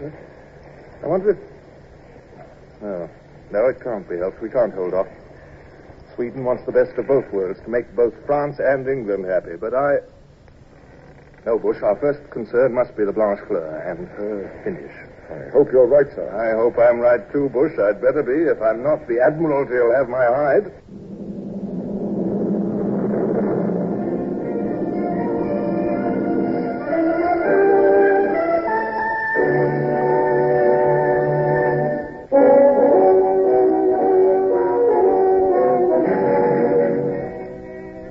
Captain Duncan, just because your Commodore's aboard the Moth, you needn't change your habits, man. For heaven's sake, relax. Put your hands in your pockets if you must and leave off fidgeting. Thank you, sir. How much longer do you think we'll have to wait? I know you're eager for action, Duncan, but do have a little patience. Your mortars are quite accurate, I suppose? Oh, yes, sir. Yes, indeed. And I cut the fuses myself, sir. If you'll excuse me, sir, I'll go forward. We're in range now. Yes, I'll go with you. There she is, riding at anchor over there, feeling snug and smug and sound, eh, Duncan? Right where she's pounced on other prey besides. Poetic justice. Weather's still a little sticky, sir. I'll cut the fuses 1 and 11/16. How do you figure that? I found during practice maneuvers that the fuse burns at different speeds according to the weather. This seems about right for today. We wouldn't want the shell to burst in air. Quite so. This must be a surprise. Well, proceed when ready, Duncan. Aye, sir. 1,100 yards. We'll try 1 3/4 of powder, Mr. Johns. Aye, sir. 1 3/4. Now the linstock. Yes, sir. To the fuse. Let it catch. 1, 2, 3, 4, 5. She's caught, sir. Ready? Fire! There, sir. You can see the shell rising over the masthead. Oh, it's not a hit. The shell burst in the air. My fuses are at fault. Not necessarily. Try a little more powder. We'll try 2 more pinches of powder this time, Mr. Johns. Aye, sir. Now, ready? Fire!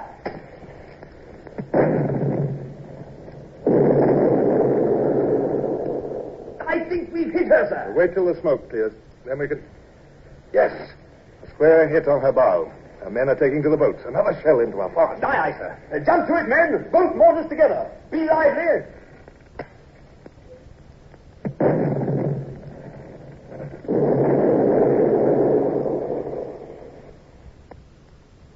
It wasn't long before the Blanche Fleur lay a smoking, helpless wreck. Her raiding days were over. I must say, though, I found myself feeling a little chilled and empty. This had been a brutal business. We had destroyed a ship which had no chance of firing back effectively. Oh, of course. It would read well in my report, and brother officers would tell each other in the clubs of Hornblower's newest success. Then, why this feeling of inglorious dissatisfaction? But naturally, I couldn't speak of this to anyone, especially since that very night aboard my flagship we celebrated.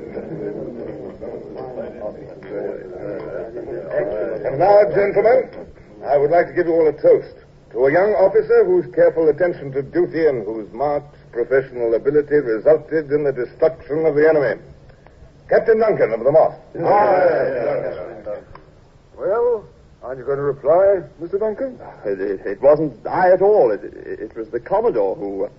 Well, after all, I mean... Captain Duncan, if you wish to advance in His Majesty's Navy, never try to offset commendation when it's due. I suggest you might show off your vocal powers to greater advantage by favoring us with one of your songs. Oh, yes, I've heard about them, never fear. Come on. I'll give us a song. Why, thank you, sir. Well, then, let me see. Come on. She was a prize. She was a prize. The lovely lass with the sea green eyes. The lovely lass with the sea green eyes. So tall and fair. So tall and fair. The lovely lass with the golden hair. The lovely lass with golden hair. I expect each man there was thinking of someone left behind at home. I know I was. I thought of Barbara.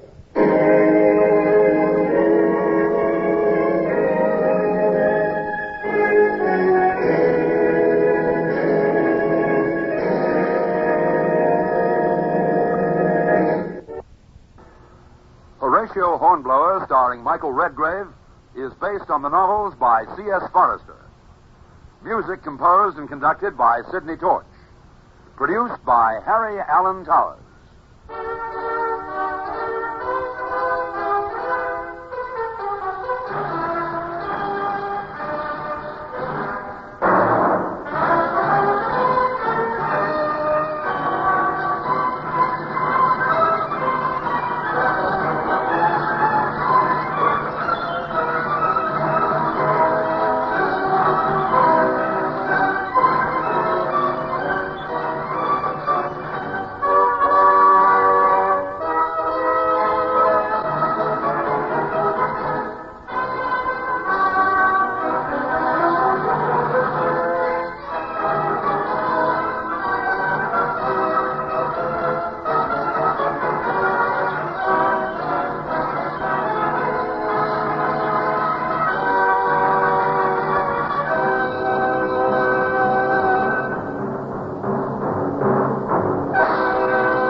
Call all hands. Beat to quarters.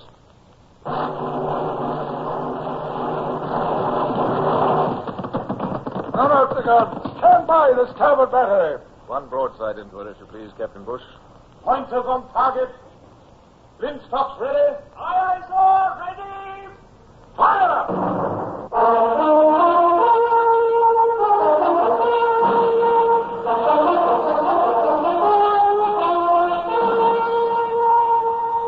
Presenting Michael Redgrave as C.S. Forester's indomitable man of the sea, Horatio Hornblower.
Strange how hard life can be while at sea, and yet how much a man can approve of it, even welcome it. Only several months ago, I'd been a country squire, Sir Horatio Hornblower, in residence with my lovely wife, Lady Barbara. Wearing fashionable clothes, sitting down each mealtime to choice foods, and yet, though my conscience troubles me in saying it, I'd left it all with no trace of regret. And once aboard the Nonsuch, a commodore now, in command of a squadron of 6 vessels, I felt really alive. Not until Brown, my orderly, reminded me that evening off Bornholm, did I realize I hadn't so much as touched the delicacies that Lady Barbara had so thoughtfully provided when we sailed. There's cheese, sir, and there's wine, and there's butter in crocks. Her ladyship made a special point that the butter would turn rancid unless it was used soon. What time for supper already, Brown? 4 bells, sir. And Captain Bush is dining with you as usual. I should think a bit of cheese instead of ship's biscuit and salt beef would be a welcome change. There's nothing wrong with biscuits and beef, Brown. Good Navy fare, both of them. Oh, yes, sir. But begging your pardon, sir, A signal from the Raven, sir. The Raven? What is it? She sighted a Swedish vessel that wants to speak with the Commodore. I see. Must have someone of importance aboard. Right, I'll come on deck. Ask Captain Bush if he'll be kind enough to join me. Aye, aye, sir. Sir? What, Brown? Oh, what we shall have for supper? Oh, suit yourself, Brown. Suit yourself.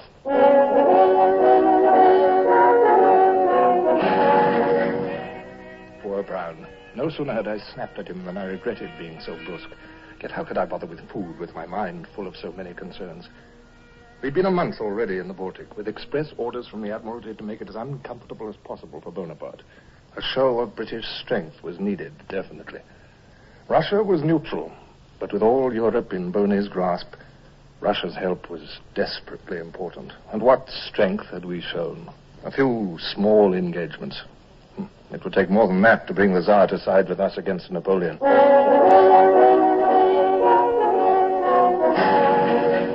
As I stood on the quarterdeck beside Captain Bush, waiting for the Swedish vessel to come alongside, I came near to telling him my doubts and worries.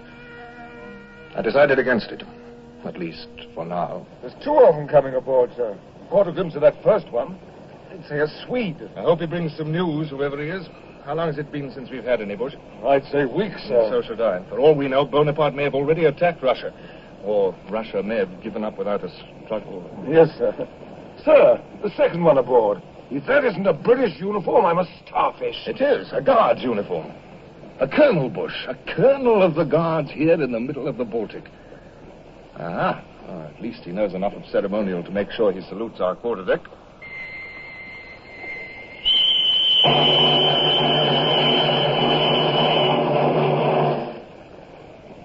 Good evening, sir. You are Captain Sir Horatio Hornblower? Yes, Commodore commanding this squadron. I'm Colonel Lord Wychwood. I've dispatched you from our ambassador at Stockholm, sir, and I've also several of the latest newspapers. Newspapers? Oh, good. We've been quite short on news, of course. Yes, I'm sure you have.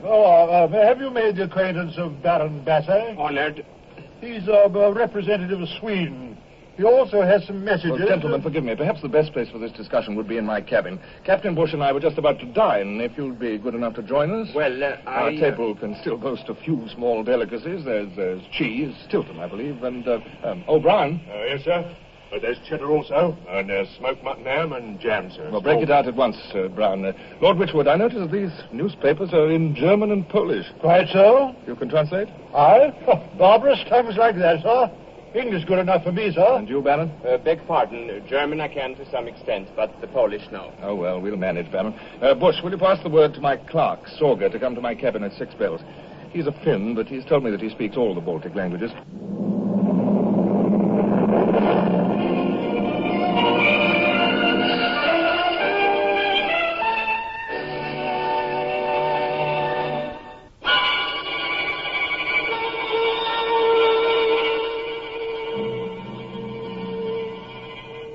This one is the Königsberger Hartentische Zeitung, Sir Horatio, published under French censorship, of course.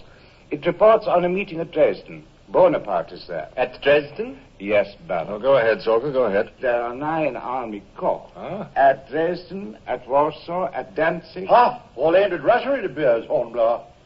How many men would you say that meant altogether? Well, you'll be able to calculate that better than I, Colonel. Oh, yes, army men, of course. Oh, but I'd say it might come to 500,000. But here is something, Sir Horatio. The Warsaw Gazette has a long article about Russia. Well, read it, Sorga, read it. It calls Alexander the barbarian ruler of a barbarian people. Thank you, Sorga. Yes, I think that will do for now. Yes, sir. Good night, gentlemen. A strange one, that one, Commodore. He has hate in his eyes. Possibly, Baron Basse. However, it grows late, and if you and Colonel Wychwood intend going back ashore, we'd best... Commodore Hornblower, I don't think we are going ashore. What's that? To put it another way, Baron Basse and I wish to stay on board the Nonsuch. This is a ship of war, Colonel. I'm afraid I must... Quite so. Allow me to present this dispatch, sir. You will notice it's from His Britannic Majesty's ambassador to the court of Stockholm. Let's see. Bonaparte has invaded Swedish Pomerania. Now, this is news. Baron Basse, is Sweden then no longer neutral? There has been no formal declaration of war. Yes, but you have been invaded. I understand, yes. Much still depends on Russia, is that it? Everything depends on Russia. We scarcely could move alone. Well, Baron, that's one reason we are here, to prove to you that you are not alone. The balance of the dispatch explains more fully, Sir Horatio. Yes, thank you. I am directed and required to enable Lord Wychwood to open communication with the Russian government so as to assure His Imperial Majesty the Tsar of the full support by land and sea of British forces in the event of war between Russia and France. I am further directed to make use of any opportunity that may present itself to further better relations with the Russians. Better relations? What's that mean, sir? Diplomatic language, Bush. It means bring young Tsar Alexander into our camp as an ally. Exactly. And by whatever means. It had better be soon. 600,000 of Napoleon's troops massed on our borders. A show of strength that Sweden cannot match. We've got our own strength, Baron. Strength, Captain Bush? 6 British ships. No. Don't look down your noses, Ambassador. Besides, Alexander's a curious fellow. Has a mind of his own, highly emotional. Never know what might influence him one way or the other. Might be anything. Oh, no disrespect to his great eminence, of course. Well, Commodore? Colonel Whitworth, this dispatch employs the words directed and required. Yes? May I point out that the wording should have been request and advise. An ambassador cannot give orders to a naval officer. Well, I say now... Furthermore, my orders from the Admiralty said nothing about taking part in politics. Politics, sir? Important politics? Sir, what could be more important than to convert Alexander to your I cause? am a naval officer, not a politician. Still... Sir, if I may point out something to you... Yes, no need to point it out, Bush. I know what you're going to say. The very presence of a British squadron well to eastward in the Baltic could have a sizable effect on Alexander. Yes, sir. Gentlemen, I offer you the hospitality of my ship. Captain Bush, will you give orders to alter our course, if you please? Our destination is the Russian port of Kronstadt.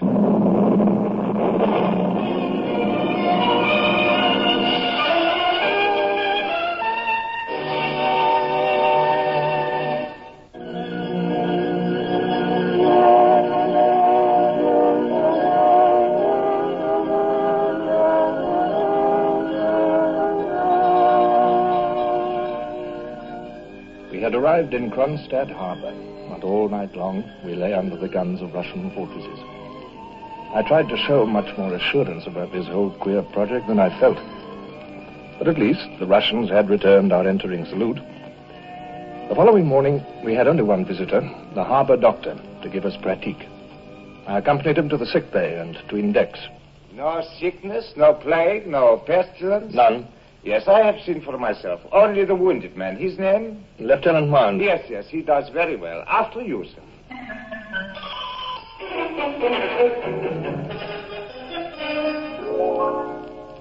Later that morning, the wind began to flaw. It was very light, changing first from one quarter to another. I had requested Whitworth and the Baron and Bush and one or two of my senior officers to meet me in my cabin. There was much to decide. And one of them, I think it was Lieutenant Adams, gave voice to what we all had on our minds. Changeable, sir. That's what these Russians are, just like the wind. Exactly why we're here, Mr. Adams. We can do nothing about the weather. We must do something about the Russians. When does His Majesty arrive on board, exactly? Incognito, Baron. Remember, incognito. The Comte de North. His party will arrive at 7 bells. Sir, we'll be taking on water and firewood then. Yes, so we will, Bush. I can give orders to have it put off till tomorrow. You will have to serve an elaborate luncheon, Sir Horatio. What, in mid-afternoon? Oh, absolute. With Russians, there must always be something to eat. The Baron's right, Hornblower. It's their custom always. Oh, very well. We'll offer him something to eat. Why not? Oh, pity that butter of yours has turned rancid. You know what I'd suggest, Hornblower? Send a party ashore, dig up some of that caviar stuff. And sturgeon, or whatever it is, fish. These Ruskies positively dote on fish. Colonel, this is a British ship. But my dear fellow, what's that got to do with it? When in Rome, well, you know the rest of that one. Yes, you must make a considerable impression. Politic, my dear Hornblower. It would be most politic. Shall I put off the water and firewood, sir? No, Bush. No? But how can we take in water and be in a fit state for the Tsar to come aboard, sir? Unless we water the flotilla first? From what I've heard of the Tsar, he's a man of sense. We'll show him the hands at work, that's all. Ship's routine. At work? But, Commodore... Yes, in every quarter of the ship, exactly, Colonel. Between decks, in the rigging, in the sick bay. And as for food, we'll give him what we always have. Ship's biscuit, pea soup, boiled beef. Oh, my dear fellow, but Hornblower, I do believe you must be mad. Offend the Tsar in that manner, and he'll go over to Bonaparte quick as a wink. I beg of you, Ship's sir. biscuit, pea soup, and boiled beef, Lord Whitworth.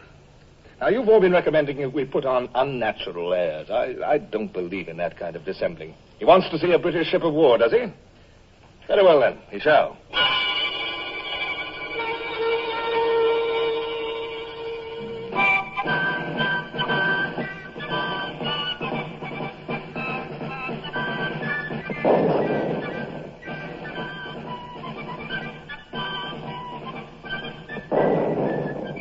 Good afternoon, Commodore Hornblower. Permit me to present the Comte de North. Good afternoon, Commodore. I hope our little visit does not discommode you greatly. Not in any way to compare to the honor done to the ship, sir. May I present Colonel Lord Whitwood? Honored, Your sir. Baron Bassett? Honored, sir. Captain Bush, master of the Nonsuch. Your servant, sir. Captain Bush, will you give orders to prepare the ship for taking on water and firewood? Monsieur Leconte, if you'd care to see more of the ship. I would indeed.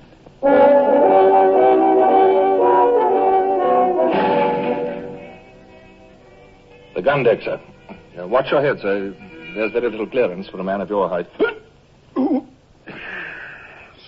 So, I observe. We've opened the gun ports to give you a demonstration, sir. Mr. Carlin, if you please. Aye, sir. Battle stations!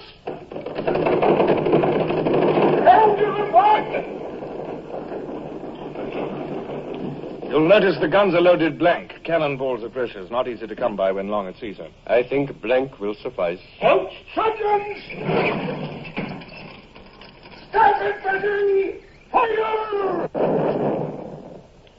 Interesting. Most interesting.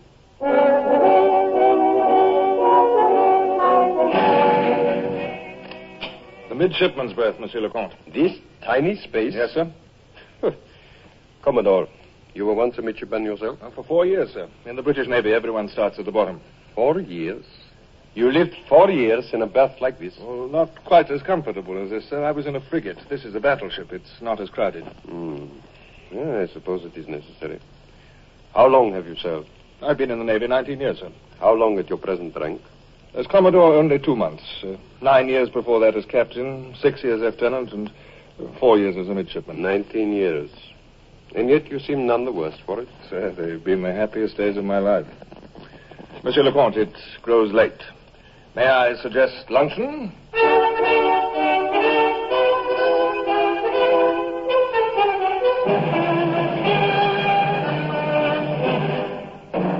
Now that we were seated in my cabin around the table, a wave of doubt swept over me. Real doubt. And then I was certain that what I'd done was utterly wrong. I cursed myself for a headstrong fool. What did an imperial monarch care about life on board a man of war?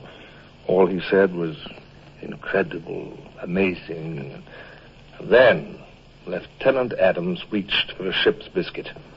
He wrapped it on the table, and I wished with all my soul that I were dead. Why do you do that, sir? Well, I was just, Pray continue, Mr. Adams. We do that, sir, to get rid of the weevils. The weevils? Insect family, sir. He's knocking them out. Yes, that's right, sir. If you tap gently, they come out of their own accord. Well, this way. Do you see, sir? Yes, I see. Captain Bush, will you pass Monsieur Leconte the biscuit tray? No, thank you. I think not, thank you. Brown, will you serve the soup? Yes, sir. Pea soup, Monsieur Leconte. In the British Navy, pea soup is a tradition. Pea soup?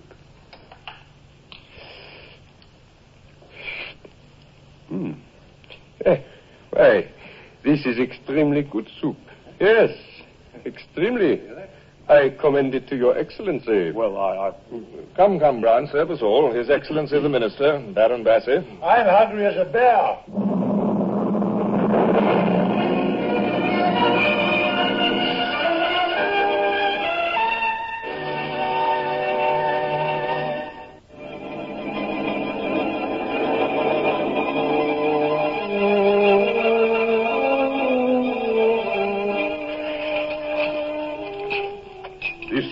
Rum is very good. Quite strong, however. Yes, British rum, Your Excellency. The lifeblood of the Navy. Sir, does Bonaparte need a reason for invasion? He's a tyrant. Tyrants make up any excuse or none at all. Now he controls the entire Baltic coast as far as the frontiers of his Imperial Majesty's domain. And now that... Pray continue. Well, I know little of politics, sir. What little you know seems to be most important. Bonaparte has threatened Russia. There are great decisions to be made. I understand that the Prince Bernadotte is meeting with the Tsar at Peterhof. At any moment. Yes, I've heard that too. Sir, Bonaparte's threats are always serious. His methods are always the same. A demand and then another demand. A concession and then another concession. And finally, when the last concession has made his foe too weak by then to resist fully, he marches in and makes an easy conquest. He wishes every nation in bondage to him. You are very eloquent, Commodore. I speak from the heart, sir. I speak for Lord Wychwood and Captain Bush and Lieutenant Adams and Lieutenant Carlin. I speak for every British soul who has fought against this monstrous power. And to what effect have you fought? Britain is still free. Britain is striking back. Portugal is free at last. Sicily, too, thanks to England. There is only one way left for Bonaparte to turn. We've closed him in on the south and the west and the north. And all that is left to him is the east. Imperial Russia. You hear, sir?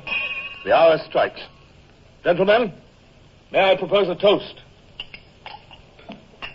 To the Emperor of all the Russians. Vive l'Empereur! Vive l'Empereur! Gentlemen, another toast. The King of Great Britain. King. If you please, pray, my dear Colonel, will you refill the glasses? Gentlemen, I give you Commodore Horatio Hornblower and the British Royal Navy. May they join with Mother Russia to defeat the French tyrant. Join with... Oh, sir, to that we all drink. Oh, yes, sir, most heartily.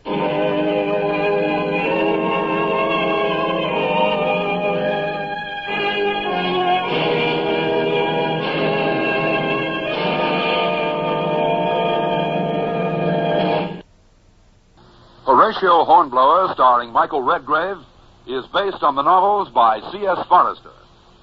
Music composed and conducted by Sidney Torch. Produced by Harry Allen Towers.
One broadside into it, if you please, Captain Bush. Pointers on target. Linstocks ready. Aye, aye, sir. Ready. Fire!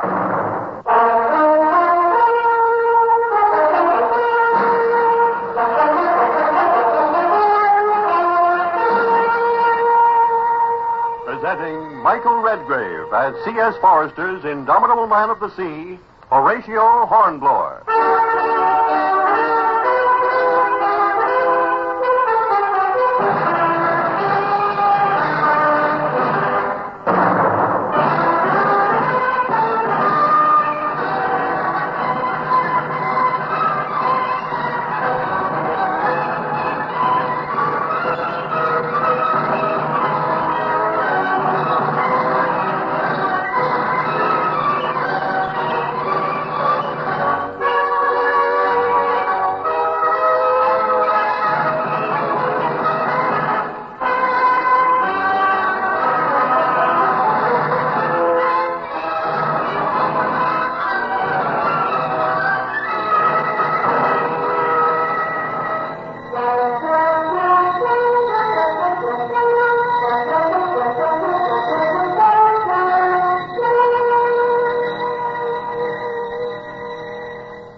Sailing brazenly into a Russian port had been a gamble. Yet my orders from the Admiralty had stated two objectives. Impress the Russians and the Swedes with Britain's naval strength and ingenuity, and at the same time, Bring them into the war on our side, if you can. Orders which might, of course, prove somewhat contradictory on occasion. Still, once we'd entered Kronstadt harbor, the Tsar himself had come aboard incognito. Even though he hadn't once admitted his identity, I'd hoped he'd been impressed with the fine show we'd staged for him. My old comrade, Captain Bush, was still puzzling about all this the next morning on our quarterdeck. Sir, was it actually the Tsar himself? Are you quite sure? Why, yes, of course I'm sure. But all that talk about the Comte du Nord, they themselves call the visitor that, sir. And he's merely a name he uses when he's traveling. Oh, Bush, what an old skeptic you've become. Hmm? I say, look shoreward, Bush. That smart little lugger with the insignia. Now, perhaps our answer's on the way. Mr. Hurst, sail bearing towards us from the shore. Aye, sir, I noticed. Well, let me know the moment she's alongside, Mr. Hurst. If she carries the messenger, make him welcome. Aye, sir. See you with the bomb, sir. Your clerk seems interested, too, sir. Over there, at the starboard rail. He's just come from below. Oh, Sorga, you mean? He's a peculiar fellow, that. Did you know he was a Finn? He calls himself a man without a country now because of what the Russians did to Finland. Do you like him, sir? What do you mean? Oh, you don't, huh? Well, sir, He's a bit shifty. You're right. It amuses me, the Admiralty posting him to help me win the Russians over. Oh, well. Well, at least he speaks all these weird Baltic tongues. Yes, Mr. Hurst? Lugger alongside, sir. There's our officer aboard, bringing you this letter, sir. You wait for your answer. Thank you, Mr. Hurst. Give him a drink of rum or something. Aye, sir. What did I tell you, Bush? Look at that coat of arms, will you? Imperial Palace of Peterhof. Oh, yes, in French. I am bidden to dine with His Imperial Majesty and His Royal Highness the Prince of Sweden this afternoon at 4 o'clock. Oh. Accompanied by my staff. The officer who conveys this letter will serve as guide.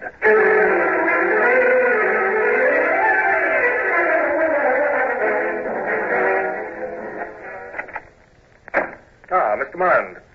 Oh, tell me, would you care to dine with the Tsar this afternoon? What, sir? His Imperial Majesty, the Tsar of all the Russias, mind. At Peterhof, his palace on the Iranian-bound shore over there, at 4 o'clock. Sir, naturally I'd... But I'm a mere lieutenant, sir. Now, I think you need a little change. You still look a bit seedy. This preposterous Oriental document mentions a staff. Well, we must create one, since Captain Bush will stay here with the squadron. Now, who do you suggest besides yourself? Well, sir, I'm deeply honored and excited. You will need Mr. Sorga, I expect. Sorga? The clerk, sir. Wasn't he posted as your interpreter? Yes, he was. Now, just why they saddled me with that glum fellow... Oh, yes, we must have him along, of course. Then Hurst must go as first lieutenant, protocol, and one midshipman. Which one, Mount? Summers is the brightest, if I may say so. Well, the fat one? Well, very good. Summers it is. Well, please pass the word to him as you return to change your clothes. Dress uniforms, of course. We must be off in, half an hour. I shall be ready, sir. And thank you, sir.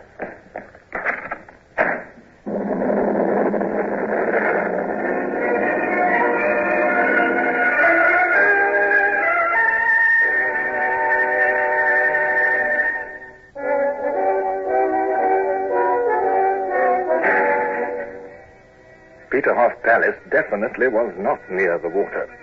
We docked amid saluting grenadiers in monstrous bearskins, and then were ushered into carriages in which we drove for what seemed miles and miles, past parks and terraced lawns and marble fountains. I couldn't help thinking how much my dear wife Barbara would enjoy all this.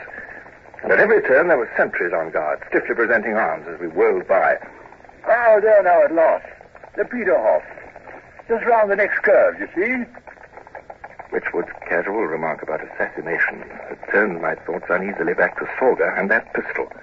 I remembered the man's brooding hatred of Russia, his bitter sense of oppression, and suddenly, great heavens, why hadn't it occurred to me before? Could it be? Could he intend it? Here I grew cold. As we drew up before the palace and were met by swarms of liveried footmen, I contrived to have a word alone with Mound, who, with Sorga and the others, had occupied another carriage. Of all my company, I felt Mound was the most reliable. So you see what I mean, eh, Mound?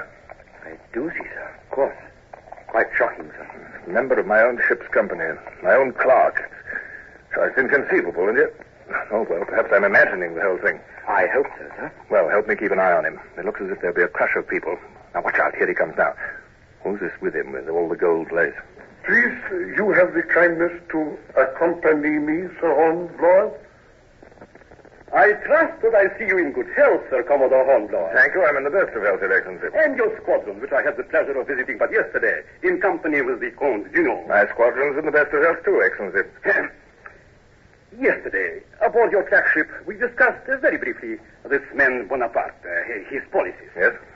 It was, I believe, your opinion that his troops might constitute a real threat to Russia. Might, sir? I fear it's less conditional than that. Bonaparte overran Swedish Pomerania the other day. Sent 50,000 troops in the moment he got news of our appearance in the Baltic. Yes, Prince Bernadette of Sweden is here even now. This evening he'll be conferring with His Imperial Majesty. Yes, I had heard so. Now, sir, Bonaparte now controls the entire Baltic coast, right to the Russian frontiers. That would be most convenient to him in one particular event, in the event of his deciding to attack you. Perhaps you are right. And yet, you know, we've had a treaty with him. Oh, Bonaparte respects no treaties, Excellency. And now he's taken Pomerania, there's no base for an attack on his rear. He can march an army against St. Petersburg with no fear of it being cut off anywhere. Perhaps. There are so many considerations, pro and con. But for us it promises to be a very difficult decision. Then what Your Excellency is saying to me is that... Commodore, I am merely advising patience. Since there is no decision yet by those responsible for higher policies, I did not wish you to draw premature conclusions, nor to be over-hasty in communicating with your government. That was why I asked to see you privately. We must not seek to hasten the slow steps of history. And now, if I detain you longer, you'll be late for the imperial reception. There are lovely ladies waiting to meet you. They will soon erase that troubled frown of yours, I am certain.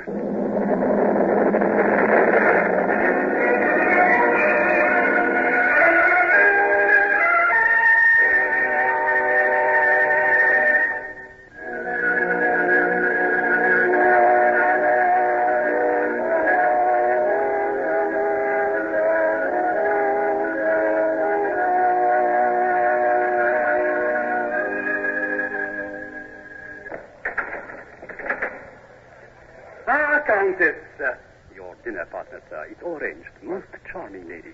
The Countess Canierin. Countess, may I present Commodore Sir Horatio Hornblower of His Britannic Majesty's Royal Navy. It is the greatest of pleasures, sir. Delighted. As a distinguished stranger, Commodore, you will take precedence immediately after the Persian ambassador, His Excellency Gorza Khan. And now, if you'll excuse me, there are other guests I have to welcome at this reception. Sir, closely, my friend, and you will see the Prince of Sweden enter with His Imperial Majesty, our Tsar.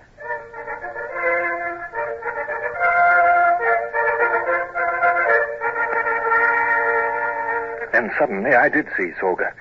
He stood quite unobtrusively at one end of the gallery beside a pillar. But there was something in his attitude, fierce inner intensity that froze my blood. Alexander had conquered Finland. Prince Bernadotte had condoned the act, and there stood Sorga, hating both of them. I turned abruptly from the Countess and found the gallery stairs. I had to push my way through a dense crowd.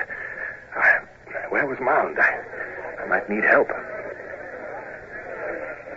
Oh, there you are, sir. Well, nothing's gone amiss. I've kept you in sight pretty steadily. Don't be a fool, Mound. Look at him now. Come, follow me. Hurry. I felt an agony in suspense now. It was almost impossible to move through the packed onlookers, all standing there gaping at the celebrities below. Oh, excuse me. Your pardon, madam. I'm sorry, madam, please. Your pardon, sir. Oh, come on, hurry. And there stood Sorga by his pillar, so absorbed he didn't even notice our approach. His hand went to his waistband beneath his coat. He was drawing my pistol. Shall I shoot, sir? No, can't cause a commotion. There's just one way, one silent way. My sword. Stand back. I whipped my sword out of its scabbard. I couldn't afford to miss my mark at the first stroke. Slashed quickly at the wrist that held the pistol. With tendons severed, the man's fingers opened noiselessly. The gun fell heavily to the carpet, and Sorga turned in open-mouthed surprise, staring first at the spurting blood, and then at me, venomously. All right, Sorga, that does it. Make one more move, and you'll feel the blade somewhere else. Observe, it's pointed at your heart. Well, have you anything to say, Sorga? No, Commodore. I have nothing to say. Now, take the pistol, man. Look after him. Tie that wrist up. Get him out somehow. Nobody's noticed yet. They're all much too absorbed in their precious royalties down there. I'll find Summers and Hurst. I expect we can stow him somewhere. Good lad, good lad. sorry, but I've got to get back down below. I act the untroubled emissary from old England. Don't worry, sir. I'll see he causes no more trouble if I have to sit on his thick head all the afternoon.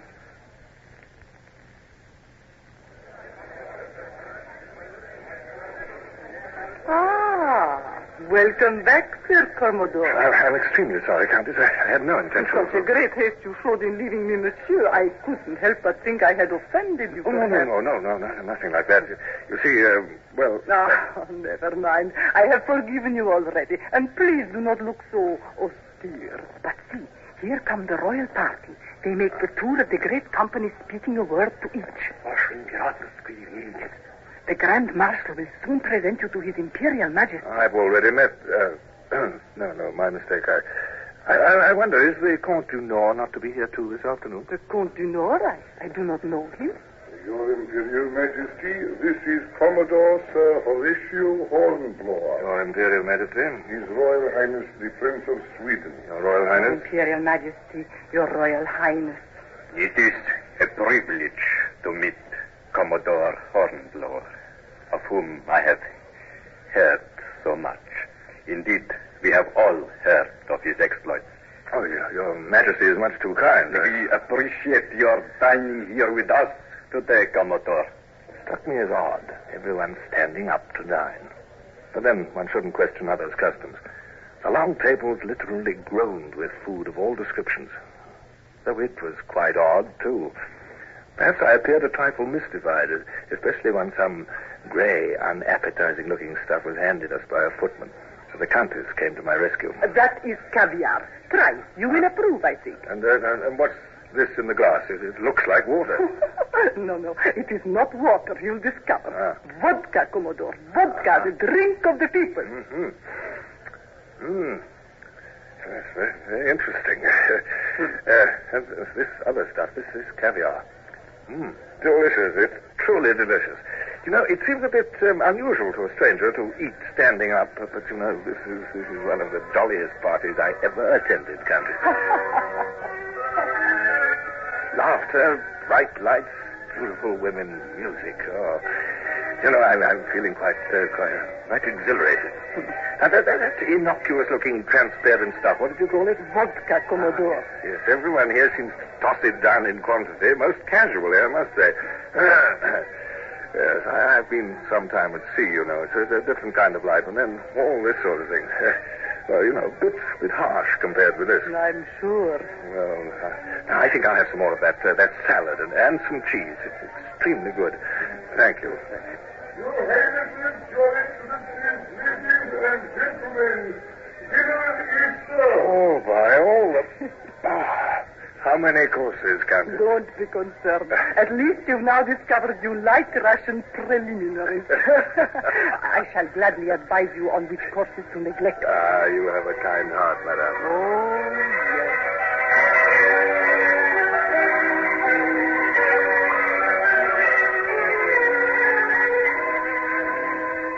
Do pictures interest Monsieur very much? Pictures? Yes. Painting. Oh, yes, certainly. The picture gallery of this palace is considered very fine. This evening after dinner, I could show it to you. Unless, of course, you would prefer to join the card players. Oh, no, I'd much prefer to see pictures, Countess. After the royal party has withdrawn, if you are by the door on the far side, I shall show you the way. That would be delightful, madame. My husband, the Count, used to be quite interested in pictures. I married him as a mere child. But after all, he is now quite elderly. He has lost interest in them, I'm afraid. Just as we rose and left the dining hall, man slipped up to outside the doors. I thought you'd want to know, sir. We had him in a side room up aloft. Yes, good. Knew I could trust you, man. He fainted with the loss of blood. We had to use a tourniquet, half of my shirt. Summers and Hurst are guarding him. Anyone find out about it, man? No, sir. Nobody saw us go. Good. I poured some liquor on his coat, and from the smell of him, anyone will think he's drunk. We'll smuggle him out somehow. But, sir, the sooner we get him away, the better, sir. Yes, you're right. Except that, no, I don't think we can hurry off at once. Hold the fort, man. We'll have to stay here another hour at least. Courtesy demands it. But, sir, I thought... Just as you say. Here you are, Commodore. I've waited, as you see. I said you had a kind heart, Countess Canary. The Italian pictures of the Cinquecento are in the farthest gallery. But perhaps you'd care to see the more modern ones first. Their gallery isn't quite so well lighted. Unfortunately, it's just come to me that, well, I must return to my ship with the others. Yes, I'm afraid in times like these, there are so many duties weighing heavily. Indeed? And it is not only now that you remember them? Well, I must. Thank you so very much for your great kindness to an awkward guest, and also for your friendliness. For me today, the Russians are the most delightful people in the world, but I must be getting back aboard my ship.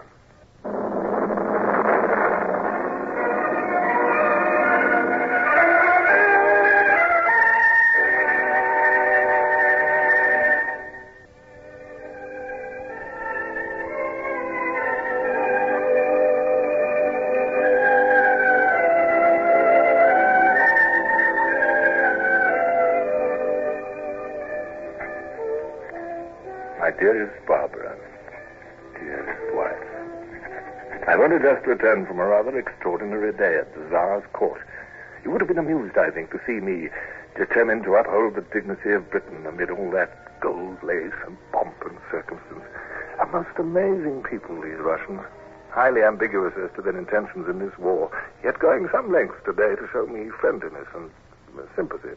Oh, yes, there was a rather attractive little countess. I forget her exact name, who for a time made herself especially amiable in showing courtesy to us strangers. None of them here, however, can begin to compare with our English women, either in appearance or deportment. Just when we shall move out of Kronstadt Harbor, I'm not quite sure yet. I miss you so very much tonight. I send you all my love. Remember that. Your most obedient husband, Horatio.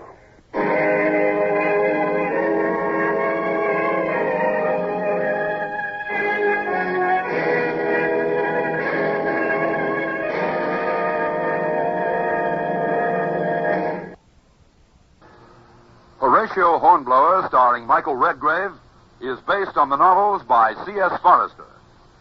Music composed and conducted by Sidney Torch. Produced by Harry Allen Towers.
To quarters.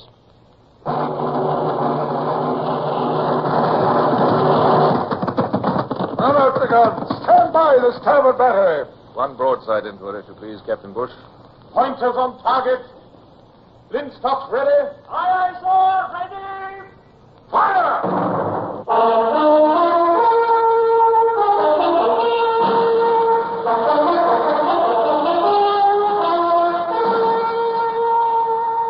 Presenting Michael Redgrave as C.S. Forrester's indomitable man of the sea, Horatio Hornblower.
lagoon on the coast of Poland, known as the Fisher's Half, we'd made havoc with Bonaparte's communications.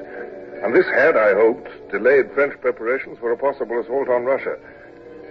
And yet we still lacked news as to what Russia herself intended. Would she finally resist Napoleon, come openly into the war as our ally, or would she play for time and try to appease him as she had done before?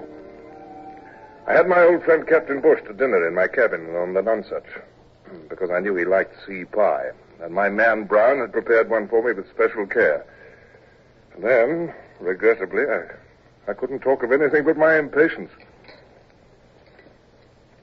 Well, there must be some news after all. Why don't we hear? I simply can't understand it, Bush. We will. It's scarcely a month, you know, since we left Russia. A month? If I'd known it would be that long, do you think I'd have let Witchwood keep the cutter Clam at Kronstadt? Excellent sea pie, Horatio. Excellent. You see, Bush, it's good as the first I ever ate. Aboard the old Renown, remember? Brown prepared it himself, eh? Stop trying to distract me, will you, Bush? It isn't clever. I tell you this. If we're to sit here in the Baltic, twiddling our thumbs, we'll have to organize something to keep the men's minds busy. A hornpipe competition, or, well, even theatricals, perhaps. Theatricals? You can't be serious, Horatio. Well, why not? This lack of action is extremely bad for morale, Bush. And what's wrong with theatricals, anyway? Don't forget you were young yourself once. Well, you know, I can remember when... Yes? Come in. Ah, Midshipman Gerard. Well, Mr. Gerard? I've cut a clam inside to windward, sir. No. Yes, sir. At least Mr. Holt has told me to report her, sir. Well, don't let me dissuade you, Gerard. Your news is excellent. How far off is she? How up to windward, sir? We're running down to her. And let me see. Clam signals have dispatches for Commodore, sir. Are you sure? Why, yes, sir. At least that's what I... All right. Don't stammer. Always make sure you know your own mind, Mr. Gerard. Now, tell Mr. Hurst to make Commodore to Clam send dispatches on board as soon as practicable. And, well, bring the dispatches here immediately they come on board. All understood, Mr. Gerard? Yes, sir. Aye, sir. Not going up yourself, sir? No, I shall sit right down again and have some more sea pie. Help yourself, Bush, help yourself. Oh. No, I am not going to run up there and stand gawking over the side like some midshipman. They must be feeling some suspense about Russia back home these days. It's no more than in his cabin at the moment. Bush, if Bonaparte's main strength could be tied up here in the east this summer, give Wellington the chance to strike hard in the south. It's our great opportunity, perhaps our last. Oh, well. We'll know soon enough now, won't we, Bush? Stop worrying. After all, Tsar Alexander did send that stiff reply to Boney's demands. At least that's what Lord Witchwood said the day we left Kronstadt. You tell me so yourself. Stiff reply one day may mean soft words the next, with Alexander. Oh, hopelessly unpredictable, these Russians. Come in. Well, Mr. Gerard, what's the latest? Witchwood. Well, by all of... You came yourself, did you? I did indeed, Sir Horatio. By your ship Clam. And wait till you hear the news. You will agree my trip was warranted. Well, come on, then. Well, Captain Bush, quite like old times aboard the Nonsuch, Witchwood, don't keep us waiting for your news. Commodore, it's war. War? It's settled, then. No more procrastination? We're no longer alone, Hornblower. Now wait till you've plowed through this dispatch case. 10 days ago, Bonaparte crossed the Neiman with 15 army corps. He's committed to invasion now. He can't turn back. Invasion. And can Russia hold out, Witchwood? I wish I knew. But at least he'll have his summer's work cut out for him, which means that we can push ahead in Spain. Yes. Well, good news, Oh, it's the finest news I've heard in years, Witchwood. Sit down here. Here, give me that dispatch case and your cloak. Here. Have some sea pie. Have some wine. Yours is a welcome face, Bush. Bush, you can forget the theatricals. Now we can get on with the war.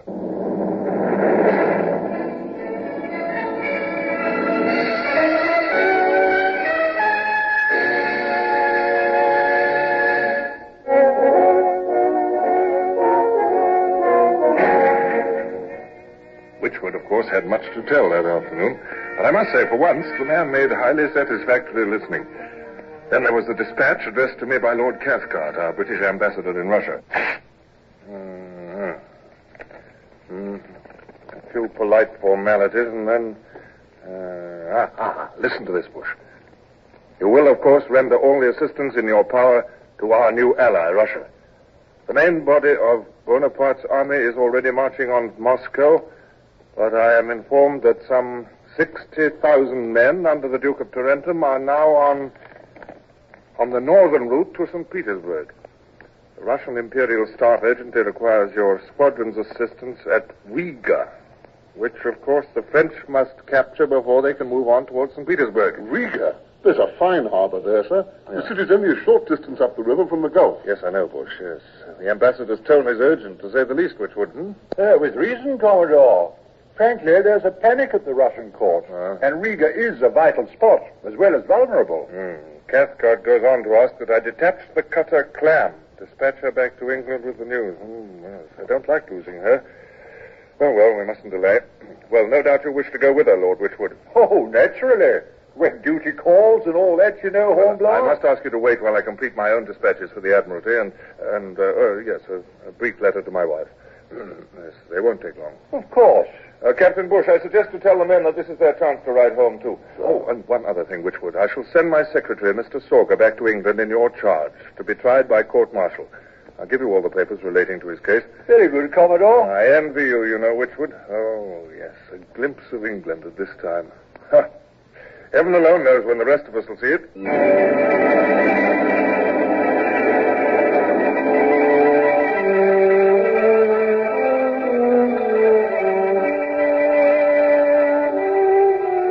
Summer had come suddenly. Day by day, as we bore on, the brassy sun blazed hotter, and the breezes almost died. Barely enough wind stirred to carry us, even with all our canvas set. It was a full 8 days before we finally crept into the Bay of Riga, and night was falling as I stared out through my glass at this new shore. That's no man's land between the two forces, I imagine. Well, if the Russians weren't still holding the village, there'd be no fires. Our puzzle so far solved at all events. 2 fathoms, sir. 2 fathoms. I'd like to bear up. Very good. Carry on.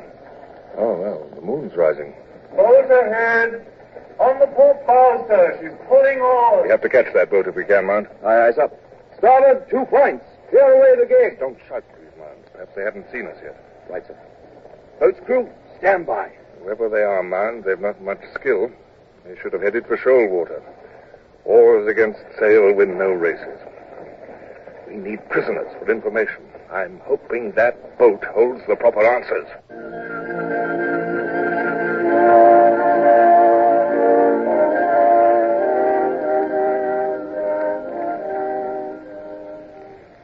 Ahoy there, boat! Ease oars! Here's your pistol. I don't suppose I need to shoot again. I wonder if those fellows have...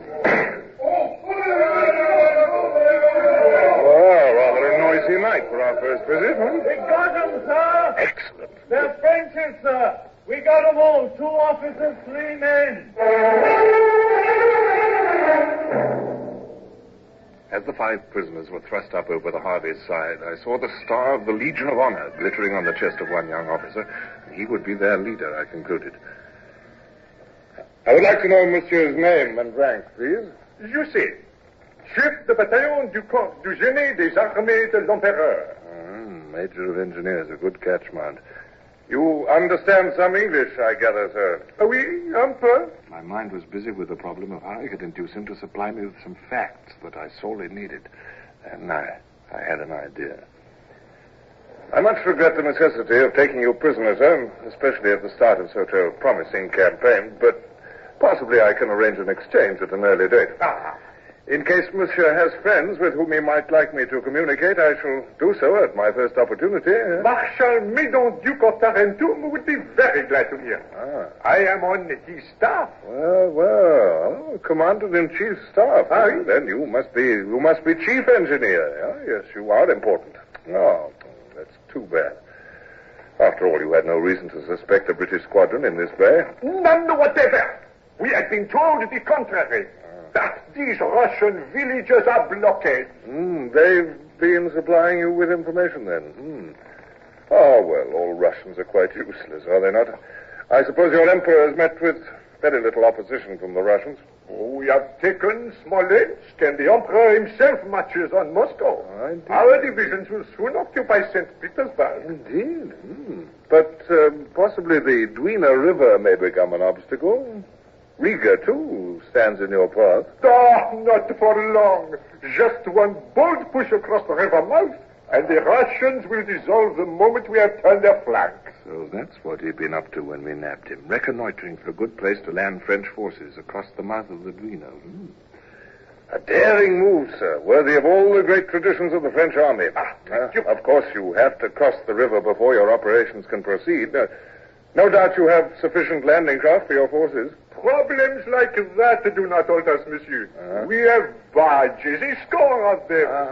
Seize that Mitau before these stupid Russians could destroy them. Oh, indeed. But, of course, the Russians still hold both sides of the river. Well, for the moment.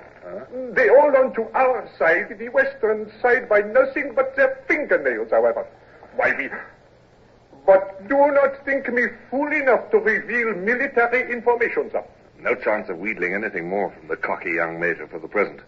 But at least I'd learned about those captured barges, and that they planned an attack soon, directly across the river's mouth. Oh, well, Russians are always incompetent, isn't it so, Major? A prompt assault on your part is, of course, it's a clever plan, allowing them no chance of digging in. But you'll pardon me now, sir, if I attend to my duties? We'll return to the squadron, Mr. Mount, if you please. Armed with that tidy bit of information, I slept better than I'd hoped that night in an alien harbor. No doubt the Russians here at Riga were all confirmed landlubbers, but I could be counted on, I felt, to cope with this type of problem. I was even gratified, in fact, that the French were not discounting good sea water in their plans. The next morning, in my cabin, I had a conference with all 6 captains of my squadron. Well, it's quite clear then, gentlemen. The Russians still hold both river banks, the western one precariously. The French must cross that river if they're to surround Riga.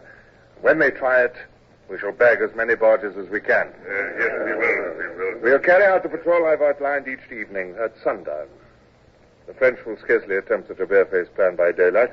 Now, are there any questions? You said, I think, sir, that my sloop Raven would hold one end of the defense line. Quite correct, Mr. Cole. You'll anchor each night on the very edge of the shoals to westward, the French side. It's your light draft that dictates that position. Mr. Vickery and Lotus guard the other river bank. All right, sir. The rest of us hold stations in between, and armed small boats will row guard at the mouth. Are your stations understood? Aye, sir. Then that will be all for the moment, gentlemen. Oh, one last word, please. Captain Cole spoke of our defense line, yet it's not so much a defense as a trap. Let them thrust their heads well into the noose before any alarm is given. Otherwise, we'll simply scare them off. Very well, gentlemen. Thank you for your attendance.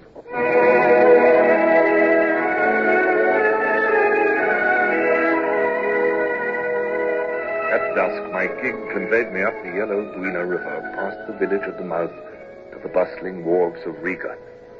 There the governor met me, amid a crowd of other dignitaries.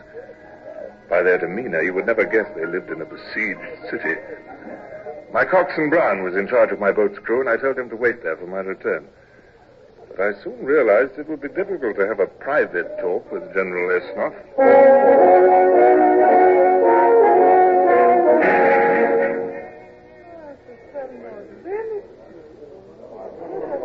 Commodore, may I present the Intendant of Livonia, Count Cannerini, and the Countess. They, too, are recently arrived at Riga. Why, well, yes, I know the Countess. We met at the Tsar's court. Another Russian dinner, Commodore? Do you feel you are equal to it this time? Well, I'm learning, Countess. At least I shan't give my whole attention to the hors d'oeuvres.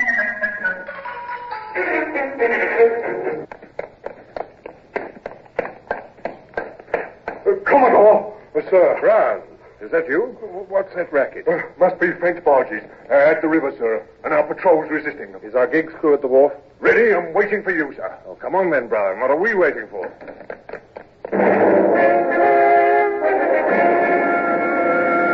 you, Cole. Come alongside, please. Aye, sir. Oh, quite an eventful night. But their barges didn't get across, sir. Most of them put back. Put back? What caused them to? I was the one set up the alarm rocket, sir. What? Just as you planned. Then all hands fell in. Small boats pulled for the river here. The French... Mr. Cole, you sent up that rocket the moment you saw them? Why, yes, sir, certainly. Cole, you're... Oh, well, it's too late now. An enemy of our boats approaching, sir. Lotus is to the right, believe. At you, Lotus. Aye, sir. Bring her alongside the Commodore, men.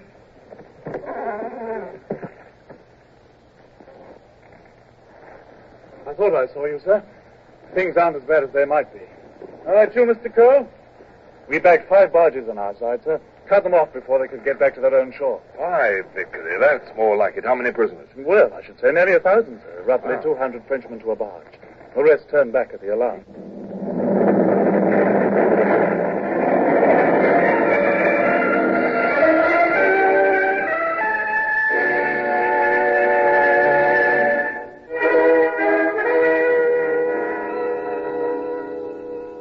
Couldn't help but feel some disappointment. I'd hoped for a catch of at least a dozen barges, perhaps 2,500 men.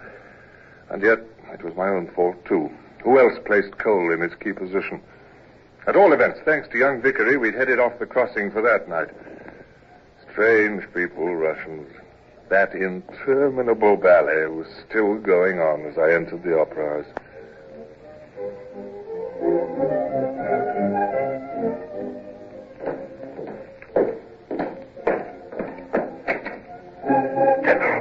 May I speak to you, please? Shh. Oh, see you, Commodore. Will you come outside the box a moment, please? Commodore, where have you been? The ballet has been beautiful. There was a slight distraction, sir. The Navy's job, of course. I regret I had to leave without advising you. The French were attempting to cross the river mouth in barges. We managed... How can we thank you enough, sir? You have struck a valiant blow for Mother Russia. Thank you, General. I feel I ought to warn you, though. They're sure to try this plan again, and if they do, we'll... Of course. We must talk of all these. But now you must come back into the box. You miss so much of this gala night. Oh, sir, look, it's late, you know, and I insist. Oh, Commodore, the ballet has been so beautiful. Come. Thank you. Oh, you first, General. No doubt the war can wait another evening.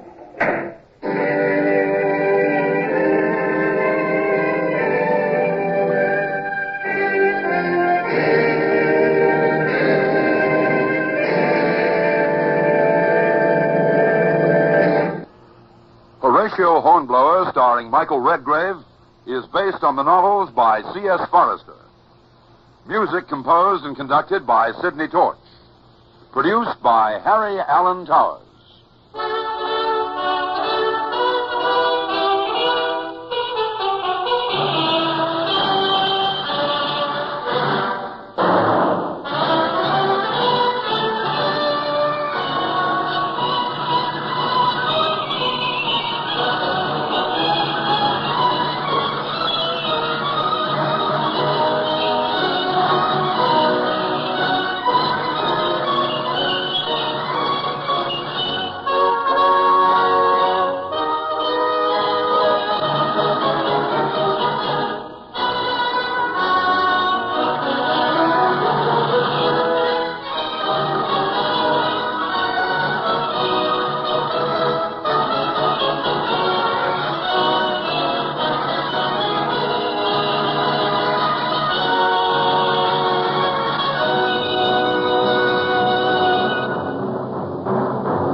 Beat to quarters. Now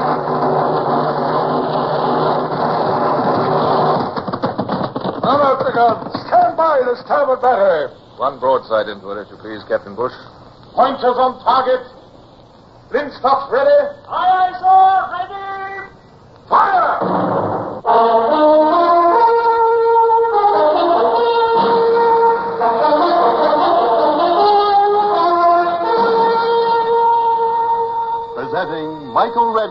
as C.S. Forester's indomitable man of the sea, Horatio Hornblower.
Just received a letter from my dear wife, Barbara.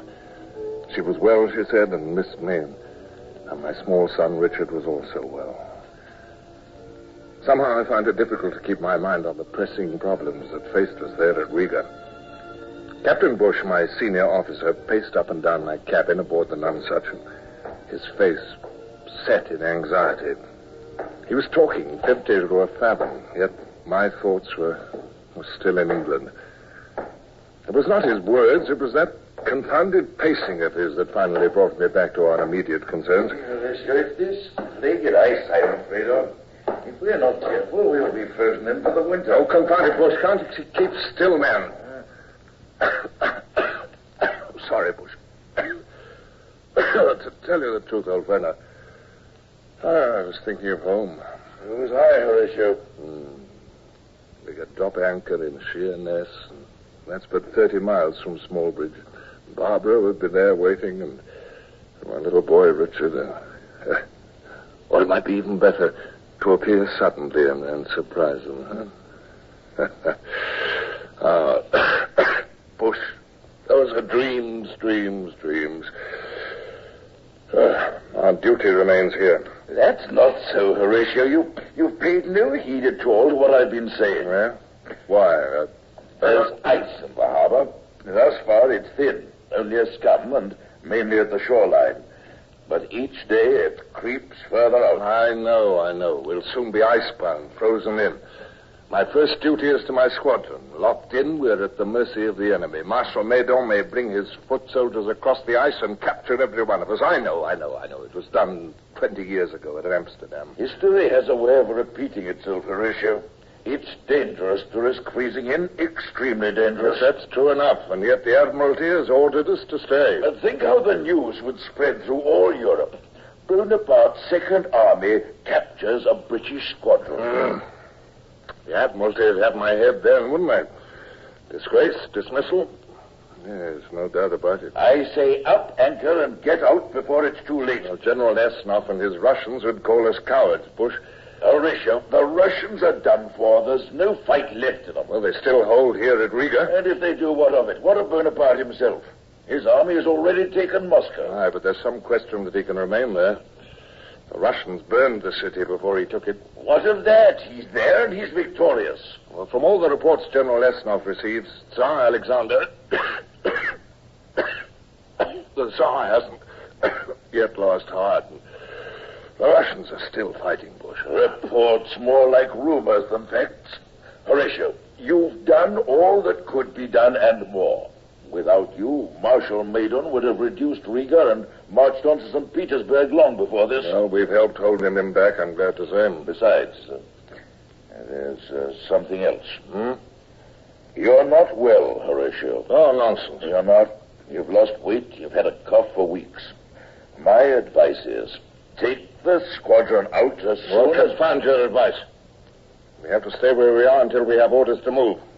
Now, don't you see that? Ice or no ice, we'll follow orders.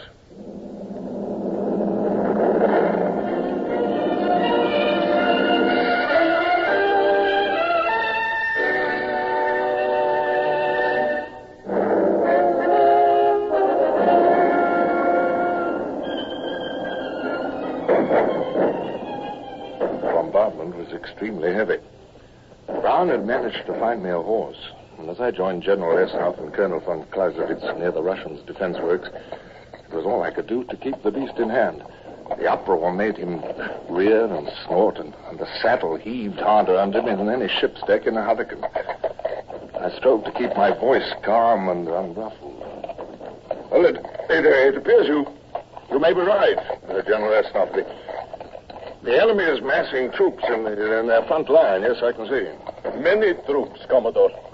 The French have brought up reinforcements. To judge from their colors, I think they have been joined by some Spanish and Portuguese battalions. Is that not a company of Bavarians, too, General? It is. Your eyes are sharp, von Clausewitz. And look beyond, if you will forgive me. A regiment of your own countrymen, the Prussians, standard. I see that. Yes. A shame that Prussians must fight for Bonaparte. They have been forced to fight for him. They are not willing allies. Oh, beg pardon, sir. The bombardment seems to have stopped. Yes. So I noticed, Brown. The general assault. It is the assault. The enemy is advancing all along the line. Come, Esnoff. There's no time to be lost. We must rally the troops before it is too late.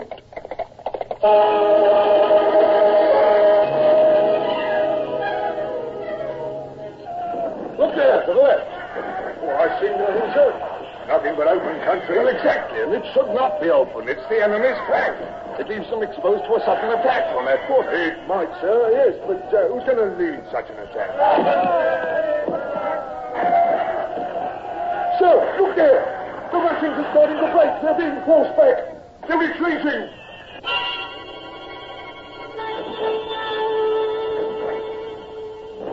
At any moment, the retreat might become a rout.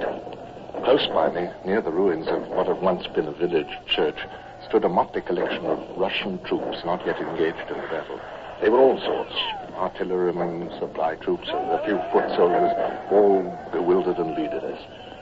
I found myself beside them, shouting at them, gesticulating to make them understand. I pointed towards the flank of the attack, and they came after me. And we fell upon the enemy there and took them completely by surprise.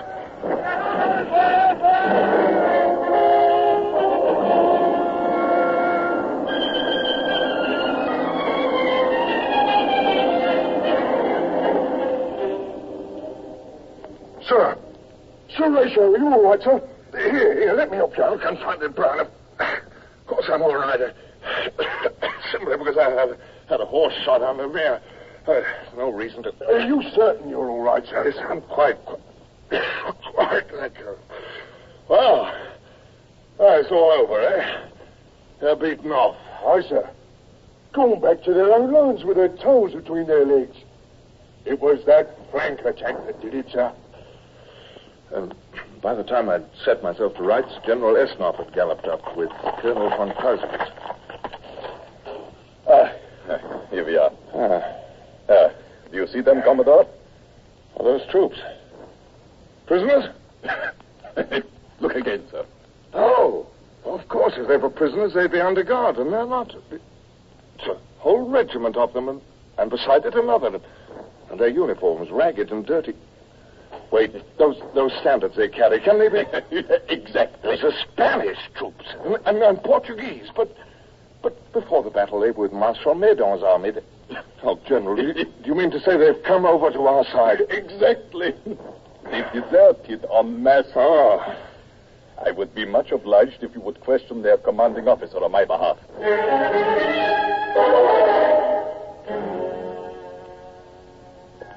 We are much obliged to you, Conde de los Altos.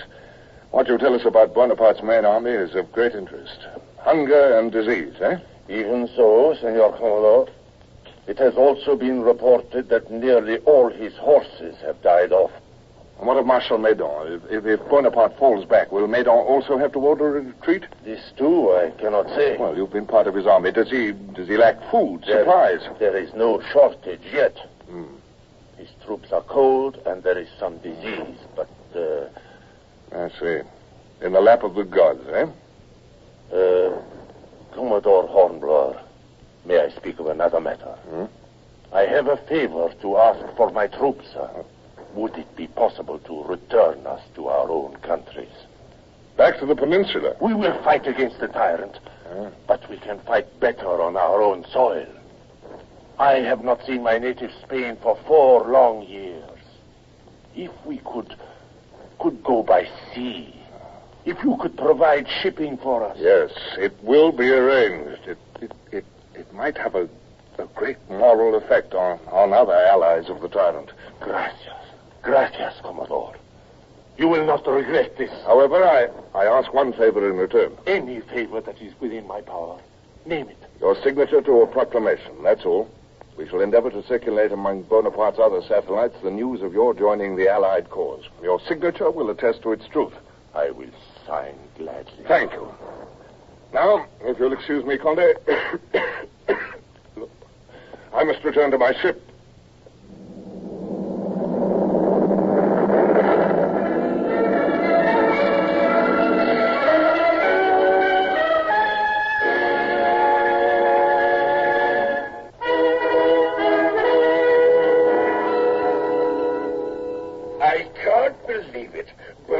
Retreating from Moscow? It is true. True, I tell you. He left Moscow 5 days ago. We beat him at Maloyaroslavets. The news just came. He's running as hard as he can for Smolensk and Warsaw. He may never get there. No, they're dying by thousands every night. Nothing to eat. Winter. Only beaten. That means we can get out of this bay before the ice, by heaven. Not yet, Captain Bush. Why not?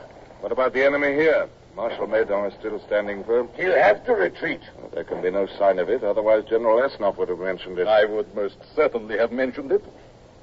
Still, it is possible. Commodore, I am arranging to send out a sally, a small attack to test the enemy lines at dusk. Will you join us? Oh, most certainly. Sir, you can't. You're worn out. Nonsense, Bush. I'm as fit as a fiddle. Well, if you say so, but you'll wear warm clothes, won't you? And take Brown along? Oh, anything to keep you happy. You're like a hen with one chick, Bush.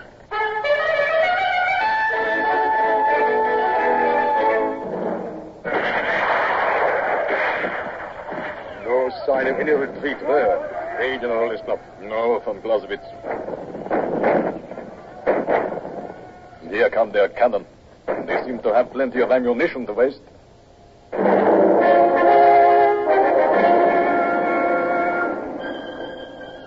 grew darker and snow began to fall. The campfires of the enemy glowed as yellow as before, and the flashes of their cannon remained regular as clockwork. I stood watching and listening.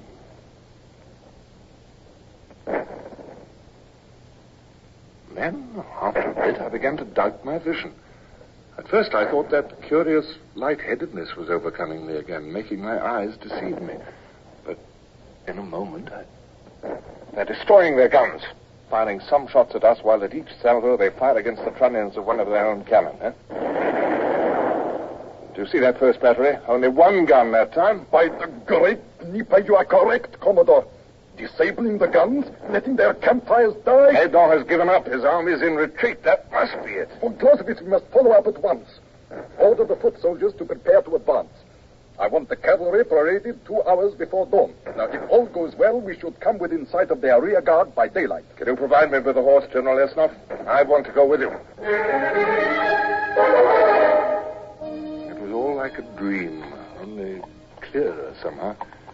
We trotted up the road, Brown 5 paces behind us. No shots were fired at us. Cossack patrols and the enemy, too, stared at us unbelievingly. Then suddenly, we were in among the Prussians. I asked to be escorted to the general. His name was York. What is this? Von Clausewitz? Traitor. If I may, General York, let us put aside personalities. What are you doing in my ranks? You realize I shall make you prisoners? As you and all of Prussia have been prisoners of Napoleon Bonaparte? No. General, I represent the King of England. Colonel von Clausewitz represents the Emperor of Russia. We are fighting to free Europe from Bonaparte. Are you fighting to maintain him as a tyrant? Such a question cannot be answered. It is impolite. Bonaparte is beaten. He's retreating from Moscow. Not 10,000 of his army will reach France. He has other armies. The Spaniards have deserted him, as you know, so have the Portuguese. All Europe is turning from him, knowing that they've been betrayed. I am a soldier. If you fight for him, you may keep him on his tottering throne a few weeks longer. Look, you are a German. Your duty is to your enslaved country, to your king, who is Bonaparte's prisoner. I am a soldier, I tell you. You can free your country. You can free your king. Now, at this moment, you can end the useless pouring out of the blood of your own men. What do you suggest? An armistice, General York. Immediate cessation of hostilities. To put down our arms? To stop fighting? Fighting for Bonaparte, yes. Well, General? I agree. Good.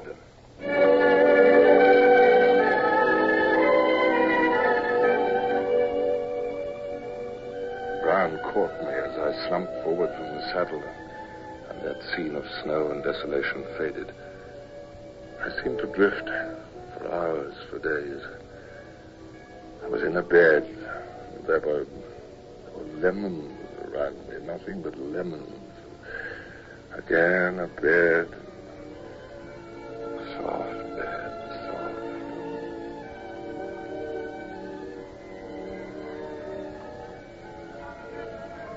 Church bells. Long? Oh, dear, sir. And I also, Horatio. Thank heaven. Church bells, Bush. We're ashore then, huh? Yes, Horatio. Oh, those bells must mean peace. They don't ring that much in wartime, do they? It's peace. Oh. I've been ill, haven't I? You have. With the plague for a month. Huh? Unconscious most of the time. A month? Impossible. I never thought you'd pull through, sir. You were that fever-stricken. Where's the squadron, Captain Bush? I've gone back to England, all except the Nonsuch. I put Duncan in command. Yes. We've been ordered to stand by here until you're ready for the trip. The doctor says you should be up and about in another 3 weeks.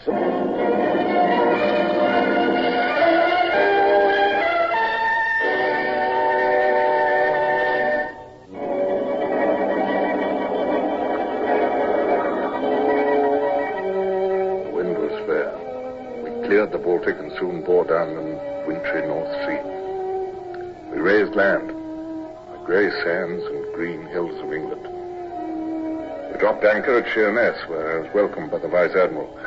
But I was impatient, and the next morning, just 30 miles to Smallbridge, 30 miles, and the church bells ringing and Brown pounding upon my own door, and Williams, the butler, opening the door.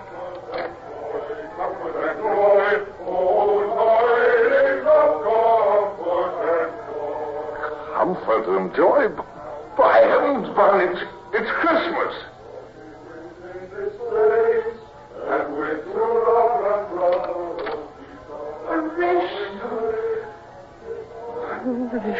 Oh, my darling. Well, I'm back,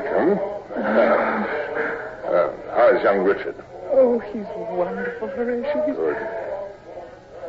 Oh, my dear. Barbara.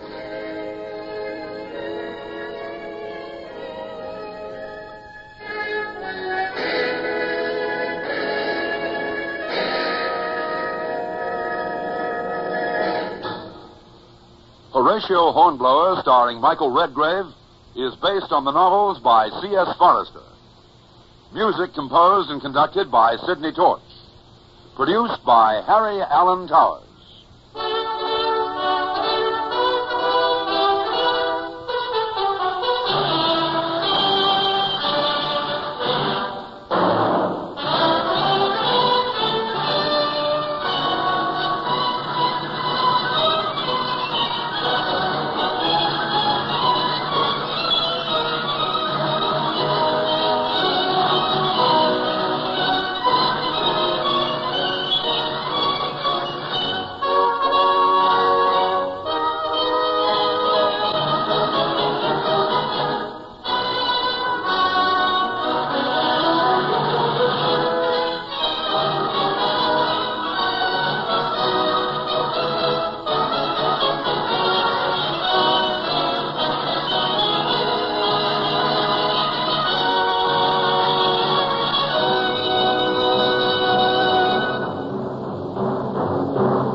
Run out the guns. Stand by the starboard battery. One broadside into it, if you please, Captain Bush. Pointers on target. Linstock ready. Aye, aye, sir. Ready. Fire!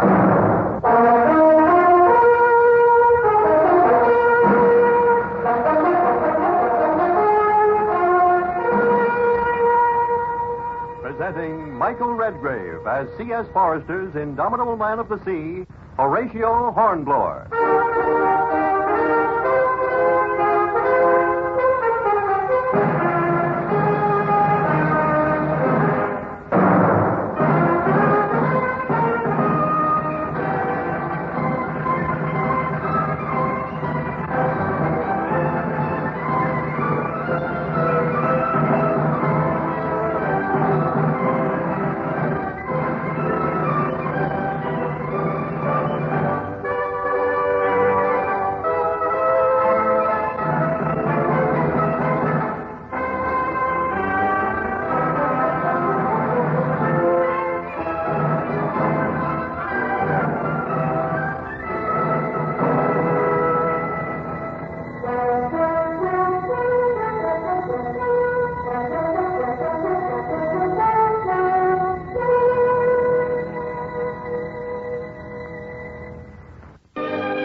I shall never forget my 18th birthday.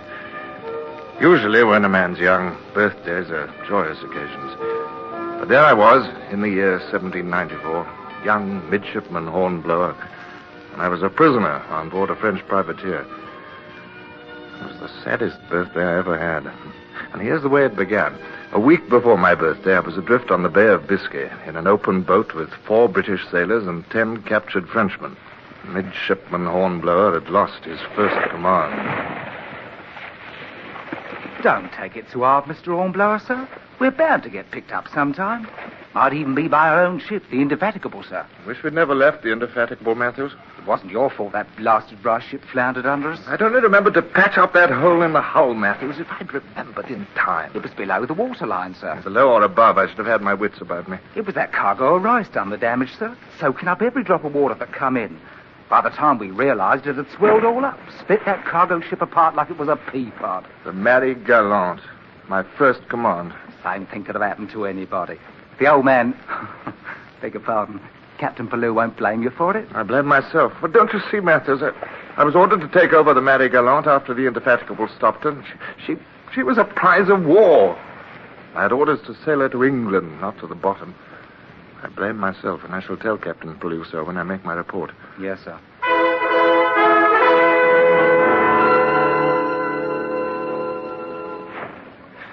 Mr. Hornblower, sir. What? It's come. The wind's backing. Yes, I noticed, Matthews. We'd better take in the sea anchor and hoist sail, sir. Well, if it holds, we may manage to clear Ushant and set a true course for England. Hunter! Aye, sir. Hunter! Aye, sir. Haul in that sea anchor. Aye, sir. Hunter, call our prisoners to attention. You're still rated my petty officer, you know. Hi, you up there, father. You monsieurs.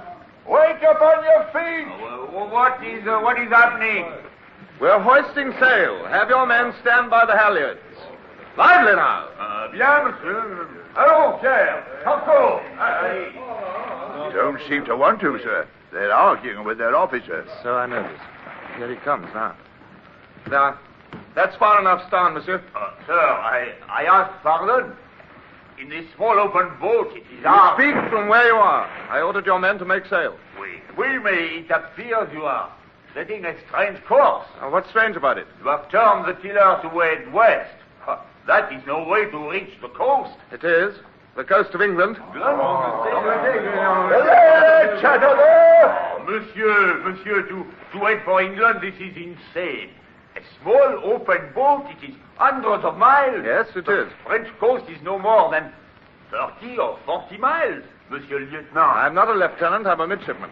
Bien, but... Keep your distance. This is madness. My men will not obey. Pest. Oh, how old are you? 16, 17? I shall be 18 next week. A child, a mere child. How can you give orders? I am more than twice your age, a seasoned mariner. There is only one course. To head for shore. France or whatever, it matters not. One step further and this pistol will go off. You would not shoot me? One step and I'll pull the trigger. You order your men to hoist sail. The first one that disobeys will be shot. Oh, mais monsieur, Give that order. Yeah. Ici le voile.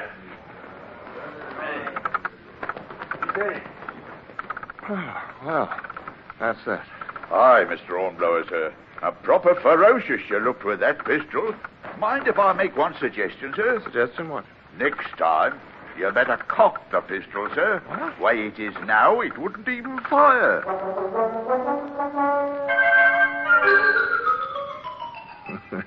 Yes, many things I had to learn when I was young midshipman Hornblower. I remember how my knees shook as I sat in the stern sheets, and how furious I was with myself for getting to cock a pistol. Well, the tiny open boat sailed westward, and for 2 days there was no sign of a sail anywhere, except mine. And then, at dawn of the third day... Mr. Hornblower, sir, wake up. Oh, Francis. There's a sail bearing down on us. Sail? Where? Off the port quarter. Where? Well, it might be our own ship, Matthews. I dreamt that the Indefatigable would pick us up. Oh. Yes, sir. It's still far from full daylight, but the top amber of that vessel is clear to make out. Yes. It ain't the Indefatigable, sir. Yep. Sorry. No, it's not. Still and all, there might be other British ships standing blockade off this coast. It might be French. Aye, sir. It might. We'll know soon enough. It's coming right down on us.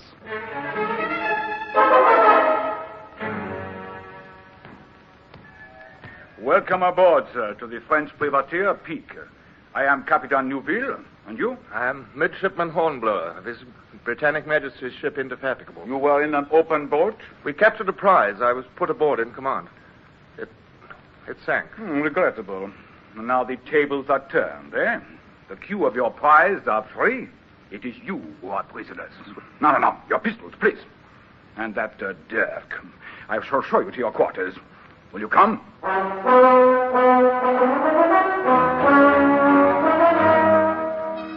Well, now, this ain't bad, Mr. Hornblower, sir. Oh, you like the quarters, Matthews?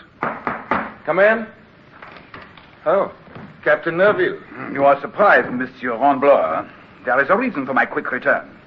2 of your crew are proving difficult. Carson and Hunter, perhaps? Whatever their names.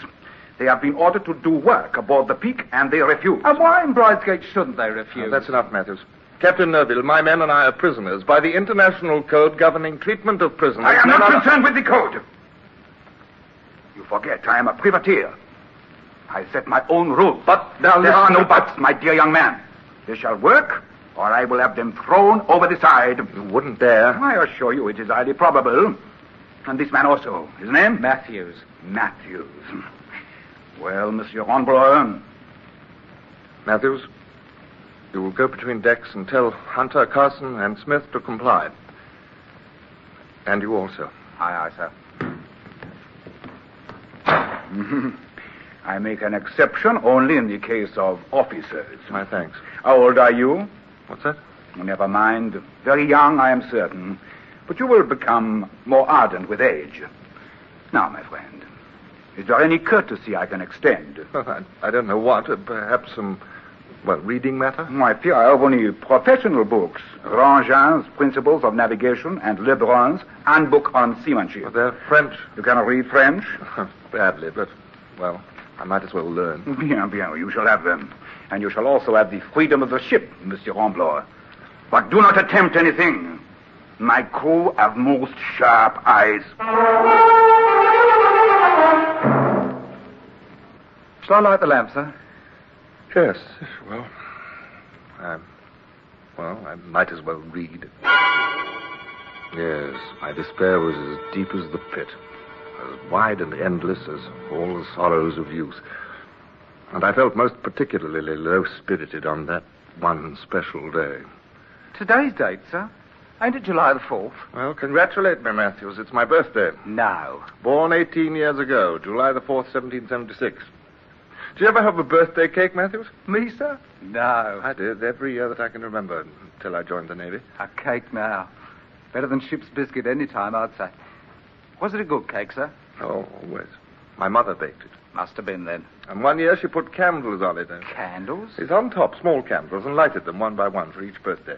Oh. Well, you don't sound impressed, Matthews. Don't know as I am, sir. Who can enjoy a cake with candle drippings all over it? No, you blew them all out before they dripped it. It was good luck, Matthews. Lighted candles meant good luck. Well, no candles today. No, sir. No cake either. Mr. Hornblower, it's awful stuffy cooped up in this cabin. Why don't you spend some time on deck? I will, Matthews. Tomorrow.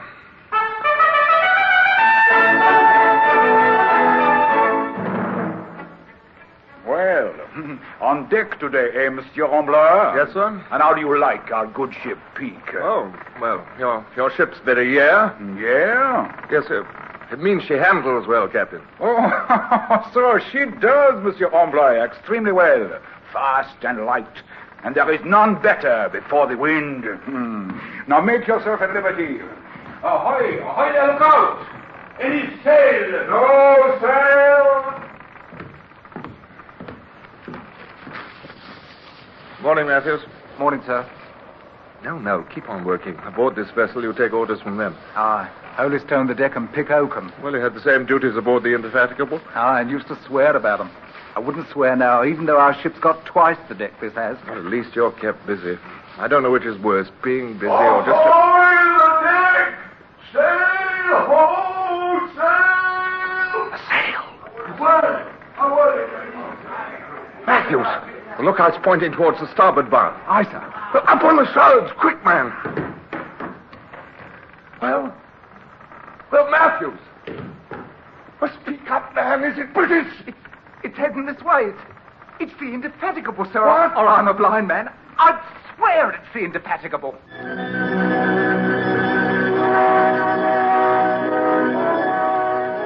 It's more years now than I care to count, but I remember that moment well. Myself as a midshipman, one day beyond my 18th birthday, a prisoner aboard the French privateer Pique. I blamed myself for being a prisoner, but my heart jumped at the prospect of rescue. A sail had been sighted. It was only a speck on the distant horizon, but it was instantly recognizable as a glimpse of home. The Indefatigable! It's caught sight of us and set course this way. It's our own ship, Matthews. Sir, I might have been mistaken. All that's showing is the top gallant. No, you're not mistaken, Matthews. I'd recognize that cut anywhere, at any distance. You can make out more of her now. Yes. Captain Pellew is loosing her royals, all sails set. Oh, Matthews, we'll be back on board in time for grog. Do not set your hopes too high, Monsieur Hornblower. Captain Melville. Wait. Your late ship, I understand. Yes, possibly. A frigate, is she not? A British frigate. Without guns, you 3-1. First, it must come within range. What is our best point of sailing? I refuse to answer that question. Oh, please do not look so noble, Monsieur Hornblower. I could induce you to give the information. There are ways. But fortunately for you, it is unnecessary. There is no ship on earth, especially none of His Britannic Majesty's clumsy frigates, that can outsail the Peak running before the wind. I don't believe it. Then you shall see. Where's ship? Stand by to come about. We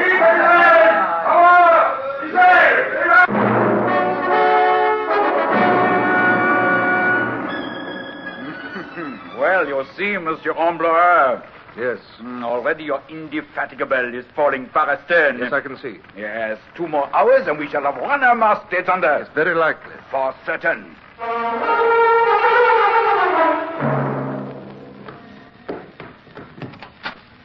Close that door, quick. Aye, sir. Fetch those mattresses off the cots. The mattresses? Aye, sir. Paper. I need paper. What? Oh, the books. I hate to tear up Grandjean's principles of navigation. Don't stand there, Matthews. Over here. Here. Aye, sir. Mr. Hornblower, sir. No, I haven't taken leave of my senses, if that's what you're thinking. Just now, rip those mattresses open. Rip them? Yes. Here, man. Come on. Straw. Good. Pull it out, Matthews. Pull it out. Pile the straw up here on top of the paper, huh? That's it. There, now fetch me the lamp. Aye, sir. Careful of it, sir. It's fair hot. Yes, the hotter the better. There's grease inside, hot grease, and luckily it's lighted. And the grease goes over the straw like that. Now, Matthews, we'll take one page from Principles of Navigation and make a taper of it. So... By the Lord Harry, sir. Fire! You know what's behind that wall? Yes, sir, the paint locker. There's nothing burns like paint, Like sir. paint or dry wood or cordage soaked with pitch and tar. That taper I gave you. Quick. Here you are, sir. The peak is sailing before the wind, and this cabin's in the starn, well below decks. If it gets started, the wind will blow the flames forward. If they don't discover it first. Yeah, we'll not talk of that. You better start it, sir. Yes. Looks like a candle, doesn't it? Sir? A small, flickering candle for a birthday cake. Well, it'll make a brighter flame by far, I hope. All right, Matthews, we'll get up on deck. You have started a bonfire, sir. No. Leave the door open and stay behind us. Might help them to spot the fire, sir. Well, can't have a fire without a decent draft, and either way it's a gamble. Now, come on, up on deck now. And do your best to act as if nothing were amiss.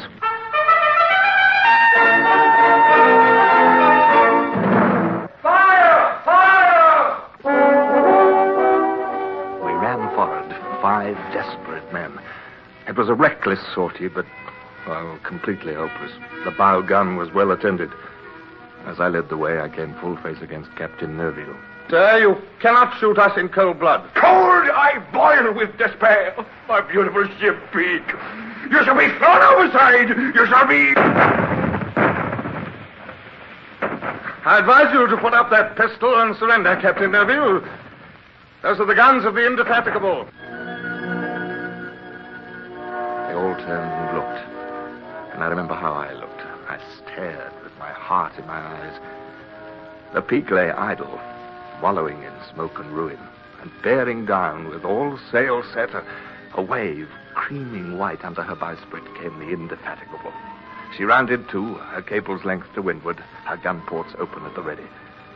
First came launches to fight the fire, and then, swarming over the side, came an armed party with Lieutenant Mason in charge. I shall never forget the amazement in his eyes when he caught sight of us. Good Lord! You, Hornblower? What are you doing here? Well, sir, never mind now. You'll make your report to Captain Pellew. Now, where's the captain of this wreck? I am the captain, sir. Ah, extremely bad luck, sir. Lieutenant Mason of His Majesty's ship Indefatigable. I will accept your surrender, sir.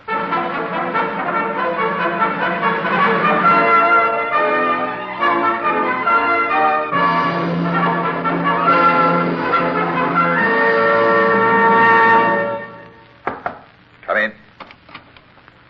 Midshipman Hornblower reporting to Captain Pellew.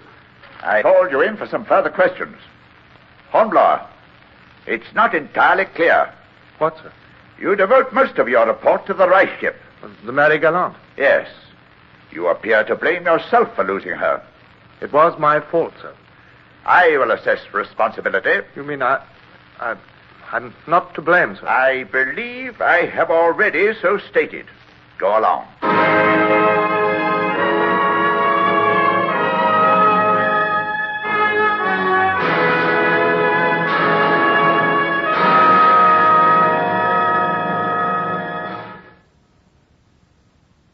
Horatio Hornblower, starring Michael Redgrave, is based on the novels of C.S. Forrester. Music composed and conducted by Sidney Torch. Produced by Harry Allen Towers.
Call all hands. Beat to quarters.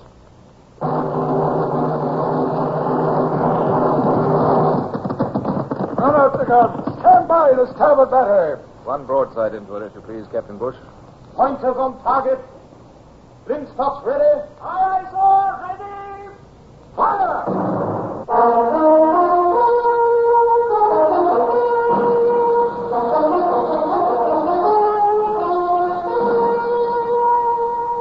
Presenting Michael Redgrave as C.S. Forester's indomitable man of the sea, Horatio Hornblower.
In the years that have passed since I was 18, I've been to many lands. The hot, distant ports of Panama and Salvador, the islands of the sea, Africa, Sweden, Iberia. But in those days, I was young midshipman Hornblower on His Majesty's ship Indefatigable. And it was then that I first set foot on any soil other than my native England. And yet, when midshipman Jack Brace and I stood on shore at Plymouth Harbor, I had no idea of what was to come. An expeditionary force was about to embark against France, and Brace and I were being properly superior about the files of soldiers who stood drawn up awaiting orders.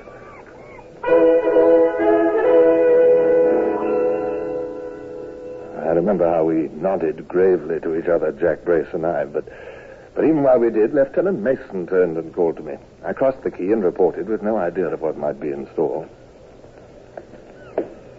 Sir? Hornblower, there's a special duty for you. Sir? This is Lord Edrington, Major commanding His Britannic Majesty's 43rd Foot. And this is... If you don't mind, Lieutenant Mason, I'll handle this myself. You, sir. Your name's Hornblower? Yes, sir. It would be more proper if you addressed me as my lord. Aye, sir. My lord? Hornblower. Peculiar name, Hornblower. Family name?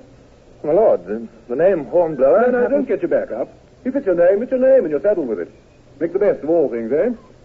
Lieutenant Mason here tells you to speak French. Well, a little, sir. A little, eh? Hope it's enough. Don't speak a word of it myself. Leave that to the French themselves.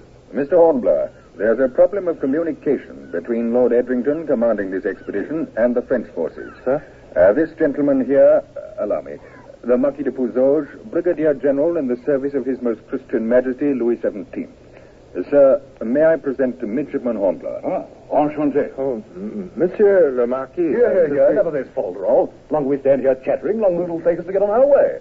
There's a matter of tides or some such, eh, Mason? Yes, my lord. The transport ships are standing by. We must sail on the tide, of course. Exactly. And separate transport for my battalion and the French.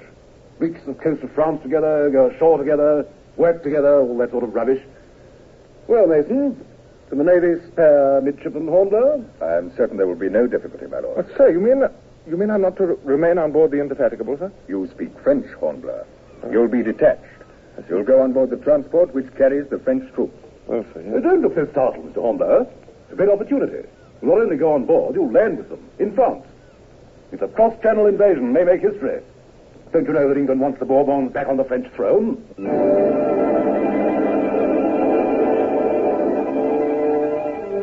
The convoy sailed on the evening tide.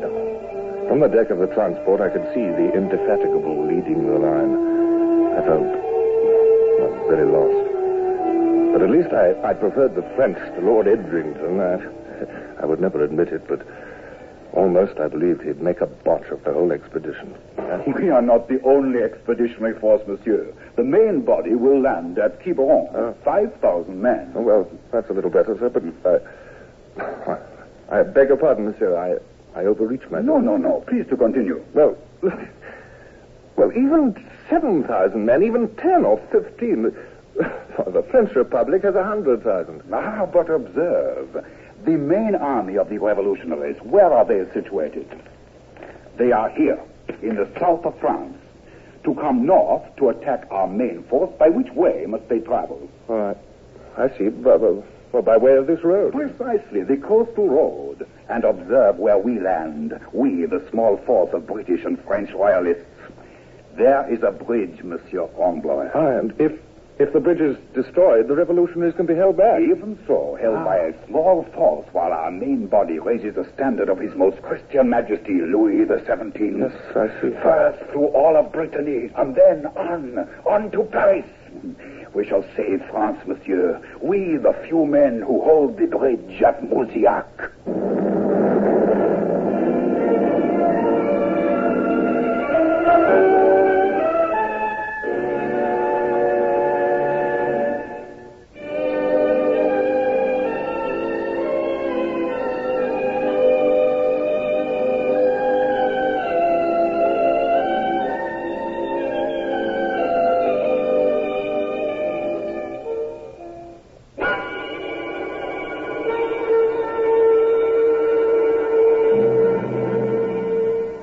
Next morning, the convoy rounded Pellew and dropped anchor.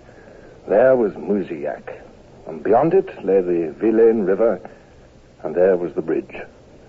The invasion craft went ashore without a single shot being fired. My feet were wet with salt water, but for the first time in my young life, I was standing on foreign soil. Bunda, I want you to get yourself a horse. A horse? Yes, one of these.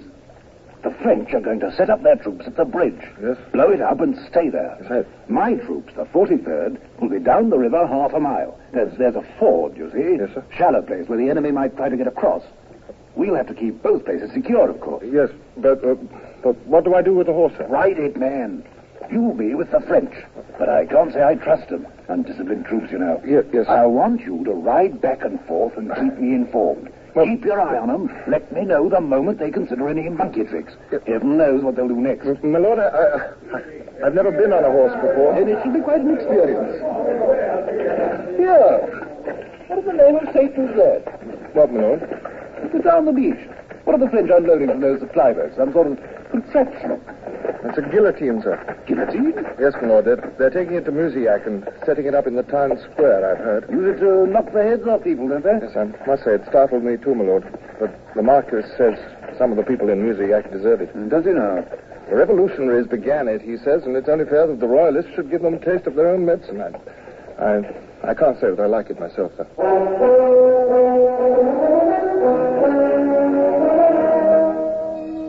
I liked it not at all. That afternoon, after the bridge was blown up and the troops disposed, the French set up their headquarters in Mouzillac in the village inn. A guillotine, too, was set up. I was in the kitchen where a Frenchwoman was preparing food, and the window was open. What is it? It's only a drum. It comes from the village square. No, it's only a drum, mademoiselle, really. But you can see it from the window, here. It's the guillotine. Oui, monsieur. They're about to use it, too. 5 men with their hands tied behind their backs, and they're marching one of them towards the stairs leading up. I'd rather not hear it, nor see it. Mademoiselle, thanks for the water, but have you got something stronger?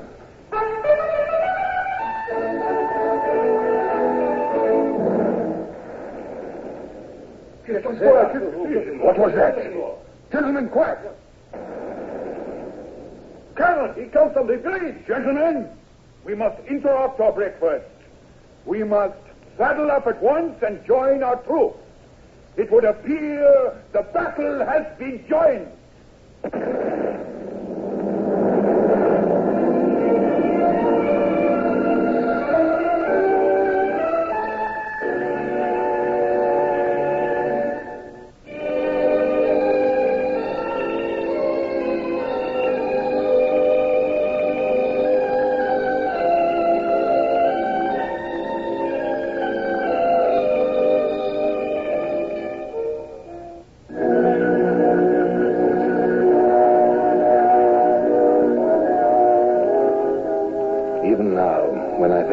after that day.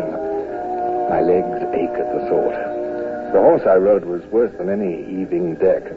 I clung to his mane and was carried back and forth between the bridge and the ford, between the so-called frogs and Lord Edrington's lobsters. At every musket shot, the animal started like a frightened stag. Pardon me so, Hornblower. Did you know aught about a horse? No, no. You saw him on the reins as if they were tiller ropes. I wish to heaven they were, sir. Get down, man.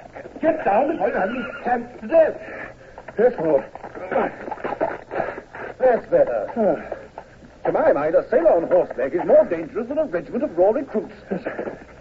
Well, what news from our friends, the Frenchmen, eh? There's very little happening, sir. No attack of any size? A few attempts, my lord. Made by less than a single company of the enemy. Beaten off, of course. Oh, several shots from our cannon scattered them like pigeons, my lord. The Marquis said they're a rabble army. The cannon fire was accurate? Oh, sir. The cannon are manned by British seamen. Midshipman Jack Brace directed the fire, I know. Oh, yes, of course. Your own cannon brought ashore, of course. Well, it's a comfort to have one's own countrymen directing fire instead of those raw recruits of Puissage. How well are they holding up, Hornblower? Well, there's no sign of panic among them, sir. I should hope not. Opposed by only half a company. Odd, Hornblower. Extremely odd. What's odd, my lord? But there aren't more of them. You've had no trouble here either, sir? The company of the enemy, no more. No attempt to cross the ford in force. I thought they were burning powder unnecessarily, sir. They're not fools, Hornblower. At any rate, there's no harm in assuming they're not. Hornblower, do the French have any rear guard out towards Quiberon? Towards Quiberon, sir? Blasted, can't you hear a plain question? Is there or is there not a rear guard, Hornblower? But that's behind us, to the north. There can't be any... a rear guard, my lord? Well, I don't know, frankly. Then find out, Hornblower. Find out at once. Aye, sir.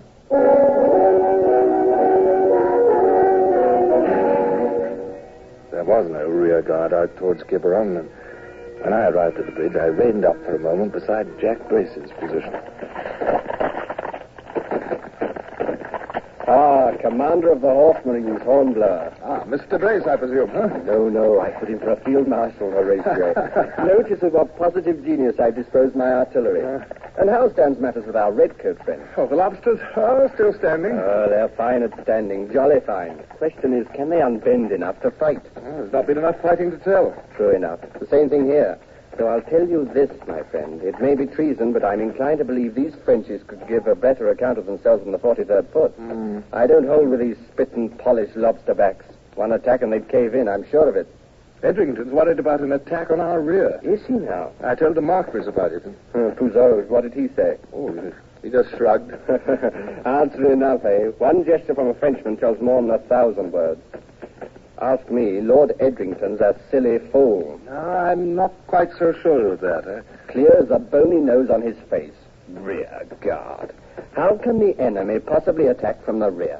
Now look here, Hornblower. Here we are up on a good high hill. Gives elevation. Excellent spot for cannon. Here we are, I say. We can see the entire country behind us. If there's any sign of Hornblower, what are you staring at? I don't believe it. I simply can't believe it. Dust. It's just a cloud of dust. It's the enemy. In force behind us. Brace, they're ready to attack us from the rear. Look out for your guns, Jack. I will. Look, I've got to warn Lord Edrington. Come on. Up, you confounded man. Come on. Up, anchor.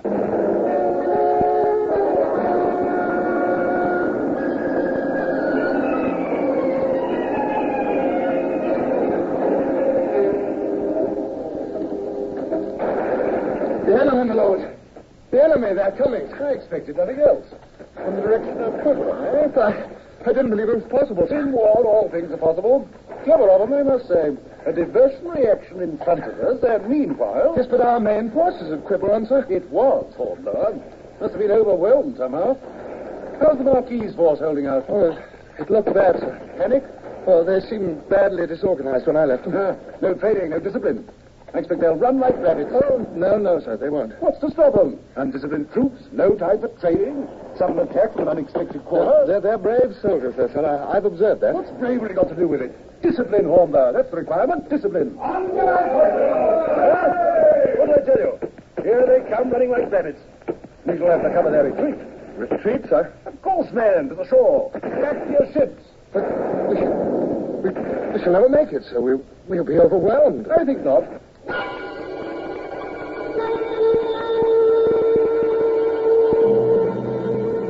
So began what was to me an incredible experience. Around us streamed the routed royalists, frantic with fear. The enemy launched attack after attack.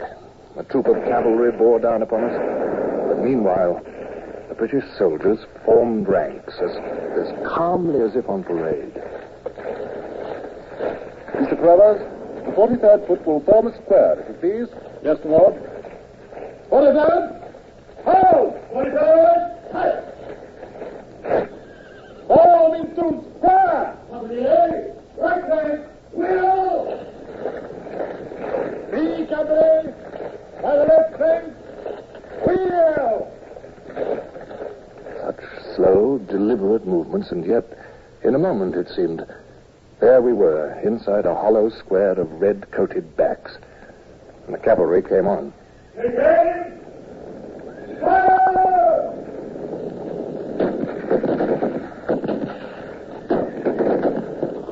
Very good. Stopped them for the time being, eh?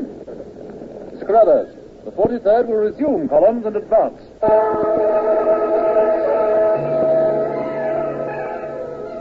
Each attack was beaten off, but each was followed by another attack, and another.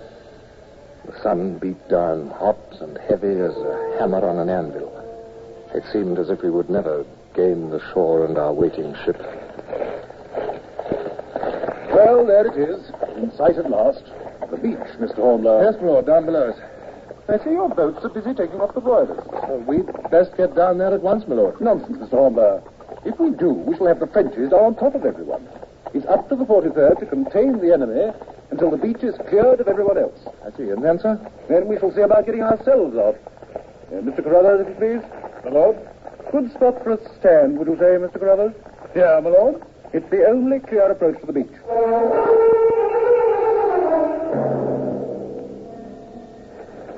And stand they did.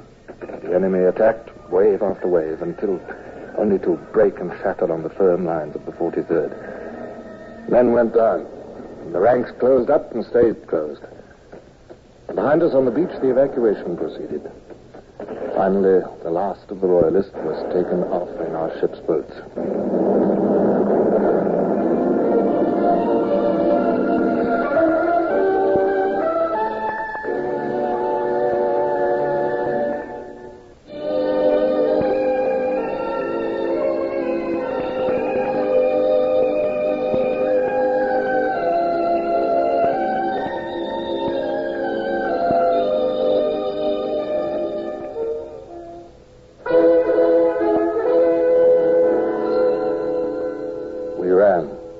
Men on foot with their heavy knapsacks and the regimental colors and our country's flag streaming above them.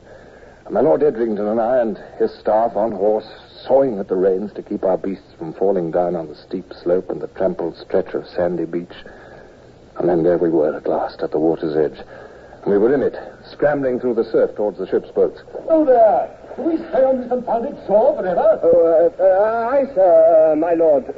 Give way on the oars. Way all. Stroke there! I say, Hornblower. What's that? Look at him. Who? Up forward, his lordship. Huh? He got his coattails wringing wet. Expensive coattails, too, you can be sure. So he did. But he got us all off. Royalists and all. Oh, Jack, you should have seen it. The whole battalion marching, never out of step.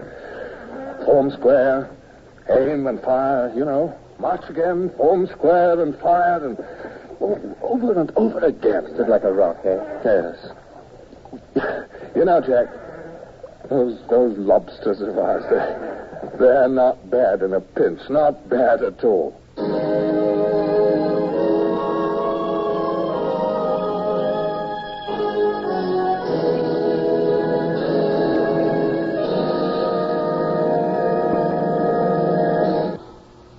Horatio Hornblower, starring Michael Redgrave, is based on the novels by C.S. Forrester.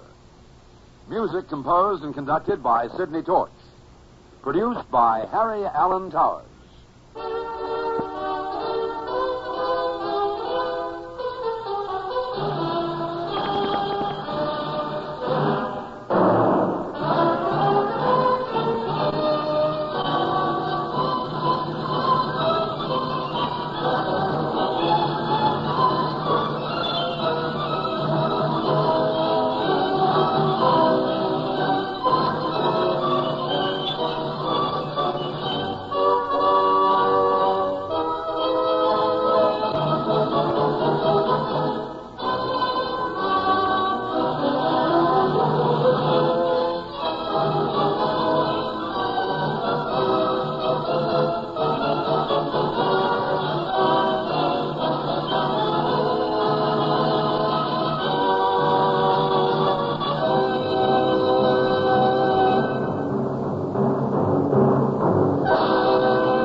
hands. Beat the quarters.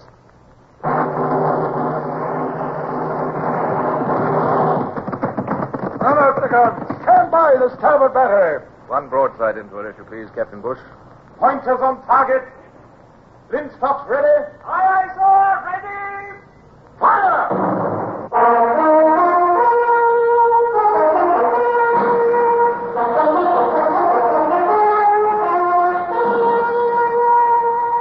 Presenting Michael Redgrave as C.S. Forrester's indomitable man of the sea, Horatio Hornblower.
Even as an 18-year-old midshipman, I'd often heard the word bloodthirstiness, of course.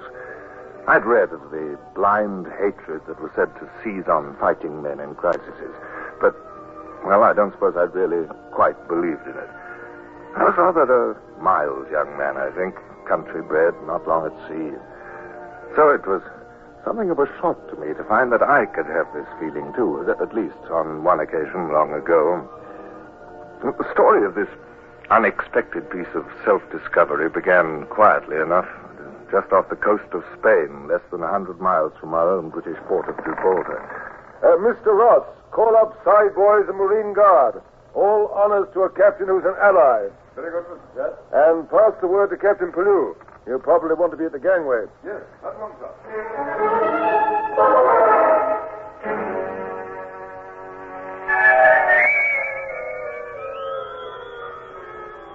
Mr. Hornblower, make the Spanish captain welcome. To speak French. Ask you to come below for a glass of wine.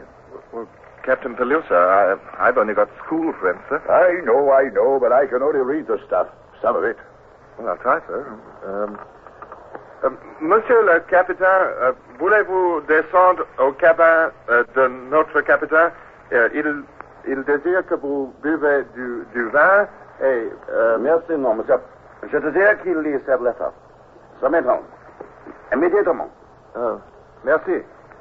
He says, sir, he prefers you read the contents of this envelope at once, sir, without delay. Very good.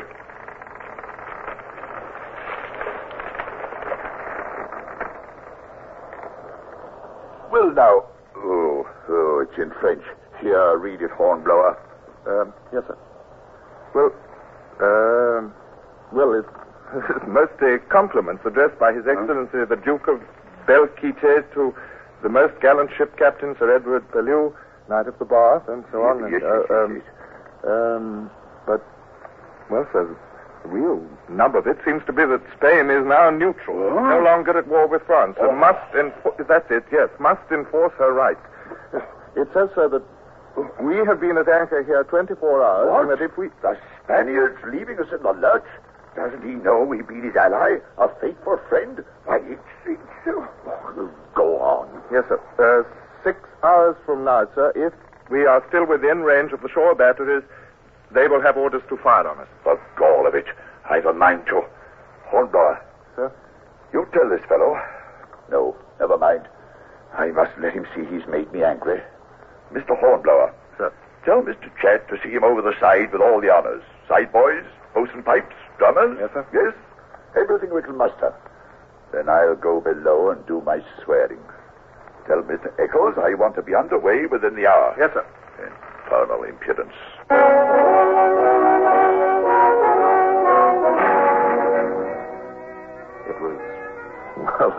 It was almost funny.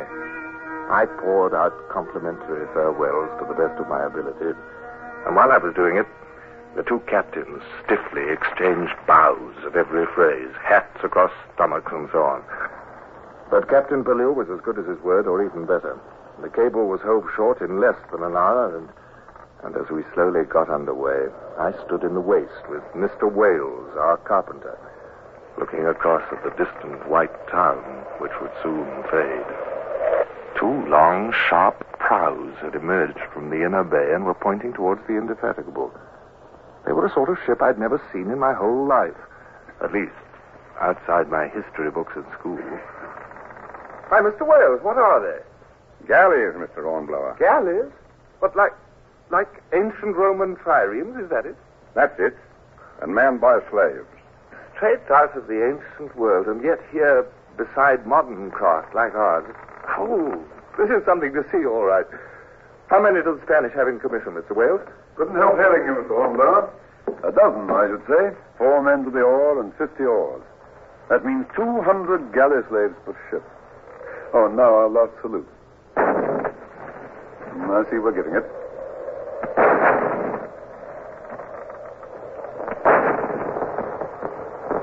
They're replying from the port of Cadiz. Yes, a bit ironic, these courtesy salutes. Hornblower, I'll wager the next time we hear those guns from shore, they'll be firing the real thing.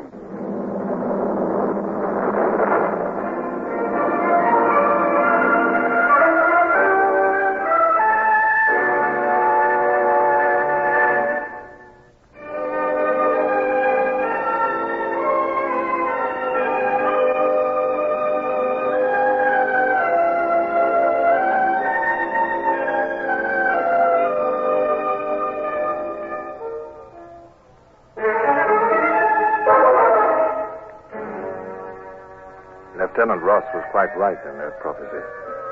The tide of war was turning against England. Nation after nation was retiring from the contest against the tyrant Bonaparte. And in the weeks that followed, it looked as if we would soon stand almost alone against the world. I do not like the look of it, Mr. Chad. Don't like it one little bit. The current is quite strong, sir, and what faint prevailing winds there are blowing in the same direction. And our grain ship... Confound it all. I give my arm for 2 hours of a southerly wind just now. That's all we need to waft us up to the Mo. Well, what is it, Mr. Hornblower? Sir, masthead lookout has just reported vessels approaching far off on the port beam. Lieutenant Ross asks for instructions, sir. Port beam, eh? Give me that glass, Mr. Chad. Yes, I think I can barely detect it. Take the glass, Mr. Chad. Horizon's extremely hazy, but tell me if I've seen aright. Unless I'm very much mistaken, it's our friends from Cadiz. From Cadiz, sir? I don't quite follow. The galleys, man, the Spanish galleys. Look carefully now. Can't you make out the rise and fall of those damnable oars? Yes, sir, by heaven, that's exactly what they are. The galleys. And, sir, they're heading straight for us, or I'm a blind man. Quick now. I'll want you on the quarterdeck, Mr. Chad. We'll arm the men, ready the longboats. Come. I'll call all hands to quarters immediately, sir.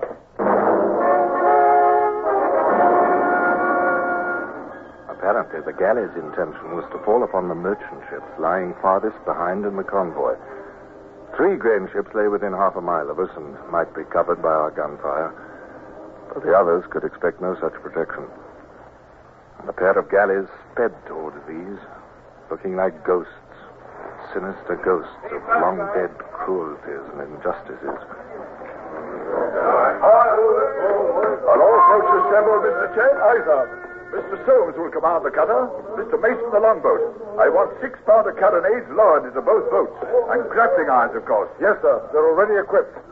Mr. Hornblower, sir, you are to check all personal arms, but make sure each hand has pistol and cutlass as he goes overside. Oh, I thought perhaps the jolly boat was going too, sir. That's my special charge, you know, sir. Your jolly boat attack one of those war galleys, Hornblower? A 12-foot nutshell with a crew of 6? Don't make me laugh. Well, sir, we could just pull to one of the grain convoys, sir, and reinforce her crew against attack. Well, yes, possibly. Captain Pellew, sir. What do you think of the young man's proposal? He says he and his crew might be required by one of the convoys. Jackson, Go bring our other men, Bill. Be quick now. All right, Mr. Hornblower. See about it then. Make for any one of our ships that may need help. And put your men aboard her. But don't waste any more time with talk of jolly boats in action. Thank you, sir. Jackson, Hunter. All 6 of us is ready, Mr. Hornblower. They was all here for the davits anyhow. Good. Got pistols and cutlasses? Aye, sir. Then swing out the jolly boat. You're aching to attack them demon ships themselves. Quiet. Well, we just might want to, Jackson, if a chance came. Are you willing? And the others, too? Willing? I longs to have a crack at them myself. So does all 6 of us. Don't worry none about that, sir. Good. Then we'll see.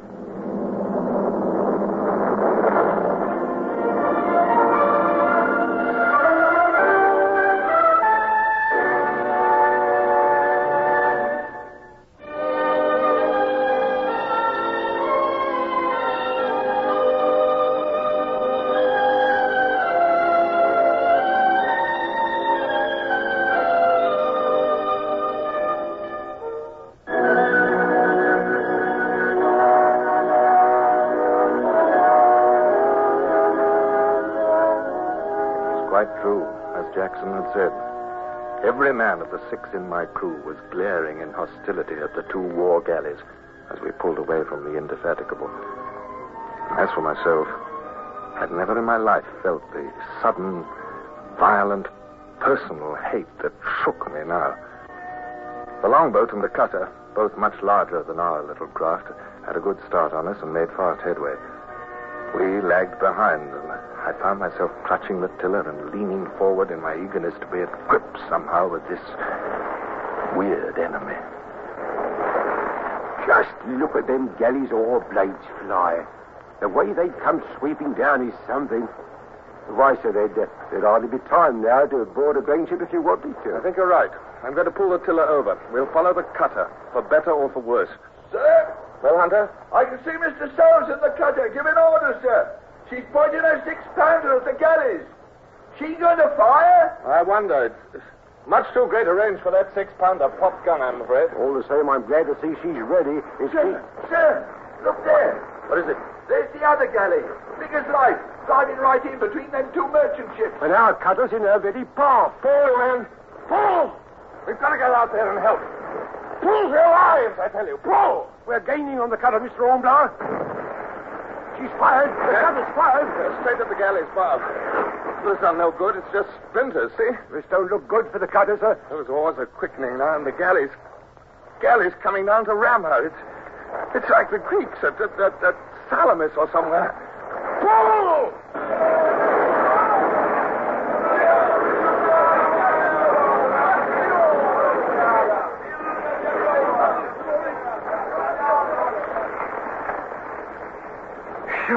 That was close. We just missed our own cutter, sir. And now we're past her. Shall we turn about and... She's going to ram the cutter.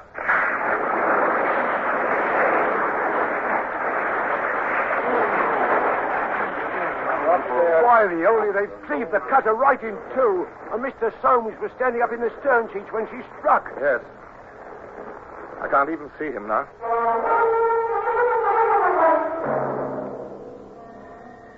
It was a chilling sight.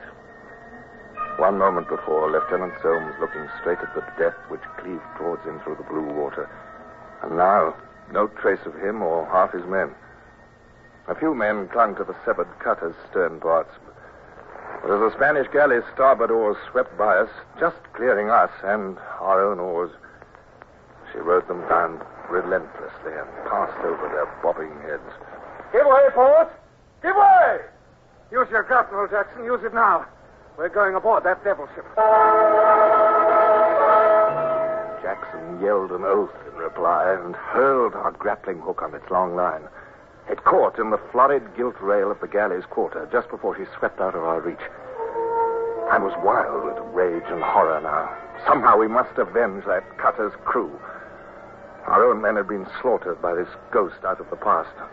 I already loathed her for her brutal slavery, but the cutter's fate was the last straw. I can't hold her, sir. Do you feel that pull? Line's cutting my hands off. Take a turn round the cleat. Don't be a fool. We've got to hold on to her, Jackson. She's fast round the cleat.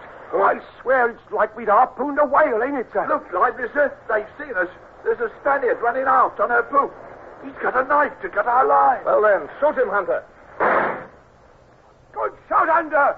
He fell right out of sight below the rail. Look, men, the odds are heavy against us, but we've a good chance to climb aboard. Are you for it?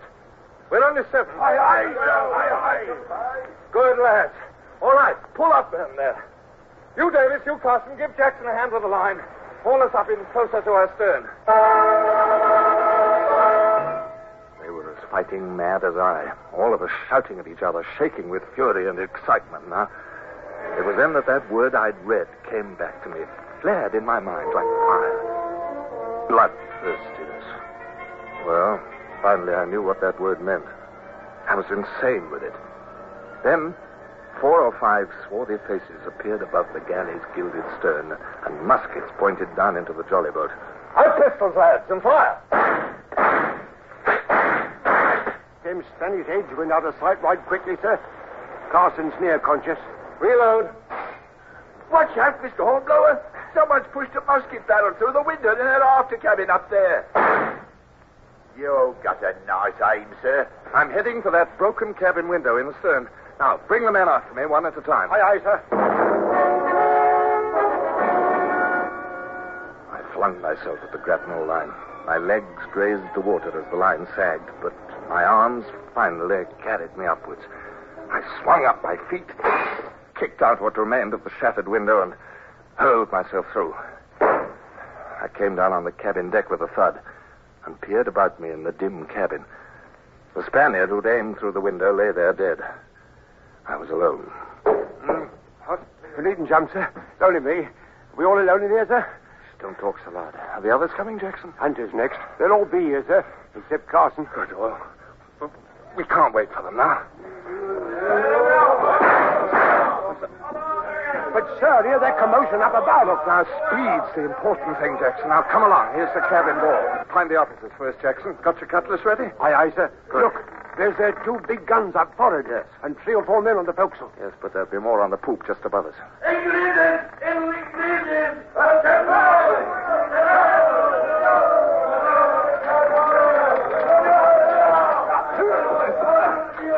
Look behind you. What? More Spaniards from the forecastle. They got their swords out, too. More Spaniards. It's Mr. Chad and some hands, sir. They're coming overside.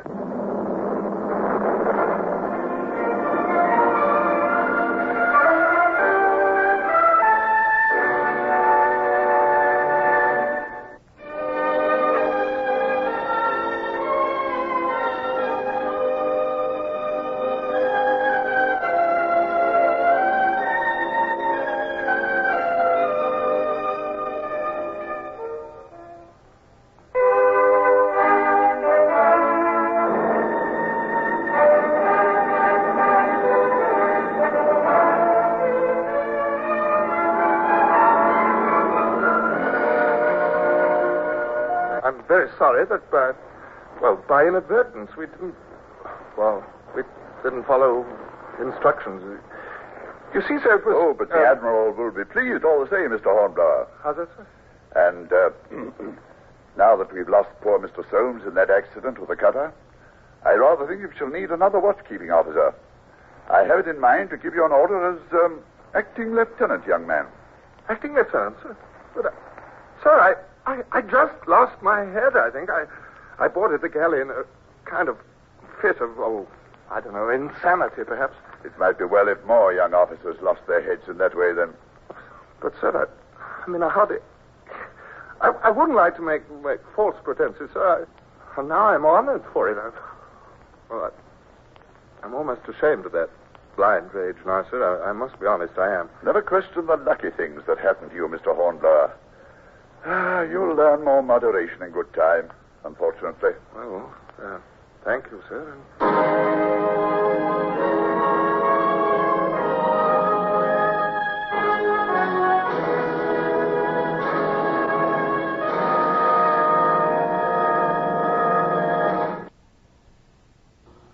Horatio Hornblower, starring Michael Redgrave, is based on the novels by C.S. Forrester. Music composed and conducted by Sidney Torch. Produced by Harry Allen Towers.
To quarters. Man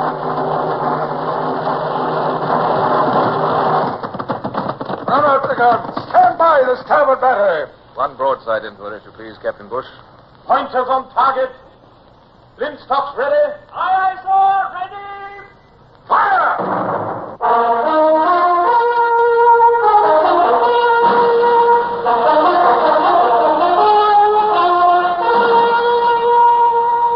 Presenting Michael Redgrave as C.S. Forrester's indomitable man of the sea, Horatio Hornblower.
I've always hated heights.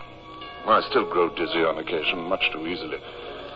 But once, rather early in my life at sea, I learned that even heights are not one whit so bad as fear. Cold fear itself.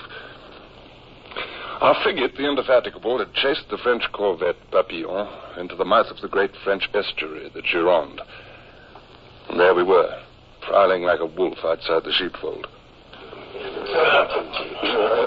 And now, Mr. Chad, let's have that chart, if you please. No, the one showing the mouth of the Gironde. I penciled in the positions of the French shore batteries. Pull your chairs down to this end, gentlemen. Our chase, the Papillon, lies just here. Mr. Eccles took the bearings. You've been wondering what I plan to do about her. Well, you gentlemen are going in with our small boats, launch, cutter, jolly boat, to fetch her out. Oh, so that's it, sir. A cutting out expedition, eh? Precisely, Mr. Chad. Mr. Eccles will be in general command. We've already discussed it. Mr. Eccles, will you kindly outline our plan? Yes, sir. I shall have the launch, and Mr. Ross the cutter. And Mr. Chad and Mr. Mason will command the first and second gigs, and Mr. Hornblower will command the jolly boat, as usual. Each boat, except Mr. Hornblower's, will have a junior officer, second in command, of course. Yes, sir, as I was about to say. For the jolly boat, that won't be necessary, with its crew of only 7. Yes, sir. We'll be dispatching about 100 men in all. The Papillon is a ship of war, no merchantman. 10 guns aside, a crew of 200 men, no doubt. But we'll be attacking her by night, taking her by surprise. Surprise is more than half the battle, gentlemen. Pardon the interruption, Mr. Eccles. Just now, we're out of sight of land. The French will think we have gone for good. We'll stand in again as far as possible after nightfall. Then deliver the attack at 4:30, an hour before dawn. You see, that means their watch below will have had time to go to sleep. But proceed, Mr. Eccles, proceed. My launch will attack on the starboard quarter. The cutter on the larboard quarter. Mr. Mason's gig on the larboard bow and Mr. Chadd's on the starboard bow. Understood? Yes. Mr. Chadd must cut the corvette's cable as soon as the other boat's crews have reached the quarter deck. Are you clear, Mr. Chadd? Yes, Mr. Eccles, quite clear. Mr. Hornblower, with his jolly boat, will wait until the rest of you have gained a foothold on the deck. Then he'll board at the main chains and ascend the main rigging, paying no heed to whatever fighting is going on deck. He'll see that the main topsail is loosed and will sheet it home on receipt of further orders. Clear, Mr. Hornblower? Yes, sir. Yes, sir. I myself, or Mr. Ross, if I'm killed or wounded, will seize the wheel and attend to steering the corvette as soon as she's underway. The tide will take us out, and the Indefatigable will be waiting just out of range of the shore batteries. And that's how we fetch her out. It's very simple, gentlemen. It didn't seem so simple to me. At least not my own part of it. Of course, I should have spoken up then and there. I was no main topman. I hated going aloft. I was unsure of myself in the dark up there. I was utterly appalled at the thought of finding my way amid strange rigging. Well, I opened my mouth to point this out. It was my duty to question my own fitness. I'm sure, Mr. Hornblower. What was this that Captain Pellew was saying? It seemed to concern me. And since we're short-handed on midshipmen just now, I'm sure Mr. Hornblower won't mind the rigging job, even if he has newly ascended to the happy state of an acting lieutenancy. After all, he's younger than most of us, should be that more agile as a consequence, eh, Mr. Hornblower? Well, I hope so, sir. Of course. Then you don't mind our assigning you as a top man? Well, no, sir. No, not at all, sir. Well, then, gentlemen, I think that's all. I fancy you should all begin your preparations. Aye, sir. Aye. The sun is about to set. You know your duties, and each of you will find you have plenty to do, I have no doubt.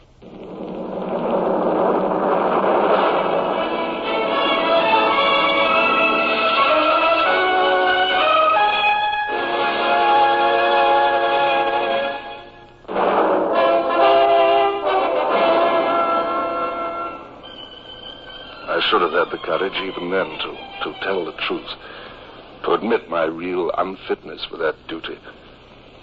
But somehow already it seemed too late. I was hemmed in by my own words.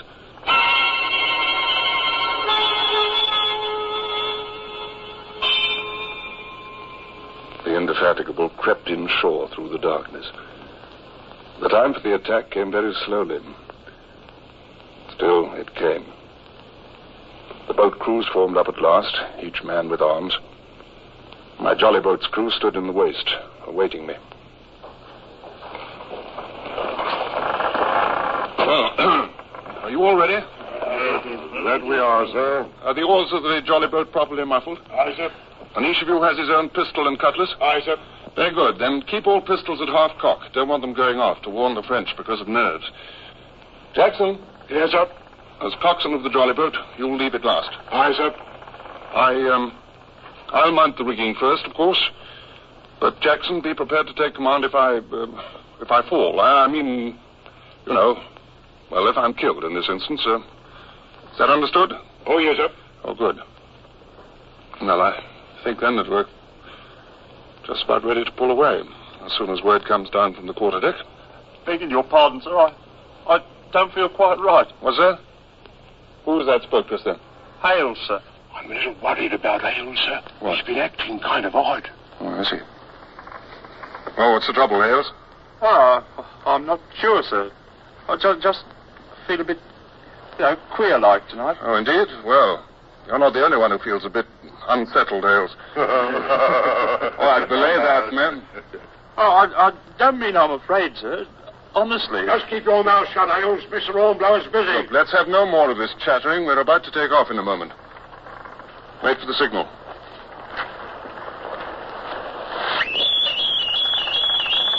Stand by to lower boat. Aye, sir.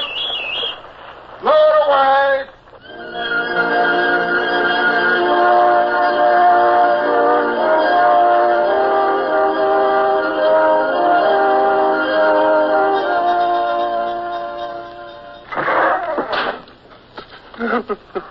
Hales, come on, sit up. Come on, pick up that oar. Now, go on. We're nearly there. Oh, take his oar, Jackson. Come on. Jackson, do you hear me? Aye, sir. If I can just get his hands off. I want to do it, honest, but I can't. You might try pouring water on him, sir. There's the baler, Andy. Sea water will cure almost anything. Too hot. Too far. Shut up, you. Too dark. Shut your mouth. But He's out of his mind, sir. That's the truth. Mr. Hornblower, sir. Shut up. Sir, we've got to silence him, haven't we? Yes, Jackson, yes, we must. Lives of 100 men at stake. Should never... I know how I can do it, sir. Unship that killer. Aye, Mr. Jackson. Yeah, what are you up to, Jackson? The only thing we could do, sir, knock him out.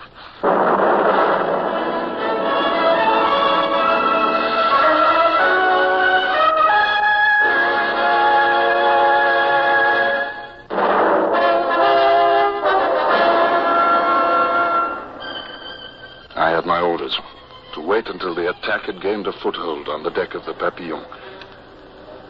She was a black, looming shape now, just ahead, her spars towering up hugely against the nighttime sky. And because that's where I had to climb, I was afraid. Easy, man.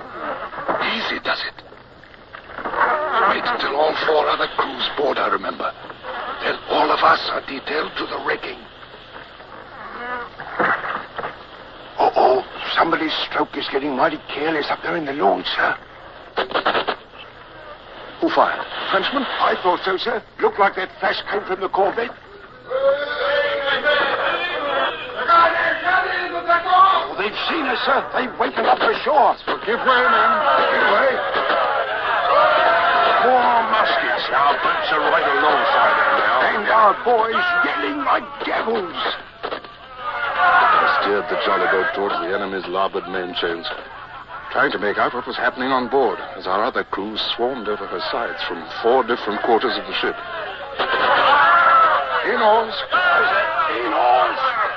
We put the tiller over and we swelled alongside the corvette. Our bowmen hooked onto the main chains. From the deck above came a sound like a tinker hammering on a cooking pot. The clash of cutlasses and sabres. Now the time had come for acrobatics. I stood up in the stern sheets and sprang for the chains. Reached them with a mad leap and hauled myself up. Follow me, then. We'll know what we have to do. Up the sides to the topsail yards. Aye, sir.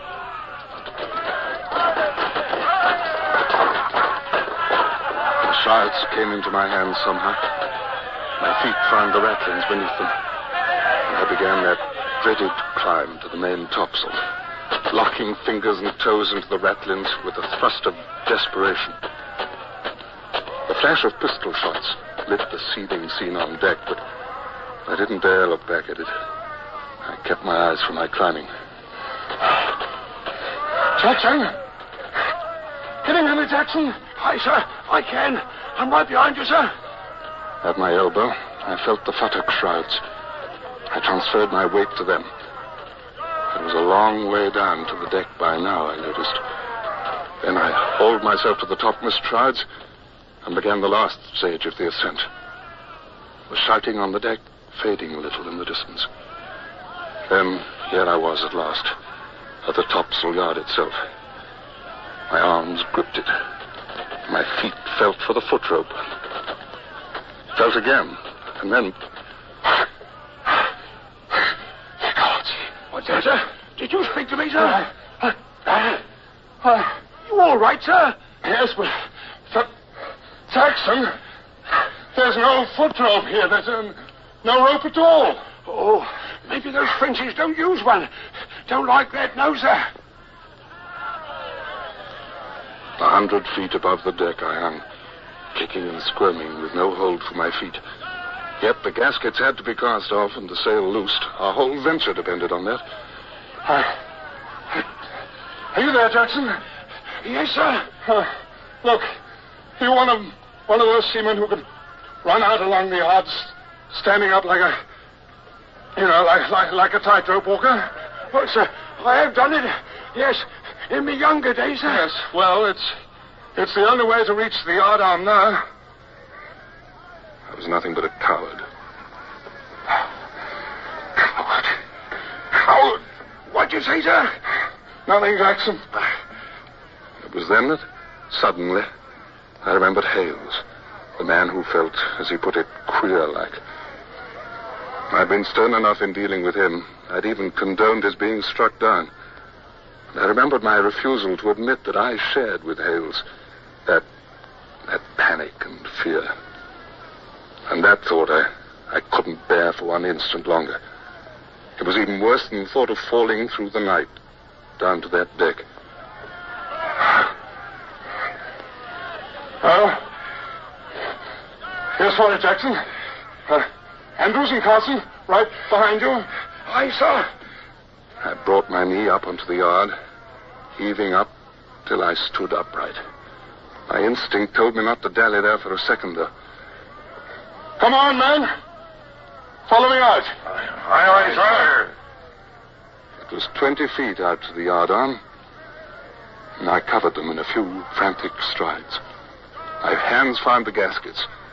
The men of my crew reached for them, too.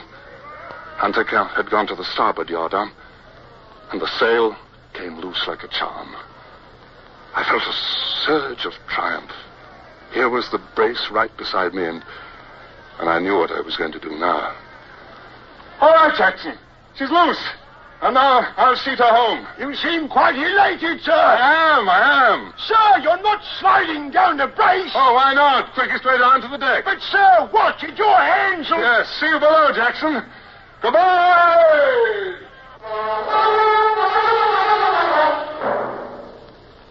I was a delirious young fool, excited by the stemming of my fear, carried away by it.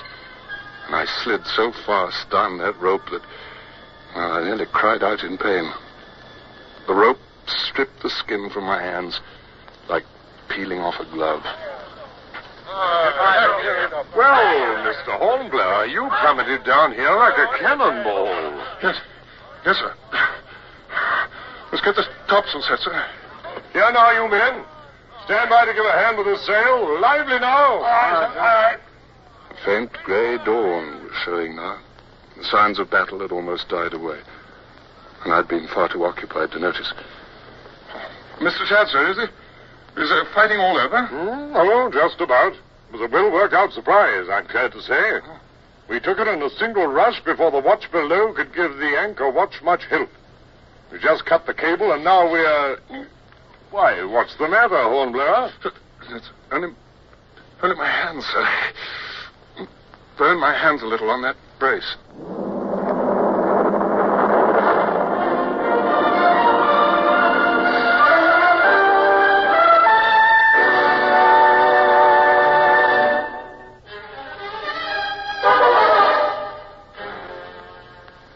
There's the old Indy, sir, waiting for us.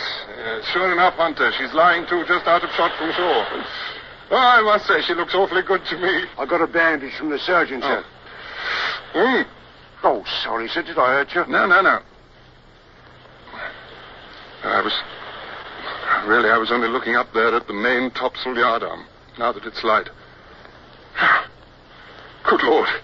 Did I really walk along that? Yeah, that you did, sir. Right handsomely, too. There now. That's fixed. Good as I can do it, sir. That's good. Feeling any better? Yes, much better, thank you, Jackson. You know, sir, we got a report that Jolly Boat is lost. Lost? Oh, well, what happened, Jackson? She ain't towing alongside so like the other boats. And, of course, we didn't leave no boatkeeper in her. Well, why didn't you leave Wells? He's our boatkeeper. I figured we'd need Wells in the rigging, sir, in place of Hales, seeing as how Hales was, well... Hales? I'd forgotten all about him. Where's Hales, Jackson? Well, he was still in the boat, sir, naturally. And the boat must have come adrift, sir, when the ship went about. Suddenly, my warm feeling of triumph was extinguished. For if it hadn't been for Hales and my remembering him at the right moment, perhaps I'd never have nerved myself to walk that yard. And at this moment, perhaps I would be branded as a coward, unfit to be an officer. I think this was my first groping realization of the mysterious extent to which one man's small destiny can act upon another's.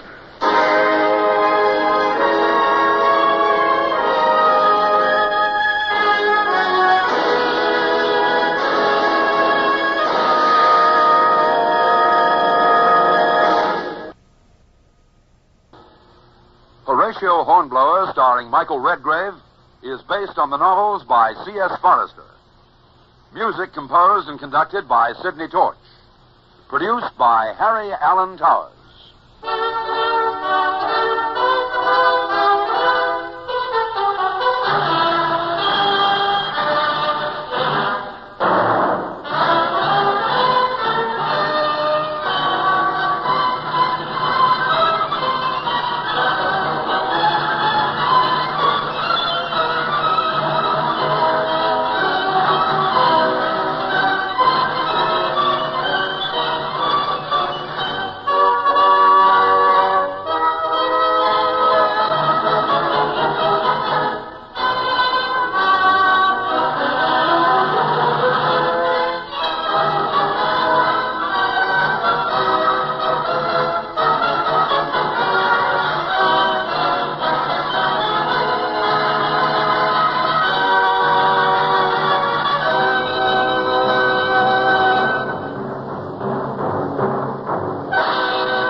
Starboard battery. One broadside into it, if you please, Captain Bush.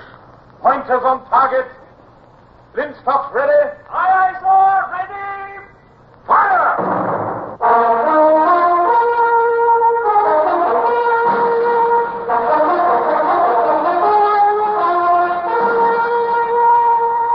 Presenting Michael Redgrave as C.S. Forrester's indomitable man of the sea, Horatio Hornblower.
Had brief snatches of command before, of course.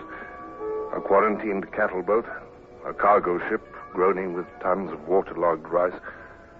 But this was the first time a presentable craft, small as she was, had been entrusted to me. Aged barely 21, I felt as if every telescope in our Mediterranean fleet must be trained on me as I sailed our little prize ship, La Mouche, into Gibraltar's harbor. No, it's too bad, sir. Can't quite understand it. What's too bad, Mr. Wynyard? Why, I don't think she's in herself yet, sir. I've been using my glass all the way up the anchorage. Not a sign of the Indefatigable. Perhaps she put in at Malta, after all.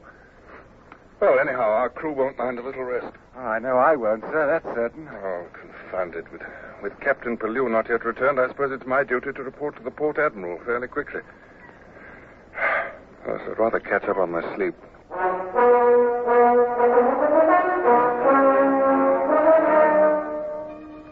Oh, welcome back aboard, sir. They've already come for the prisoners. You look a little weary, Mr. Hornblower. I am, Winnet. 3 hours wait after I'd reported in, and then 3 minutes with the Admiral. It's warm enough over there today, too, winter or not, in this dress uniform. I've got some news for you, though. News, sir? Are we going to have shore leave? Well, tonight, perhaps, but not tomorrow. We'll be too busy. La Mouche is to be commissioned into the service without delay. Into the British service, sir? That's the idea. Good, good. We never have enough swift vessels for dispatches. Then he gave orders for all the proper transfer papers and all that, and I had to wait around for another hour. Dispatches? But surely we're not going out at once. Not before our own captain comes back. I've got our orders here. You are hereby requested and required to take His Majesty's sloop La Mouche under your command. So soon as the latest dispatches destined for England shall be put in your charge, you are commanded to proceed to Plymouth with the utmost expedition. To Plymouth? Well, now. Sounds better to you, eh? Yes, sir, it does. I haven't been home for more than a year. Yes, I can understand that. I last set foot on English soil 3 years ago. Beg your pardon, Mr. Hornblower. I just remembered. While you were gone, a ketch from shore delivered you this letter a half hour ago. It couldn't be the dispatches. Well, hurry up and let me see. You shouldn't be so forgetful, Wynyard. Oh, no, confound it.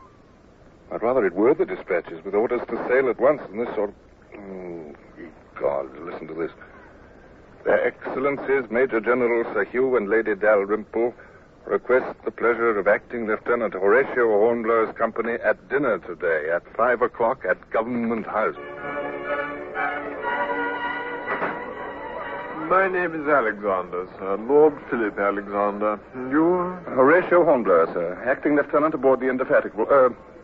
No, I suppose I should say commanding the new sloop La Mouche.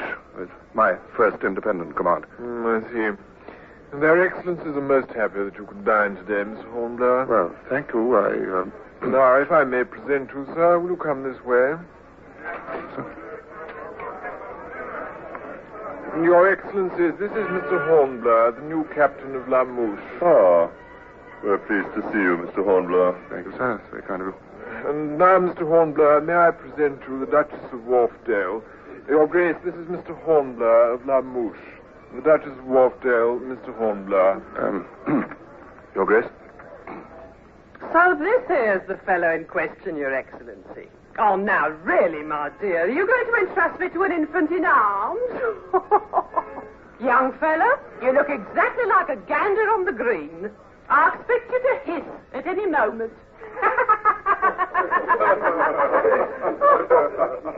And then and there she did an imitation of me, sticking her chin out and dangling her arms, which brought a roar of laughter from the whole room. I just stood there in red-faced confusion. Now, don't be hard on the young fellow, you people. There, he's so awfully young. And there's nothing to be ashamed of, something to be proud of, for that matter. I think it's wonderful, Mr. Hornblower, to be trusted with a ship at your young age. Oh, yes, indeed, Your Grace.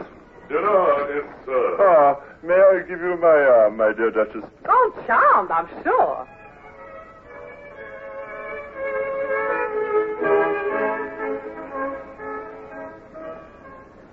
Oh, I confess I'm thoroughly mystified, Lord Philip.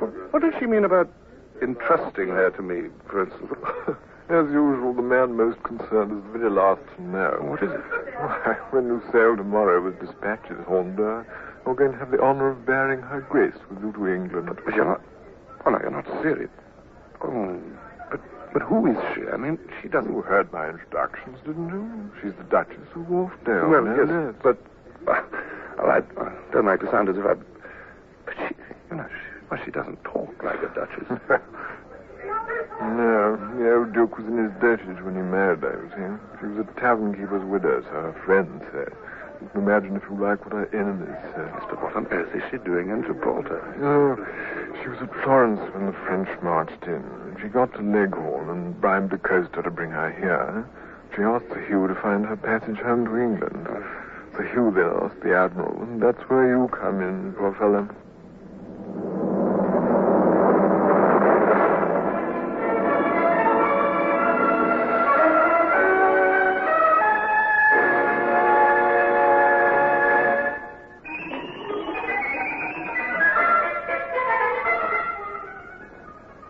I was up at dawn the next morning to see that my precious ship, my first independent command, was in condition to face the sea and our enemies sailing the sea.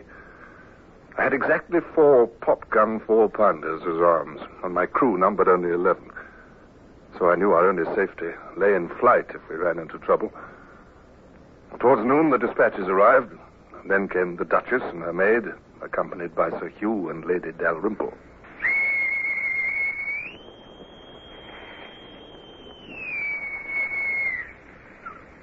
Welcome aboard, Your Excellencies. I deeply regret that I can muster but 2 boatswain's pipes in your honor. You see, Sir Michael... no trouble, Mr. Hornblower. As Governor of Gibraltar, one tires of ceremonials, you know. Well, here's our young man. How sweet you are to bother with 2 extra passengers, Mr. Hornblower. 2, you mean? Yes, my maid, Mary. Oh, a great honor, Your Grace, I assure you. I must apologize to Her Grace in advance for her somewhat cramped quarters, Your Excellency. You see, in so small a sloop, ma'am, your cabin will be, well, minute. Oh, Mary and I can live through it. As soon as the governor had gone ashore, we brought La Mouche up to her anchor.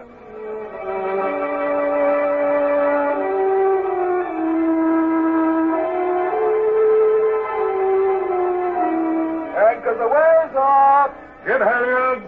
Aye, aye. Halyards! Aye, sir!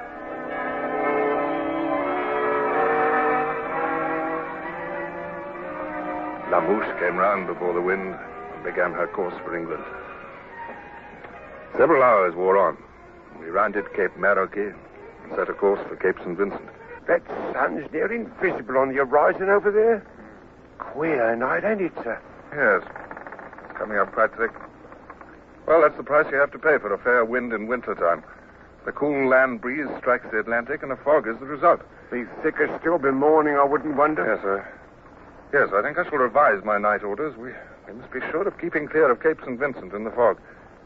Yes, I'll set a course due west instead of west by north.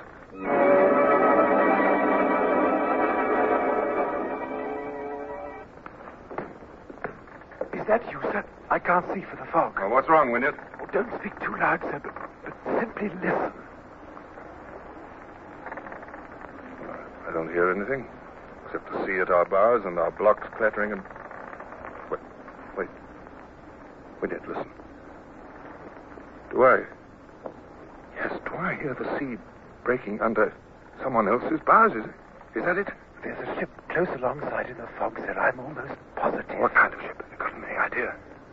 After I sent below for you, sir, I heard an order given in Spanish.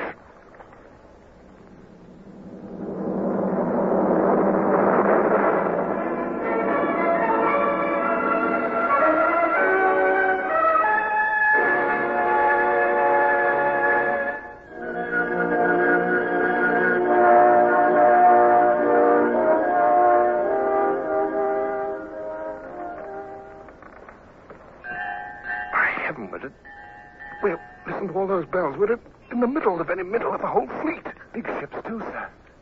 Yes, seems the Dons are out in force, eh?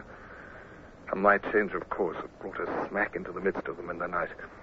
Oh, if I'd only held to my first course. Well, it's too late for that now. Listen now, sir. What's going on now? It's positively uncanny. We're within arm's length of each other, and they don't know it. They're setting more sail now that dawn is coming. Spaniards always snug down at night. Don't set their topgallants till daybreak. Well, they make enough noise about it. Yes. Let's hope they're on a different course from ours. Then we'll soon be beyond and through them, won't we, sir? Well, we can hope so, yes. But, well, it's hardly likely. Mr. Duffy, very good.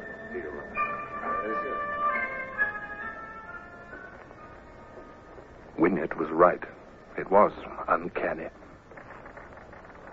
You see, Mr. Wynyard, if we were crossing their course, we'd have passed some ship very close. Well, we haven't. The thing that worries me is how long will this fog hold? Oh, the light's growing. Can't we alter course, sir? Wait, look forward there. There's a clear patch of sea. We're almost into it. Sir, I can see the shape of the big Spanish. Stand still, Jackson. Tell those men forward to stand still, too. No panic, no running. If we draw attention to ourselves, we're done. Oh, thank heaven, at least our men understand. There's no more of that bustle on deck. We must behave as if we had every much as right to be here as any of them. By George, there's another bank of mist. We're bearing straight through into it. Oh, thank the Lord. Yes, hands where ship, Jackson. Lay her on the port tack. Mr. Hornblower. Oh, it's you, no? Look, don't you think your Grace had better go below? Oh, no, please. I did go below before when you ordered me so sharply, but I had to know what was happening. So I came up again and stood way aft to be out of your way. Yes, well, I'm sorry, ma'am. I've got no time for conversation now. Good Lord, I forgot the dispatches. What, sir? The dispatches. Here, you take over the quarterdeck, Wynyard. I've got to go run down to my cabin.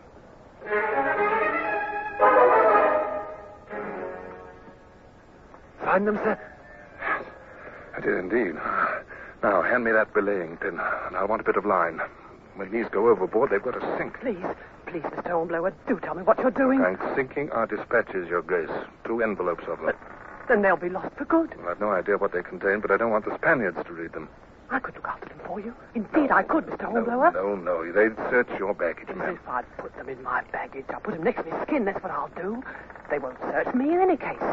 Remember, after all, I am a duchess, and the Spanish are nothing if not gentlemen. Well, Don't stand there staring, young man. If they should capture us, I hope they won't, but if they should, they'll never keep me prisoner. They'll send me back to Lisbon or put me aboard a British ship as soon as ever they can. So I could deliver your dispatches. Better late than never. Well, possibly. It's an I'll idea. guard them like my life. I swear I will. I'll tell no one I have them till I hand them to a king's officer in England. Fog's thinning, sir. Quick, give them here. Hand me a yard of that rope. You Hurry. are, Mum. Now, turn your backs now, you 2 young men. I'll have them stowed in no time. The sun's coming out, sir. Full this time, I'm afraid. Yes, we're going to lose that fog for good. Dissolving fast there to port. Look, there's a Spanish flag. Heavens. How many ships are there? I see 3 or 4 At already. least a dozen, ma'am. Seems we're surrounded. Tell the helmsman, starboard 2 points. Starboard 2 points it is, sir. What's that? That's cannon shot, Your Grace. They've seen us finally for what we are. Yes, those aren't simply warning shots. We could beat them off once at least, sir. No. Belay that order in the guns.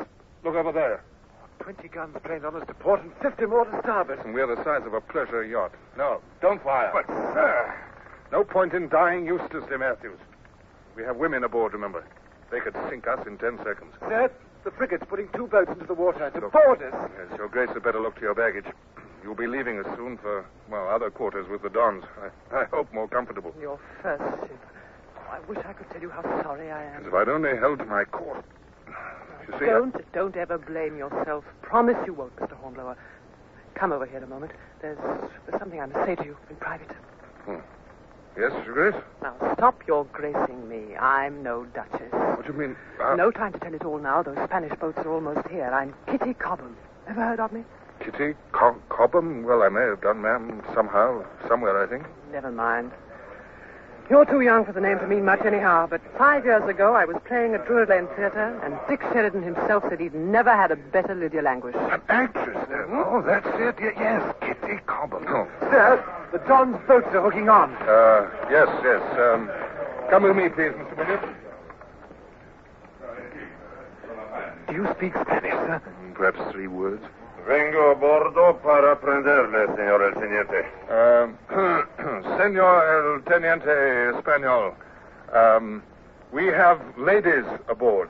Ladies. All proper consideration must be asked for Senora la Duquesa de Wharfdale. La Duquesa? Yes. Si. Ah, la Duquesa. Si, señor teniente. She shall be very great respected.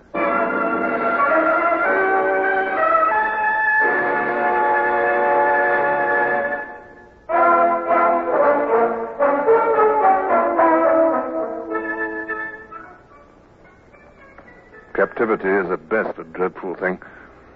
A few weeks at Cadiz, then I was transferred to the Spanish naval prison at Ferrol, an empty sail loft where I lived with other captive officers. 4 months of this. Then one day, I was escorted to the office of the commandant, who had as aide a renegade Irishman named O'Brien. You've been promoted. How do you mean promoted? Well, promoted. Here's the letter. The Spanish authorities are informed that on account of his meritorious service, the acting commissioner, Mr. Horatio Hornblower, midshipman and acting lieutenant, has been confirmed. And here's a letter for you, Lieutenant. Must have come in the same dispatch. Letter? Looks like it's been readdressed all over Spain. There. That'll be all. You can read it in the corridor outside. Oh, thank you, Mr. Brown.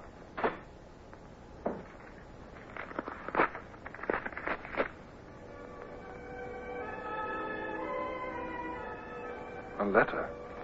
My first letter since my capture. What's it? Darling boy? Who on earth would start a letter to me calling me darling boy? I hope it will make you happy. To learn that what you gave me has reached its destination. They told me at the Admiralty when I delivered it that they were very pleased with what you'd done. And just imagine, one of those admirals, he's an old dear, is a shareholder at Drury Lane. Whoever would have thought of such a thing? And he smiled at me, and I smiled at him. I didn't know he was a shareholder then, and I only smiled out of the kindness of my heart. That's a big heart, Kitty Cobham, isn't it?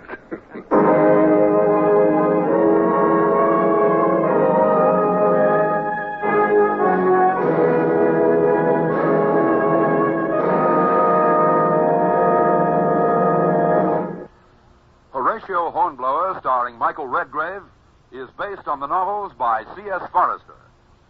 Music composed and conducted by Sidney Torch. Produced by Harry Allen Towers.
Stand by the starboard battery. One broadside into it, if you please, Captain Bush.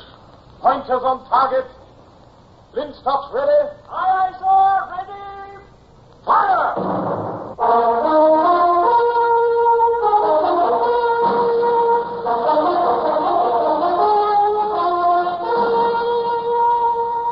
Presenting Michael Redgrave as C.S. Forrester's indomitable man of the sea, Horatio Hornblower.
When I look back over my life, I can recall many times when despair filled my heart. When first I joined the fleet as a raw midshipman and turned seasick inside a harbor. And when I was given my first command and lost it. Yet none was worse than the days when I found myself captured by the Spaniards and clapped into their prison at Ferrol. What is that you ask, Senor Hornblower? A possible exchange of prisoners? That's it. No. It is not for that reason that I have requested Senor O'Brien to bring you to my office. Oh, well, I just had hopes. You are young, Senor. Those who are young are forever hopeful. But if I cannot set you free, my young enemy, I can at least make you more comfortable, eh? More comfortable? You are now a lieutenant. Under the articles governing treatment of prisoners, you are entitled to certain privileges. Oh, well, yes, it had slipped my mind. You shall no longer be quartered with the midshipmen. Senor O'Brien will see to it that you are transferred to the prison rooms reserved for captured officers. More like cells than rooms, to my way of thinking. Perhaps so, Senor O'Brien. Yet more comfortable. Also, Senor Hornblower, you will receive the half pay of your rank. Thank you, sir. And your parole will be accepted. You will be at liberty to visit the town and the neighborhood. Thank you, sir. Understand, for only 2 hours each day. Yes, I understand, sir. I have your word, then, as an officer and a gentleman. You promise to make no attempt to escape? You have my word, sir. Senor, you should be more happy.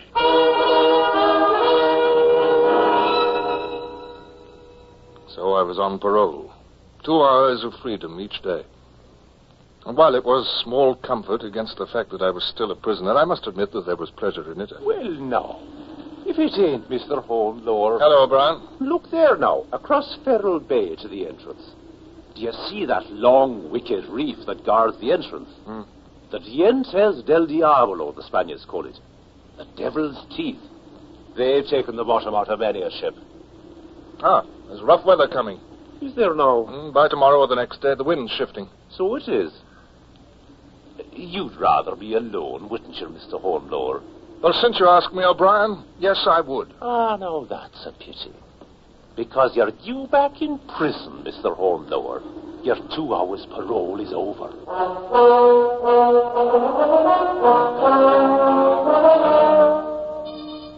And that's how it went.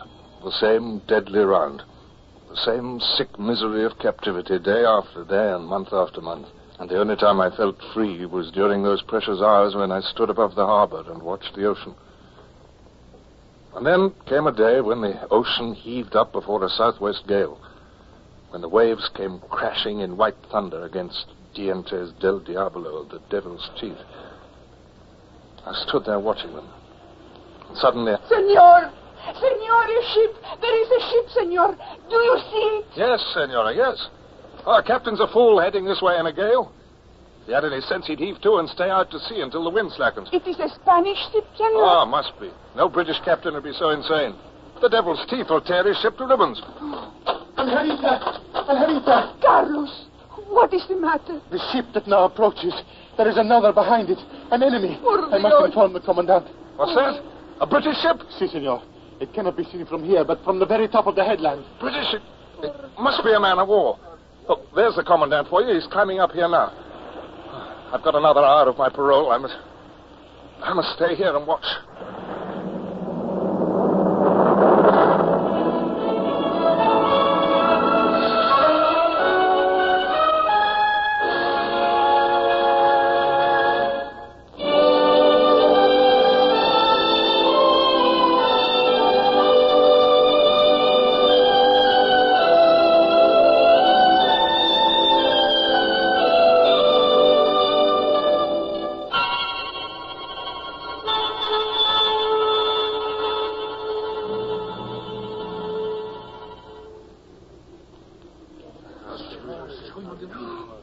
Padre de Dios. The enemy is forcing him straight towards the teeth of the devil. Yes, if your captain had any sense, he'd give up and surrender. He turns. He turns towards the channel. He turns. Madre de Dios, do not miss. Port. More to port. There is the channel. He will make it.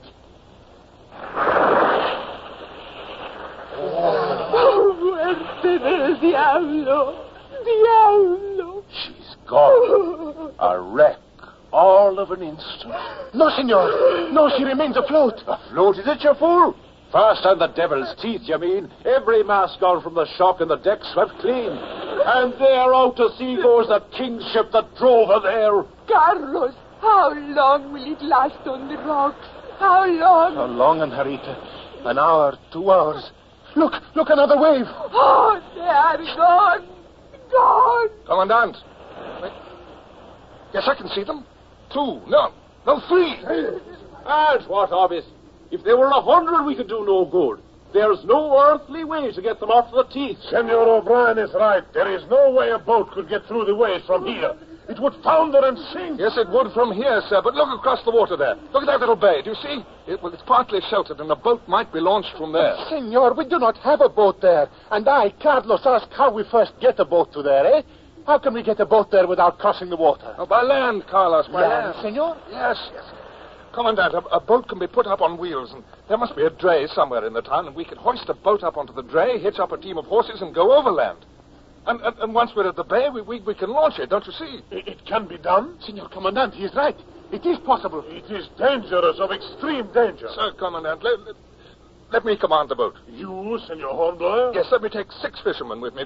Men who know how to handle oars. Men like Carlos here. See, I will go with you. Yes. Silence! Very well, Lieutenant Hornblower. This possibility of saving Spanish lives was your thought, and I cannot in all conscience deny you the chance to carry it out yourself. Remember only that I have your parole. Yes, you have my parole, sir. And I trust you will come back alive. We shall all of us pray.